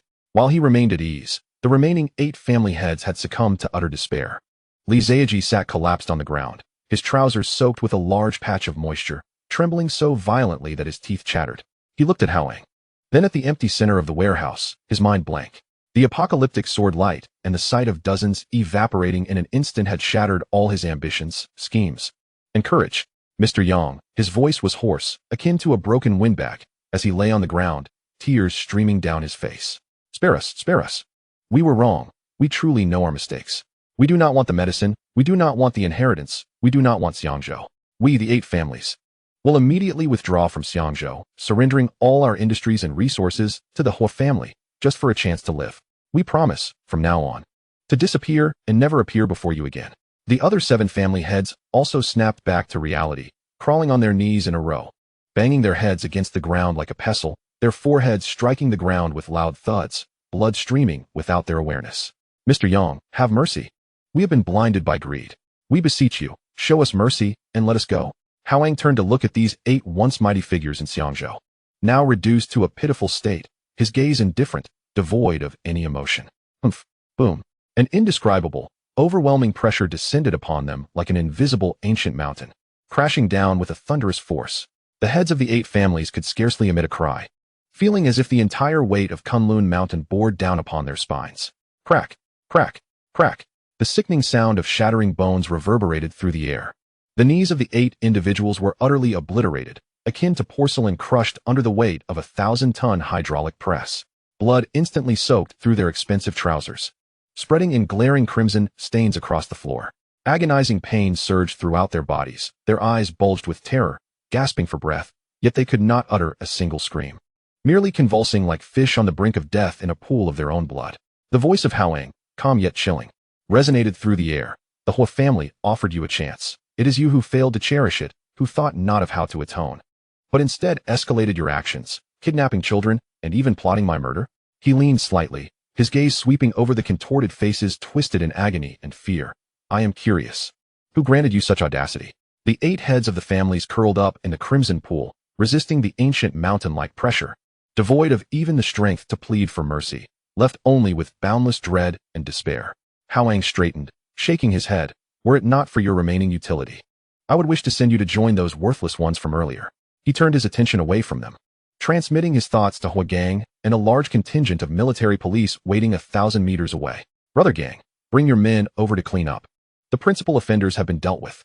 As for the remaining 8 old fools, they still draw breath. How to utilize them, I leave to your discretion.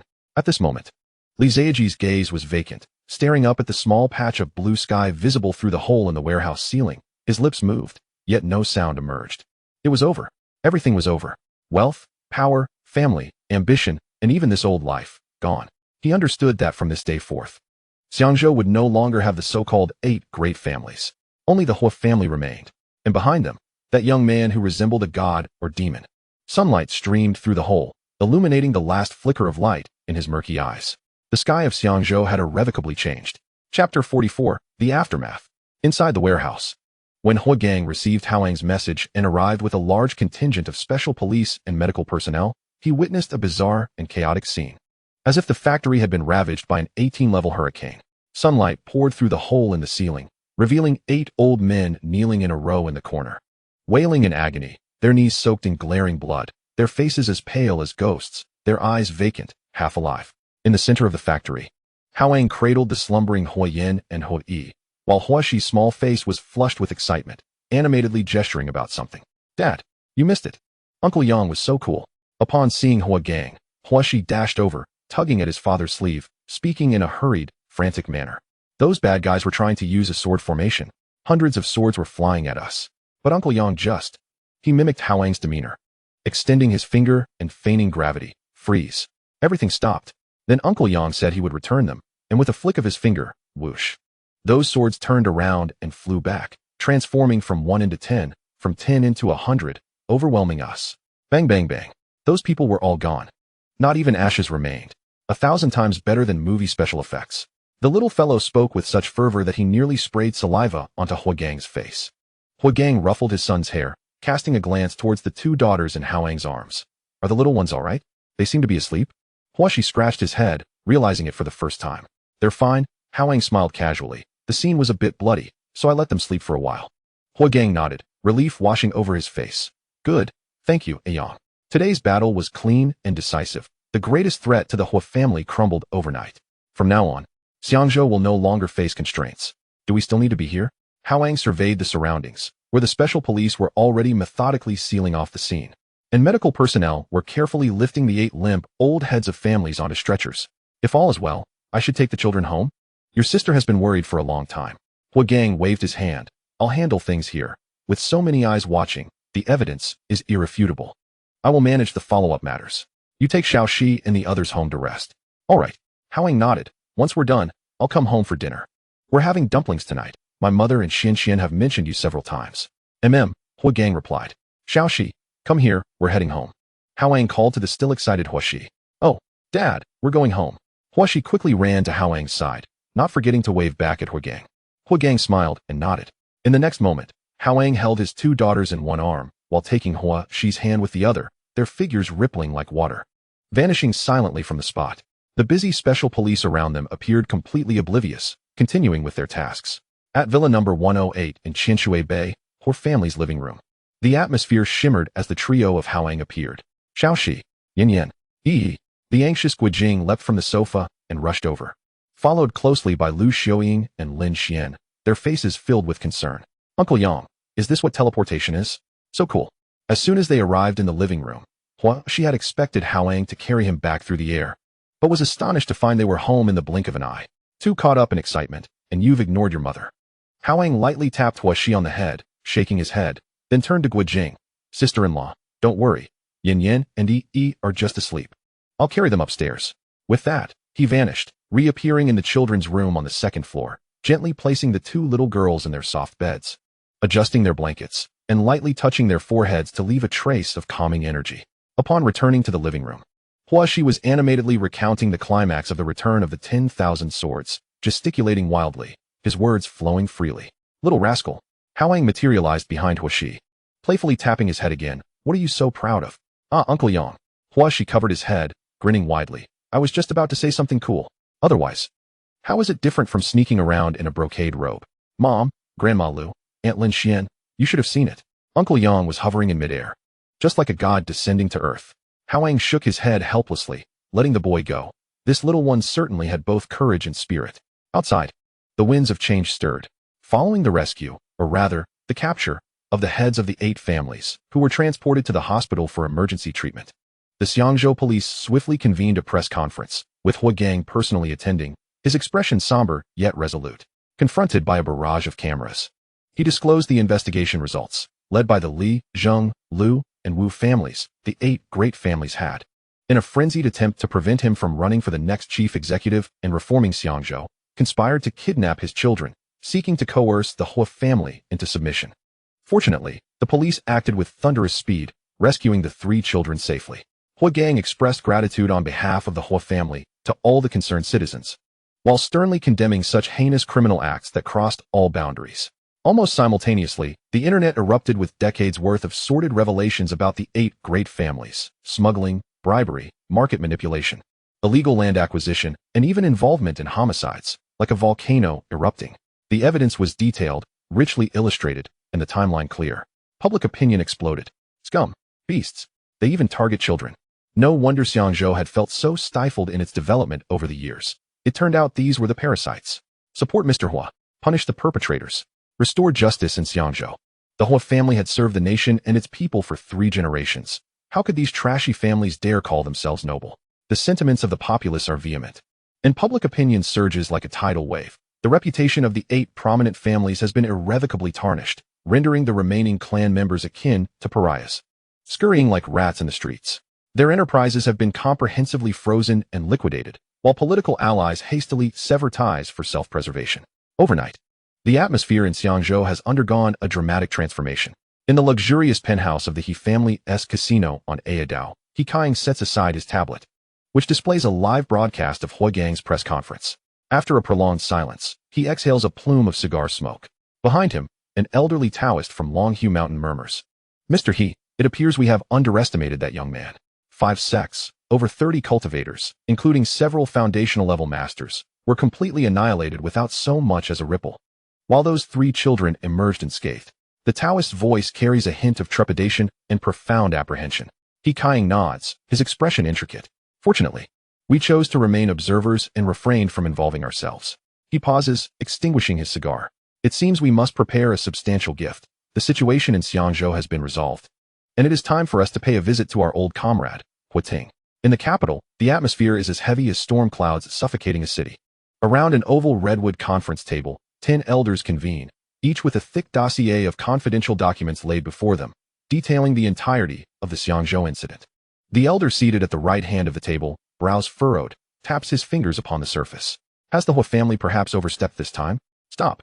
The elder at the head of the table raises his hand, his voice calm, yet imbued with an undeniable authority. Indeed, we have extended our reach in recent years, and grievances have begun to surface. Hou Yang's actions may not be entirely detrimental. The elder on the left, the chief leader, interjects. Indeed, the Hou family, rooted in 3 generations of loyalty to the central government, is reliable in times of crisis, compared to those who outwardly comply while covertly undermining us. I would rather place my trust in Hou Yang. The stability and prosperity of Xiangzhou are paramount. The elder on the right, who had previously spoken, huffs in silence. Aware of the truth, yet feeling a twinge of discomfort at the sudden loss of influence over certain domains in Xiangzhou, the chief leader shifts his gaze to the documents, his demeanor growing grave. What we must truly focus on now is this young man. He points to a photograph on the first page of the dossier, which features Hao Yang. Hao Yang, 25 years old, had been closely associated with Hou Yang just over half a month ago. Today, in an abandoned warehouse in Zhulong, he faced an assault from over 30 cultivators, including those from Huashan and Mishan sections. Evidence from the scene and limited intelligence analysis reveal that at least 10 foundational-level cultivators were among the attackers, yet they were entirely vanquished. Apart from 8 captured elders, no remains or traces of battle were found. The assessment reads, strength far exceeds conventional understanding, with a danger level tentatively classified as extremely high. The text on the report is cold and objective, yet it weighs heavily on the hearts of those present. What are your thoughts? The usually silent 10th elder suddenly speaks, his voice dry. Could the recent mysterious sinking of the Jiaobenji fleet and the obliteration of the shrine by a meteorite be attributed not to celestial weapons or natural disasters, but rather? His words hang in the air, and everyone comprehends the implication. In the conference room, a pin could be heard falling. The 6th elder gasps. Elder 10, are you suggesting that it was the work of cultivators? But what level of power would that require? Moving mountains and overturning seas? We have retrieved the highest precision satellite images from the time of the incident. The 10th elder presents another document, projecting it onto the screen. Look here. This is a comparison of the Jiaobenji fleet moments before and after encountering an extraordinary wave. One moment the sea is tranquil, and the next, a colossal wave rises without warning, with no meteorological satellites issuing any alerts. And here, at that shrine in Kyoto, the fireball appeared and descended in mere seconds. The energy release pattern does not conform to any known explosive or celestial impact characteristics. He pauses, scanning the faces around him. We did not consider this possibility before, because we could not fathom that anyone in this world possesses such capabilities. However, after reviewing the report from Xiangzhou, all eyes once again fixate on Hao Yang's photograph. Chapter 45, Possession? In the capital's conference room, the air seems to solidify as the 10 elders fix their gazes intently on the screen, displaying Hao Yang's youthful visage. The 10th elder's unfinished remark pierces the silence like an icy needle in each heart. If the 2 cataclysmic events attributed to the Jiaobenji family are indeed connected to this young man, what would that signify? It would imply that within the borders of Longguo, a being capable of single-handedly erasing a modern fleet and incinerating a city landmark has emerged, unnoticed. No, such a being could scarcely be called human. It would be a deity walking among mortals, a harbinger of calamity, an incalculable variable capable of upending all existing rules and balances in the world. The global landscape shall inevitably be altered. In the conference room, only the sound of strained breaths fills the air. The 2nd elder swallows hard, his voice hoarse as he disrupts the oppressive silence. Can Daoist Liang Chuxing of the Dragon Group achieve such feats? The chief leader slowly shakes his head, a profound gravity and a hint of helplessness creeping onto his face. Daoist Liang Chuxing has reached the pinnacle of foundational cultivation, unmatched in the realm of cultivation. Yet, he himself claims that transcending to the golden core stage is akin to crossing a chasm. In this era of declining laws, it is nearly impossible. Even if he were to miraculously break through to the golden core stage, whether he could withstand the onslaught of over 30 cultivators remains uncertain, let alone the 2 incidents. And this young man, the 2nd elder gestures towards the photograph of Hao Yang on the screen, his fingertips trembling slightly. Where did he spring from? In just half a month, he has turned the foundational cultivators of the 5 major sects into mere fodder. This utterly contradicts all our understandings of cultivation. Even the legendary prodigies chronicled in ancient texts have never been this outrageous.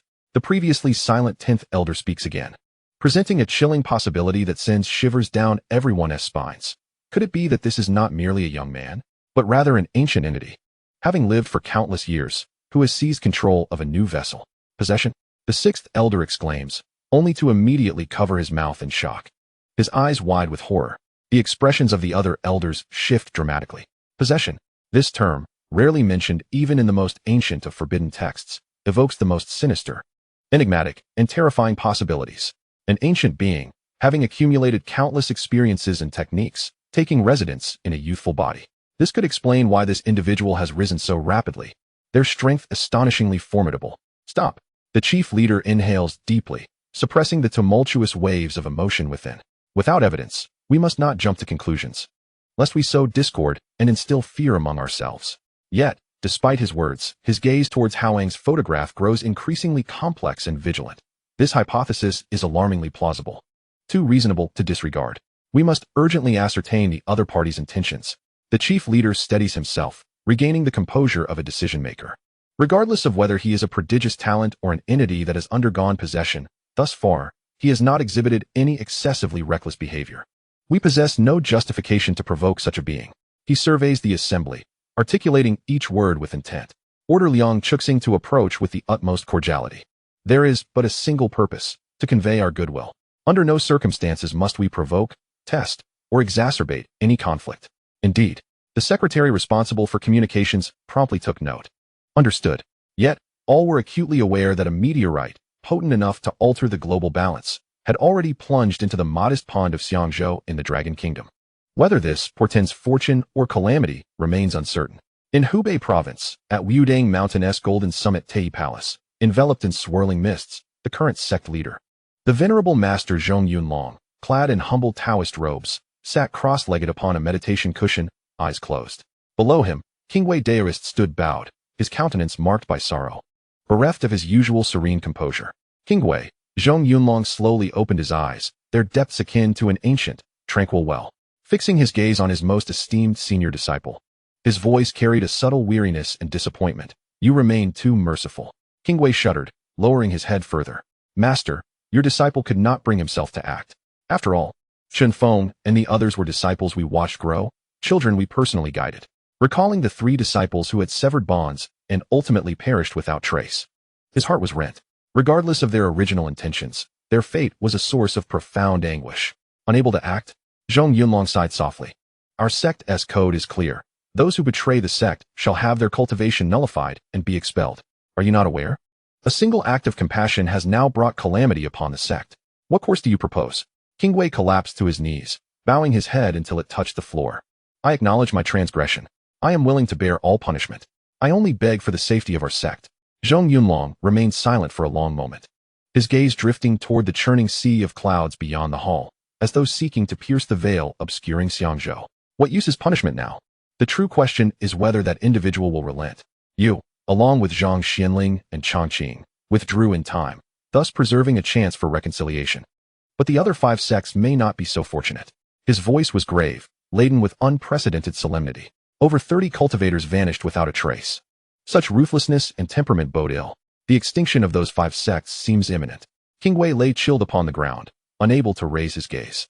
Only now did he fully grasp that his seemingly ruthless decision of the previous day might have been the genuine salvation of Wudang's centuries-old legacy.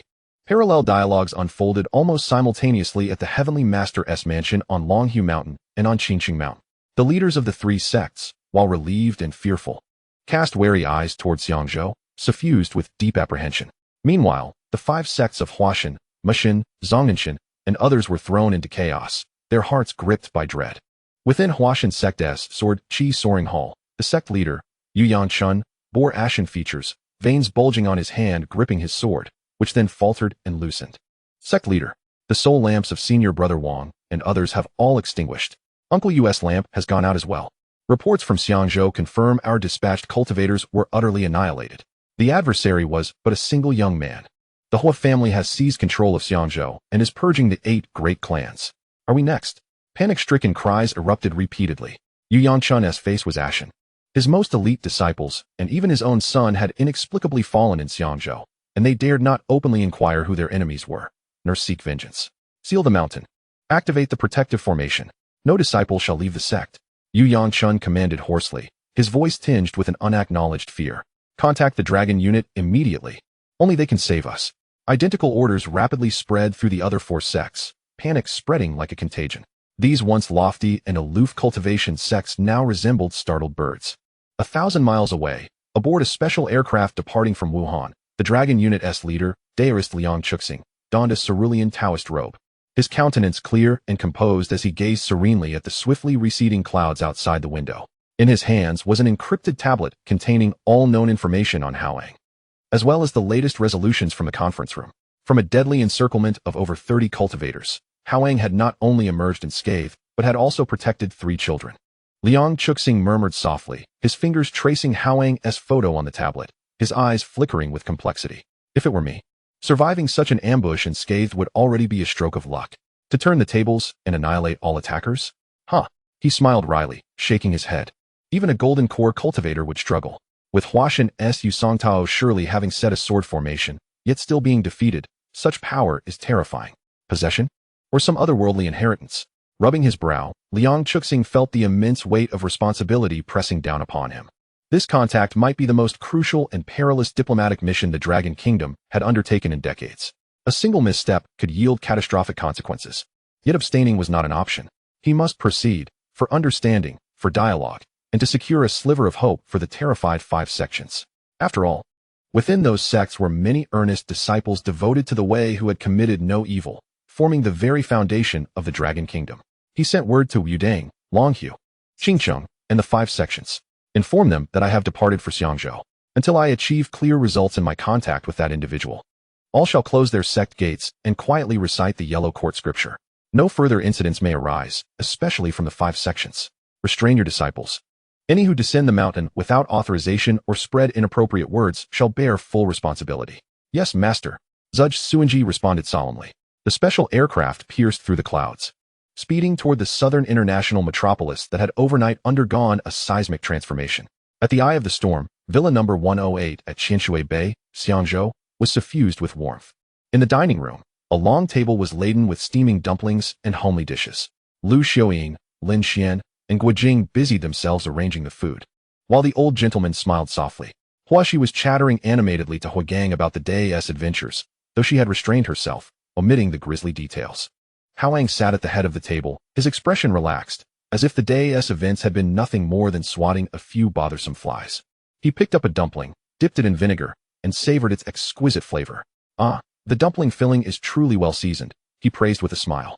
That's because your mother prepared it herself. Eat more if you like. Lu Xiaoying beamed, eagerly offering him more dishes. Outside, in Xiangzhou, as the city lights flickered against the neon brilliance, a new order was forged in blood and fire. Yet even greater upheaval quietly approached aboard a northbound special aircraft. Liang Chuxing had arrived. Chapter 46. I am a person easy to reason with 3 mornings after the turmoil. At the Xiangzhou Chief Executive's residence, within the reception hall, Liang Chuxing stood dressed in a plain Taoist robe. His hair was simply bound with a wooden pin, his features clear and composed. His gaze serene yet imbued with an inherent gravity. Beside him stood his disciple Zhuzh Suanji, likewise robed in Taoist garb, exuding a steady demeanor. Opposite them, the chief executive Qianqinyi wore a courteous, yet somewhat constrained smile, personally pouring tea for the two. The atmosphere was subtly tense. Qianqinyi, nominally the highest administrative official of Xiangzhou, was but a figurehead installed by the central government amidst the power struggle with the influential clans. He was fully aware that since the Hua family's thunderous purge of the 8 great clans the previous day, his authority had been utterly nullified. The true power in Xiangzhou now resided with the Hua family and the unfathomably enigmatic young man behind Huigang. His presence today was purely ceremonial, serving as a mouthpiece. Huigang was soon summoned. Dressed impeccably in a dark suit, his steps measured and assured, he exchanged a glance with Liang Chuxing that betrayed mutual understanding. Mr. Hua, a pleasure to meet you. Liang Chuxing rose and extended his hand with a humble demeanor. I am Daorist Liang Chuxing, honored to serve as leader of the Dragon Unit. Upon the command of the central authority, I have come to address the matter of the 5 major sects trespassing into Xiangzhou, engaging in kidnapping and extortion, thereby disturbing the tranquility of the region. The central government has already uncovered the essence of this situation. as Hou Yang extended his hand in greeting. He felt a soothing and harmonious energy emanating from his counterpart's palm, which sent a shiver down his spine, realizing that this Daoist priest's cultivation was likely unfathomable, far surpassing that of the previous sect practitioners. Daoist Liang was courteous. Hou Yang, maintaining a demeanor of neither subservience nor arrogance, acknowledged the situation, expressing his shame that it had arisen from his family, thus disturbing the peace. What instructions does the central authority have? He inquired. The central authority supports the Hou family. Liang Chuxing stated directly. The actions of the 5 sects are self-inflicted, with irrefutable evidence at hand. The central authority respects the opinions of Xiangzhou regarding how to proceed. My humble intention in coming here is to seek an audience with young friend Hao Yang, to convey the goodwill of the central authority, and to hear his thoughts on the subsequent handling of this matter. I hope Mr. Hou can facilitate an introduction. Hou Yang pondered for a moment. Liang Chuxing's attitude was clear and polite, infused with a hint of inquiry, yet he dared not make decisions on behalf of Hao Yang. Please wait a moment, Daoist Liang. I need to consult with Hao Yang first. Of course, that is only natural, Liang Chuxing replied without objection, calmly resuming his seat and lifting his teacup. Hou Yang stepped aside and dialed Hao Yang's phone. The call connected swiftly, and Hou Yang succinctly explained the situation. All right, I'll be there shortly. Hao Yang's voice came through, tinged with a hint of drowsiness, before the call ended. Hou Yang breathed a sigh of relief as he returned to the living room. Daoist Liang. Hao Yang will be here shortly. No sooner had he spoken than a figure appeared in the center of the reception room, as if the very air rippled like water. It was Hao Yang, dressed simply in white casual attire and canvas shoes. His slightly disheveled hair gave him the appearance of a university student just awakening from slumber. However, upon seeing him, Liang Chuxing and Zhuzh Suanji's pupils contracted sharply, their muscles instinctively tensing. This was not flight, nor sword control, but a genuine manifestation from thin air. Spatial displacement. The shock within Liang Chuxing surged like a tempest. Having reached the peak of foundational cultivation for decades and barely touching the threshold of the golden core stage, his sensitivity to the surrounding spiritual energy far exceeded that of ordinary individuals. Yet just moments ago, he had sensed no fluctuations of spiritual power, nor any signs of escape. This person seemed to have walked directly from another dimension into this room. What did this signify? It indicated that the other party's comprehension and application of spatial laws had reached a level he could neither fathom nor imagine. This was beyond what a golden core could achieve. Was it nascent soul, transformation, or something even higher? Hao Yang, Hou Yang, accustomed to Hao Yang's sudden appearances, stepped forward to introduce. This is Chief Qian Qinyi, and this is Daoist Liang Chuxing from the Dragon team of the capital. Hao Yang merely nodded casually at the slightly uneasy chief, his gaze settling on Liang Chuxing as he extended his hand. Greetings, Daoist Liang. I have the honor of meeting you. Daoist Hao Yang. Liang Chuxing quickly rose to his feet, grasping Hao Yang's hand with both of his, an expression of deep respect on his face. The term of endearment had shifted from young friend to fellow Daoist, as he was thoroughly impressed by the display of prowess from this practitioner. Please, have a seat. Hao Yang settled himself casually upon the sofa, inquiring, I hear this is regarding the 5 sects? Indeed, Liang Chuxing resumed his seat, his posture straightened as if addressing a superior. This incident has garnered significant attention from the Dragon Kingdom. The causes and consequences have largely been clarified. The individuals from the 5 sects, lured by the immense wealth and legacies of the 8 great families, descended from the mountains without permission, engaging in kidnapping in an attempt to seize your inheritance, which is truly self-inflicted. The central authority has dispatched me to seek your guidance on the subsequent proceedings regarding this matter. His choice of words was exceedingly cautious, employing terms like guidance and proceedings, embodying a tone of deference from subordinate to superior. Hao Yang accepted the tea that Hou Yang offered, blowing lightly on the surface to disperse the foam, and replied in a neutral tone, I am not unreasonable, since this is their own doing. We merely need to ascertain whether it was their individual intent or that of their sect. Liang Chuxing quickly interjected, based on the information we have gathered. The majority of the 30 or so cultivators involved acted independently, enticed by the substantial wealth and legacies of the 8 great families. The commands from their respective sects were limited to maintaining order and ensuring the safety of the 8 families, and they did not authorize them to engage in kidnapping or to act against you. This was the only leeway he could offer on behalf of those sections. Oh, Hao Yang nodded, setting down the teacup. In that case, the solution is simple. The 5 sects shall be sealed for a century, for the next 100 years. Unless summoned specifically by the central authority or Xiangzhou, they are prohibited from leaving their mountain gates. Furthermore, each sect must send a copy of their scriptures and techniques to Xiangzhou. He paused momentarily before adding, additionally, the 3 sects of Yudang, Longhu Mountain, and Xingcheng. Although their disciples fled swiftly, must also send a copy of their scriptures and techniques as a form of admonishment. Upon hearing this, Liang Chuxing felt a tremendous sense of relief, even a touch of surprise. The punishment, though seemingly severe, was ultimately a matter of raising a hand and gently placing it down. There was no loss of life, no annihilation of sects, merely a demand for their scriptures and techniques. For these sects, which held their legacies dear yet were incomplete, surrendering their texts might be painful. But it was a far kinder fate than the annihilation of their sects. Excellent. This matter is straightforward. I, on behalf of the 5 sects, extend our heartfelt gratitude for your magnanimity, fellow Daoist. Liang Chuxing responded promptly, his face radiating genuine appreciation. He understood that Hao Yang had not only granted him a favor, but also provided immense backing to the central authority. Is there anything else? Hao Yang stifled a small yawn, appearing somewhat disinterested, as if wishing to return home to snuggle up with Lin Xian for a lovely nap. There is another matter, Liang Chuxing quickly interjected. It is the central authority's intention to fully respect and support the autonomy of the Xiangzhou Special Autonomous Region. The central authority will also entirely support Comrade Hou Gang in the next chief election, hoping for prosperity and stability under the leadership of the Hou family, fostering development alongside the inland territories. This was both a declaration and a stipulation, essentially a formal acknowledgement of the Hou family's governing status in Xiangzhou, providing them with official endorsement. Hao Yang smiled and turned to Hou Gang. The Hou family has 3 generations of patriotism, their roots deep and unshakable. All they seek is the better development of Xiangzhou and the strengthening of the nation, not division or dictatorship. The central authority's understanding and support bring us great joy. And should the Hou family falter in any way, we hope the central authority will offer guidance. This statement was elegantly articulated, both accepting the olive branch and clarifying their stance. With the final stone of concern lifted from his heart, Liang Chuxing concluded that this true dragon of the human realm, at least for now, held goodwill towards the Dragon Kingdom and understood the nuances of the situation. Next, I have a personal inquiry that I wish to ask for your clarification, and it does not represent the central authority. Liang Chuxing carefully chose his words, treading lightly as he posed his question. Hao Yang gestured for him to continue. Liang Chuxing took a deep breath, his gaze fixed intently on Hao Yang. I humbly inquire, to what level has your cultivation reached? This question had troubled him and the central authority throughout the day, without an accurate assessment of strength. All subsequent responses were impossible to determine. Hao Yang regarded him with a slight smile, not concealing his answer. Quite high.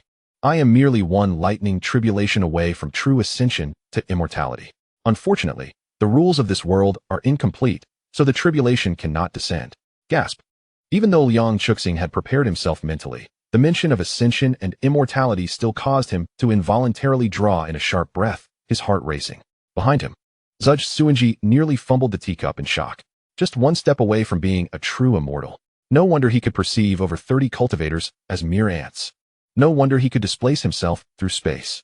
Suddenly, Liang Chuxing recalled another matter, his voice trembling slightly. Was it you, Senior, who orchestrated the sinking of the Foot Basin Chicken Fleet and the burning of the shrine? The title of Senior was once again elevated. That was indeed me. Hao Yang acknowledged nonchalantly, as if discussing what he had for breakfast. What? Did the Foot Basin Chicken dump the mess onto the central authority's head? His tone was casual, yet a glimmer of cold light flickered in his eyes. Shall I pay them a visit and sink a few of their islands? With that light remark, he decided the fate of a nation. Liang Chuxing felt a sudden bead of cold sweat form on his forehead. The impression he had of the senior, once generous and easygoing, crumbled in an instant, especially regarding the issue of the Foot Basin Chicken, which seemed excessively severe. The matter of national extinction, in his words, was treated as casually as clearing the weeds in front of one's door. Yet, he understood that for an entity merely a step away from immortality, the Foot Basin Chicken might indeed be no different from weeds. This was a significant matter, entangled with international relations, and he truly could not take it upon himself. With a bitter smile, he noted that his back was already damp. If necessary, the central authority would certainly contact the senior at the first opportunity. Deep down, he wished Hao Yang would just rise up and eliminate the Foot Basin Chicken right then and there, but he dared not voice such sentiments, for the responsibility was far too great. Very well, Hao Yang said indifferently, shrugging his shoulders as he stood up. I'll take my leave now. You can handle things here with Brother Hua. Understood. Hou Gang nodded in agreement. Hao Yang acknowledged Liang Chuxing and Qianqinyi with a nod, and his figure shimmered like ripples in the water before vanishing from the meeting room, leaving Liang Chuxing and his apprentice, as well as the taciturn chief executive, exchanging glances, their minds in turmoil. Liang Chuxing wiped the sweat from his brow and turned to Hou Gang, forcing a bitter smile. Mr. Hua, Your friend is truly a dragon among men. Hao Yang chuckled, pride evident in his voice. Indeed, however, Yang has always been exceptionally kind to his own. Liang Chuxing nodded in agreement, recognizing that although today's encounter was breathtaking, the outcome surpassed even the best-case scenarios he had envisioned. With such a true dragon in the Dragon Kingdom, it seemed that, provided the matter was handled appropriately, it could herald tremendous fortune. Chapter 47, Thunderous Measures. The storm in Xiangzhou was stirred anew by Hao Yang's seemingly casual declaration of a century-long mountain closure, which was taken seriously in the highest echelons of authority. Upon returning to the capital in the afternoon, Liang Chuxing promptly reported Hao Yang's demands and the terrifying power assessment of being merely a step away from immortality to the upper echelons. The central authority quickly convened an emergency meeting. As the evaluation report, marked with the pinnacle of transformation and half-step true immortality, circulated, the entire conference room fell silent. The Grand Elder remained silent for a long while, eventually scrawling 2 words on the report: proceed. Thus, a special directive from the central authority was transmitted through encrypted channels to the 8 great sects. When the Wudang, Longhushan, and Qingqing sects received the news, their leaders exhaled deeply. Daoist Qingwei knelt before the Jimyu Hall, listening intently to the words of the sect leader. True man Zhong Yunlong, the scriptures and techniques were created by our ancestors. Having a half-step true immortal review them may yield some guidance, which is a great opportunity for Wudang. He ordered that all scripture copies be delivered to the Dragon Group within 3 days. Zhang Tianxi of Longhushan even personally selected disciples to meticulously package core inheritances such as the Jinji Alliance's talismans and secrets of thunder magic, accompanied by a heartfelt letter expressing his hope to seek guidance from senior Hao Yang on the profundities of Tao. Meanwhile, an old Daoist from Qingqing, who had been gnawing on a corn bun at the cliff's edge, merely clicked his tongue upon hearing the news. If they want it, let them have it. After all, our meager possessions are beneath their notice. A century-long closure? Just what we need for peace. A nearby disciple couldn't help but chuckle, realizing that their leader was truly unconventional and carefree. The remaining 4 sects, including Mushan and Lushan, though reluctant to part with their legacies, had all doubts evaporate upon learning that senior Hao Yang was a half-step true immortal. Revenge? What could they use to seek vengeance? A mere glance from him could reduce over 30 cultivators to ashes. Annihilating their entire mountain would likely require little more than a flick of his hand. Only at Huashan, Yinquan Bang, a fine purple clay teapot was hurled violently to the ground, shattering into fragments. Yu Yangchun's face was ashen, his entire body trembling. Approaching 70, his hair had turned white, and at that moment, his eyes were bloodshot, resembling a fierce beast ready to pounce. The hall was empty. All disciples had been dismissed. The formal document from the Dragon Group lay on the table, its black ink on white paper cold and piercing. The Huashan Sword Sect shall be closed for a century. With no special summons from the Central Authority or Xiangzhou, disciples must not leave without permission. Within 10 days, copies of the sect's sword techniques must be submitted to the Dragon Group. Closed for a century. Submit scriptures. Yu Yangchun's teeth ground together, his fingertips digging deeply into his palm, drawing blood. My son died just like that. Died without a trace. Not even a bone left behind. Now they want me to close the mountain and surrender the treasures passed down from our ancestors. Yu Songtao was his only son, the most gifted disciple of Huashan in nearly a century. He had reached the mid-foundation stage before 50 and was seen as the next leader of Huashan. Yet now, he lay dead in Xiangzhou, and the only explanation Liang Chuxing brought back was that they had angered senior Hao Yang and had been obliterated. An explanation? This is an explanation? Yu Yanchun roared, his voice hoarse and piercing. Liang Chuxing. Dragon Group. What a paragon of justice. He had expected that the Dragon Group would at least investigate thoroughly and provide an account, even if it was merely a token compensation, but instead, he received a decree of closure and a demand to submit scriptures. Master, Group Leader Liang has arrived and is now at the mountain gate. A trusted disciple reported cautiously outside the hall. Yu Yangchun suddenly looked up, a flash of resentment crossing his eyes, which he quickly suppressed. Taking a deep breath to adjust his robes, he said, "Please invite Group Leader Liang to the Hall of Righteousness." No need. A calm voice suddenly echoed within the hall. Yu Yangchun's pupils constricted in shock as he turned abruptly. There, in the center of the hall, stood a figure who had appeared silently. Having just leaped down from a flying sword, Liang Chuxing, clad in a plain Daoist robe and maintaining a serene expression. He nevertheless bore an almost imperceptible weariness and determination in his gaze. Liang Chuxing. Yu Yangchun seethed. What do you mean by this? The Dragon Group can simply intrude upon the gates of Huashan and enter the hall without permission. Liang Chuxing regarded him steadily and shook his head. Yu Yangchun, does the Huashan Sword Sect possess some form of privilege in the Dragon Kingdom? Must I first announce my arrival to you?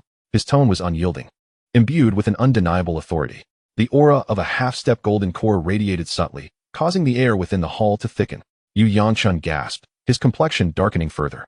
Although he was a late foundation cultivator, among the elite in the current cultivation world, he still felt a palpable pressure before Liang Chuxing. More critically, Liang Chuxing represented the will of the Central Dragon Group, the embodiment of national authority. What business do you have here? Yu Yangchun forced down his anger, squeezing out a few words through clenched teeth. Liang Chuxing did not respond immediately, his gaze sweeping over the empty hall before returning to Yu Yangchun, his expression growing colder. I am here to address you as an unstable element. On the private plane returning from Xiangzhou, Liang Chuxing pondered two proposals laid out before him. The first was a gentle approach, conveying the Central's decision to oversee Huashan's closure and the submission of scriptures. If Yu Yangchun complied, it would be considered a matter resolved. The second was a thunderous purge, should Yu Yangchun be deemed to harbor resentment from his son's death, posing a risk of losing control. It would be imperative to eliminate any potential threat that might provoke Hao Yang, thus safeguarding national stability. For 2 full hours, Liang Chuxing sat with closed eyes. Recalling Hao Yang's unfathomable spatial control when he had appeared out of thin air, the nonchalant tone he had adopted when discussing the submerged island, and the grave expressions of the elders during the central meeting. The goodwill of a half-step true immortal was a boon to the nation's fortune, while the ill will of such an entity could spell disaster. Ultimately, he signed his name on the second proposal. What do you mean? Yu Yangchun felt the murderous intent in Liang Chuxing's tone, every hair on his body standing on end. He instinctively took a half-step back, his hand resting on the hilt of his sword at his waist. My meaning is quite clear. Liang Chuxing replied slowly, his voice frigid. For the stability of the nation, and to eliminate any risk of provoking that senior, you must be eliminated. He paused momentarily, gazing at the abruptly pallid countenance of Yu Yangchun, and added, if blame is to be assigned, let it fall upon your son, whose reckless actions have provoked those who ought not to be trifled with. Liang Chuxing, have you lost your mind? Yu Yangchun thundered, unsheathing his long sword with a ringing sound, its blade glimmering menacingly. This is an act of personal vendetta. It is murder. I shall lodge a complaint with the central authority. You shall have no opportunity for that. Liang Chuxing uttered no further words, with a flick of his sword. The flying blade that had been hovering by his side emitted a resounding cry, transforming into a streak of light that aimed directly at Yu Yangchun's face. This is sheer tyranny. Yu Yangchun's eyes widened in fury, exerting the full force of the Huashan sword technique, as he met the incoming blade with a cascade of sword light. Clang! The clash of metal reverberated throughout the grand hall, the shockwave sweeping away the furnishings within, shattering them into fragments. Yu Yangchun staggered back 3 steps, his arm numb and heart filled with dread. He was aware that Liang Chuxing's cultivation was superior to his own, but he had not anticipated the ferocity of his flying sword. Disciples, elders, come quickly to my aid. While fending off the relentless assault of the flying sword, Yu Yangchun summoned his true essence, his voice penetrating the hall and reaching every corner of Yuling Academy. Liang Chuxing snorted coldly, his onslaught unwavering. With a gesture of his left hand, a blazing fire dragon erupted from thin air, roaring toward Yu Yangchun, while his right hand manipulated the flying sword, which split into 7 or 8 phantoms, sealing off all avenues of retreat for Yu Yangchun. In a desperate predicament, though the Huashan sword technique was exquisite, it faltered against the overwhelming disparity in strength and Liang Chuxing's extensive combat experience, leaving him increasingly beleaguered. His robe singed by the fire dragon, and his arms gashed by sword chi, he found himself in dire straits. Boom, boom, boom. The 2 combatants fought from within the grand hall to the outside. Sword chi crisscrossing, spells resonating, the roof torn asunder, walls breached, leaving the core area of Huashan Yuling Academy in utter disarray. Dozens of Huashan disciples and several elders rushed to the scene, stunned to witness the fierce battle in the air, particularly taken aback by the bloodied and disheveled figure of their master, Yu Yangchun. What are you waiting for? Assist me in slaying this scoundrel. Upon seeing reinforcements arrive, Yu Yangchun's spirit surged, and he bellowed. A few elders and disciples who were close to him instinctively prepared to urge their flying swords forward. I dare anyone to try? Liang Chuxing's voice thundered, reverberating like a storm. While suppressing Yu Yangchun, he sternly proclaimed, I am Liang Chuxing, leader of the Dragon Group. Acting under the highest orders from the central authority, I am here to execute the traitor Yu Yangchun for crimes endangering national security. Anyone who dares to obstruct shall be treated as an accomplice and dealt with accordingly, without mercy. As his words fell, he deliberately unleashed a terrifying aura of half-step golden core cultivation, enveloping the entire scene. Those Huashan elders and disciples who had intended to intervene suddenly felt as though they had plunged into an icy abyss, their faces paling, frozen in place. They gazed at the figure in the sky, a representation of the nation's will, and then at their master's wretched state. Recalling the terrifying rumors they had vaguely heard concerning Xiangzhou, ultimately rendering them all mute. You ungrateful wretches. Seeing this scene, Yu Yangchun was so furious he nearly spat blood, his heart turning cold. He realized that Liang Chuxing must have received absolute authorization from the central authority to dare storm Huashan alone. Huashan had been forsaken, despair and fury intertwined, driving him to madness. Liang Chuxing, you shall not die a good death. Even in death, I will not spare you. Yu Yangchun, hair disheveled and resembling a madman, felt his true essence burning fiercely within him. In a reckless act, he unleashed the life-threatening sword technique passed down from Huashan. The sword light surging with a momentum of mutual destruction, stubborn and unyielding. A glint of coldness intensified in Liang Chuxing's eyes. He understood that he could not afford to prolong this any longer and must conclude the battle swiftly to prevent unforeseen complications. Drawing a deep breath, his aura suddenly surged to its zenith, his sword pointing skyward as he recited in a voice that echoed like a great bell, resonating atop Huashan, heaven and earth. Dark and yellow, thunder as the thread. The sword guides the 8 directions, chi surging to the heavens. Spring thunder first stirs, the dormant dragon turns the rivers. Wild thunder breaks the formation, unstoppable by a myriad of men. The 9 heavens summon lightning, a sword radiating brilliance. Thunder moves across the mountains, both gods and spirits conceal. Returning to silence without sound, the sword intent concealed. Thunder and sword unite, traversing the 8 realms. 9 heavens thunder sword technique. This was one of his most potent and essence-draining killing moves, channeling the thunderous might of the 9 heavens into his sword, embodying the utmost rigidity and righteousness to vanquish evil and dispel illusions. As the final word left his lips, a resounding boom echoed. The once clear sky suddenly darkened with ominous clouds. The wind howled, as purple lightning danced within the clouds. A bolt of dazzling purple lightning, thick as a water barrel, seemed to be guided by an invisible hand, tearing the heavens apart, following the direction of Liang Chuxing's sword, descending with a cataclysmic might aimed directly at Yu Yangchun. No. Yu Yangchun's despairing scream was swallowed by the deafening thunderclap. The blinding lightning consumed all. Moments later, as the lightning dissipated, the clouds parted, and sunlight once again poured down. In the air, there was no trace of Yu Yangchun. Only a small handful of charred ashes floated away with the wind. His beloved high-grade flying sword had also melted into a pool of dark red iron, dripping from the sky and sizzling on the stone ground, creating several small pits. Before Yuling Academy, silence reigned. All Huashan disciples and elders stood pale-faced, trembling, gazing in awe at the figure standing with sword in hand. Liang Chuxing slowly sheathed his sword. His complexion ashen, breath labored, his chest rising and falling slightly. The execution of the 9 heavens thunder sword technique had nearly depleted half of his true essence. Yet he persisted, his gaze sharp as he surveyed the Huashan crowd, now rendered mute with fear. The former master of Huashan, Yu Yangchun, conspired unlawfully, allowing his son to commit heinous acts, endangering national security, and has now been executed. His voice, though not loud, resonated clearly in everyone's ears. Effective immediately, the Huashan sword sect shall be sealed for 100 years. Within this century, without special summons from the central or Xiangzhou, disciples are forbidden to leave the mountain even a single step. Violators. He lifted his gaze to the now clear sky, his tone ominous. Shall face the wrath of heavenly thunder. Having spoken, he no longer regarded the crowd below, forcing a breath of true essence. He propelled himself upward on a beam of sword light, somewhat unsteady, yet resolutely heading toward the mountain gate, quickly vanishing into the sea of clouds, leaving the entire Huashan sword sect enveloped in boundless fear and silence. Chapter 48, Sentiments. Upon returning from the chief executive's residence, Hao Yang indeed nestled with Lin Xian for a delightful nap, though, as a pinnacle cultivator at the god transformation stage, half a step from true immortality. He no longer required sleep to restore his energy. He still reveled in the languorous moments of an ordinary life. Warm, soft beauty in his embrace, her breath gentle and even. Sunlight streaming through the curtain's gap onto the quilt, the air imbued with a sense of tranquility. This was life. Around noon, it was the sound of his mother, Lu Xiaoying, knocking on the door that roused him. Ah Yang, Xian, time to wake up for lunch. It's already 1 o'clock. Hao Yang opened his eyes to find Lin Xian still in a sleepy haze, her cheeks flushed. He smiled and pinched her nose playfully. Time to get up, little lazy pig. Mom says it's time to eat. Lin Xian murmured, burrowing deeper into his embrace, her eyes still closed. Just 5 more minutes.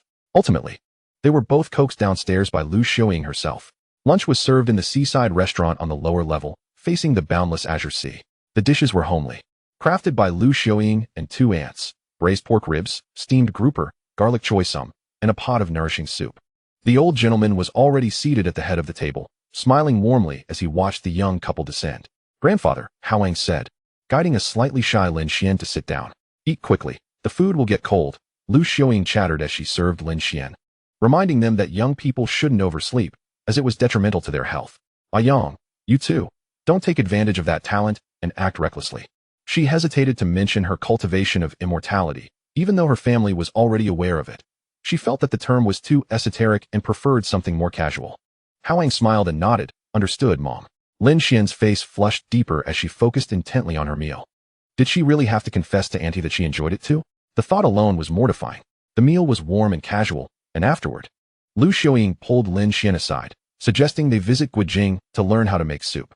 Lin Xian obediently followed, aware that this was her future mother-in-law's way of helping her integrate into this social circle.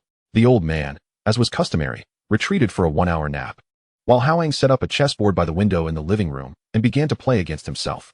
The sunlight was just right, and a gentle sea breeze brushed by as he made his first move, but his mind was simultaneously attuned to everything within 100 miles. This was a natural ability he acquired after entering the transformation stage, as effortless as breathing. He could hear the laughter of tourists on the beach of Qianshui Bay, see the white waves created by yachts in the distance, and even sense the subtle pulses of the rock layers deep beneath the earth. This sense of control was delightful. But what was even more gratifying was knowing that the people he cherished were safe and joyful within this perceptual range. His phone rang. It was Du Feng. "Good afternoon, Mr. Hao. I hope I'm not intruding." Du Kefeng's voice was polite, even tinged with a hint of cautious probing. "Director Du, is there something you need?" Hao Yang asked, holding the phone in one hand while shifting the black cannon on the board with the other. "Well, I was wondering if you might be available this afternoon. I'd like to visit and seek your advice on a few matters." Hao Yang glanced at the chessboard. Since he had nothing pressing to do, he replied, "Sure, come over. I'm at Qianshui Bay, number 108. "Great, I'll be there in half an hour." "Thank you, Mr. Hao." After hanging up, Hao Yang resumed his game. Half an hour later, a black business vehicle slowly came to a stop at the villa's entrance, and Tang Shishi, already informed, was waiting at the porch. 2 individuals emerged from the car, Du Feng and a casually dressed Gugu, who wore a baseball cap, yet exuded an undeniable star-like aura. "Director Du, what brings you here today?" Hao Yang stepped out of the living room and greeted them with a smile, his gaze lingering on Gugu, which made his smile more sincere. "Mr. Hao, I apologize for the intrusion," Du Feng said, hastening his pace to shake hands with Hao Yang, adopting a very humble demeanor. "Hello, Mr. Hao," Gugu said, removing his hat to reveal a handsome but weary face. He held a delicate gift box containing fruits and 2 bottles of what appeared to be expensive red wine. "I know it's presumptuous to visit unannounced, but please accept this small token of respect. There's no need for such formality. Just coming over is more than enough," Hao Yang said, taking the box and handing it to Tang Shishi behind him. "Please, have a seat. This is Director Du, and this is Principal Gu." The old man, having just woken from his nap and descending the stairs, nodded with a cheerful grin. "Hello, young people. You chat. I'll take a stroll outside and enjoy the sun." With that, he ambled out, leaving the space for them. The 3 settled on the living room sofa, facing the breathtaking sea view through the floor-to-ceiling windows. Tang Shishi had already prepared the tea, and the fragrant aroma of bilakun filled the air. "Director Du, Principal Gu, please enjoy the tea," Hao Yang gestured invitingly, taking a cup for himself and gently blowing on it. "What brings you both here today?" Du Kefeng and Principal Gu exchanged glances, and it was Du Kefeng who spoke first. "Mr. Hao, to be candid, we are here primarily regarding a film project of Guji's." Hao Yang raised an eyebrow, turning his attention to Gugu. Gugu set down his teacup, his expression serious yet tinged with resignation. "Mr. Hao, I am in the process of preparing a film, which is a sequel to the television series Qin Chuan. I've been working on this project for a long time. It's a promise made to the audience 2 decades ago. I wish to gather the original cast and provide this story with a proper conclusion." He paused before continuing. "However, in recent years, the film market in Xiangzhou has been quite bleak, and securing investment has proven challenging. I have invested all I can, even mortgaging some properties. But the funding gap remains significant. Director Du has been incredibly helpful, introducing me to some investors, but the results have been less than satisfactory. I came here, hoping to inquire if you might be interested in investing in this project." After he finished speaking, He looked at Hao Yang with a touch of apprehension, and Donghuang held his breath. They had not harbored high hopes before coming. They were aware of Hao Yang's propensity for extravagant spending on whims. Yet they also understood that such endeavors were different from serious film investments. But Gu was out of options. This project was his obsession, and he did not wish for 20 years of promise to dissolve into mere words. Hao Yang did not respond immediately. He leaned back against the sofa, lightly drumming his fingers on his knee, seemingly lost in thought. Qin Chuan, he murmured, a spark of nostalgia flickering in his eyes.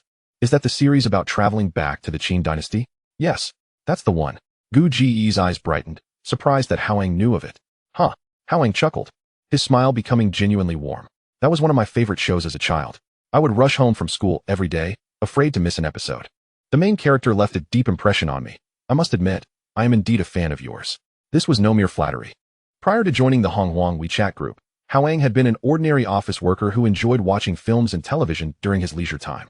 Qin Chuan had once captivated audiences far and wide, and he had certainly followed it, admiring Gu Ji's portrayal of the clever and humorous protagonist who valued loyalty and righteousness. Furthermore, he had heard of Gu Ji's philanthropic endeavors over the years and held a measure of respect for him. Hearing Hao Yang express such sentiments eased Gu Ji's tension, and a smile broke across his face. It is an honor to know that Mr. Hao is fond of it. That series truly holds a special place in many of our hearts. Donghuang, perceptive as ever, sensed the potential here and seized the moment. Mr. Hao, we have polished the script for this project for quite some time, and we have nearly contacted the original cast. They are all willing to return. The only issue is funding. Gu has truly exhausted his resources. Hao Yang nodded, looking directly at Gu. How much more do you need? Gu was momentarily taken aback by the directness of the question. After a moment's consideration, he hesitantly stated a figure, approximately 80 million more. That is already the minimum budget. I want to ensure the quality of production and avoid any slapdash efforts that might disappoint the audience. Hao Yang responded with a simple then turned to Tang Shishi, who had been silently standing by. Sister Shishi, prepare a check for 100 million. Donghuang. Gu. Both men were stunned, especially Donghuang, who had anticipated various scenarios, haggling, perhaps asking to see the script or the budget sheet, or even requesting specific actors. Yet he never imagined that the other party would offer 100 million without even looking at the project proposal or mentioning a contract. How extravagant was that? 100 million. Not 1 million. Not 10 million. Just like that, with a casual remark, it was settled? However, Tang Shishi remained unfazed. As if Hao Yang had merely said $100 instead of 100 million. She slightly bowed. Understood, young Master Yang. Gu, trembling with excitement, quickly retrieved a prepared investment contract from his briefcase and handed it to Hao Yang with both hands. Mr. Hao, here is the contract. Please take a look. Hao Yang accepted it, but did not examine it. Instead, he handed it directly to Tang Shishi, who just happened to be holding the checkbook. Sister Shishi. Tang Shishi took the contract and swiftly began to read it, her reading speed astonishingly fast, finishing several pages in under a minute while occasionally pulling out her phone as if to verify something. Then she lifted her gaze to Hao Yang and said, Young Master Yang, the contract is flawless. We shall contribute 100 million and secure 30% of the project's net profits. Mr. Gu's side will be responsible for production. We will invest without interfering in the creative process. Additionally, Mr. Gu himself will serve as both the lead actor and producer, foregoing any separate remuneration, which will be factored into our investment shares. The terms were articulated with clarity, making the key points unmistakable. Hao Yang nodded in agreement, accepting the pen from Tang Shishi and elegantly inscribing his name in the investor section. At that moment, Tang Shishi had already prepared the check, amounting to 100 million, with the recipient listed as the Film Project S Company.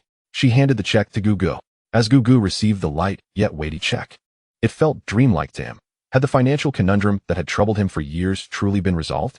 Thank you so much, Mr. Hao. Gu stood up and solemnly bowed to Hao Yang. I will not betray your trust. I will ensure the film is executed impeccably. Hao Yang waved his hand dismissively, indicating for him to sit. Mr. Gu, there's no need for such formality.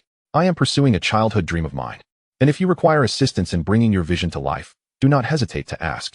Tang Shishi, seizing the moment, smiled and presented a business card. Mr. Gu, regarding post-production, screening schedules, and promotions, should any issues arise, please feel free to contact me. Young Master Yang is a distinguished guest of the Hou family in Xiangzhou. Many matters can be resolved with a mere word. Her words, though spoken plainly, carried great weight. Both Gu and Donghuang instantly grasped the implications. It turned out that Hao Yang was backed by the Hou family, with the Hou family's endorsement. The film would face virtually no administrative or industry-related hindrances in Xiangzhou or even the broader Chinese-speaking market. Suddenly, Gu remembered something, hesitating momentarily before speaking up. Mr. Hao, there is indeed an issue. The film rights are held by TBV, and they have been reluctant to release them, imposing harsh terms for revenue sharing. Before he could finish, Tang Shishi had already picked up her mobile phone, stepped aside, and quietly uttered a few words. Within 2 minutes, she returned with a smile directed at Principal Gu. Mr. Gu, the copyright issue has been resolved. TBV has agreed to the authorization terms according to industry norms. You may have your legal team contact TBV to sign the contract shortly. Gu and Donghuang were left speechless, once again shaken. They had spent years negotiating with TBV's upper management over this copyright, yet a mere phone call and 2 minutes here had produced results? Was this the power of being a guest of the Hou family? Donghuang gazed at the casually dressed, affable young man before him, then glanced at the luxurious yacht docked at the private pier and the mansion worth billions at Shallow Water Bay, feeling a tempest of emotions within him. He was immensely grateful that he had handed over that business card at the gala, forging this fortunate connection. The trio continued to discuss the film and the current state of the Xiangzhou film industry, the atmosphere relaxed and harmonious. After more than half an hour, Donghuang and Gu rose to take their leave, expressing their gratitude multiple times. Hao Yang escorted them to the door, watching as their vehicle departed before returning inside. Chapter 49, Entering the Primal Chaos. After bidding farewell to Du Kefeng and Principal Gu, Hao Yang returned to the recliner on the third-floor balcony, settling in comfortably. The sea breeze, laden with a briny scent, caressed his face, while in the distance, yachts glimmered like white pearls against the horizon. He took a sip of tea. The freshly brewed Billiken unfurled its fragrant essence on his palate. With an investment of 100 million, he held no expectations for substantial returns. For him, money had long since become a mere numerical game. More importantly, it was a means to fulfill a childhood aspiration while also lending a hand to the earnest and charitable Principal Gu, a gratifying feeling to assist someone in their fervent pursuit. Just as he set down his teacup, a sudden notification chimed from his phone. It was not an ordinary message. Rather, it was that long-dormant, distinctive alert from the Primal Chaos Matters WeChat group. Hao Yang raised an eyebrow and picked up his phone, calculating the time. He realized that while only 2 or 3 days had passed in the real world, 3,000 to 4,000 years had likely elapsed in the primal chaos. What significant event had transpired now? Unlocking the screen and tapping on the WeChat group icon, the first thing that caught his eye was a flurry of system notifications. Ding. Nuwa has been removed from the group chat. Ding. Sanqing Tongtian has been removed from the group chat. Ding. Yuqing Yuanxi has been removed from the group chat. Ding. Jian has been removed from the group chat. Ding. Hongyun has been removed from the group chat. Ding. Zhunti has been removed from the group chat. Ding. Tiandao has renamed the group to Primal Chaos, the prelude to the war between witches and demons. All 6 saints had been expelled. The group name had changed. Hao Yang's pupils dilated slightly as he straightened his posture. Almost immediately, messages began flooding the group chat at a feverish pace.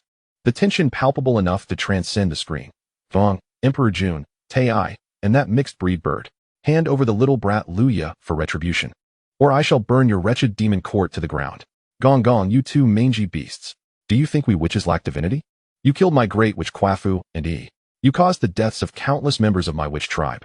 This matter is far from over. Hand over Luya. Taiyi, insolence. I have stated this is a misunderstanding. My nephews were misled and broke through the restrictions of Tang. Emperor Jun, witches. Return the lives of my 9 sons. Dijun, silence. Something is amiss. Zhurong, brother. We can't remain calm. So many of our kin have perished. 5th, Gong, come with me to Mount Buzhu. Gong, let us go. If Luya is not handed over today, I shall dismantle their demon court. Emperor Jun, I await you atop Mount Buzhu. I demand retribution for my children. Donghuang Taiyi, if battle is what you seek, then battle it shall be. Do you think our demon clan fears you? Jumeng, brother. We cannot hold them back.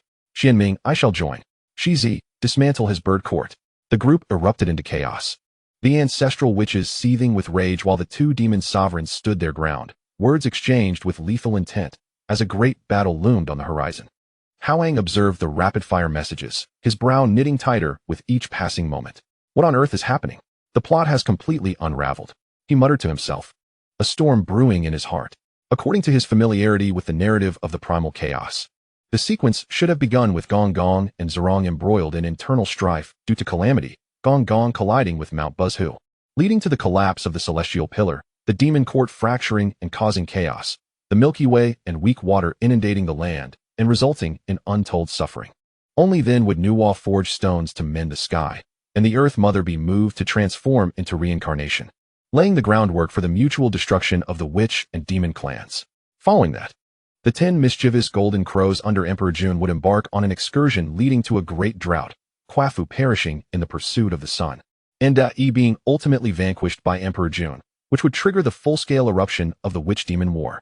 But now, the saints had all been expelled from the group chat, clearly indicating that Hongjun or the Way of Heaven was intervening, preventing the saints from engaging.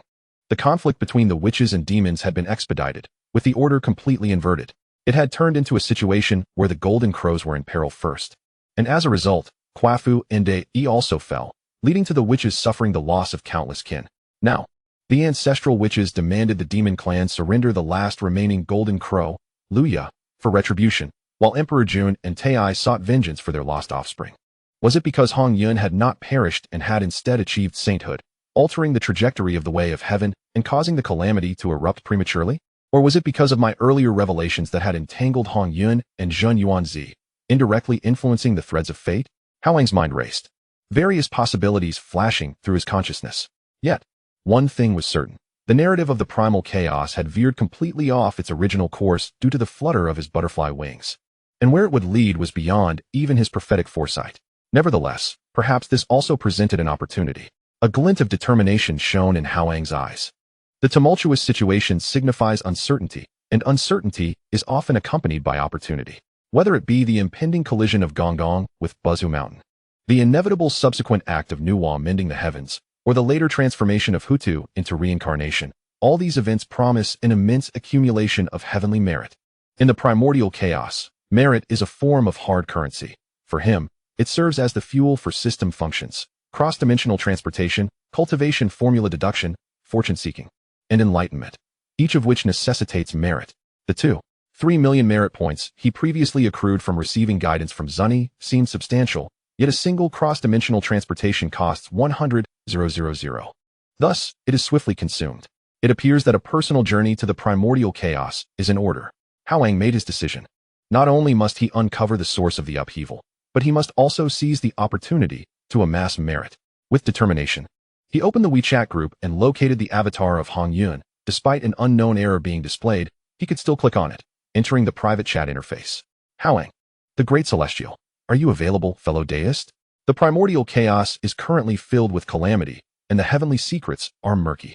After sending the message, he patiently awaited a response. Indeed, after approximately 3 minutes, Hongyun replied, Hongyun, the saint, I have seen the Great Celestial, and your words ring true. Since several millennia ago, in primordial time, calamity has infiltrated and pervaded the primordial chaos from beyond the heavens, growing increasingly dense. The heavenly secrets have become utterly chaotic. Even saints find it difficult to perceive clearly. What can you discern, Great Celestial? Success. Hongyun was indeed online, and his demeanor remained respectful. Hao Yang lightly tapped the screen. Hao Yang, the Great Celestial, recently, I have engaged in quiet contemplation and deduced that a great calamity is approaching the primordial chaos, threatening to overturn heaven and earth and bring suffering to all beings. Though this calamity is ordained, there exists a glimmer of hope. I wish to send a named disciple into the primordial chaos to undergo trials and seek that ray of hope, which may mitigate the disaster and accumulate merit. However, this disciple's cultivation is still shallow, not yet reaching the realm of human immortality, and thus may encounter difficulties upon entering the primordial chaos. I hope, dear friend, that you may extend your protection and guidance, ensuring their safety.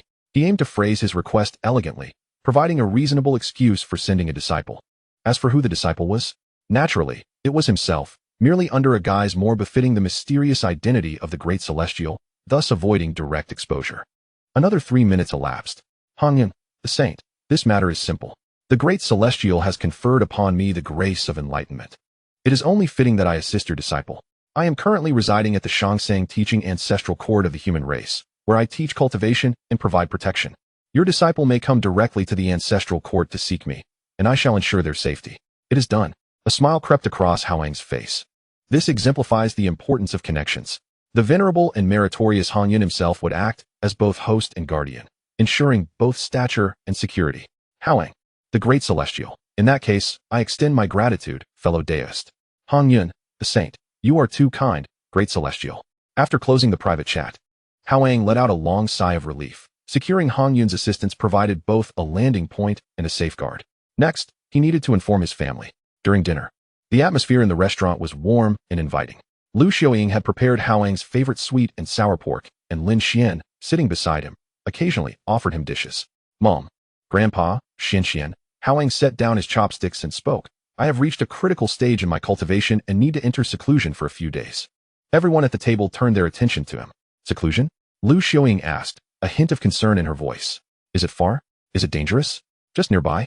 I'm seeking a place with spiritual energy, a quiet location, which poses no danger, Hao Yang replied lightly. I'll be back in 3 to 5 days at most. 7 or 8 at the latest. He understood that while his family had accepted the reality of his cultivation, they would undoubtedly be reluctant if they knew he was heading to a world where even golden immortals were as common as grass. The elder was rather open-minded. Go ahead. Your matters are of utmost importance. Your mother and Xian are here, and the whole family will look after things, so there is no need to worry.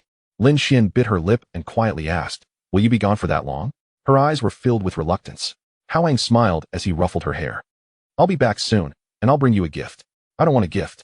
Lin Xian pouted. Yet her hand subtly grasped the hem of his shirt beneath the table. After dinner, Hao Yang spent some time watching TV and chatting with his family. By 7 o'clock, the sky had darkened, and the lights began to twinkle. I'm off, Hao Yang stood up. Be safe, and come back early, Lu Xiaoying reminded him. Hao Yang nodded. Glancing at Lin Xian. Be good. Lin Xian nodded vigorously, her eyes slightly red. With a thought, Hao Yang vanished from their sight, and the next moment, he found himself hovering over the open sea, dozens of kilometers from shore, with the vast, unfathomable ocean beneath him. The night wind rustled against his garments as he took out his phone. The screen glowed faintly in the darkness as he navigated to the group function list and selected an option. Cross-dimensional transportation. 100,000 merit points. How exorbitant. He grimaced at the displayed cost, but decisively clicked, Confirm transport. Please select the destination for transport. Entering the Primordial World, gathering place for the human race. Sanqing Teaching Ancestral Court, Hongyun's dojo. Please confirm transporter's information. Hao Yang, true form. Deducting merit points. Warning, this transport will cross world barriers. Entering the creation myth world of the primordial chaos, and entails unpredictable risks. Do you wish to continue? Yes.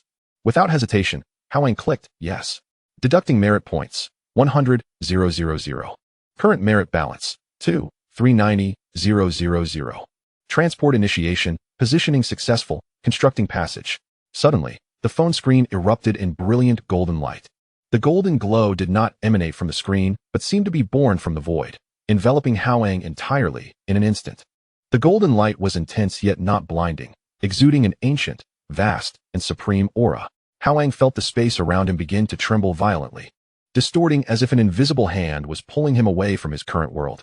The scenery before him rapidly faded, elongating into a blurred ribbon of light. And all that remained was a deep, resonant hum, as if echoing from the depths of the universe. The golden light intensified, ultimately transforming into a colossal golden pillar that connected the sea surface to the boundless starry sky. Within the pillar, Hao Yang's figure became indistinct, transparent, and eventually completely vanished. The golden light receded as if it had never existed. The sea surface returned to calm, the night wind continued to blow, and the stars twinkled. Only a few distant vessels at sea had crew members rubbing their eyes in confusion, gazing at the empty expanse of ocean.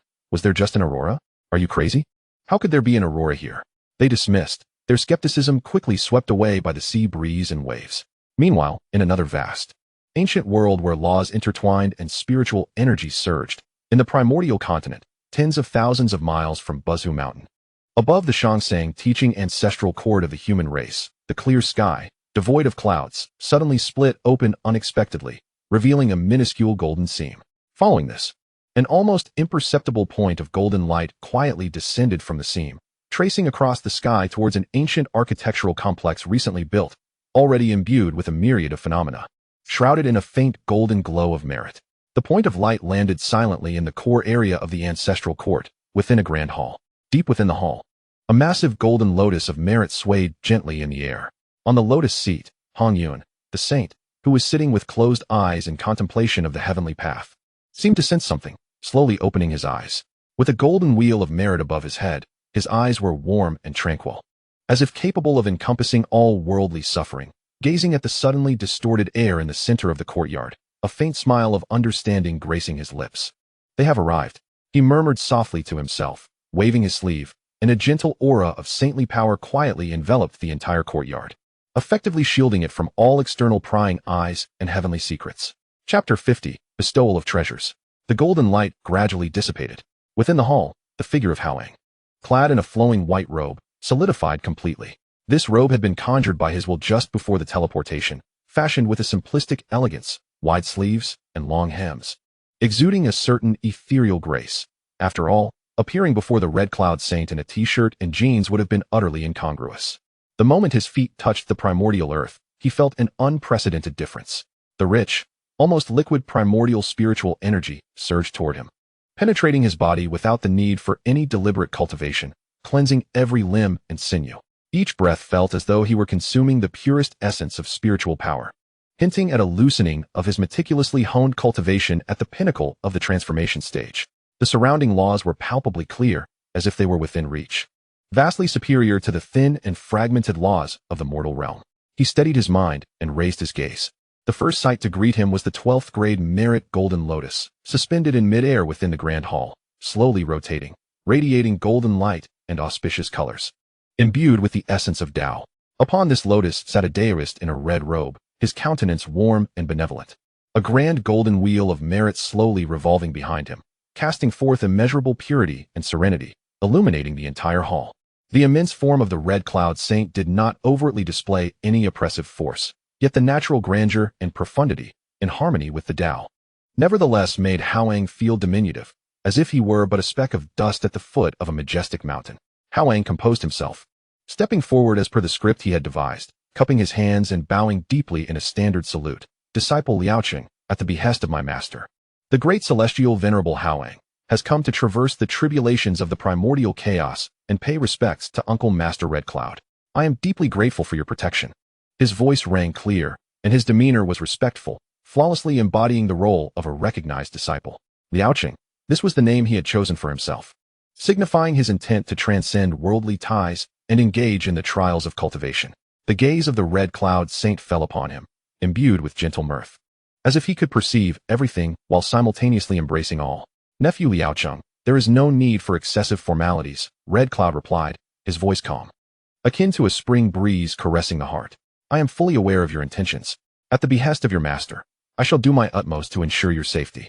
He paused and continued. The primordial chaos is currently on the brink of a calamity, with ominous energies pervasive and murderous intent lurking.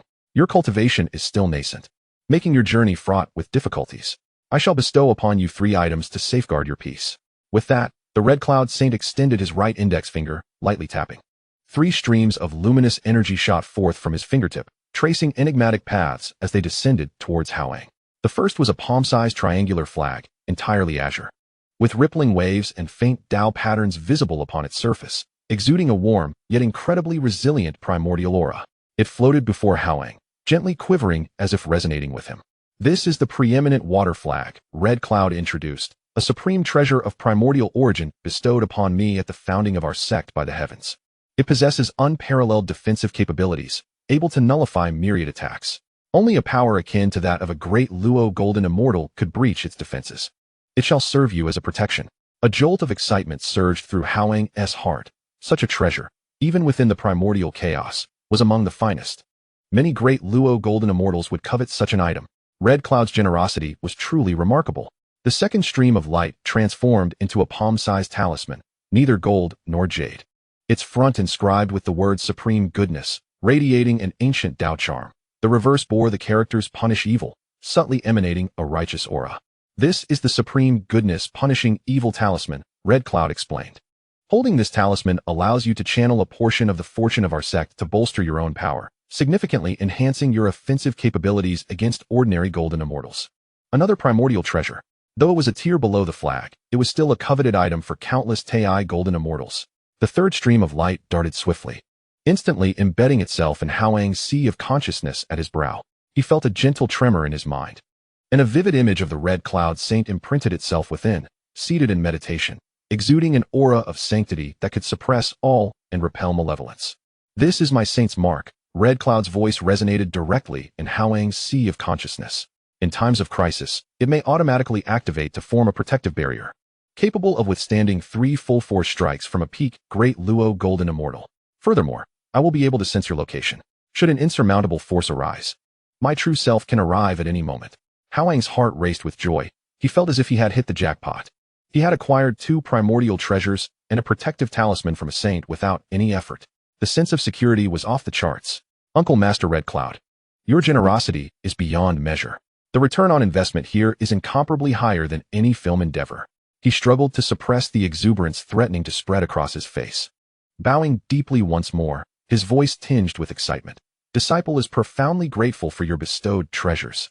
I shall forever remember your immense kindness, Uncle Master. There is no need for excessive formalities, Red Cloud replied with a smile and a nod, his gaze toward Hao Yang imbued with a mixture of warmth and expectation. Reminiscent of a mentor observing a promising protege. I have temporarily lifted the innate restrictions on the 2 treasures. You must refine them swiftly to unleash their full potential. Yes, Uncle Master. Hao Yang wasted no time, seeking a tranquil corner within the hall to sit cross-legged. The preeminent water flag and the supreme goodness punishing evil talisman floated before him. Quietly hovering, he focused his mind, directing his pure consciousness towards the preeminent water flag. Upon contact, a torrent of vast information and layers of intricate primordial restrictions surged into his awareness. 49 innate restrictions in total. For an ordinary cultivator, even a great Luo Golden Immortal, to fully refine a supreme primordial treasure would take thousands, if not tens of thousands of years. Yet, at this moment, Hao Yang felt an unusual smoothness. Not only had Red Cloud temporarily removed the restrictions, but it also seemed as though he had left behind some form of guiding markers or simplified pathways within. Hao Yang's consciousness advanced along these pre-established routes, although it still required immense mental power and a comprehension of the grand principles to cleanse and inscribe. The difficulty was reduced by a factor of hundreds compared to starting from scratch. It was akin to an examination where others had to derive the solutions independently, while he held a reference answer that included crucial steps. Even so, refining a supreme primordial treasure was no trivial endeavor. Hao Yang immersed himself in the profound process of refinement, merging his consciousness with the flag's restrictions, gaining insights into the ultimate goodness of water, gentle, yielding, and defensive in its transformative essence. Time lost all meaning in this process. The primordial chaos is timeless. When he finally completed the refinement of the 49th restriction, his mind and the preeminent water flag fused seamlessly, as if the flag had become an extension of his own being. It was only then that he gradually awakened from his deep meditative state. A brief sense of awareness informed him that a decade had passed in the outside world. 10 years to refine a single treasure. Hao Yang marveled inwardly. This was still the result of the saintly assistance. The timescale of the primordial chaos was indeed terrifying. Had this been in the mortal realm, everything would have changed by now. Without pausing, he immediately began to refine the second item, the supreme goodness punishing evil talisman. With the experience of refining the preeminent water flag and Red Cloud's continued assistance, this endeavor progressed much more smoothly. The supreme goodness punishing evil talisman contained 45 innate restrictions, and Hao Yang spent 6 years to completely refine it. Thus, both treasures were now fully his.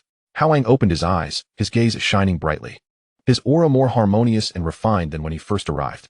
16 years spent in silent meditation refining treasures had not elevated his cultivation level. Yet his mastery of the grand principles, his control over spiritual energy, and his familiarity with these 2 treasures had reached an entirely new height.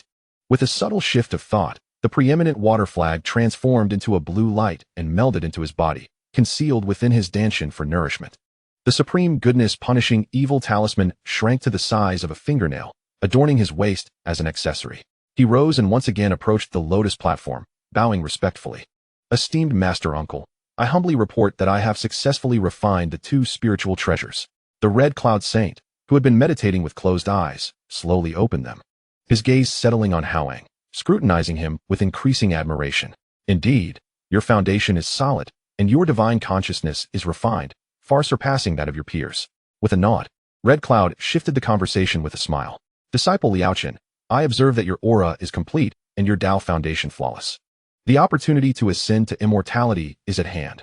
Why not break through and become an immortal right here and now? Hao Yang was taken aback, then enlightened. Of course, he had been stuck at the peak of the transformation stage, semi-immortal, for so long precisely because the earthly laws were incomplete and the heavenly tribulation had not descended, preventing him from taking the final step. But now, he was in the primordial realm. The heavenly Tao was complete, and the laws were intact. It was indeed the perfect place to transcend and become immortal. With the Red Cloud Saint safeguarding him, success was guaranteed. Thank you for the reminder, Master Uncle. I shall prepare to face the tribulation at once. A surge of fiery excitement welled up within Hao Yang. He had long awaited the true realm of immortals. Red Cloud smiled and nodded, making no visible motion, merely sweeping his large sleeves lightly. In an instant, Hao Yang felt the scenery before him shift dramatically, the space warping. And he found himself no longer within the great hall. Upon focusing, he realized he stood atop a desolate mountain peak, surrounded by undulating ranges, devoid of human presence, yet rich in spiritual energy. Above him loomed the vast and profound sky of the primordial realm, and in the distance, the hazy outline of Mount Buzz who could be faintly discerned. This location was 100,000 miles away from the ancestral land of humankind, making it an ideal spot to face the tribulation without endangering others. Taking a deep breath, Hao Yang ceased to suppress his already perfected cultivation. Boom. It was as if a dam had burst, and rivers surged forth. The overwhelming aura of the peak transformation stage soared skyward, resonating with the heavens. In a heartbeat, the previously clear sky darkened ominously. Heavy leaden clouds gathered from unknown origins, piling thickly above Hao Yang, covering a radius of several hundred miles. Within the clouds, blinding arcs of lightning danced wildly, and a deep rumble of thunder rolled in, shaking the mountains with a resonant echo. An overwhelming celestial might locked onto Hao Yang atop the mountain peak. The primordial heavenly tribulation had descended. Hao Yang gazed upward, his eyes brimming not with fear, but with exhilarating anticipation. Clad in white garments, he stood upon the mountain peak amidst the howling winds, his robes billowing dramatically. Facing the accumulating destructive power of the tribulation clouds, he slowly assumed a stance. Chapter 51, The Rise of the Tribulation. The tribulation clouds churned, and the lightning serpents danced furiously. A total of 9 bolts of purple heavenly lightning descended, each more formidable than the last, imbued with the will of the heavenly Tao's utmost yang and strength. Hao Yang faced the 9th thunder tribulation, a trial for mortal beings stepping into the path of immortality. Designed to purge the postnatal impurities of the physical body and forge a pristine, innate celestial form. He refrained from utilizing any spiritual treasures bestowed by Red Cloud, relying solely on his formidable cultivation at the peak transformation stage and his body, enhanced by fragments of the Chaos Pearl and immense merit. Each bolt of lightning that struck him brought excruciating pain and refinement, tearing flesh and splintering bone, yet simultaneously, the impurities within him were continuously vaporized and expelled. His flesh and bones became increasingly crystalline and resilient, faintly radiating a warm, gem-like glow. It was unclear how much time had passed, but when the final and thickest bolt of purple lightning unleashed its chaotic energy within him, the storm clouds above began to dissipate. Pure innate spiritual energy and life-giving rain fell gently, nourishing Hao Yang's body, which had been cleansed by the tribulation. He sat cross-legged atop the charred mountain peak, his scorched skin shedding like dead leaves, revealing beneath it new skin as delicate as an infant's yet brimming with immense power. Within him, his magical power transformed into a more refined, sentient celestial force. In his Danshan, a flawless and harmonious Tao foundation began to coalesce, exuding ethereal light, signifying his ascension to the realm of immortals. The innate celestial body was formed. He shed his mortal coil, achieving a lifespan of 10,800 years, officially entering the path of eternal life. Hao Yang opened his eyes, a flicker of lightning flashing within them, vitality brimming. He clenched his fist, feeling the surging power within him, far exceeding his previous strength, and his heart soared with elation. At that moment, the sleeves of the Red Cloud Saint brushed past him again, and the space transformed, returning Hao Yang to the resplendent hall filled with golden light, standing beneath the lotus platform. The soot and disarray on his form had been effortlessly smoothed by the Saint's mighty power, and he appeared in pristine white garments, exuding an otherworldly aura. Congratulations, disciple, on overcoming the heavenly tribulation and forging your immortal foundation. Red Cloud's voice resonated with warmth. Thank you, Master Uncle, for your protection. Hao Yang bowed once more, this time with genuine gratitude. Without Red Cloud's intervention, he would have endured the tribulation, yet not with such composure. Red Cloud nodded slightly, his gaze gentle as he regarded Hao Yang. Now that you have succeeded, what are your plans? Does your master have further instructions for you? His inquiry was casual, yet his eyes held a hint of inquiry. The mysterious disciple of the great heavenly sovereign, Hao Yang, stepping into the tribulation, must possess profound significance. Hao Yang's thoughts raced. Realizing it was time to delve into the main topic, he organized his thoughts, displaying a perfect blend of respect and contemplation, and spoke, replying to Master Uncle. My master indeed has instructions. May I inquire about the current situation between the witch and demon clans? Upon hearing this, Red Cloud's eyes gleamed with understanding. And he did not withhold the truth, recounting the current circumstances beneath Mount Buzzhu, since the fall of the Golden Crow and the death of the Great Witch. The conflict between the witch and demon clans has become irreconcilable.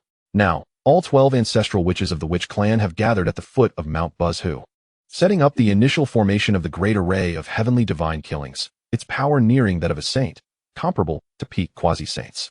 Among them, 64 great witches possess combat prowess rivaling that of great Luo golden immortals, and the witch clan has amassed trillions of members, their malevolent aura soaring to the heavens. He paused briefly before continuing. On the demon clan side, the two demon emperors, Dijun and Taiyi, are also at the peak quasi-saint level. Wielding innate treasures such as the River Map and the Luo Book, as well as the Chaos Bell, Eastern Emperor Bell. The demon master Kunpeng possesses quasi-saint cultivation as well, with 10 other demon saints beneath him, all at the quasi-saint level. 365 heavenly demon gods are all at the Taiyi and Great Luo Golden Immortal Realm. And the numbers of demon soldiers and generals are countless, ready to engage with the great array of the celestial bodies.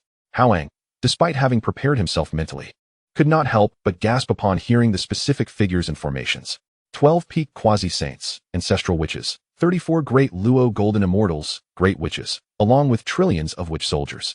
The demon clan had 2 peak quasi-saints, 11 quasi-saint powerhouses, and 365 Taiyi and great Luo golden immortals, not to mention the endless demon soldiers.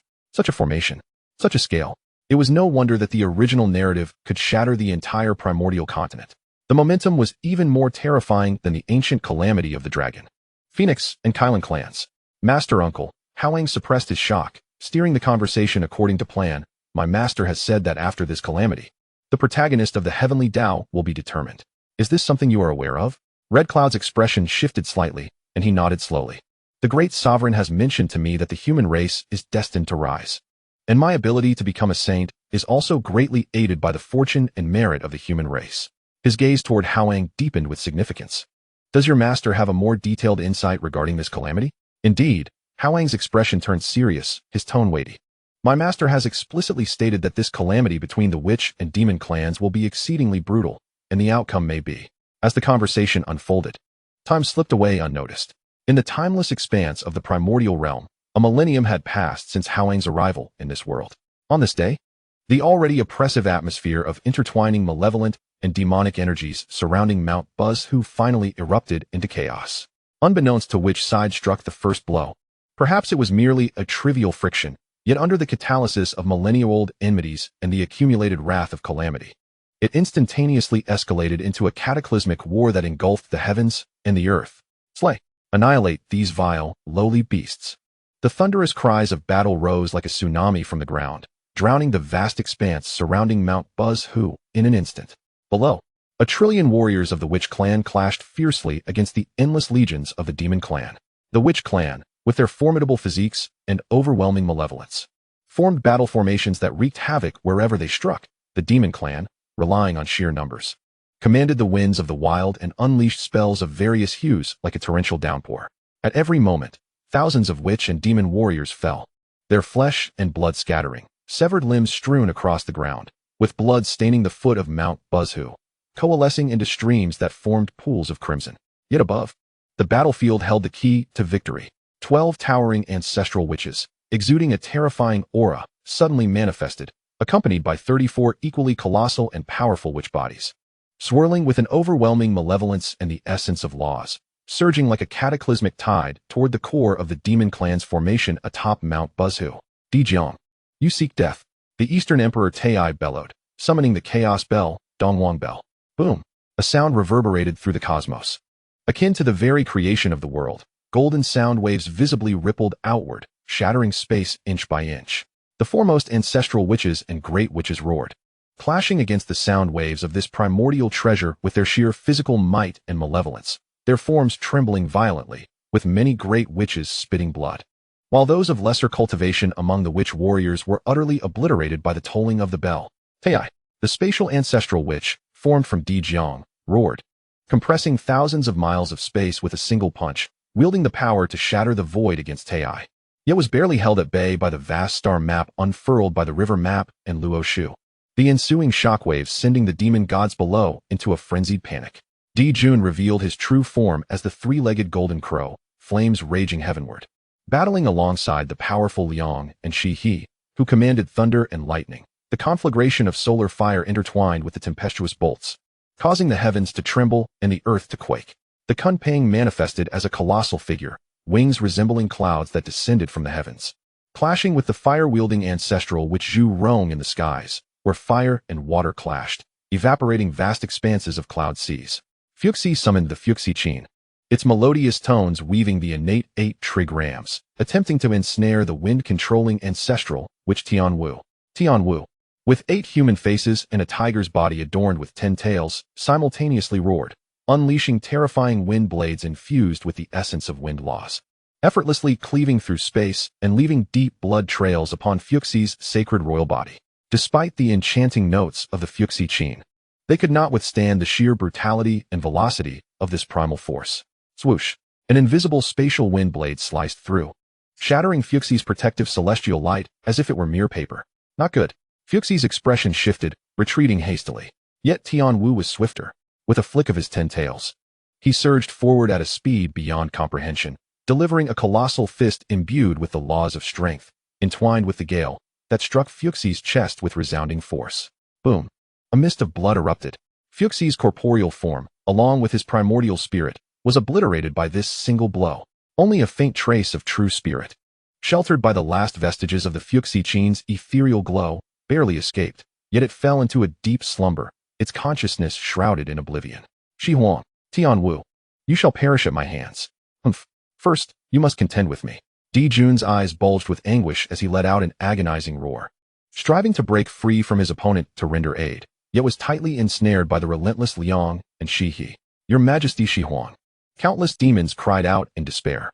Fuxi, the sovereign of the demon clan, had become the first quasi-saint-level powerhouse to fall in this calamity between the witches and demons.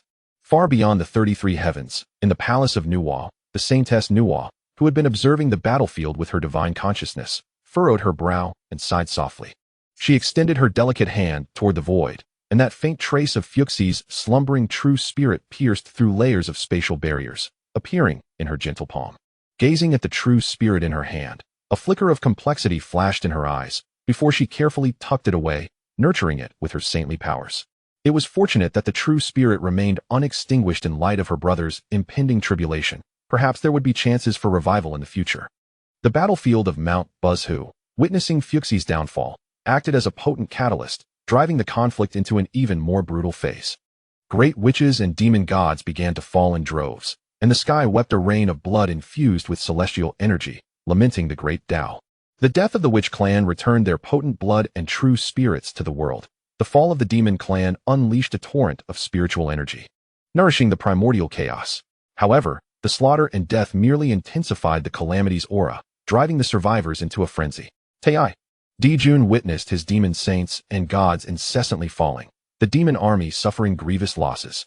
His eyes filled with bloodshot rage and a strange black mist, the aura of calamity, as his reason was consumed by boundless hatred and fury. He attacked his adversaries with reckless abandon while bellowing at Taiyi, his voice rife with resolution and madness. Hearing his name, Taiyi's form trembled as he turned sharply to face Dijun, witnessing the palpable hatred and scarlet fury in his brother's eyes. He glanced down at the mountain of corpses and sea of blood that were his demon kin, and a flicker of struggle crossed his face. Swiftly replaced by a chilling resolve, he struck the chaos bell with force, temporarily repelling the besieging ancestral witches, and unleashed a deafening howl that reverberated through the primordial realm. The stars of the cosmos, heed my command. With this roar, the entire primordial starry expanse, the 365 principal ancient stars, suddenly blazed forth with resplendent light. An immeasurable force of the stars was forcibly summoned, traversing infinite space, and converging madly upon the peak of Mount Buzhu. An unprecedented, complete formation of the great array of celestial stars, enveloping the entire heavenly domain of Mount Buzhu, began to slowly take shape. The breath of star destruction sent tremors through all ancestral witches. Chapter 52. The heavenly pillar falls, the great calamity ends. Taiyi roared, invoking the stars of the cosmos. The 365 ancient principal stars shone brightly, their stellar powers cascading like a heavenly river, crossing boundless voids, descending upon Mount Buzhu. sketching a breathtaking and lethal star map that blanketed the firmament. Each star served as a focal point, each presided over by a demon of at least the cultivation level of a great Luo Golden Immortal or a Taiyi Golden Immortal. The 365 focal points resonated with one another, drawing upon the celestial star powers to unleash boundless forces of stellar carnage. The great array of celestial stars, under Taiyi's reckless urging, showcased its terrifying might as the preeminent killing formation of the primordial realm. Simultaneously, Dijun let out a roar filled with endless hatred and determination, channeling his final brilliance into the core of the formation. In the face of this cataclysmic power of stellar slaughter, the witch clan erupted in their final defiant roar. The great array of celestial gods converges. Dijun's roar echoed through the heavens. The 12 ancestral witches, though wounded and weary, unhesitatingly broke away from their respective battles, gathering in an incomprehensibly profound formation. A torrent of chaotic malevolence surged forth from their beings, intertwining in the heavens and the earth, coalescing into a colossal phantom of a giant, exuding chaotic energy, its visage obscured, yet radiating a terrifying pressure akin to the creation of the world, slowly materializing amidst the boundless malevolence, though they could not fully manifest the complete form of Pangu due to the tremendous energy expenditure. This incomplete version of the great array of celestial gods possessed sufficient might to shake the cosmos, dimming the starlight of the great array of celestial stars. Two formations, representing the ultimate powers of the witch and demon clans, the most formidable arrays of the primordial realm, collided violently above Mount Buzhu, carrying with them the full weight of their respective hatred and power. Boom! It was a sound beyond description. It was as if the entire world shattered and reassembled in that singular moment. A blinding radiance instantaneously engulfed everything, whether it be the dazzling stars or the chaotic malevolence. A terrifying shockwave surged outward in a frenzied circular expansion, shattering the very fabric of space like fragile glass, revealing the violent fury of earth, water, fire, and wind behind it. Below, the ground was ravaged as if struck by an invisible giant hand. Mountains collapsed, rivers ran dry, and vast expanses were reduced to dust in an instant. The cacophony of screams, explosions, and shattering echoed relentlessly within the grand formation of the celestial constellations. The remaining demon gods, already in a weakened state at the heart of the formation, bore the brunt of the clash between these two ultimate forces. They had no time to scream before they, along with the astral phantoms they guarded, erupted violently, dissipating into the purest points of spiritual energy. Half of the 10 great demon saints were obliterated in this catastrophic collision, their physical forms and souls simultaneously shattering. The colossal three-legged golden crow of Emperor Jun bore countless deep gashes, akin to fine porcelain, from which torrential streams of golden imperial blood gushed forth like a fountain, raining down upon the earth and igniting fierce golden flames with every drop, each infused with the essence of the sun. His aura plummeted, his gaze lost its clarity, having reached the end of his strength. Conversely, the illusory formation of the heavenly divine killing array trembled violently before collapsing in a thunderous disarray. The figures of the 12 ancestral witches reappeared, each bearing a harrowing visage. The 5 ancestral witches, Rushou, Jumeng, Xianming, Shizi, and Changliang, who were already grievously injured, could no longer endure the ultimate clash. Their vast forms cracked inch by inch before erupting, returning as pure chaotic malevolence to the heavens and earth. Though the 6 ancestral witches, Dijiang, Zhu Jiuyin, Tianwu, Gonggong, Zhurong, and Hou Tu, miraculously survived, they were left severely maimed, their breaths waning, their bodies marred with deep, bone-revealing wounds, bleeding dark golden blood infused with the power of the loss. The great witches of the witch clan were nearly annihilated.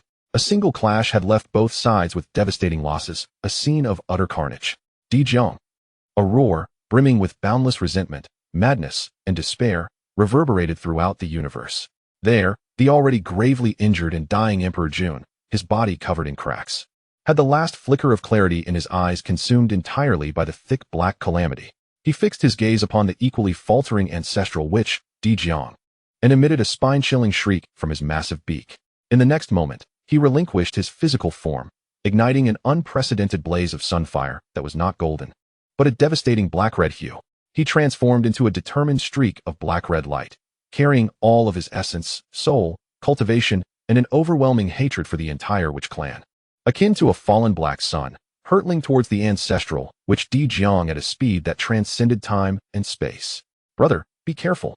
Zhu Jiuyin and the time ancestral witch attempted to manipulate the flow of time to intervene, yet their injuries slowed them by a fraction. No. Dijun's pupils constricted sharply, trying to utilize spatial divine abilities to escape, but he found himself powerless. In the horrified gaze of all surviving witnesses, a colossal explosion erupted. Far more violent, concentrated, and desperate than the previous clash of formations, the self-detonation unleashed. A peak quasi-saint, bearing the remnants of their power and essence, ignited everything in a cataclysmic self-detonation. The annihilating black-red energy storm instantaneously engulfed Dijun and the nearest ancestral witches, Zhu and Shibai Shi. It even hurled Donghuang, Hou Tu, and Tianwu, who were not far off, violently away, adding new wounds to their already battered forms. In the aftermath of the storm, only a bottomless chasm, reeking of annihilation, remained, along with a few wisps of pure malevolence slowly dissipating into the cosmos. Emperor Jun had fallen, both his form and spirit extinguished. Ancestral witches Dijun, Zhu and Shibai Shi also perished alongside him. Brother. Taiyi witnessed the self-detonation of his brother with his own eyes, letting out a heart-wrenching wail, his eyes blood-red. The corners of his eyes cracking and streaming with tears of blood, as boundless sorrow and murderous intent overwhelmed his last vestige of rationality. They have gone mad. Kill. Annihilate them all. With Taiyi's frenzied roar, the remaining demon clan was ignited into a final frenzy. For the vengeance of our demon emperor. Kill. Boom, boom, boom. One after another, the critically injured demon saints, demon gods, demon generals, and even ordinary demon soldiers, all with blood-red eyes, roared as they charged towards the nearest witch clan, and in the midst of this frenzied close-quarters combat, they resolutely detonated their demon cores, souls, and bodies. Self-detonation. A merciless self-detonation. The death of Emperor Jun seemed to have opened Pandora's box, unleashing the final prelude to destruction. The remaining demon clan vented their hatred in this most brutal and decisive manner, dragging their enemies into annihilation with them. The witch clan, though fierce, suffered grievous losses under this completely unreasonable, mutual destruction onslaught, and began to retreat steadily. Taiyi, the ancestral witch Zhu gazed upon the battlefield, now significantly emptier, observing only the remaining Donghuang, Hou Tu, and Tianwu, as an overwhelming sense of sorrow and rage welled up within him. The crimson in his eyes gradually became tainted by strands of black calamity. Die for me, he roared, transforming into a colossal fire dragon, carrying flames that could incinerate the 8 realms, recklessly charging towards the Eastern Emperor Taiyi, who was controlling the Chaos Bell and mercilessly slaughtering the remnants of the witch clan. Boom. The Chaos Bell tolled, freezing time and space. The colossal fire dragon, rushing forward, suddenly stiffened, held in place for but a moment. It was in that fleeting instant. Die. Taiyi's face contorted with malice as the Chaos Bell, now the size of a mountain, enveloped in the power to shatter the heavens, crashed down upon Zhu dragon head. Puff. The fire dragon exploded. Ancestral, which Zhu fell. Fifth brother. Tianwu howled, all 8 heads howling in unison, the winds of speed unfurling, instantly appearing beside Taiyi, delivering a punch infused with the primal essence of the wind, tearing through space, and aimed at Taiyi's head. Buzz. The damaged river map and Luo book automatically protected their master, unfurling a starry barrier. Puff. The barrier shattered, yet the force of the punch was largely mitigated. Even so, Taiyi let out a muffled groan, blood trickling from the corner of his mouth, as the fierce light in his eyes dimmed, extinguishing his vitality. Seeking death, he strained to muster his breath, retaliating with all his might to activate the Chaos Bell, its ancient form emitting a faint, ethereal glow. Crashing towards the nearby ancestral, witch Tianwu. 8th brother, be careful. Hou Tu cried out in alarm, but it was too late to intervene. Bang. The ancestral form of Tianwu was solidly struck by the Chaos Bell, its tiger body and 10 tails shattered inch by inch, all 8 heads exploding simultaneously. Ancestral, witch Tianwu fell. 8th brother. Hou Tu's heart-wrenching scream echoed across the battlefield. Ha ha ha. They are all dead. All dead.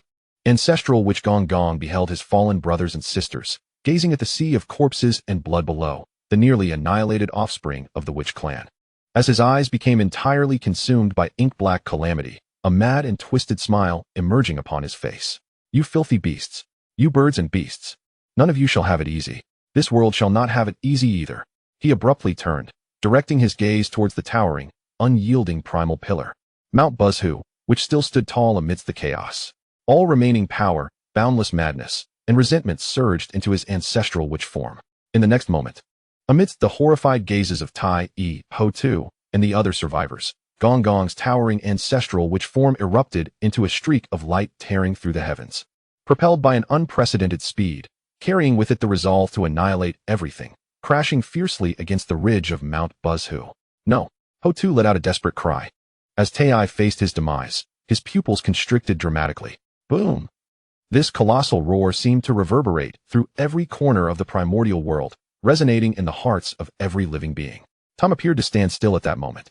In the dazed gazes of all the survivors, the towering Mount Buzhu, which had supported the heavens since time immemorial and symbolized the stability of the primordial realm, began to fracture at its critical ridge, the very point that connected heaven and earth, under the tremendous force of Donghuang's collision, which had concentrated the entirety of the ancestral shaman's power and calamity. It shattered. Crack, crack, crack. The excruciating sound of splintering intensified. A vast and terrifying fissure rapidly spread from the point of impact, swiftly enveloping the upper half of Mount Buzhu. Immediately afterward, under the horrified gazes of countless beings, the primordial pillar of heaven broke. The massive mountain began to tilt slowly, irretrievably collapsing and plummeting. The sky had fallen. A voice, almost imperceptible, murmured this phrase. With the collapse of Mount Buzhu, the 9 heavens, which had been supported by it, instantly lost their most crucial fulcrum. Above the firmament, a gigantic, grotesque rift was torn open by the impact of Donghuang and the collapsing mountain. Beyond the rift lay not the familiar starry sky of the primordial realm, but a chaotic river of heavy, tumultuous water imbued with the power of endless weak water. The waters of the celestial river split into countless tributaries, cascading down through the rift toward the fragmented primordial earth below. The true catastrophe of annihilation had arrived.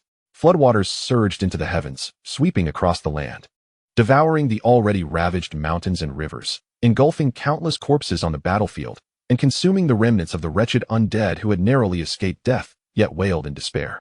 The heavens tilted to the northwest, and the earth collapsed to the southeast. Chapter 53, Nuwa completes the sky. With Mount Buzhu's fall, the firmament fractured, and the celestial river reversed. The deluge of annihilation swept through the primordial realm. The once majestic demon palace had long since been reduced to ruins in prior battles. Its numerous pavilions and towers transformed into debris, floating in the turbulent waters, appearing even more desolate and forlorn, while the remaining stars dimmed. The residual power of the great array of the celestial bodies completely dissipated. In the sky, the broken form of the Eastern Emperor Taiyi hovered. His presence diminished to the utmost. He gazed down at the shattered mountains and rivers, at the cascading waters of the celestial river, observing the near-total annihilation of the demon race, and the last glimmer of brilliance in his eyes faded, leaving only boundless unwillingness and silence. Brother, demon race. A barely audible sigh escaped his lips, as this once mighty Eastern Emperor, who had looked down upon the world, could no longer maintain his form. Like a weathered sand sculpture, he crumbled inch by inch, transforming into specks of golden light containing the last essence of the sun and the profound resonance of the chaotic bell, slowly dispersing between heaven and earth. Thus, the calamity of the witch and demon races reached its conclusion, with the upper echelons of the demon race entirely obliterated, and the witch race reduced to a mere handful of remnants, including the Earth Mother ancestor.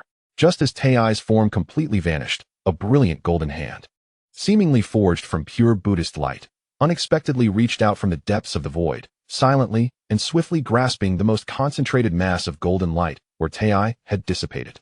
The target was none other than the innate treasure, the Chaos Bell, Eastern Emperor Bell, and the River Diagram and Luo Book, which were on the verge of scattering into the void with Taiyi's dissolution. Amitba, this treasure is fated to be with me from the west. A voice, imbued with compassion yet undeniably authoritative, resonated alongside the golden Buddhist hand.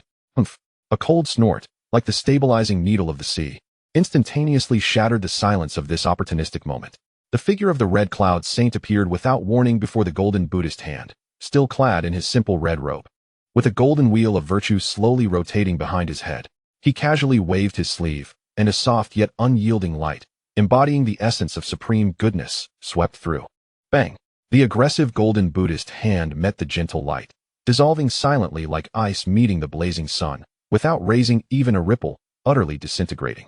Simultaneously, Red Cloud's other hand reached out, and the mass of golden light, which was about to escape and contained the Chaos Bell and the River Diagram and Luo Book, obediently fell into his palm, its brilliance subdued, transforming into the ethereal image of an ancient small bell and a scroll. Red Cloud, you. Two figures stepped forth from the void, bearing expressions of distress, Jian Daoist, and Zhunti Daoist. Zhunti glanced at the items in Red Cloud's possession. A flicker of uncontainable fervor and heartache flashing in his eyes, his face turning ashen.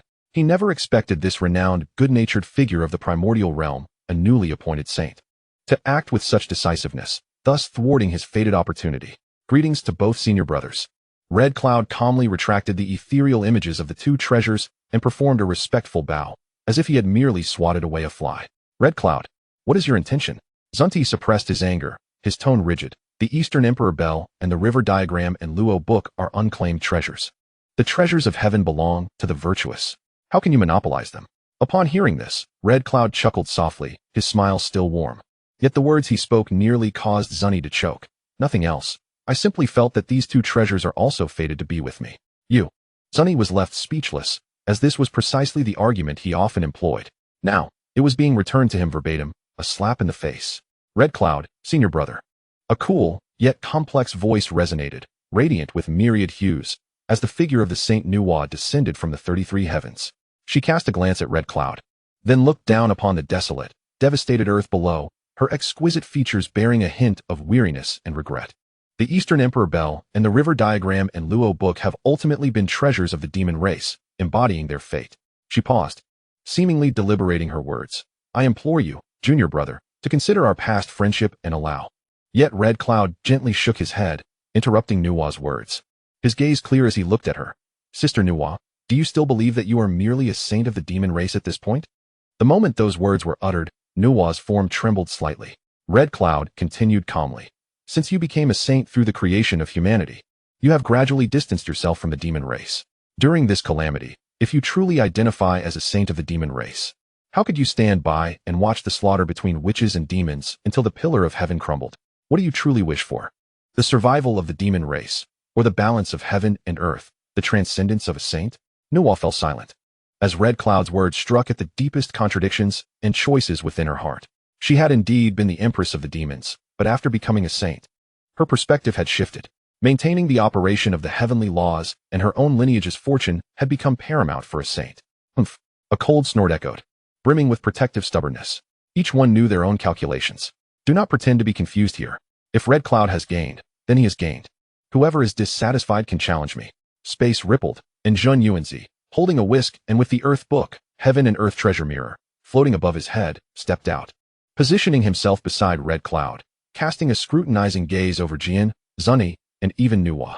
The heavy atmosphere exuded by the Earth Book and its innate defensive spiritual light left no doubt about its reputation as the foremost defensive treasure of the primordial realm. With this elder brother, known for his unity with the world, standing behind him, and Red Cloud being a dual existence of the Hongyun Delo Jingxian, his confidence surged. The younger generation, Liao Chun, pays respects to Master Zhunti. Upon seeing this, Hao Yang promptly stepped forward, respectfully bowing, striving to assert his presence. This figure was the ancestor of the Earth Immortals, the master of the ginseng fruit, a super-rich and powerful figure. Zhunti turned his gaze towards Hao Yang. His piercing eyes softened slightly as he nodded. Indeed, your matter has been brought to my attention by Hongyun. Since you have called me Master Uncle, I cannot let it be in vain. With remarkable decisiveness, he flicked his sleeve, sending forth two streams of spiritual light towards Hao Yang. One transformed into a fruit the size of a fist, akin to an infant, exuding a rich vitality and the essence of the Tao. It was the legendary ginseng fruit, which could grant one 360 years of life with a mere whiff, and a staggering 47,000 years with a single bite. The other took the form of a shimmering golden rope, inscribed with countless demon-subduing runes, a postnatal supreme spiritual treasure known as the Binding Rope. Although it was a postnatal treasure, its power was immense, specifically designed to subdue demons and all creatures adorned with fur and horns, exerting a formidable binding and suppressive effect on demonic entities. Thank you, Master Uncle, for your generous gifts. Hao Yang joyfully accepted, his heart brimming with elation. Truly, Zhunti was a man of substance. This welcoming gift was exceedingly lavish. Beside him, Dijun and Zhunti looked on with envy, their eyes nearly misty. Feeling a pang of bitterness, the treatment of Hongyun's disciple, as they believed, is simply too favorable. This old fellow Zhunti is indeed extravagantly generous. Brother, we must focus on the pressing matters at hand, Hongyun remarked, casting a glance at the temporarily stunned saints, addressing Zhunti. Zhunti understood and nodded in agreement. In the next moment, both Hongyun and Zhunti soared into the sky, ascending to the immense chasm in the heavens where the sky had shattered, and the celestial river was pouring down. Gazing at the terrifying gap, reminiscent of a primal wound, and the relentless flow of the heavy chaos weak water within, Hongyun's expression turned grave as he summoned his sacred treasure, the 99 Qian-Kuan Wuji gourd, refined from the original 99 Scatter Soul gourd through the accumulation of merits. The gourd's mouth opened, unleashing boundless crimson, auspicious clouds. These clouds were no ordinary phenomenon. They were a fusion of merit, Hongyun's essence, and the principles of the Qian-Kuan, embodying both softness and resilience, endlessly sustaining. The red clouds spread rapidly, forming a colossal and flexible net that shielded the enormous chasm, temporarily halting the further deluge of the celestial river's weak water. However, the weight of the weak water was immense, and relying solely on Hongyun's strength, it was difficult to maintain for long. At that moment, Zhunti also took action. A radiant glow emanated from the celestial script above his head, morphing into a solid, deep yellow shield of light, instantaneously expanding to encompass a radius of 100,000 miles, serving as the firmest foundation of the earth, securely supporting the red cloud net created by Hongyun. The two great adept practitioners worked in unison, one embodying softness and the other rigidity, one supporting and the other blocking, ultimately managing to temporarily seal the world-destroying gap in the heavens. Although the cloud net and light shield rippled slightly under the impact of the weak water, at the very least, the catastrophic torrent had been contained.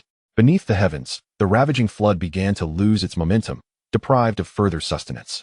Countless beings struggling in the waters, upon witnessing this scene, felt a glimmer of hope rekindle in their hearts, previously engulfed in despair. Master Nuwa, Hao Yang, standing on the ground, recognized that the pivotal moment had arrived. He immediately looked up, channeling his full magical energy, and his voice resonated clearly to the high heavens. The celestial gap has been temporarily sealed, yet this is not a lasting solution. The heavens are shattered, and the balance of the universe is lost. If we do not mend the sky now, when shall we? His voice was not loud, yet it reached every saint's ears. It was not that he did not wish for Hongyun to mend the sky, but this endeavor was not something that just any saint could accomplish. Much like the creation of humankind, without mastering the laws of creation, no one could substitute for Nuwa. Mending the sky required both Hongyun and Zhunti to lend a hand, each contributing a portion. High above, Nuwa's delicate form trembled slightly, as if struck by a bolt of lightning. A flicker of confusion flashed in her eyes, swiftly replaced by clarity and understanding. Mending the sky. Yes. To block is inferior to opening. To open is inferior to mending. Only by completing the heavens can we fundamentally resolve this cataclysm. She cast a deep glance at the seemingly unassuming Hao Yang below, whose words were astonishing. A question arose in her heart about Hongyun's choice of disciple, for he undoubtedly resembled the humans she had created. Without further hesitation, Nuwa soared to the forefront of the sealed gap, manifesting her majestic saintly form, her benevolent presence enveloping the heavens and the earth. I am the Saint Nuwa.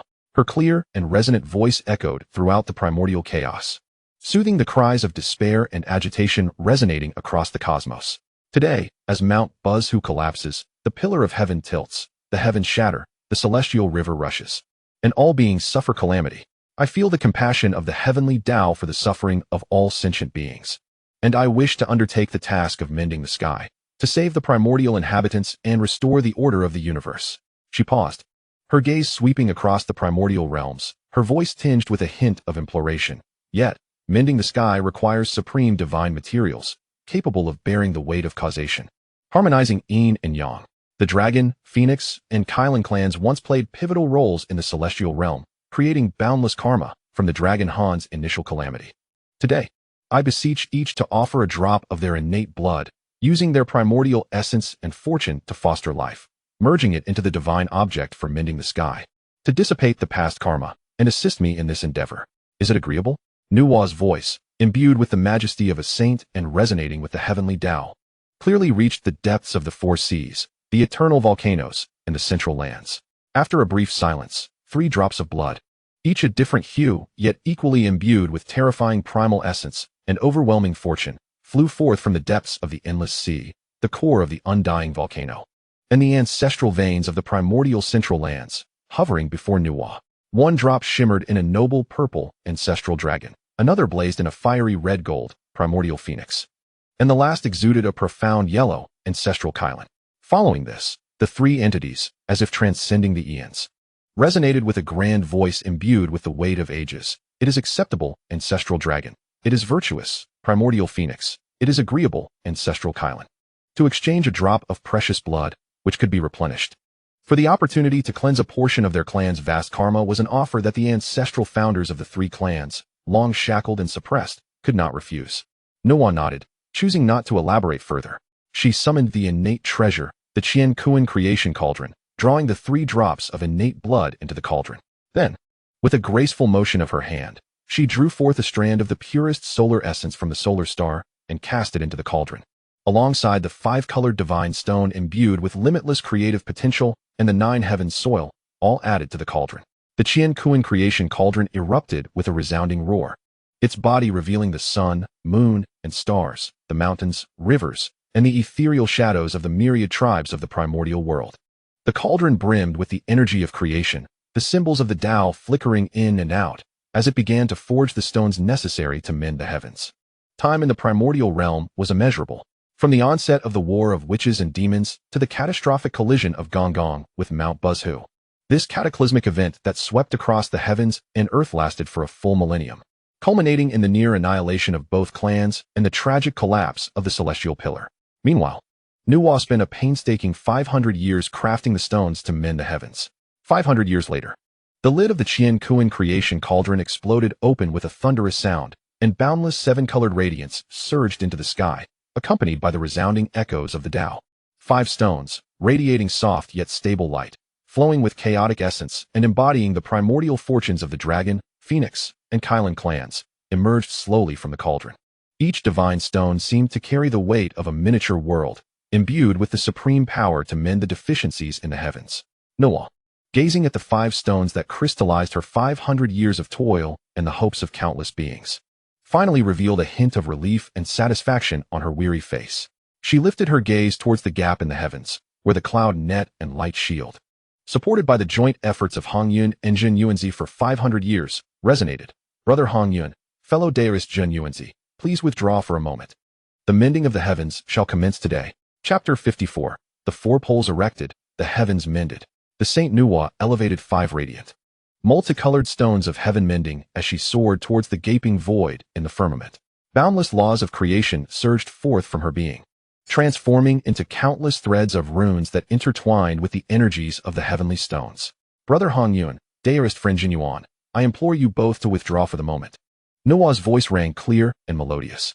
Above, Hongyun exchanged a glance with Zhun Yuan, and together they retracted their powers, the 9-9 Qianquan infinite gourd drawing back the sprawling crimson mist, while the dark yellow light curtain manifested from the earth's script also receded its brilliance. The 2 figures wavered slightly, landing beside Hao Yang with an air of fatigue. After 500 years of unwavering support for the Heaven's Rift, even saints and top-tier powers felt the drain of energy.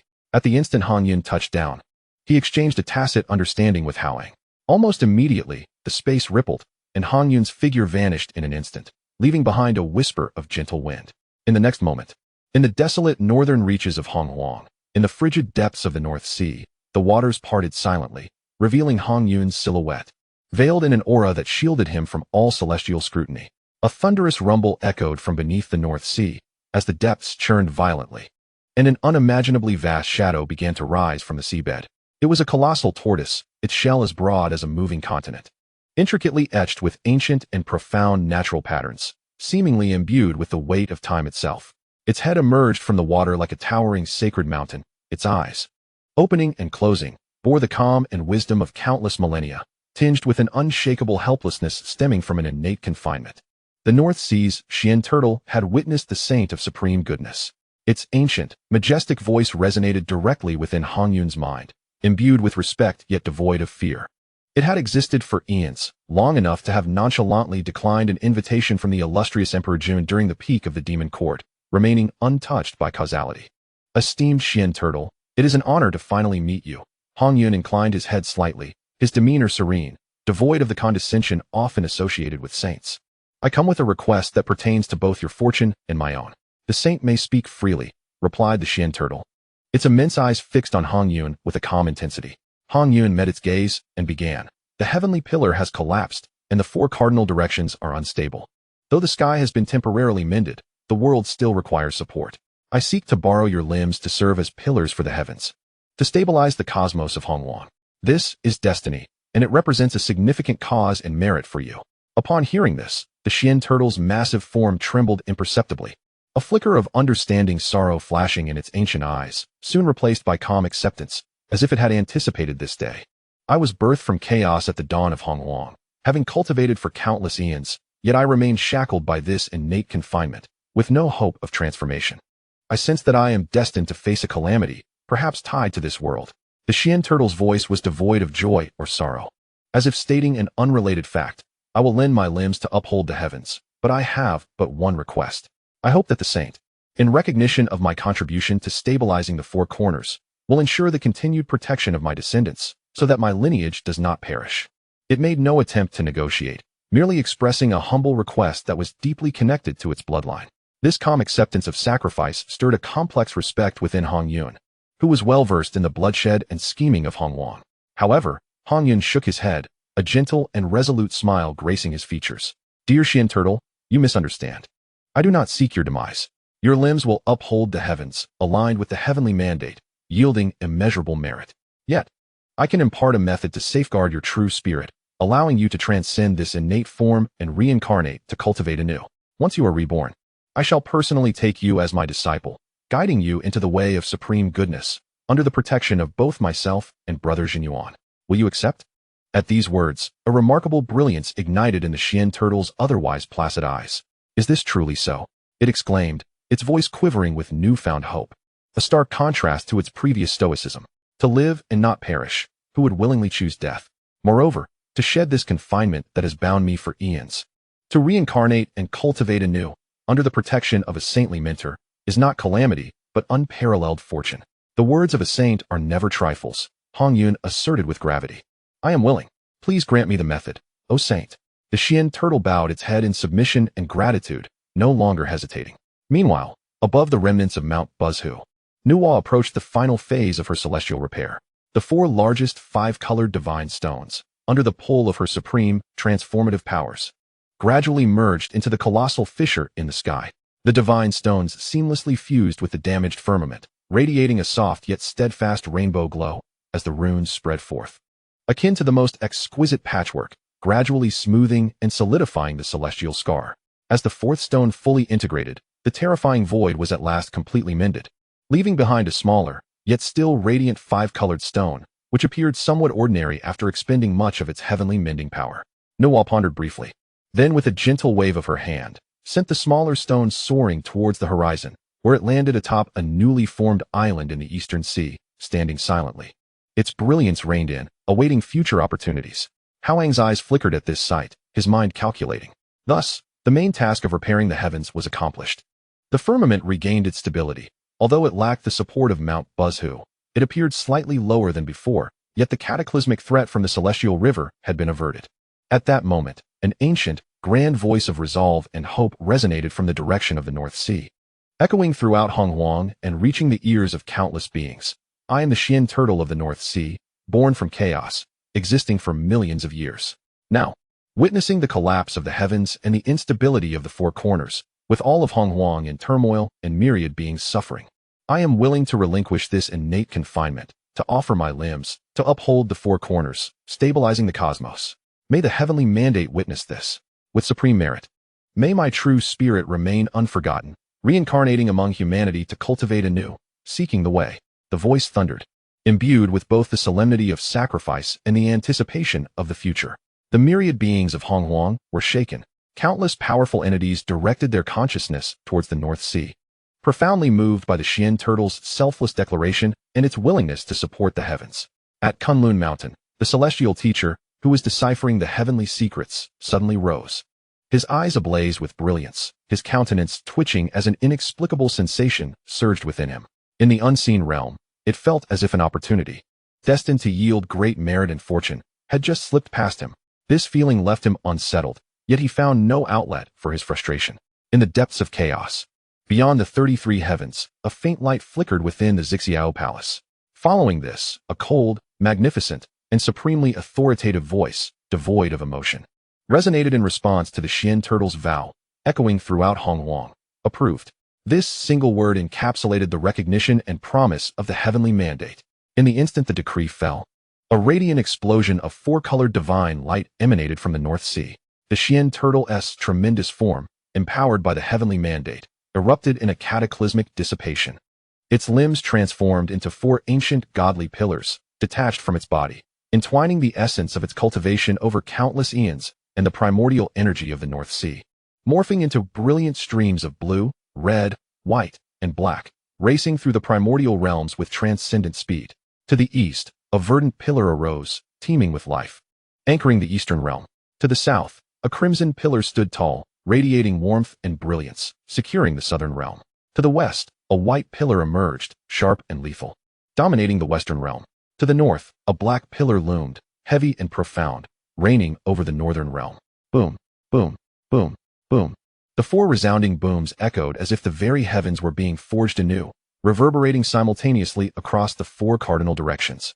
The four pillars of heaven stood firm, bracing against the slightly sunken firmament above while stabilizing the tumultuous and shattered earth below. The primordial realm, once precariously unstable due to the loss of the unfathomable mountain, found its equilibrium the moment the four poles celestial pillar was completed. Although the land lay in ruins and the mountains and rivers had transformed, the framework of heaven and earth was firmly established. Simultaneously, the boundless merit golden clouds began to converge fervently in the heavens above, more magnificent and grand than ever before. This was the merit that repaired the sky, upheld the heavens, rescued countless beings in the primordial realm, and solidified the cosmic order. The merit golden clouds divided into several streams, with the two largest descending upon Nuwa and the Black Tortoise, where its true spirit resides, while smaller streams flew towards Hongyun, Zhunti, and even Hao Yang, Liaochen. A modest, yet considerable portion of the merit golden clouds also descended upon them. Evidently, while Hao Yang, Liaochen, appeared to have a minimal presence during the sky-repairing event, his crucial reminders and encouragement, such as prompting Hongyun and Zhunti to block the sky, reminding Nuwa to mend the heavens, and teaching Hongyun how to persuade the Black Tortoise to uphold the heavens, were duly recorded by the heavenly Tao, granting him corresponding merit. Chapter 55. Frightening away the two saints of the West. The vast and unmatched merit golden clouds scattered across various realms, illuminating the newly stabilized primordial realm with an aura of auspiciousness. The small stream of merit golden light belonging to Hao Yang, although far less imposing than that received by Nuwa and the Black Tortoise, was still quite remarkable, resembling a golden stream cascading from the heavens, directly entering his spiritual center. As the merit entered his being, Hao Yang felt a warmth enveloping him, as if he were submerged in a gentle spiritual spring, an indescribable comfort coursing through his limbs and bones. The foundation of his cultivation, just recently entering the realm of immortality, became immensely stable and solid under the nourishing effects of this pure heavenly merit, even subtly advancing further. More importantly, a profound sense of harmony with the primordial realm emerged, along with a feeling of being favored by heaven and earth. At the same time, the mobile phone he had concealed with his powers vibrated slightly. With a thought, he extended a wisp of consciousness to probe. Ding! Congratulations to the great celestial venerable Hao Yang for participating in and promoting the momentous events of Hongyun supporting the heavens, Nuwa mending the heavens, and the Black Tortoise upholding the heavens, receiving a substantial amount of heavenly merit in return.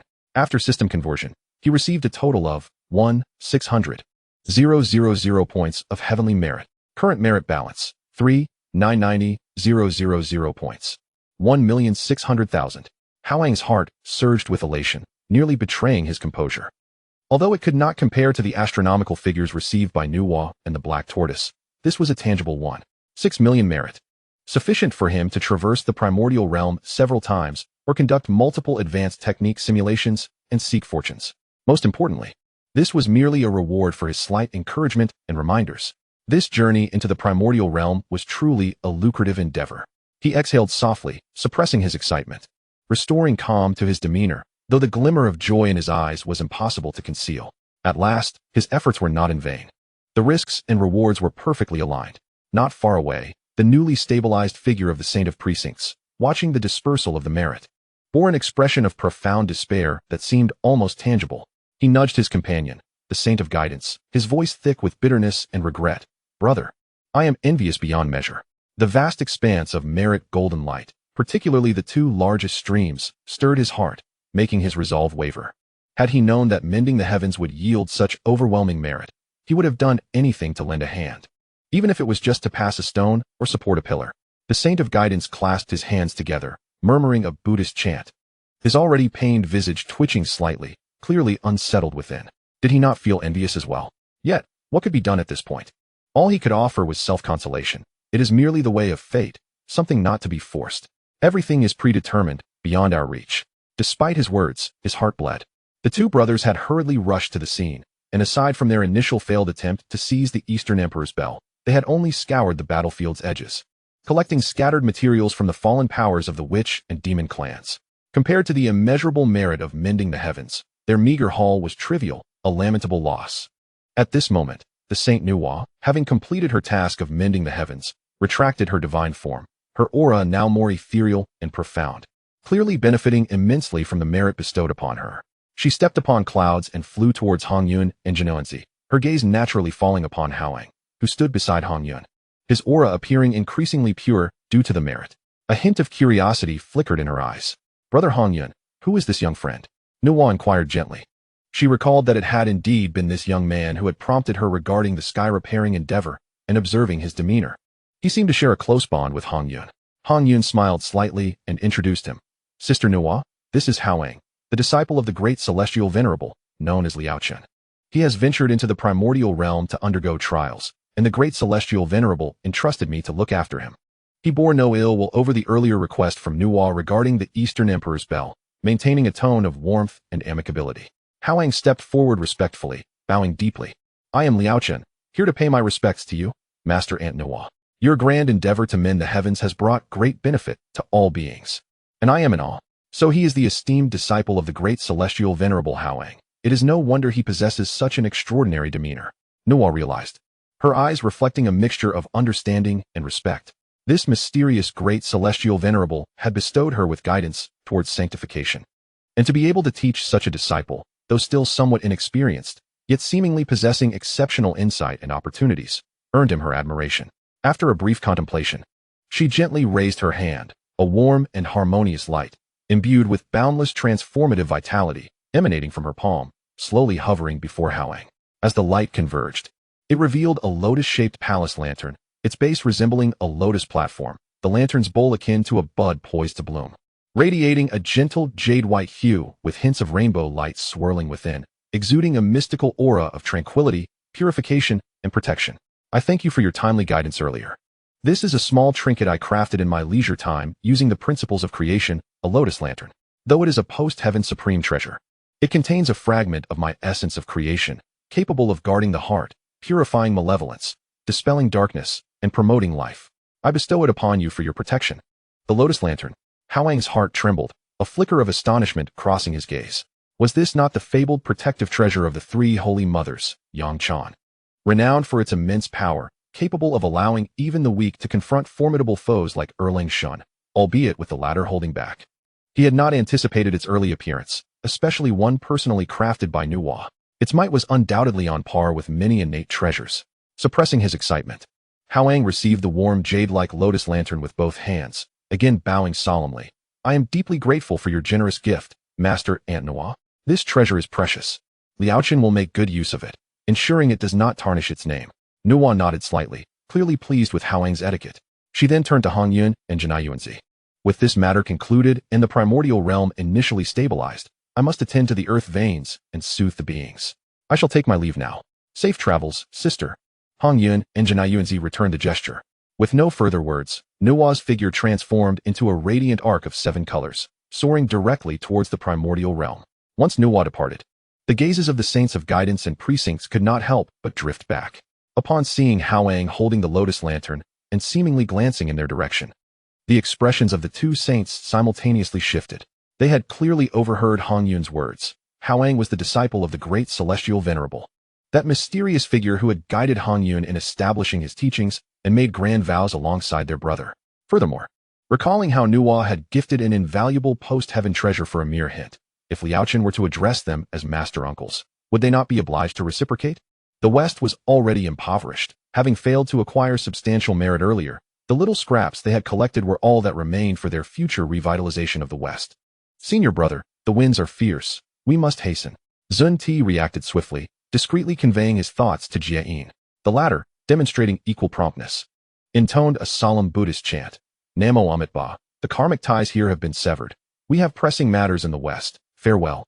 No sooner had the words escaped his lips than the two transformed into two blazing streaks of golden light, vanishing from sight in an instant.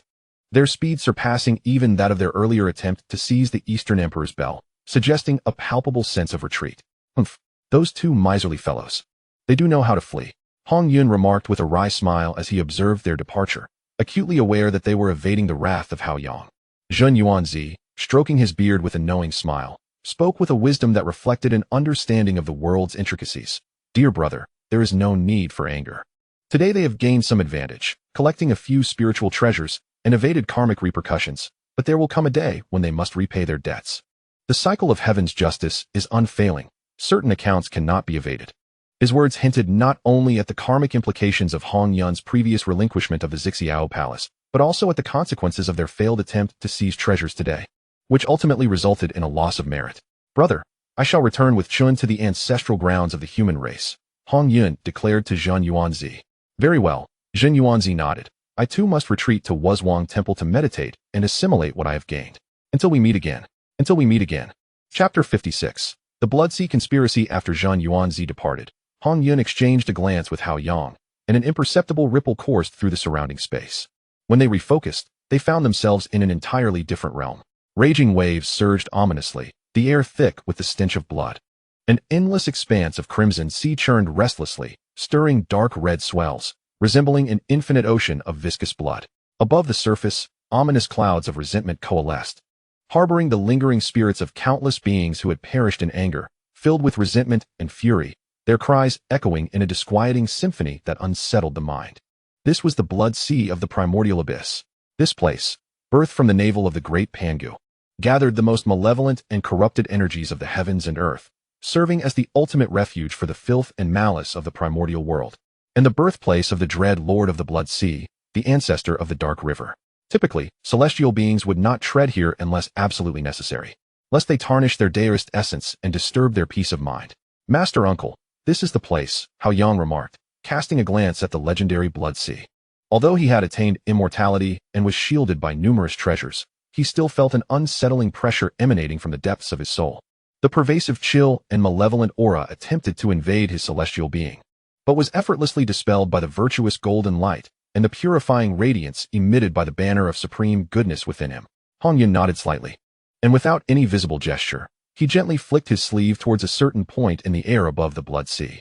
Instantly, a figure enveloped in a gentle, saintly aura fell from the void, staggering slightly before managing to stabilize herself, hovering above the bloodied waters. She was a woman clad in ancient battle armor, her beauty striking yet as pale as parchment, her eyes vacant and disoriented, her aura diminished to a mere whisper. The once formidable body of the ancestral shaman bore minute fractures, the marks of the war of witches and the collapse of the celestial pillar. Teetering on the brink of collapse, she was none other than the last surviving ancestral witch, Hou Tuesday. Where am I? Am I already dead? Hou Tu murmured, bewildered as she scanned her surroundings, her eyes filled with desolation and sorrow. Where are my brothers? Dijun, brother Zhu Rong, brother Tian Wu, brother Gong Gong, each name uttered deepened the anguish in her gaze, the void of despair gradually replaced by a seething hatred. No, I cannot die yet. The demon race. Taiyi, I will kill you. Eradicate all of you wretched beasts. She suddenly lifted her head, her eyes ignited with crimson rage and resentment, her remaining malevolent energy surging wildly, as if yearning for battle once more, yet her weakened state barely allowed her to maintain her form. I hate this, she screamed, her voice a haunting echo of despair that reverberated across the Blood Sea, amplifying the sense of tragedy. Sighing softly, Hongyun raised his hand and gently pointed. A warm and serene light imbued with the power of purification flowing into Hou Tu's forehead. Buzz. As the light entered her body, it felt like nourishing rain upon parched, cracked earth. Hou Tu shuddered, as the frenzied crimson energy in her eyes was washed away, gradually calming the tumult of confusion, hatred, and despair within her with a gentle, warm force. Her awareness began to crystallize, and although sorrow still lingered, she was no longer clouded by malice, capable of clear thought. She blinked in confusion, gazing at Hongyun and Hao Yang nearby. Upon recognizing Hongyun's visage, shock and bewilderment flickered in her eyes. Hongyun, why do you wish to save me? She recalled vividly being swept away by an irresistible force at the brink of the collapse of Buzu Mountain. narrowly escaping the fate of being submerged in the river of weak water and buried alongside the shattered world. Hongyun shook his head, his expression tranquil. It is not I who saves you. It is this young friend, or rather, the master behind him. Hao Yang stepped forward, bowing respectfully to Hou Tu. His tone reverent. I am Chun, acting on the orders of my master, the great heavenly sovereign Hao Yang, to traverse the primordial realm and repay a karmic debt. Hou Tu, do you recall the promise made to your people when you once aided my master? Upon hearing this, Hou Tu trembled violently, disbelief flashing in her eyes as she stared intently at Hao Yang. You are a disciple of the great heavenly sovereign? Initially, she had merely assisted in concocting some longevity elixirs for the great sovereign, never anticipating that it would lead to her salvation by Hongyun. Indeed, Hao Yang affirmed solemnly. Were it not for you, my grandfather would have long since perished. I vowed to assist the witch clan, and I shall fulfill that promise. Due to the spoilers she had inadvertently revealed, the narrative had become unclear even to herself. It was astonishing to think Hou Tu had nearly perished in the calamity of the witches and demons, who then would create the underworld and embody reincarnation. My master instructed that as the primordial calamity unfolds, the witches and demons are fated to suffer, yet we must protect you, master uncle, and preserve the last glimmer of hope for the witch clan. A glimmer of hope? Hou Tu bitterly chuckled, shaking her head, her eyes dimming with a sense of helplessness. The ancestral witches are reduced to but me. The great witches have all perished, and most of my kin lie drowned in the river of weak water. What hope remains in my solitary survival? It was not a fear of death that troubled her. Rather, it was the burden of living alone, unable to confront the loss of her kin, and unable to envision any future for the witch clan. Yet Hao Yang offered a mysterious smile. Turning to Hongyun beside him, Master Uncle, do not despair, behold what this is. Hongyun understood, and summoned forth the 99 Qian Kuan Wuji gourd, uncorking it, and gently tilting it towards the skies above the blood sea. In an instant, countless motes of light, each a different hue, yet imbued with the pure essence of the witch clan's bloodline and indomitable spirit, cascaded forth like a resplendent river of stars from the gourd's opening, quietly suspended above the blood sea, illuminating much of the darkened expanse. These spiritual lights burned fiercely like fire, Zhurong, were profound like the cosmos, Dijun, agile like the wind, Tianwu, and heavy like water, Gong. They were the true spirits of the 11 fallen ancestral witches, 34 great witches, and innumerable witch warriors. Though these were not complete spirits, many had shattered and dissipated in battle. These fragments still bore their core essence marks and memories, not yet fully returned to the cosmos. These are my brothers and kin. Hou Tu's eyes widened in disbelief, trembling as she beheld the familiar energies in the air. The overwhelming blend of joy and sorrow caused tears to well up in her eyes. She had initially believed that her brothers and kin had completely departed this world. Their true spirits returned to the heavens and earth, leaving no trace behind. To her astonishment, however, the Red Cloud Sage had collected and preserved their most vital true spirit imprints. Master Nephew, what exactly is this glimmer of hope spoken of by the great celestial sovereign? I, Hou Tu, am willing to do anything that may grant them a chance to see the light of day once more. Hou Tu abruptly turned to Hao Yang, her voice trembling with excitement, her eyes ablaze with an unprecedented fire of hope. Just as Hao Yang was about to explain, a chilling and wrathful roar echoed. Who dares to act recklessly in my blood sea of the netherworld? The cry, as frigid as the winds of the 9 hells, abruptly interrupted their discourse. Boom. As the last word fell, the boundless blood sea surged violently, towering waves of crimson rising to unimaginable heights, coalescing into a colossal blood hand that blotted out the sun, exuding a foul, devouring, and corrosive aura that threatened all existence as it descended upon the location of Red Cloud, Hao Yang, and Hou Tu. Simultaneously, a figure clad in blood-red robes, with a sinister countenance and surrounded by endless vengeful spirits, strode upon the waves. It was none other than the master of the blood sea, the ancestor of the Nether River. He had sensed a powerful presence intruding into the blood sea, accompanied by a significant influx of pure spiritual light, the true spirits of the witch clan, which constituted a delectable treat for his cultivation of the Azura path and the essence of the blood sea. Naturally, he had to emerge and seize the initiative. Faced with a strike from the blood sea capable of instilling fear even in the hearts of great Luo golden immortals, Red Cloud did not even flutter his eyelids. He merely raised his right hand casually, gently pressing down against the colossal blood hand that was about to descend. The action was so dismissive, as if he were merely swatting away an irritating fly. Yet, at the moment his palm pressed down, an immense golden-red phantom hand, forged from pure merit and the principles of the sage, materialized in the air above the blood sea, enveloping all the crimson waves within sight. beneath the great hand. Space seemed to solidify, and time appeared to come to a halt. The formidable blood hand, before this golden-red giant palm, was as frail as paper, unable to muster even a shred of resistance. With a soft poof, it disintegrated, dissolving back into the tainted blood of the sea. The ancestor of the Nether River, who had approached upon the waves, was struck as if by lightning. He let out a muffled groan as his entire body, along with the waves beneath his feet, was forcefully thrust deep into the blood sea. A faint, anguished cry echoed distantly. After a moment of violent turmoil, the blood sea gradually calmed. Chapter 57. A glimmer of hope for the witch clan. A few breaths later, the blood sea parted once more, and the figure of the ancestor of the Nether River re-emerged. Yet, compared to his previous arrogance and sinister demeanor, his complexion was now pale, his aura disordered, and his blood robe bore several minor tears. The gaze he cast upon Red Cloud was filled with shock and profound trepidation, no longer daring to act with any semblance of insolence.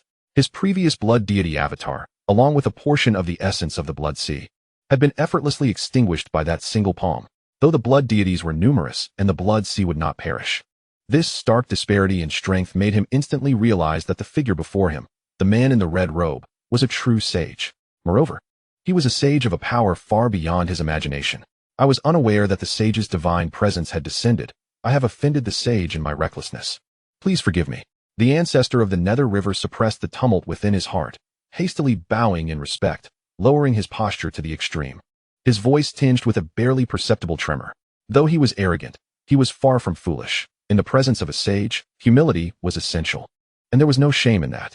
Only then did Red Cloud cast a faint glance at him and wave his hand dismissively. It matters not. I have not come to seek trouble with you. The matter I am about to discuss is indeed related to your blood sea. You may listen closely. The ancestor of the Nether River felt a chill run down his spine. He did not know whether this was a blessing or a curse. Yet he dared not question further, simply responding with utmost respect. Yes, I shall comply with the sage's command. He discreetly glanced at Hao Yang and Hou Tu beside Red Cloud, particularly the multitude of true spirits of the witch clan, his thoughts racing.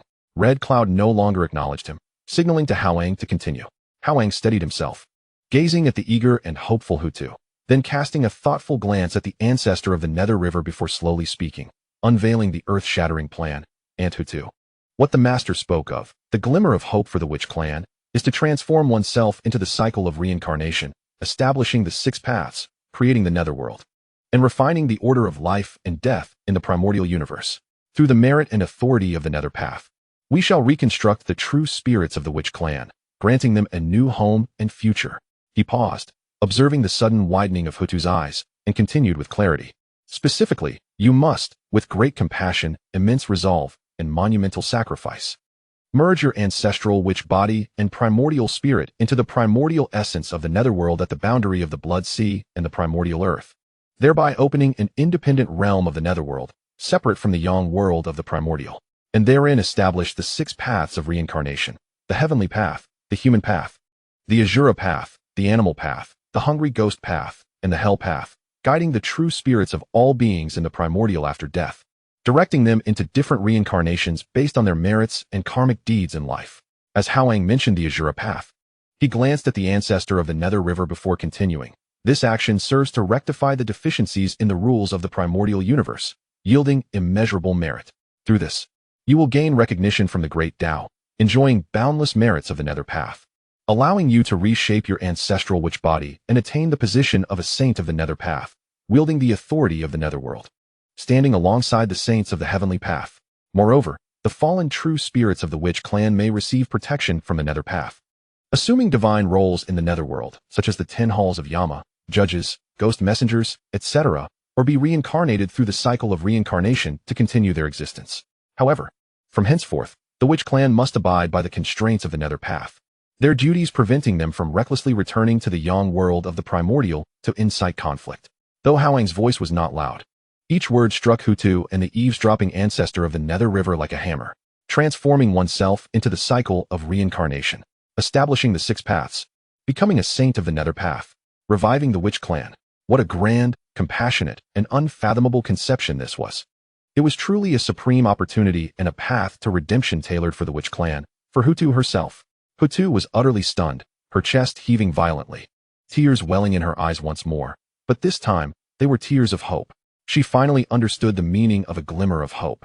It was not about allowing her to survive in solitude, but rather about paving a new path for her deceased kin, for the witch clan, and for the countless beings of the primordial. With her own sacrifice and devotion, she could exchange for the rebirth and greater achievements of her kin. The ancestor of the Nether River was equally astonished, especially upon hearing the mention of the Azura Path and its connection to the Blood Sea. His eyes gleamed with a fierce light. His dominion over the Blood Sea was already somewhat related to the concepts of the Netherworld and reincarnation. If Hou Tu truly could establish the cycle of reincarnation by the Blood Sea, then, as the master of the Blood Sea, would he not be the first to benefit, creating the Azura Path and thereby acquiring vast merits of the Nether Path? Though the hope of attaining the position of a saint was lost, achieving the status of a primordial great Luo was still within reach. Is this method truly feasible? Hou Tu took a deep breath, suppressing the tumult within her heart, her voice trembling with determination. If it truly can be so, I, Hou Tu, would willingly embrace the cycle of reincarnation, even if it meant my soul scattering. It is indeed feasible. Red Cloud spoke, his voice imbued with the strength of certainty. This matter has been divined by the great celestial sovereign, who has discerned the opportunity.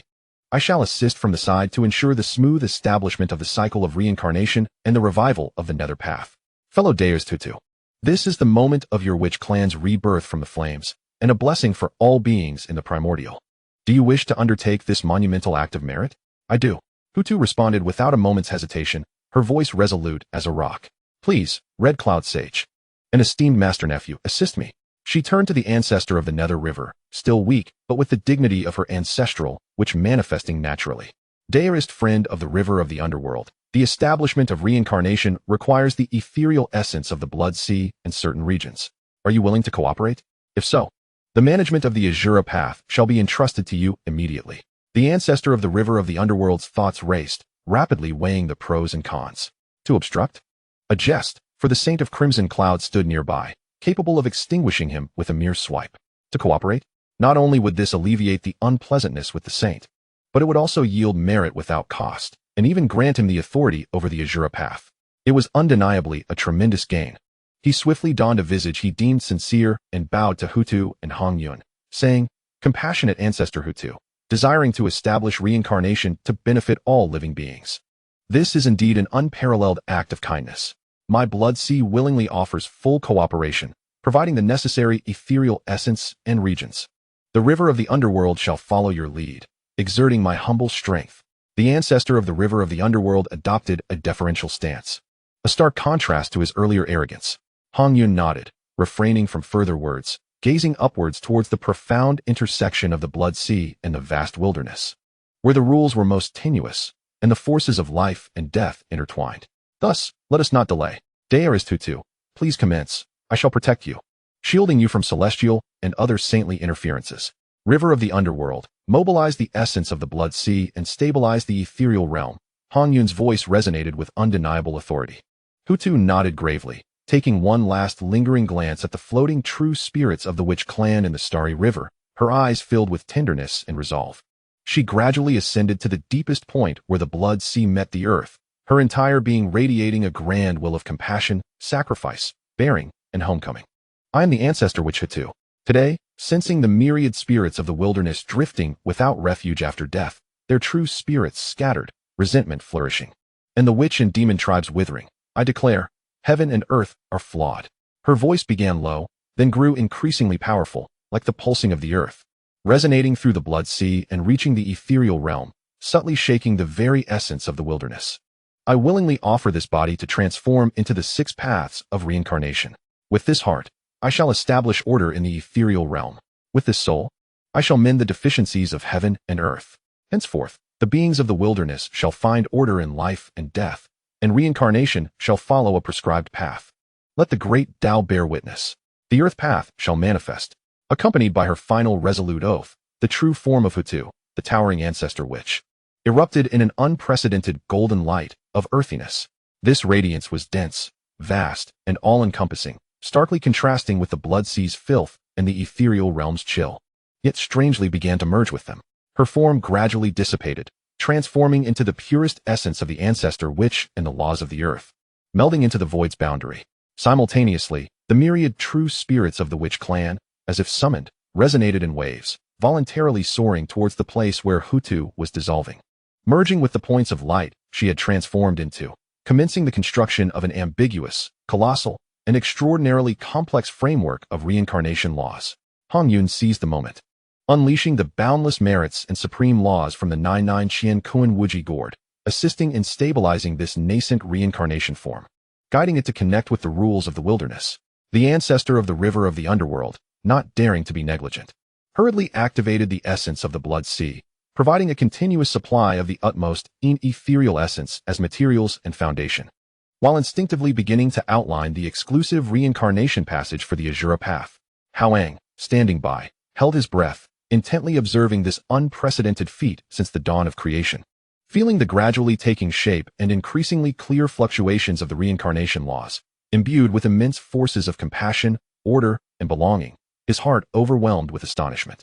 He understood that he was once more witnessing and participating in a significant turning point in the history of the wilderness. Hou Tu's grand aspiration manifested, her true form transforming into reincarnation, as the vow imbued with great compassion and sacrifice resonated throughout the blood sea and ethereal realm, a will, distinct from the celestial authority yet equally vast and boundless, embodying the cycle of life and death, thundered awake at the juncture of the blood sea and the wilderness. Buzz. At that moment, the entire wilderness resonated and trembled in a peculiar harmony. From deep within the earth, a muffled yet joyous pulse emerged, as mountains and rivers seemed to grow more stable and profound. Above the 9 heavens, the laws of the celestial realm trembled, as if engaging in some arcane fusion and definition with this nascent power. A brand new, grand system of laws concerning death, belonging, and cycles was coalescing at an unprecedented speed along the banks of the ethereal blood sea. Heaven and earth rejoiced and were astonished. Chapter 58. The Earth Path Manifested. Beyond the 33 heavens, within the Zixiao Palace, the Tao ancestor Hongjun, reclining upon a cloud bed, gradually opened a slit in his eternally closed eyes, his gaze chaotic, as if reflecting the birth and death of the myriad heavens. He looked towards the ethereal blood sea, and though his brows slightly furrowed, he soon returned to his usual tranquil indifference.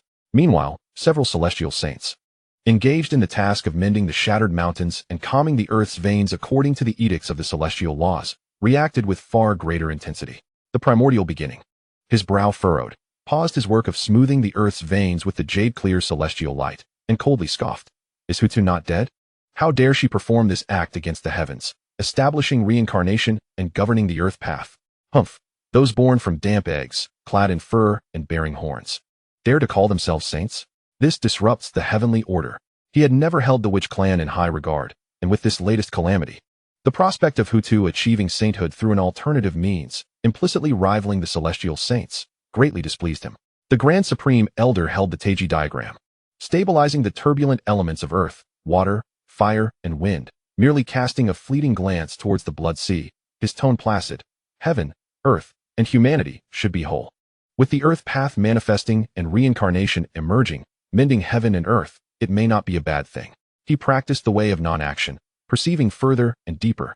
And though he too was astonished by Hou Tu's survival and the establishment of reincarnation, he was more focused on its implications for the balance of heaven and earth, and the future fortunes of humanity. The master of the celestial teachings, having just cleaved through the obstructed earth veins, sensed the awakening breath of the earth path, first stunned, then bursting into laughter. Good Hou Tu, good reincarnation, such audacity and opportunity. This is seizing a glimmer of hope and forging a new path from a deadlock. Delightful, delightful. His straightforward nature appreciated such acts of resilience and innovation, and he found it rather agreeable. Yet, upon considering the merits he had nearly grasped, he felt a twinge of regret, pondering who had intercepted his fortune. In the west, at the foot of Ling Mountain, the faces of the 2 saints, Dijun and Zhunti, already etched with sorrow, now appeared even more despondent. Brother, once again it is merit, boundless merits of the earth path. Zhunti felt his heart ache as if it were being torn, his voice strained. With Hongyun achieving sagehood, Nuwa mending the heavens, and the black tortoise supporting the sky, and now Hou Tu transforming into reincarnation to establish the earth path. Merits, merits. Why must they monopolize everything? When will the West flourish again? He felt a strong urge to pound his chest in frustration, believing that the entire merit of the wilderness was being divided among those few. Jian sighed deeply, his fingers hastening the movement of the prayer beads. Amit Ba, all is dependent on fate. Though Hou Tu's actions do not align with those of a celestial saint, Her authority over reincarnation, pivotal to the essence of all beings, holds enduring significance. Let us observe what unfolds in the future.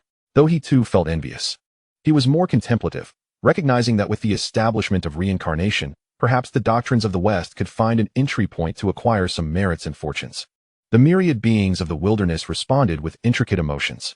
The lower beings, mostly oblivious and ignorant, sensed an inexplicable depth and stability permeating the world, as if death now held a resolution, no longer floating aimlessly without roots. Many resentful spirits, filled with lingering attachments, felt an irresistible call and began to drift towards the blood sea. Those who have cultivated their essence and grasped the profound truths of life and death exhibit a myriad of emotions. Some rejoice, perceiving the cyclical nature of existence as an opportunity to embark upon a new life in pursuit of the celestial path. Others regard it with reverence, acutely aware that a metaphorical sword, inscribed with the names of the living and the dead, now hangs above them, compelling them to ponder the consequences of their actions. Yet, there are those who tremble with fear, feeling that the once liberating journey of the celestial realm is now shackled by the inevitability of judgment upon the expiration of their lifespan, whereupon they must descend into the cycle of reincarnation, losing both memory and cultivation. A terrifying prospect indeed. Amidst this diverse array of sentiments and the distinct thoughts of the saints, the transformation above the blood sea has reached a pivotal moment. The corporeal form of the ancestor of the earth has completely dissipated, merging entirely with the true spirit of the witch clan, the ethereal essence of the blood sea, and the primordial essence of the earth. A colossal and obscure portal, exuding an aura of solemnity and order, materializes above the blood sea, inscribed with the 3 great runes of the Ghost Gate. Soon after, immense whirlpool passages, slowly rotating and leading to realms of differing energies, manifest deep within the underworld, the ethereal realm of the celestial path, the human realm suffused with human essence, the azura path interwoven with blood and battle intent, the primal and savage beast path, the distorted and ravenous hungry ghost path, and the punitive and austere hell path. The framework of the 6 realms of reincarnation has begun to take shape.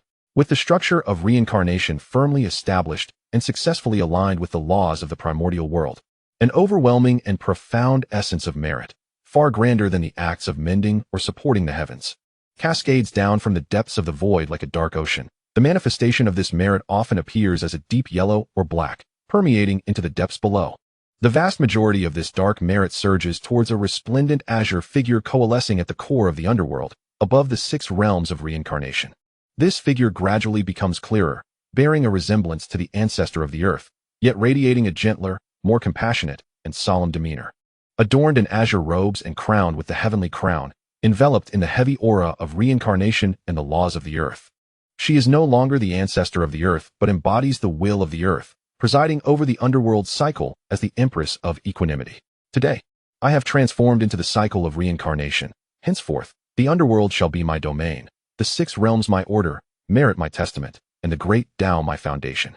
The Empress of Equanimity, the ancestor of the earth, opens her eyes, devoid of the malice and sorrow of the ancestor, now embodying the tranquility and compassion that encompasses all beings and judges the multitude. Her voice, clear and authoritative, reverberates throughout the primordial expanse. I am here to become a saint. I am honored with the title of the heavenly virtue, emulating the profound and expansive ancestor of the earth. As her words resound, her aura surges dramatically. The originally weakened essence due to her transformation into reincarnation rapidly rejuvenates and transcends under the infusion of the earth's merit. Unlike the celestial saints who sever the 3 corpses or achieve sanctity through merit, the position of an earth saint is directly bound to the authority of reincarnation and the essence of the earth. The Empress of Equanimity's aura ascends rapidly, breaking through shackles to reach the 1st, 2nd, and ultimately stabilizing at the 3rd tier of sainthood. Although she may not compare to the already sanctified and deeply accumulated 3 purities, who are often above the 4th tier, she is by no means an ordinary saint. More critically, she possesses the enhancement of the earth within the underworld, giving her strength that can rival or even suppress celestial saints of the same tier. Simultaneously, the great Tao responds to the fulfillment of the earth, and the triadic cycle of heaven, earth, and humanity begins to take shape, ushering forth a pure golden essence of merit, a reward for perfecting the heavens and the earth, which integrates into the Empress of Equanimity, transforming into the book of life and death, further solidifying her essence and establishing an immaculate foundation of sanctity.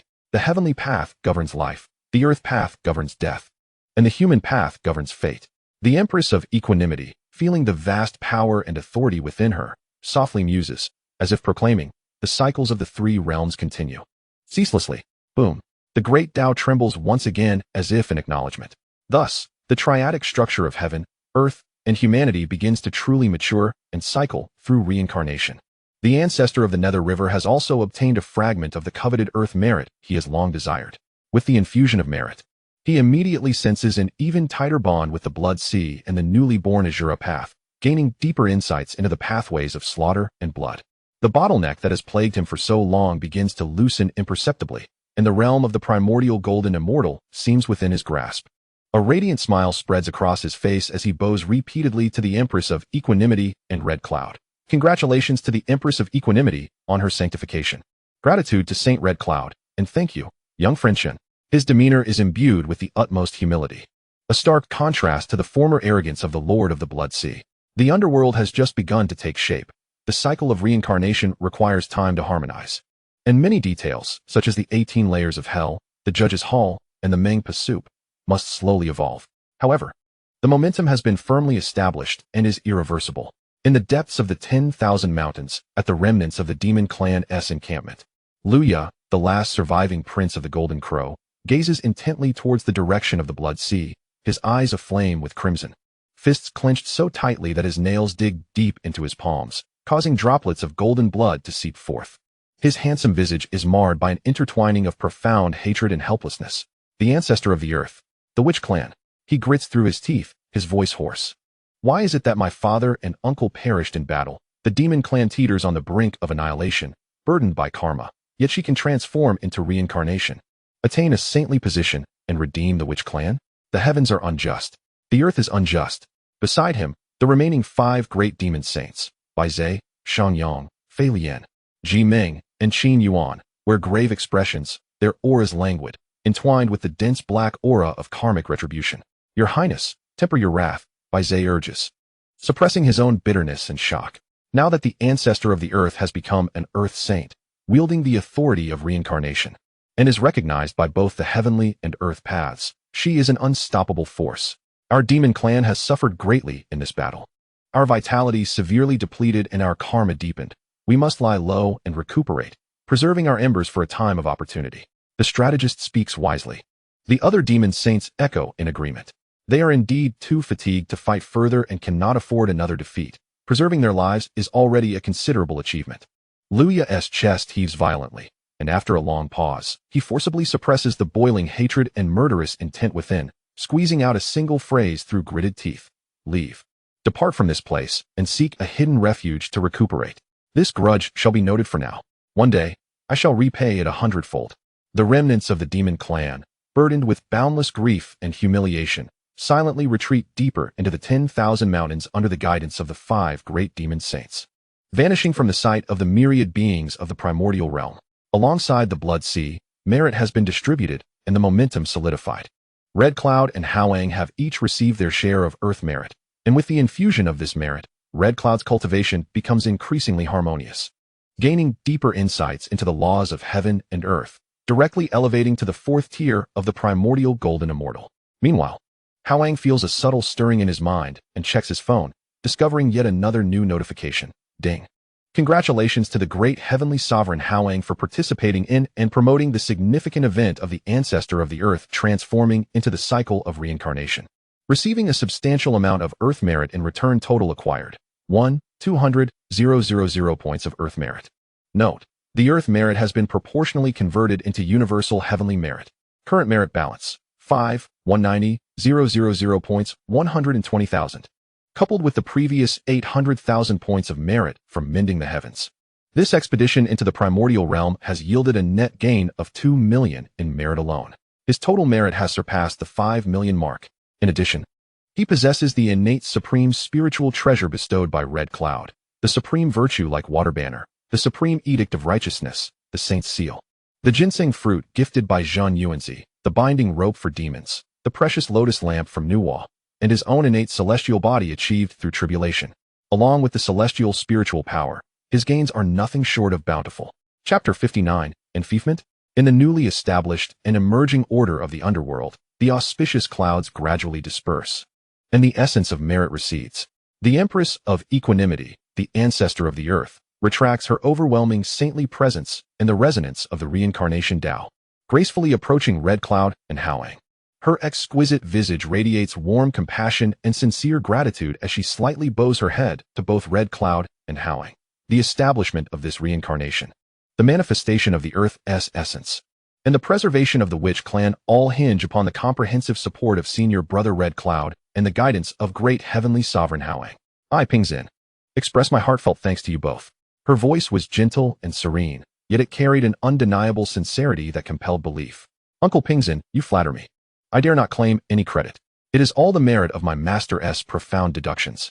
Hao Yang promptly bowed in return, inwardly admiring the composure of this newly ascended Earth Tao saint. To attain such sanctity, one's disposition must indeed be extraordinary. Hongyun waved his hand with a warm smile. Sister Pingzhen, there is no need for formality. This is the will of heaven, and also your great compassion that has granted you this opportunity. It is only natural that we, as fellow disciples, support each other in reverence of the Grand Celestial Lord. Madame Pingzhen nodded slightly. Then her gaze settled upon Hao Yang with a glimmer of inquiry and respect. Disciple Liaoqing, may I ask where the Grand Celestial Lord currently resides?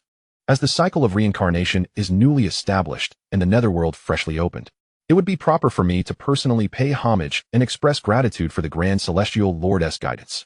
She wished to ascertain whether the enigmatic Grand Celestial Lord Hao Yang was nearby or might manifest before them. Hao Yang's heart tightened, yet his expression remained respectful and composed. Following the prepared explanation, he spoke with just the right measure of regret, respectfully reporting to Uncle Pingzhen. My master is presently immersed in profound contemplation of the great Tao in an exceedingly mysterious realm, thus unable to descend personally into the primordial wilderness. The master once said that since the primordial world's laws are still in flux, it cannot yet fully bear his entire Tao essence without risking unnecessary upheaval. His words, half truth and half guise, cleverly disguised his own inability to manifest physically due to insufficient strength, while preserving the Grand Celestial Lord's unfathomable and transcendent aura, simultaneously justifying the absence of his direct presence. Madame Pingzhen's eyes flickered with comprehension and reverence as she lightly nodded. I see. The Grand Celestial Lord's realm is lofty and unfathomable, beyond our mortal grasp, since his presence cannot yet be bestowed. She paused briefly, as if reaching a solemn resolution. Her demeanor suddenly grew profoundly solemn and majestic, the ambient forces of the Earth Tao and the aura of reincarnation subtly rippling around her once more. In that case, I shall entrust you, my disciple, to act on behalf of the Grand Celestial Lord, to accept this karmic responsibility and token of gratitude. With these words, a boundless, mysterious black radiance of the Earth Tao erupted from Madame Pingzhen's form. She stood upon the void above the netherworld, her voice resounding magnificently with the supreme authority and will of an Earth Tao saint, echoing clearly throughout the entire primordial realm, imprinting upon every mountain and river, every wisp of spiritual energy, and the soul of every living being. The Tao above, the Earth Tao is proof. All of primordial wilderness shall bear witness. Here stands the little celestial Lord Liaoqing, a distinguished disciple under the Grand Celestial Lord Hao Yang, endowed with great wisdom and benevolent heart. At the crisis of the primordial calamity, he has entered the mortal realm to illuminate the lost, promote virtuous deeds, and bless all sentient beings, his merits eternal. By the source of reincarnation and the laws of the Earth Tao, he is hereby conferred the title of Eastern Peak Mount Tai Heavenly Aligned Benevolent Holy Emperor, honored as the Eastern Peak Sovereign. He is granted 3 divine authorities. First, to govern as the chief of the 5 great mountains, overseeing all earthly rivers, mountains, city gods, and lands, commanding the vital energies of the East to stabilize all mountains and spirits, and to harmonize with the primordial wilderness. Second, to command life and death through yin and yang, governing the ranks of all beings, from noble to humble, holding sway over lifespan, fortune, and calamity, to record the virtues and sins of all souls, to conduct the initial judgment of departed spirits, determining their path in reincarnation, bridging the netherworld and mortal realm. Third, to preside over the netherworld's punitive authorities, commanding the 76 bureaus of Mount Yu Mansion, the divine troops of the 5 great mountains, to oversee the transformations of humans, deities, immortals, and ghosts in life and death, to regulate the various departments of the underworld, aiding in the stabilization of the reincarnation order.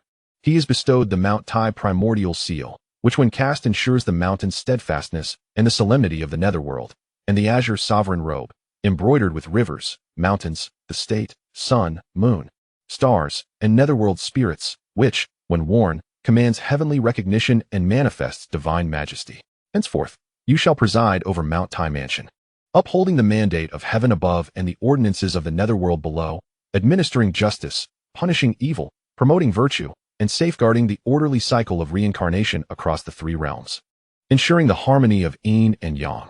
Should malevolent demons disturb the law or restless spirits rebel, you may summon the troops of the 5 great mountains and wield the power of reincarnation to strike first and report thereafter. With this decree, the heavens and earth acknowledge it, the Tao bestows its blessing, and the divine position is eternally secured. I, Madame Pingzin of the Netherworld, solemnly proclaim this in the name of the earth Tao to the 3 realms. Boom. As Madame Pingzin's final word echoed, the entire primordial wilderness trembled anew, even more distinctly and vividly than when the reincarnation order was first established and the earth Tao manifested. The resonance of heaven and earth intensified.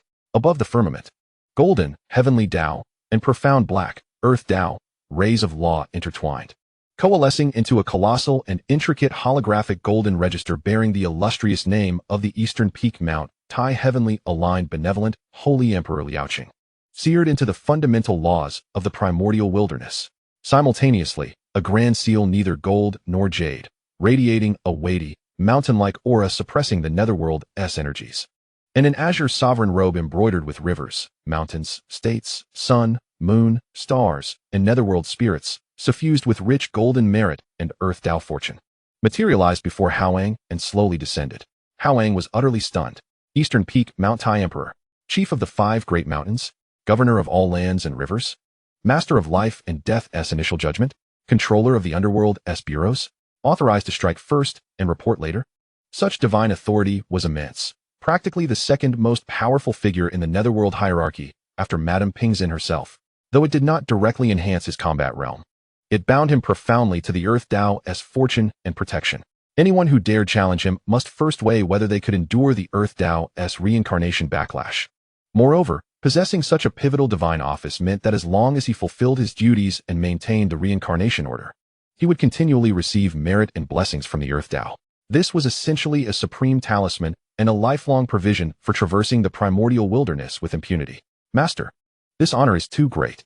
Hao Yang instinctively accepted the weighty Mount Tai primordial seal and the light yet majestic azure sovereign robe, feeling both a burning heat and a dizzying thrill. Though eager to reap benefits, he had never anticipated Madame Pingzin's generosity to be so magnanimous. Hongyun stroked his beard with a smile, eyes filled with satisfaction, clearly pleased by the outcome. The ancestor of the underworld river was even more envious, nearly drooling, though he dared not voice his desire. Even the Grand Celestial Lord and Madame Pingzin and Hongyun were figures beyond his reckoning. He must devise a means to curry favor with this young lord. Madame Pingzin's expression remained serene, her tone gentle yet resolute. This is not a gift, but a duty and karmic responsibility. Your master owes me great gratitude for his enlightenment, and you have personally participated in establishing the cycle of reincarnation, both publicly and privately. This position rightly belongs to you. I hope you will uphold impartiality, wield your authority wisely, honor the Grand Celestial Lord's teachings, and fulfill the trust of all beings under the earth Tao. Hao Yang drew a deep breath, knowing this was no moment for refusal. He immediately composed himself, holding the seal and robe with both hands, and bowed deeply to Madame Pingzin. Liaoqing solemnly accepts the mandate of Uncle Pingzin. I shall dutifully fulfill my responsibilities, uphold the reincarnation order, act justly, and never betray my master's grace nor the trust of the earth Tao. Upon his vow, the Mount Tai primordial seal and azure sovereign robe instantly connected with his aura. The seal vanished into his palm, ready to be summoned at will. The robe donned itself, simple in design, yet exuding an aura of dominion over mountains and rivers, and mastery over life and death. He felt a clear and steadfast link form between himself, the earth beneath, the distant eastern peak Mount Tai, and this nascent netherworld. The earth Tao's fortune flowed like a gentle stream, gradually converging upon him. At this very moment, the primordial wilderness erupted into uproar over this sudden conferment. Little Celestial Lord Liaoqing? Who is he? Eastern Peak Mount Tai heavenly aligned benevolent holy emperor. What a grand title, what immense authority, to govern mountains and lands? To wield the initial judgment of life and death? To regulate the netherworld? Such an exalted divine office. Who is this Liaoqing? And by what merit has he earned the favor of the newly ascended Madame Pingzhen, who has bestowed upon him such a lofty rank?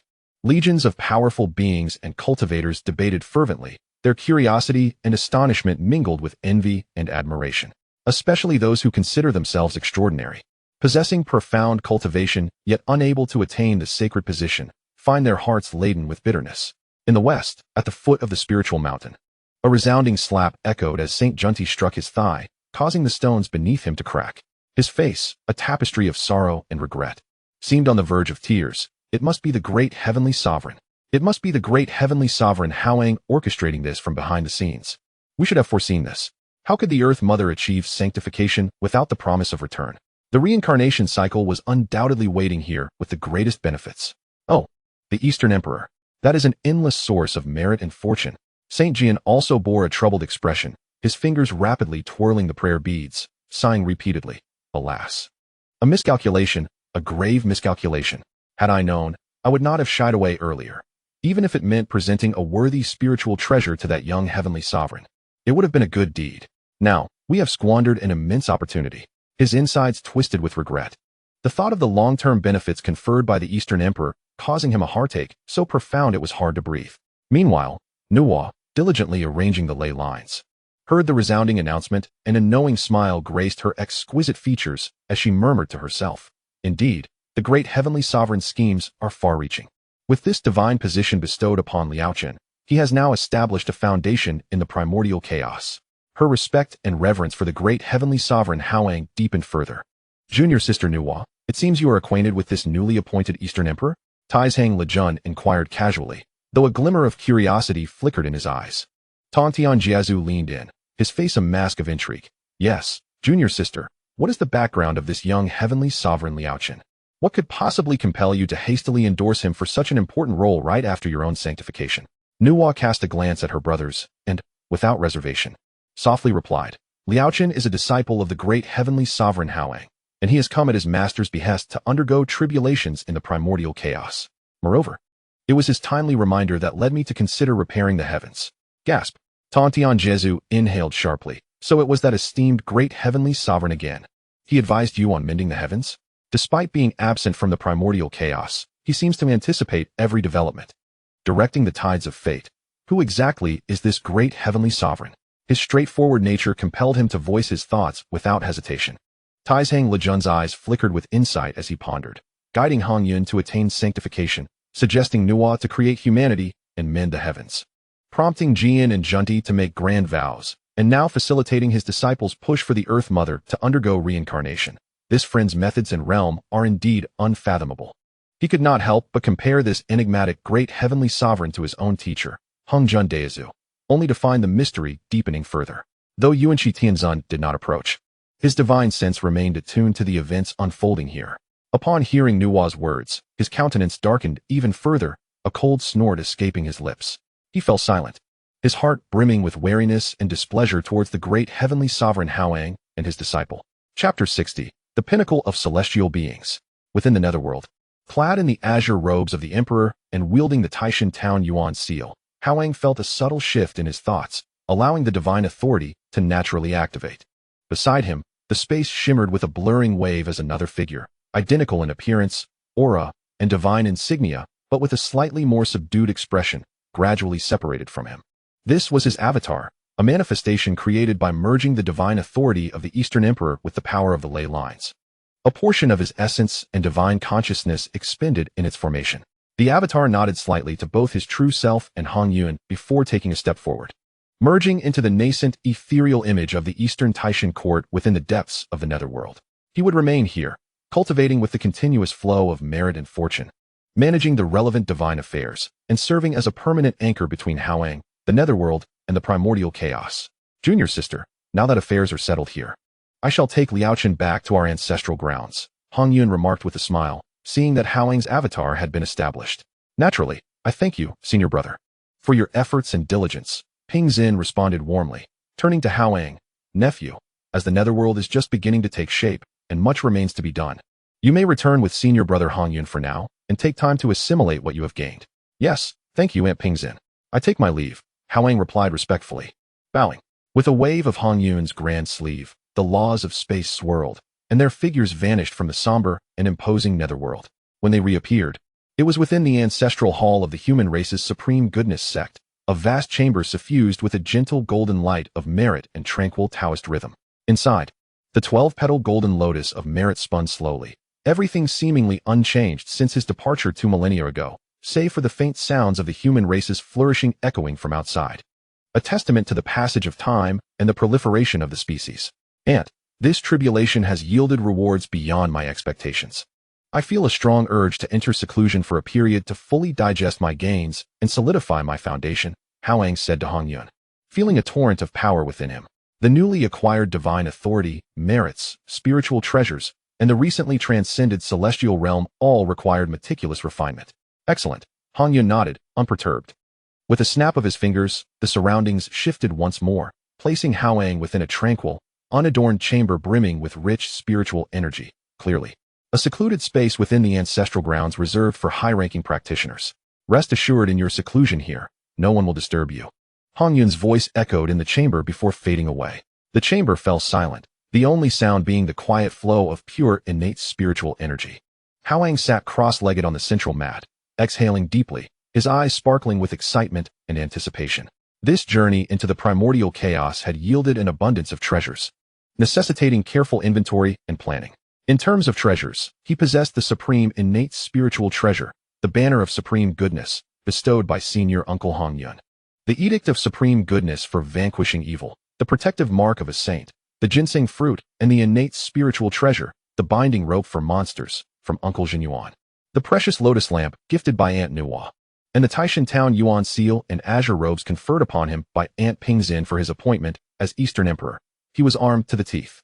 Regarding merits, he had amassed 6 million for repairing the heavens and 2 million for reincarnation, netting a total of 8 million, crossing the monumental threshold of 5 million in total merit.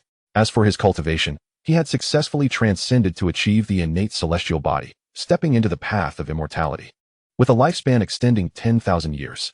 However, the foundational method he had been practicing in the mortal realm, the golden elixir path, was merely a basic approach, capable of reaching only up to the level of transcending tribulations to become an immortal, necessitating further methods for advancement.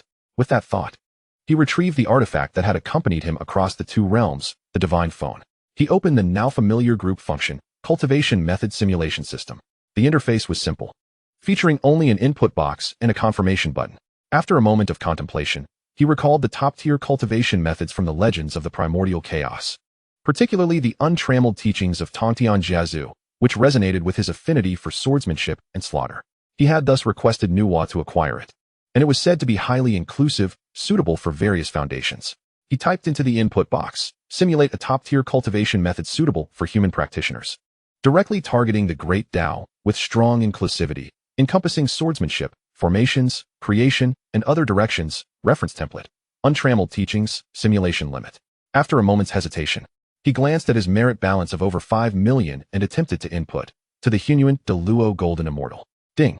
Simulation of a top-tier cultivation method, reference template, untrammeled teachings, that can be cultivated to the Hongyun de Luo Golden Immortal Realm requires 5,000,000 points of merit. Hao Yang's eyelids twitched. 5 million. That would completely deplete his merit. He reconsidered. Simulate to the de Luo Golden Immortal Realm. Ding. Simulation of a top-tier cultivation method, reference template, untrammeled teachings, that can be cultivated to the de Luo Golden Immortal Realm requires 1,000,000 points of merit. By the heavens, how exorbitant! Hao Yang could not help but mutter under his breath, feeling his heart bleed. However, the cultivation technique is fundamental. This investment is indispensable. Gritting his teeth, he opted to project the path to the great Luo Golden Immortal, confirming the expenditure of 1,000,000 merit points. The projection of the technique commenced. The mobile screen flickered softly as countless arcane runes and streams of data flashed by, seemingly conducting a complex calculation that transcended time and space. After a brief interval, a chime resonated. Projection successful. Congratulations to the great celestial master Hao Yang for acquiring the supreme technique Hunyuan Zhao Hua Xianjing, Great Luo Golden Immortal Volume. Hunyuan Zhao Hua Xianjing? Tisk, what an impressive name. It certainly sounds superior to anything from the Sanqing or Yuqing schools. Hao Yang gazed at the golden title and description of the technique that materialized on the screen, managing to soothe the sting of having spent 1,000,000 merit points. Even finding a hint of dark amusement in the fact that this system, or perhaps its creator, had indeed put some thought into the naming. However, before he could revel in his joy for too long, another notification swiftly followed. Ding. You may expend 1,000,000 merit points to achieve a perfect comprehension of all the profound truths contained within Hunyuan Hua Xianjing, Great Luo Golden Immortal Volume. This system is truly a cunning merchant. But what choice did he have? To comprehend it slowly? That could take an eternity. Time was abundant in the primordial chaos. Yet he was in haste to return to reality. Fine, I concede. He confirmed with gritted teeth. Another 1,000,000 merit points evaporated. In an instant, a vast torrent of information regarding the technique, insights into the Tao, cultivation experiences, and supernatural methods surged into his consciousness like a deluge unleashed from a dam. Hunyuan Hua Xianjing encompassed all realms, based on the primordial essence, evolving the principles of creation and annihilation, containing sword techniques, formation diagrams, alchemy, talismans, artifact refinement, and escape methods, among many other branches, profoundly intricate, directly pointing to the attainment of the great Luo Tao fruit. Hao Yang was instantly engulfed in this boundless ocean of Tao rhythm, his mind entirely captivated, unconsciously operating the internal celestial spirit power according to the essence of the technique, adjusting his foundation and reshaping the cycles of the cosmos. In the timeless expanse of the primordial chaos, only the flow of Tao rhythm echoed within the quiet chamber. When he had preliminarily grasped and organized all the profound truths of Hunyuan Hua Xianjing's Great Luo Volume and successfully transformed his foundational cultivation, he discovered that a century had already passed in the outside world. 100 years, merely to comprehend a technique. Hao Yang opened his eyes, the brilliance within them a testament to his newfound understanding of the temporal scale in the primordial chaos. The calamity of the Wu and Yao lasted a millennium. Nuwa spent 500 years mending the heavens, and Hou Tu took a millennium to attain sainthood through reincarnation. Coupled with my refining of spiritual treasures, overcoming tribulations, and comprehending techniques, I have unwittingly spent 2,600 years in the primordial chaos. 2,000 years. In the present world, such a duration could witness the rise and fall of dynasties multiple times. Yet here, it may merely represent a profound retreat for certain mighty beings or a medium-scale discussion of the Tao. Suppressing his feelings of astonishment, Hao Yang did not hesitate. He had acquired the technique, but what about the physical cultivation method? Ba Jiu Gong is the pinnacle of body refinement techniques in the primordial chaos. Simplified from the fragmented pages of Pangu's 99 mysterious art by the three pure ones. Yang Jian and Yuan Hong attained fame through it, and he naturally coveted it. But what he longed for even more was Pangu's 99 mysterious art, the supreme method validated by strength. Once more, he accessed the technique projection system. Inputting, project the physical saintly cultivation method, reference template, Ba Jiu Gong. Ding. Projection capable of cultivating to the supreme body refinement technique validated by strength. Requiring merit expenditure, 2,000,000 points. I'll take it. Hao Yang was already numb. Merit points came quickly, relatively speaking, and they were spent just as swiftly. He clicked to confirm. Ding. Projection successful. Congratulations to the great celestial master Hao Yang for acquiring the supreme body refinement technique Jiu Gong, strength validation version. Ding. You may expend 1,000,000 merit points to achieve a perfect comprehension of all the profound truths within Jiu Gong, strength validation version. I can hardly believe this. Hao Yang gazed skyward at the ceiling of the chamber, once again surrendering 1,000,000 merit points. Another century drifted by in deep comprehension. When Hao Yang opened his eyes once more, his vitality surged like the mighty Yangtze River, his sinews and skin faintly gleaming with a jade-like luster. The strength of his physical form had increased by no less than tenfold. The mysteries of Jiu Gong were now fully understood, awaiting only resources to commence formal cultivation and transformation. My 500,000 merit points. Exchanging for two supreme techniques isn't too much of a loss, he reassured himself, glancing at his merit balance, still remaining at 190,000 points. Next, it was time for a swift elevation in cultivation. With a mere thought, the ginseng fruit bestowed by Jinyuanzi, containing immense innate essence and the life force of creation, materialized in his hand. System. Expend merit points to assist in refining the ginseng fruit, transforming it into cultivation power. He activated the Gongding cultivation function. Ding. 1 innate spiritual root ginseng fruit detected. containing immense energy. You may expend merit points to accelerate the refining and absorption. Complete refinement requires merit, 100,000 points. Confirm? Confirmed. 100,000 merit points deducted. The ginseng fruit instantly vanished, transforming into an exceptionally dense azure life essence and a towering column of magical power, enveloping Hao Yang, merging into his limbs and bones. Surging towards his Danshan foundation. Boom. Hao Yang felt a jolt, as he had been stuck at the threshold of the human immortal realm for quite some time. The bottleneck instantly loosening under the impact of this overwhelming pure energy. Human immortal first layer, second layer, third layer, like a raging tide. He surged directly to the pinnacle of the human immortal ninth layer. But that was not the end. The vast energy continued to propel his foundation and primordial spirit toward even higher realms.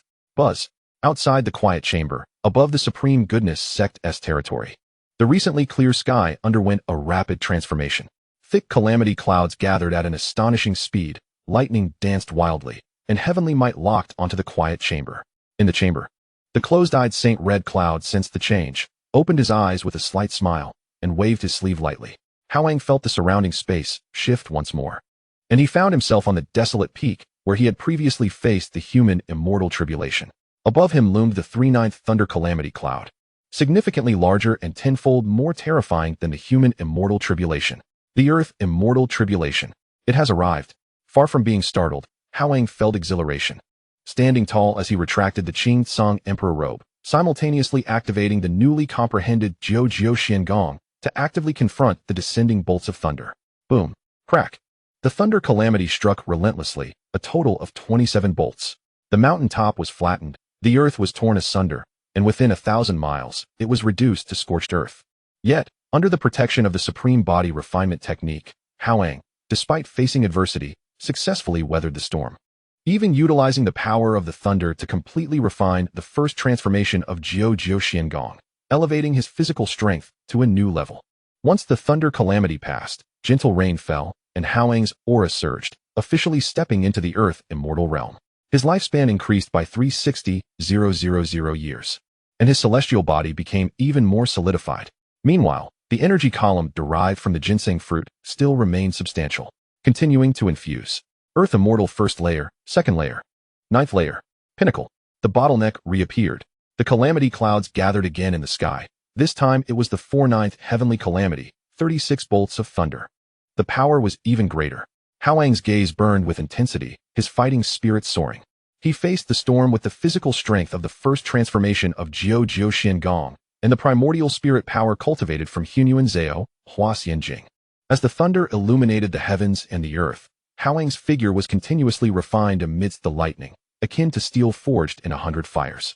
When the last bolt of thunder dissipated, though his skin was torn and his aura diminished, the brilliance in his eyes remained bright, and the power within him surged like an ocean. He ascended to the realm of the celestial immortal. Jiu Xiangong also successfully entered its second transformation.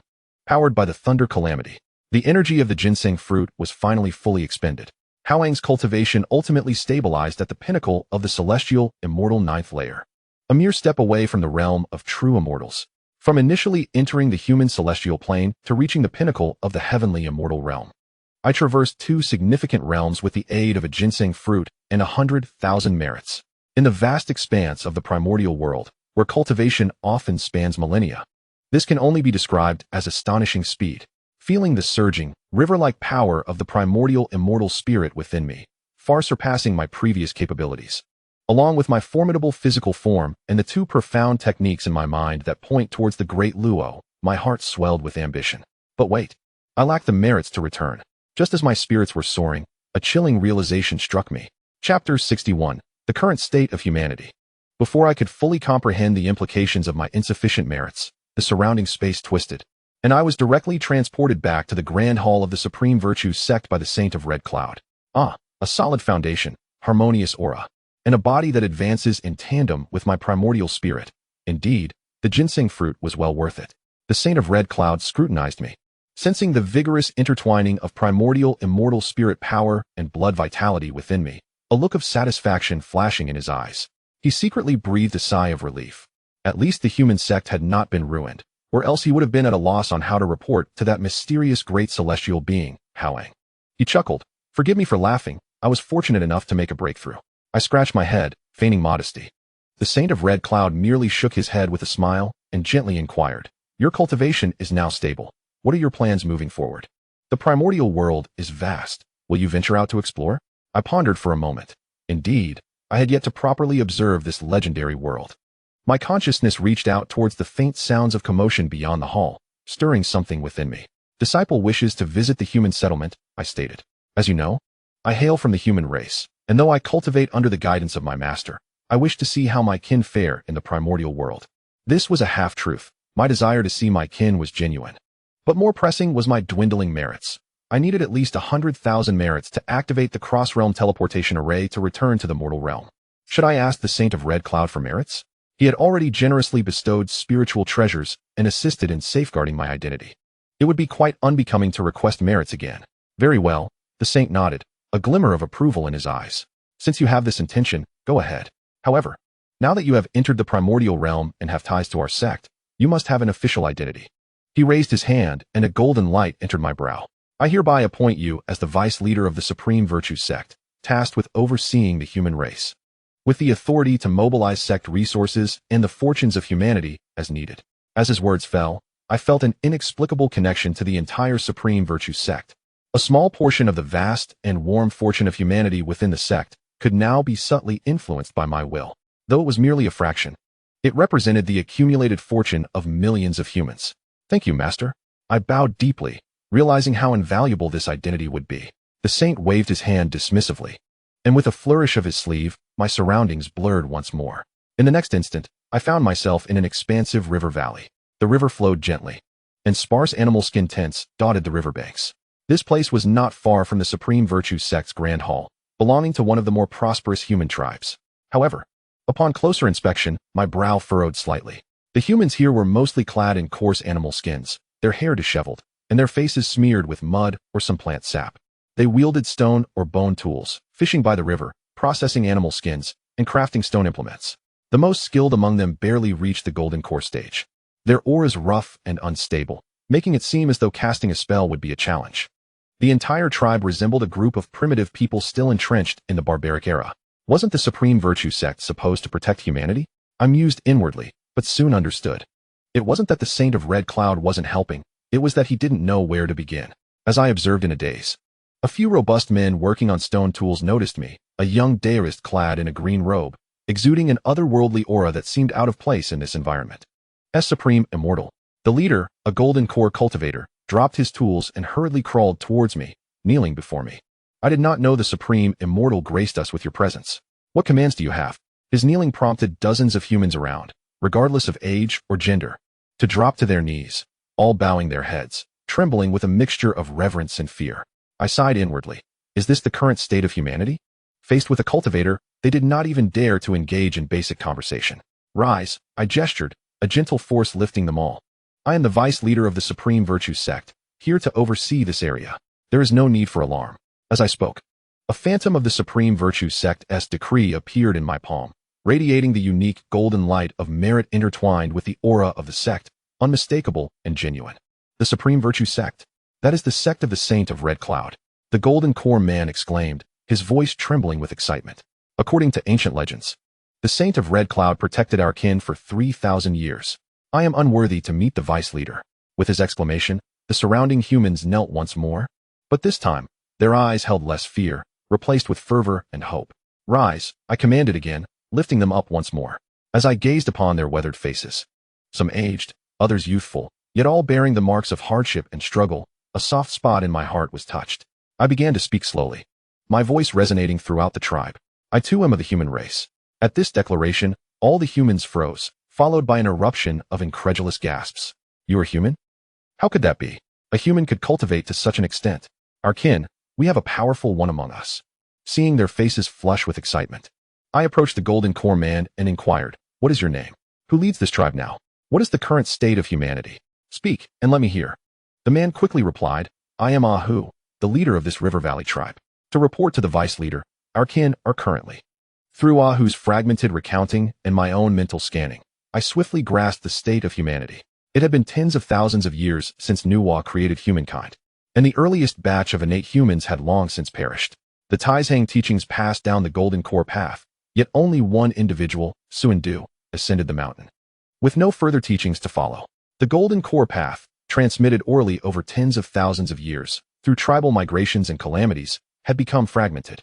For one to reach the Golden Core was already a stroke of luck, while those who achieved the nascent soul were exceedingly rare. There was no written language. Clothing consisted merely of animal hides. Housing was constructed from tree hollows or animal skin tents. Tools were rudimentary stone and bone implements. Agriculture was limited to simple gathering and fishing. Medicine relied on shamans performing rituals and trial and error with herbs. Although the demon race had declined due to calamities, this was still the unbroken mountain, remnants of the demon race. Wild creatures and ferocious beasts frequently attacked human tribes, resulting in numerous casualties with every assault. As for the supreme virtue sect established by the Saint of Red Cloud, its doctrine of supreme virtue like water, aiding the world indeed provided protection to the ancestral lands of humanity. But the sheer number of humans and their widespread distribution rendered the sect unable to attend to them all. Moreover, after the saint's ascension, his primary focus shifted towards perfecting the teachings and comprehending the Tao, leading to diminishing direct intervention in human affairs. In plain terms, the current state of humanity was that of primitive beings struggling for survival at the bottom of the primordial world, bearing the title of the land's protagonists, yet lacking the substance to live up to it. Suen Du had cultivated under the Taizhang for so many years, yet had not broken through to quasi-sainthood. As Hao Yang recalled the plot of the original work and reflected on what Ahu had just said about the Taizhang saint transmitting only the initial batch of human cultivation techniques and then neglecting further guidance, he gained clarity within himself. It was not that the Taizhang did not wish to assist. Rather, they favored an elite approach, preferring to accept a few distinguished disciples rather than many. After Nuwa achieved sainthood through the creation of humanity, the innate human race perished, severing the karmic ties with humanity, and her attitude became increasingly ambiguous. Hongyun, on the other hand, genuinely sought to help, but being newly ascended to sainthood himself, he was occupied with perfecting his doctrines while balancing relationships with other saints, leaving him little energy to construct a comprehensive cultivation and civilizational system tailored for humanity. Thus, this presented an opportunity for me. Hao Yang's eyes sparkled with excitement. He lacked virtue, and humanity yearned for development. He possessed ready-made templates for civilization, text, clothing, housing, agriculture, medicine, tools, institutions, and even cultivation systems. The recently acquired Hunyuan Zhao, Hua Xianjing, though profound, could be simplified into suitable foundational layers for humanity without much difficulty. Assisting humanity in advancing its civilization and promoting its evolution could yield immense celestial merit. This was far more stable and enduring than merely leaking spoilers in groups or participating in grand events. However, he needed someone to aid him. It was time to summon them. Hao Yang cast a glance at the collapsed peaks of the unsteady mountain range, squinting thoughtfully. Chapter 62. Fuxi is just a weakling. Having made his decision, Hao Yang briefly informed the members of the Hez tribe before transforming into a stream of azure light, soaring towards the distant, fragmented yet still majestic remnants of the unsteady mountain. He did not fly swiftly, allowing his consciousness to sweep over the vast, scarred wilderness below, observing the aftermath of the war of witches and demons. Meanwhile, in the underworld of Yuming, within the estate of Mount Tai, Hao Yang's avatar, engaged in nurturing his divine essence with earthly merit while handling mundane divine affairs, suddenly felt a stir in his thoughts and paused his actions. The timing is ripe. The avatar murmured softly, and with a flicker, he vanished from the estate. When he reappeared, he stood before the wheel of reincarnation. The 6 rotating paths of reincarnation, exuding different auras, had stabilized, with countless fragments of true spirits drifting within, cleansing and awaiting rebirth. Lady Pingzhen, Hou Tu, stood at the core of the reincarnation wheel, the laws of reincarnation subtly manifesting around her, as if she were adjusting some intricate rules. Sensing the arrival of Hao Yang's avatar, she slightly turned her head, a gentle smile gracing her calm and dignified face. "Why does my disciple come here? Is there something amiss?" "Greetings, esteemed Master Pingzhen," the avatar replied, bowing respectfully. "The wheel of reincarnation is now complete, and indeed, there is a matter I wish to discuss." "Oh, is there a true spirit that requires sending to reincarnation?" Lady Pingzhen inquired with a smile. "Precisely," the avatar affirmed. "My true self is currently traversing the vast wilderness, observing the slow development of humanity and the absence of civilization, making it difficult to fulfill the role of the celestial protagonist. Master once mentioned that humanity is on the brink of a grand era, one that must be initiated by a singular individual for it to proceed smoothly. Upon hearing this, a flicker of surprise crossed Lady Pingxin's eyes. Who might that be? Fuxi. The avatar slowly articulated. Lady Pingxin's brow furrowed slightly. Fuxi? Has he not perished in body and spirit? During the battle between the witches and demons, he was struck down by Tianyu. The true spirit was likely rescued in time by my master Nuwa, the avatar explained. Though Tianyu's strike was fierce, my master is a saint and should have been able to preserve a fragment of his true spirit. Lady Pingxin fell silent for a moment, seemingly recalling the fierce battle of the witches and demons. At that time, she was still the ancestral witch Hou Tu, fighting alongside her brothers, harboring deep hatred for the demon race. Yet now, she had transformed into reincarnation, achieving the status of a saint of the earth, with the true spirits of the witch race reborn under her protection in the underworld, serving in various capacities.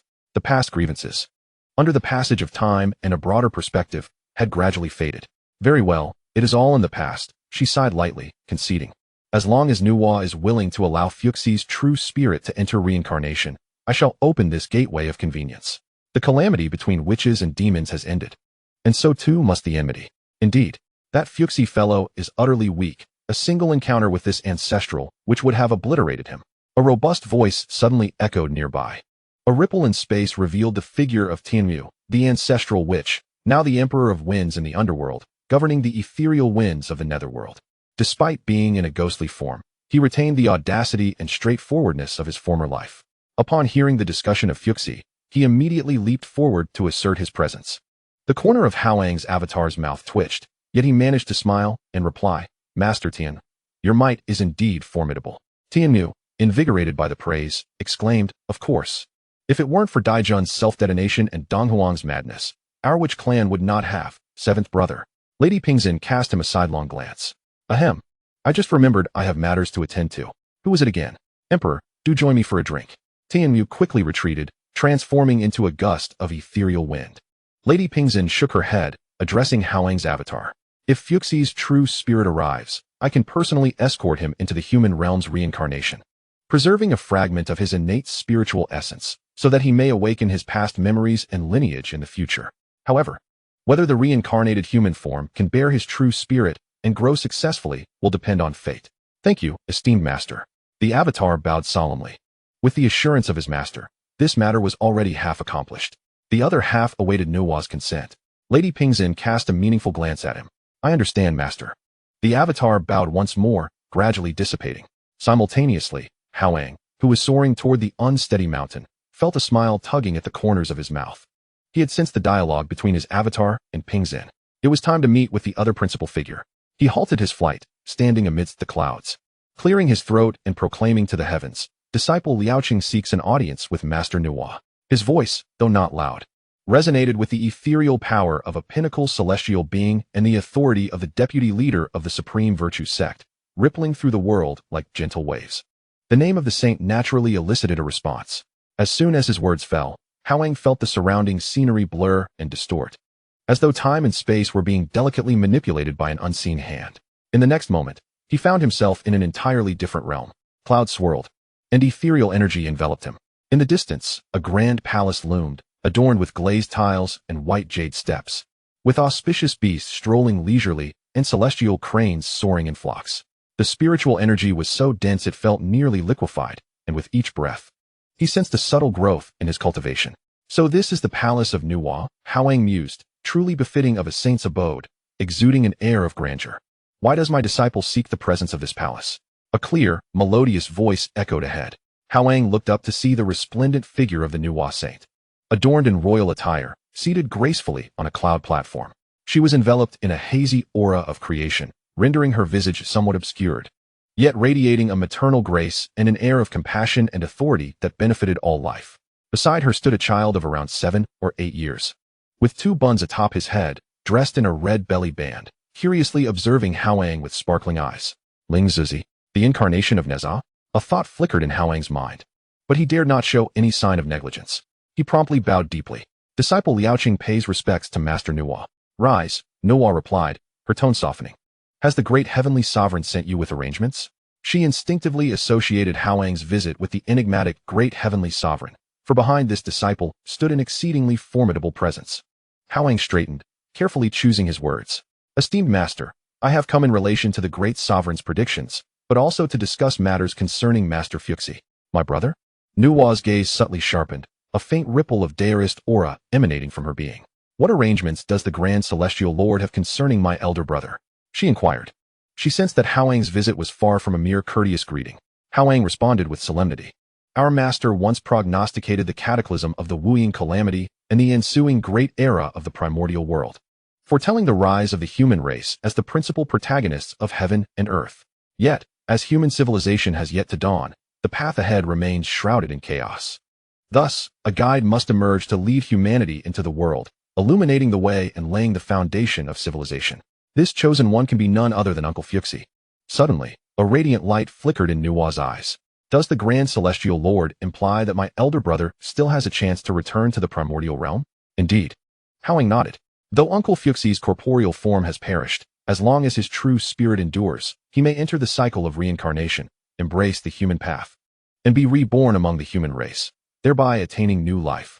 Upon maturation, awakening his past memories and traces, and comprehending the heavenly Tao in human form, he will surely carve a broad and prosperous path for humanity. He paused briefly before adding, at that time, I shall act on behalf of the Master to accept disciples, guiding Uncle Fuxi's cultivation within the primordial world, assisting him in swiftly reclaiming his pinnacle and rediscovering his true self. Upon hearing this, Nuwa's heart trembled profoundly. To serve as proxy for the Grand Celestial Lord in accepting disciples, what an extraordinary opportunity. Should her elder brother earn the favor of the Grand Celestial Lord, even merely as a registered disciple, his future Daoist journey would be boundless. Furthermore, this would enable him to evade the calamity of demise, to live anew by another means, and perhaps even ascend to greater heights. She was on the verge of consenting when a sudden thought crossed her mind, her brows knitting slightly. The matter of reincarnation, what of Pingzhen? Given the bitter enmity between the Wuying and the Lich, Hou Tu, Pingzhen might not willingly permit Fuxi's passage. Hao Yang smiled faintly. I have already reached an accord with Uncle Pingzhen.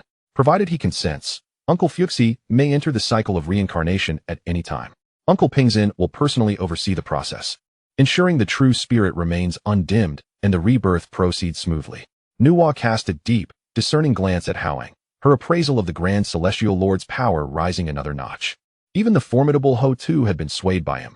Surely, this Grand Celestial Lord's prestige rivaled that of the Tao ancestor. Very well, Nuwa resolved without hesitation. She raised her jade hand gently. A soft halo of light emerged from her palm, within which a faint yet still sentient true spirit gradually materialized. It was none other than Fuxi. The true spirit manifested as a hazy human form with closed eyes and a feeble aura, yet at its core, the innate 8 trigrams Daorist resonance flickered stubbornly.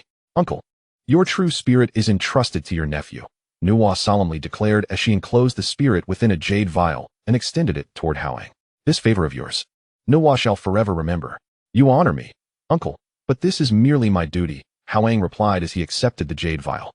After a moment's thought, he added, furthermore, I have one more matter to discuss. I hope you will hear me out. Speak, nephew, Nuwa invited.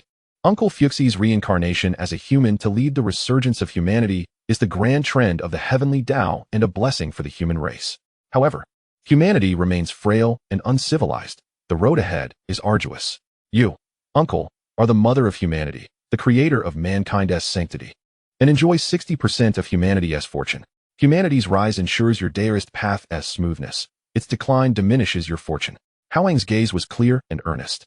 I hope that during humanity's trials, you might keep a watchful eye over them. After all, blood ties and karmic bonds are unbreakable. Your Tao and humanity's fortune are intertwined. Though this statement was candid, even bordering on presumptuous for a venerable sage, Nuwa remained silent for a long while after hearing it. Had anyone else spoken thus, she might have taken offense, but coming from the Grand Celestial Lord's disciple, she was compelled to ponder deeply. Indeed, her creation of humanity and sanctification were deeply linked to humanity's fortune. In recent years, troubled by the Wuying conflict, her attention to humanity had waned. Now awakened, she realized her estrangement from humanity might have unconsciously affected her Daorist heart and the flow of her fortune.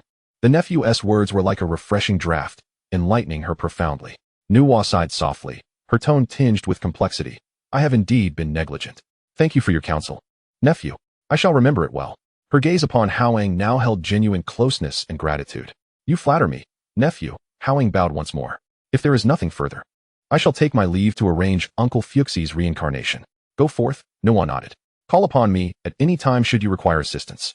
Thank you, uncle. Hao Yang bowed and retreated. The surroundings shifted once more. He had returned to the clouds near Mount Buzhu.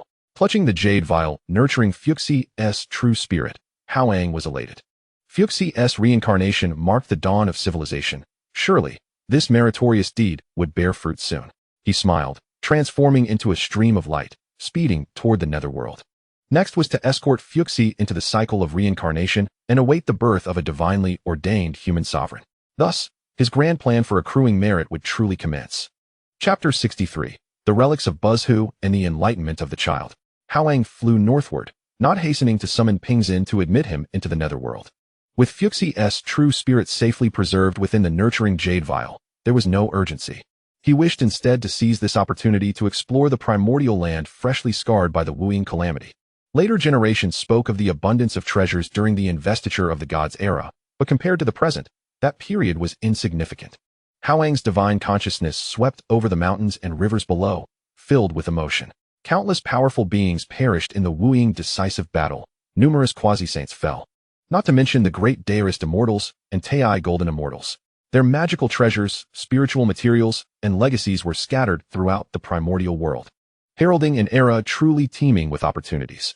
Whereas later generations fought over a single acquired spiritual treasure, here and now. Fragments of innate spiritual treasures might lie buried beneath some mountain peak. As he pondered this, after flying for over a decade through the primordial realm, still within the bounds of the Buzhu mountain range, Hao Yang suddenly sensed a faint pull from the northwest. A sign of fate? At the level of a celestial immortal, and with cultivation in the primordial creation immortal scripture, which penetrates directly to the grand Tao. Hao Yang had a vague premonition of his own destiny. Without hesitation, he altered course and sped toward the source of the sensation. Half a day later, he landed upon a vast fracture zone along the Buzhu mountain ridge. The terrain was peculiar, seemingly a massive mountain body shattered when Donghuang struck Buzhu mountain. After millennia of weathering, the fractured surface was now covered with soil, lush spiritual grasses, and towering ancient trees. Profound innate spiritual energy converged here, nurturing numerous sentient and intelligent spirits and demons frolicking and cultivating amidst the forest, a vivid scene brimming with vitality. This is the place, Hao Yang affirmed. Following the signal, he entered a valley where the spiritual energy was especially concentrated. At its center stood a colossal tree, its trunk requiring 10 men to encircle, towering over 100 zhongs. The tree was a pale golden hue, its canopy like a splendid canopy, with fan-shaped leaves veined with faint golden spiritual radiance. A postnatal gung metal spiritual root? Hao Yang's eyes brightened. As he approached, the giant tree seemed to sense his presence. Its branches and leaves stirred without wind, rustling with a sound akin to clashing metal. Ah, it has truly become sentient, its intelligence not shallow, Hao Yang observed with interest. The giant tree appeared somewhat nervous, its branches shaking more violently, revealing a faintly wary demeanor. Hao Yang smiled, adopting a stern expression. I, the true self, happened to pass through here and sensed a fateful object linked to you.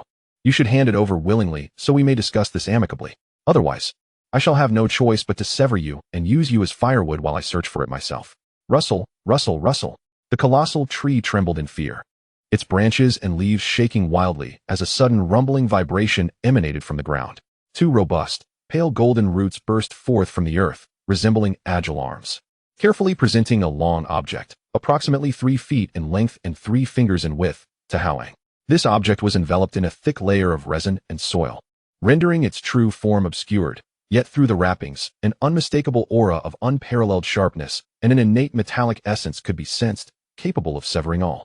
Hao Yang extended his hand to receive it, and as the wrappings naturally fell away, the object's true visage was revealed. It was a bone shard, about 3 feet long, 3 fingers wide, and an inch thick, radiating a warmth akin to jade, yet harboring a disquieting sharpness within. Intricate and mysterious patterns adorned its surface, faintly shaped like a sword.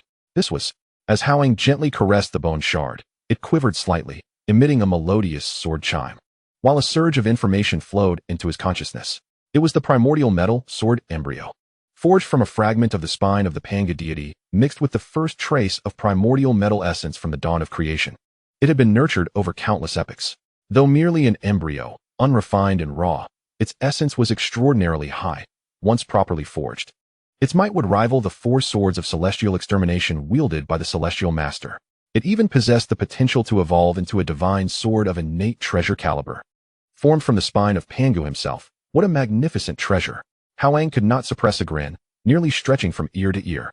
The 4 swords of celestial extermination were formidable weapons of the heavenly Tao, unmatched in lethality, yet they required a formation to unleash their full power. In contrast, this metal sword embryo, once refined, would be a pure and potent weapon that could grow alongside him. Perfectly suited for his cultivation of the sword techniques within the Hongyun creation immortal scripture. What a remarkable fortune! This journey had not been in vain. Hao Yang, enraptured, caressed the sword embryo for a time before regaining his composure and gazing at the still, trembling giant tree. This tree's ability to nurture and awaken spiritual intelligence was undoubtedly due to the primordial metal sword embryo. It was evidently destined to become an extraordinary postnatal spiritual root. However, it was constrained by its environment and inherent limitations, making transformation difficult. You are quite perceptive. Hao Yang's tone softened. I am not one to seize by force. Today, I shall take your opportunity, and in return, grant you one. After a moment's contemplation, he continued, in the name of the Eastern Mount Taiyi's Emperor of Heaven, I shall enlighten you to take form and accept you as my sword-wielding disciple. Are you willing? The giant tree momentarily stunned, then trembled with excitement. Its branches and leaves dancing joyfully, producing an exuberant sound of enlightenment. The Emperor's enlightenment. This signified a chance to break free from its primordial constraints and transform ahead of time. It also meant an opportunity to follow a powerful figure with profound connections. This was no mere willingness. It was a windfall from the heavens. Very well, let us commence. Hao Yang smiled and nodded, raising his hand to draw an arc in the air, his fingertips glowing with divine light. Utilizing the authority of the Eastern Emperor, he intertwined with the earthly laws, forming a mysterious enlightenment seal. The seal was a dusty yellow, with a glimmer of gold at its center, embodying the essence of creation and divine authority. Go! The seal flew forth, gently embedding itself into the trunk of the giant tree. In an instant, the entire tree erupted in a dazzling golden radiance. The trunk trembled violently, its form beginning to shrink as its life force transitioned towards a more divine essence. The sky darkened abruptly, thick clouds converging, as serpentine bolts of lightning danced, heralding the impending tribulation. Do not fear, with my divine seal to protect you. This mere transformation tribulation cannot harm you. Hao Yang stood calmly, hands behind his back. Boom! Celestial thunder descended, causing all creatures and spirits within a 10-mile radius to flee in terror, as if wishing to sprout additional limbs. The first purple bolt of lightning struck down, as thick as a water barrel, crashing into the tree's canopy. Branches and leaves were instantly scorched and broken, igniting in flames. However, the layer of dusty yellow divine light enveloping the trunk rippled slightly, dispersing and absorbing the power of the thunder, leaving the trunk entirely unscathed. Following that, the second, third, and a total of 9 ferocious purple bolts of celestial lightning descended in succession. The exterior of the giant tree appeared utterly devastated, stripped of its foliage, leaving only a bare trunk. Yet, within, the core vitality remained unharmed under the protection of the divine seal, even using the power of the thunder to refine its form, shedding the impurities of its plant-like body. After the 9 bolts, the dark clouds dispersed, and a gentle rain of creation fell. The charred trunk rapidly rejuvenated under the nourishing rain, its surface cracking and peeling away to reveal an interior as smooth as jade, contorting and shrinking, gradually taking on a human-like silhouette. As the brilliance faded, a girl, appearing around 5 or 6 years old, plump and fair-skinned, with delicate features emerged. Her large, round eyes sparkled with intelligence, and atop her head, 2 small golden leaf-like adornments added to her charm. However, at this moment, she stood bare, gazing in bewilderment at her own little hands and feet. Hao Yang chuckled softly, waving his hand to conjure a set of golden robes that fit the girl perfectly. The robes were simple in design, embroidered with patterns of mountains and rivers, subtly resonating with the authority of the Eastern Emperor. The girl, regaining her senses, quickly knelt and bowed, her voice clear yet youthful. I pay my respects to the esteemed Emperor. Thank you for your grace of enlightenment. Rise, Hao Yang gestured gently, a soft power lifting her up. Today, I have taken the sword embryo you nurtured, granting you the opportunity to take form and the chance to follow me. It is a fair exchange. Since you are now my disciple, I shall bestow upon you a name. He glanced at the golden leaves atop her head, recalling the appearance of the giant tree, and smiled. Let your name be Jinying. Jin signifies resplendent gold, while Ing refers to a grand tree. I hope you diligently cultivate the Tao and do not waste this opportunity. Thank you, Emperor, for the name. The little girl's eyes sparkled with delight, clearly enamored with her new name. Hao Yang laughed as he ruffled her little head, finding it quite pleasant to the touch. Now, let us continue on our journey. He absorbed the metal sword embryo into his consciousness for nurturing, then took Jinying's little hand in his own. Jinying obediently nodded, gripping Hao Yang's fingers tightly. A beam of azure escape light enveloped them, lifting their figures as they soared towards the northern realm of the netherworld. Jinying perched on Hao Yang's shoulder, curiously glancing around, marveling at the rapidly passing ancient landscapes below. Her little face was filled with wonder and excitement, having lived in the valley all her life. She was brimming with curiosity about the world. Meanwhile, Hao Yang, while flying, divided his focus, communicating with the metal sword embryo in his consciousness, beginning the preliminary forging. With this embryo, if he were to gather some auxiliary materials to forge his personal flying sword, his combat prowess would at least multiply several times. Once he arranged for the reincarnation of Fuxi, he would need to prepare for the rise of humanity. He glanced at the innocent yet spirited Jinying beside him and suddenly had an idea. This little girl, transformed from a postnatal metal root, possessed exceptional talent in gold. She would make an excellent candidate for sword cultivation. Perhaps in the future, when humanity sought to establish a martial force for their protection, she could lead the first generation of sword cultivators? As he pondered, a smile crept across Hao Yang's face. This primordial world was becoming increasingly intriguing. Chapter 64. The Primordial Measuring Rod and Fuxi's Reincarnation. As he flew northward, Hao Yang suddenly recalled the fortune-seeking system he had scarcely utilized. During the last session, upon the establishment of the teachings by the saints, he had accrued 500,000 fortune points that he had yet to use. Hao Yang mused, now, simply wandering could lead to opportunities. If I were to employ the system, wouldn't that propel me directly into the stratosphere? Deciding promptly, he maintained his escape light while retrieving his phone. Perched on his shoulder, Jinying tilted her little head, watching the Emperor poke at a glowing panel with curiosity. Her big eyes reflecting wonder, but she wisely refrained from interrupting. Hao Yang activated the function labeled Fortune Treasure Seeking. The interface was simple, displaying his current available fortune value, 500,000 points. This substantial sum of 500,000 fortune points represented 30% of the profits derived from the West's establishment of the teachings during the ascension of the figures of Dijun and Zhunti. As for the vast fortune associated with his role in the netherworld and his status as the vice master of the Supreme Virtue Sect, the system did not record these, and they could not be directly utilized for treasure seeking. Those fortunes, bound to authority and responsibility, functioned more as an identity buff rather than a consumable resource. Why not go all in? Hao Yang mused, feeling a surge of excitement at the prospect of utilizing the entire 500,000 fortune points. This was the golden era of the primordial chaos, brimming with treasures. He decided to maximize his gains. With a thought, he input all 500,000 fortune points into the treasure-seeking system. Ding! Consumed 500,000 fortune points. Initiating advanced directional treasure seeking in progress. The screen of his phone flickered with light, and an invisible, mysterious wave emanated from Hao Yang, spreading in all directions, instantly enveloping billions of miles of the primordial chaos. No response.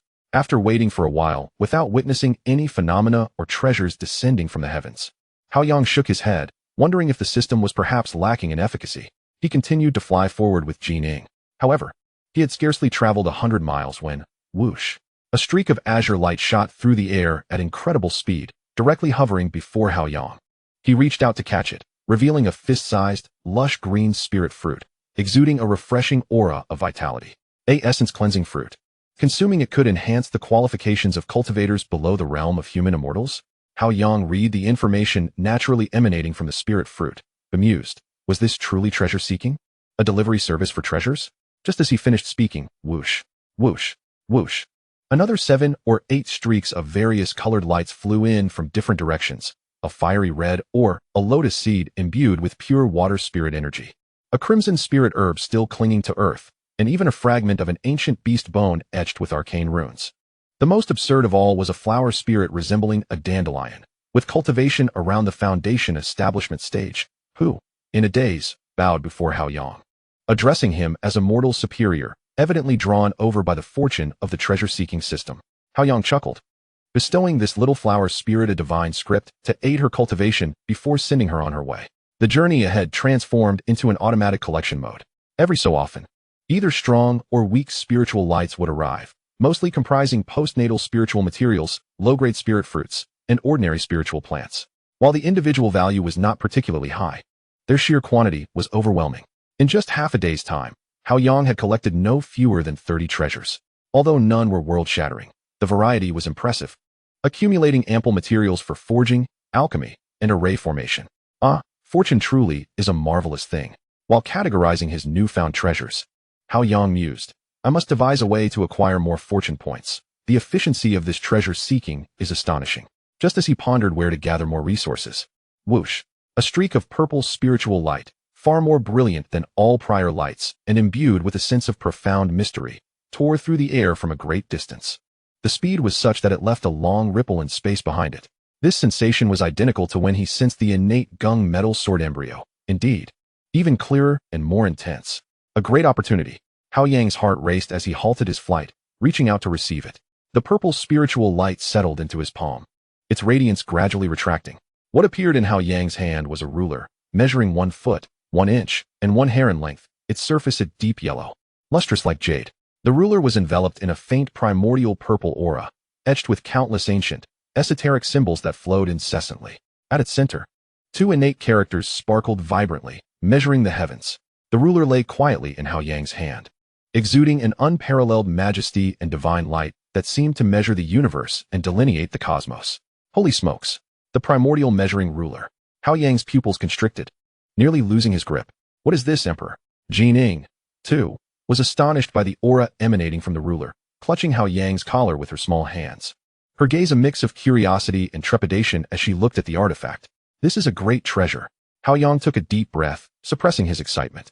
Information regarding this supreme treasure naturally flowed into his consciousness. The primordial measuring ruler. After Pangu opened the heavens, it was formed from 1/10 of the merit of heaven opening, merging primordial purple energy with primal yellow energy. Though not an innate spiritual treasure, due to its merit essence, its power rivals that of innate supreme treasures. It possesses 48 innate prohibitions and is an innate merit treasure. Its core capabilities are threefold. 1. Unmatched offensive power. Killing without incurring karmic retribution. When propelled by the power of merit, its offensive might is terrifyingly extreme, and due to its merit essence. Killing enemies does not incur karmic consequences.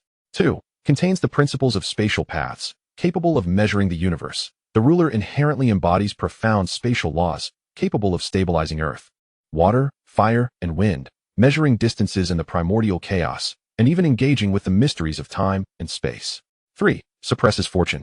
Highly attuned to humanity, this ruler is transformed from the merit of heaven opening, making it exceptionally effective at suppressing fortune. Moreover, since its merit originates from Pangu's creation, and humanity descends from Pangu's bloodline, the pure energy amalgamated with the essence of the 9 heavens, this ruler harmonizes naturally with human fortune, making it exceedingly effective for suppressing the fortune of humanity. I never expected to encounter such an item. Hao Yang's voice trembled slightly.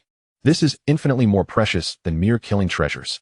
An artifact capable of suppressing fortune is a strategic resource in the primordial chaos, especially one that perfectly aligns with humanity. For years, Tongtian had been nearly driven mad in search of an artifact to suppress fortune. One can imagine how valuable this is. He cautiously stored the primordial measuring ruler within his body, initially nurturing it with celestial spiritual energy, knowing that such a supreme treasure would require considerable time and effort to refine to unleash its true power. This treasure-seeking system is truly remarkable. Hao Yang could only marvel at its efficacy, perhaps due to the significant consumption of fortune points by the primordial measuring ruler. The journey ahead yielded only 2 or 3 ordinary spiritual materials until he reached the shores of the North Sea, clearly indicating that the system's effectiveness had been depleted. Upon reaching the North Sea and standing firm, the surrounding space rippled, and the scenery shifted, placing him before the 6 paths of reincarnation in the netherworld. His clone had long awaited his arrival, nodding slightly before transforming into a streak of light and returning to the Eastern Mount Tai residence to continue handling affairs. Madame Pingzhen stood beside the reincarnation disc, glancing at the little Jining perched on Hao Yang's shoulder with a hint of surprise, which quickly morphed into a gentle smile. Nephew, your smile suggests you encountered some joyful happenings on your journey. Hee, nothing escapes you, Aunt. Hao Yang grinned widely. I stumbled upon several opportunities and acquired some trinkets. Madame Pingzhen smiled. Nephew is indeed blessed. Such fortune is only natural. Understanding his status as a disciple of the great heavenly sovereign, she recognized that it was only to be expected for him to acquire treasures. Hao Yang restrained his smile and produced the soul-nurturing jade bottle, presenting it with both hands. Aunt, the true spirit of Fuxi is within. I ask for your assistance. Madame Pingzhen accepted the jade bottle, her expression calm and unperturbed. As she uncorked it, a faint yet vibrant true spirit floated out, unmistakably that of Fuxi. Gazing upon this essence, once belonging to the Xian tribe's emperor who had perished in the Great Calamity, a flicker of complexity crossed Madame Pingzhen's eyes. But it quickly returned to serenity. The calamity of the witch and demon tribes had concluded, grievances had dissipated. Now she was the saint of the netherworld, Pingzhen. And he was the destined emperor of humanity, guiding the human race. She spoke no further, raising her hand to lightly gesture towards the wheel of reincarnation. The radiant light of the human reincarnation pathway surged forth, enveloping the true spirit of Fuxi in a powerful force of guidance. The Empress of Tranquility then unleashed a divine light imbued with the essence of reincarnation and earthly protection, which merged into the core of Fuxi's true spirit, safeguarding its luminous essence and ensuring a smooth rebirth. Go forth, she murmured softly. The true spirit of Fuxi trembled slightly, as if sensing her call, and then transformed into a streak of flowing light, diving deep into the human reincarnation pathway, vanishing from sight. The brilliance of the reincarnation passage gradually dimmed, returning to tranquility. The reincarnation was complete. The Empress of Tranquility turned her gaze towards Hao Yang. According to my mark sensing, he shall be reborn on the shores of the Eastern Sea. In the Wind Tribe, a medium-sized human clan, and approximately a decade hence, he will make his entrance. Thank you, esteemed master. Hao Yang replied, bowing earnestly, relieved that the matter had been settled. What are your plans henceforth? Inquired the Empress of Tranquility. Hao Yang directed his gaze towards the reincarnation passage, seemingly piercing through the depths of the underworld, envisioning the myriad human tribes upon the primordial earth. Since Master Fuxi has entered reincarnation, it is time for me to begin preparing for the rise of humanity. He paused, smiling as he continued. For my first step, I shall await near the Wind Clan, ready to impart fundamental teachings to Master Fuxi's reincarnation from an early age. The Empress of Tranquility, upon hearing this, revealed a hint of a smile. It appears that humanity is destined for bustling times ahead. Let us hope so, Hao Yang replied, clasping his hands in farewell. I shall take my leave. Go forth, she permitted. Hao Yang, accompanied by Jinying, turned to depart from the underworld, with Fuxi's true spirit entering reincarnation. The grand plan of his primordial merits had officially commenced, and in his possession, alongside numerous spiritual treasures and techniques, he now wielded the primordial measuring ruler, capable of governing the fate of humanity.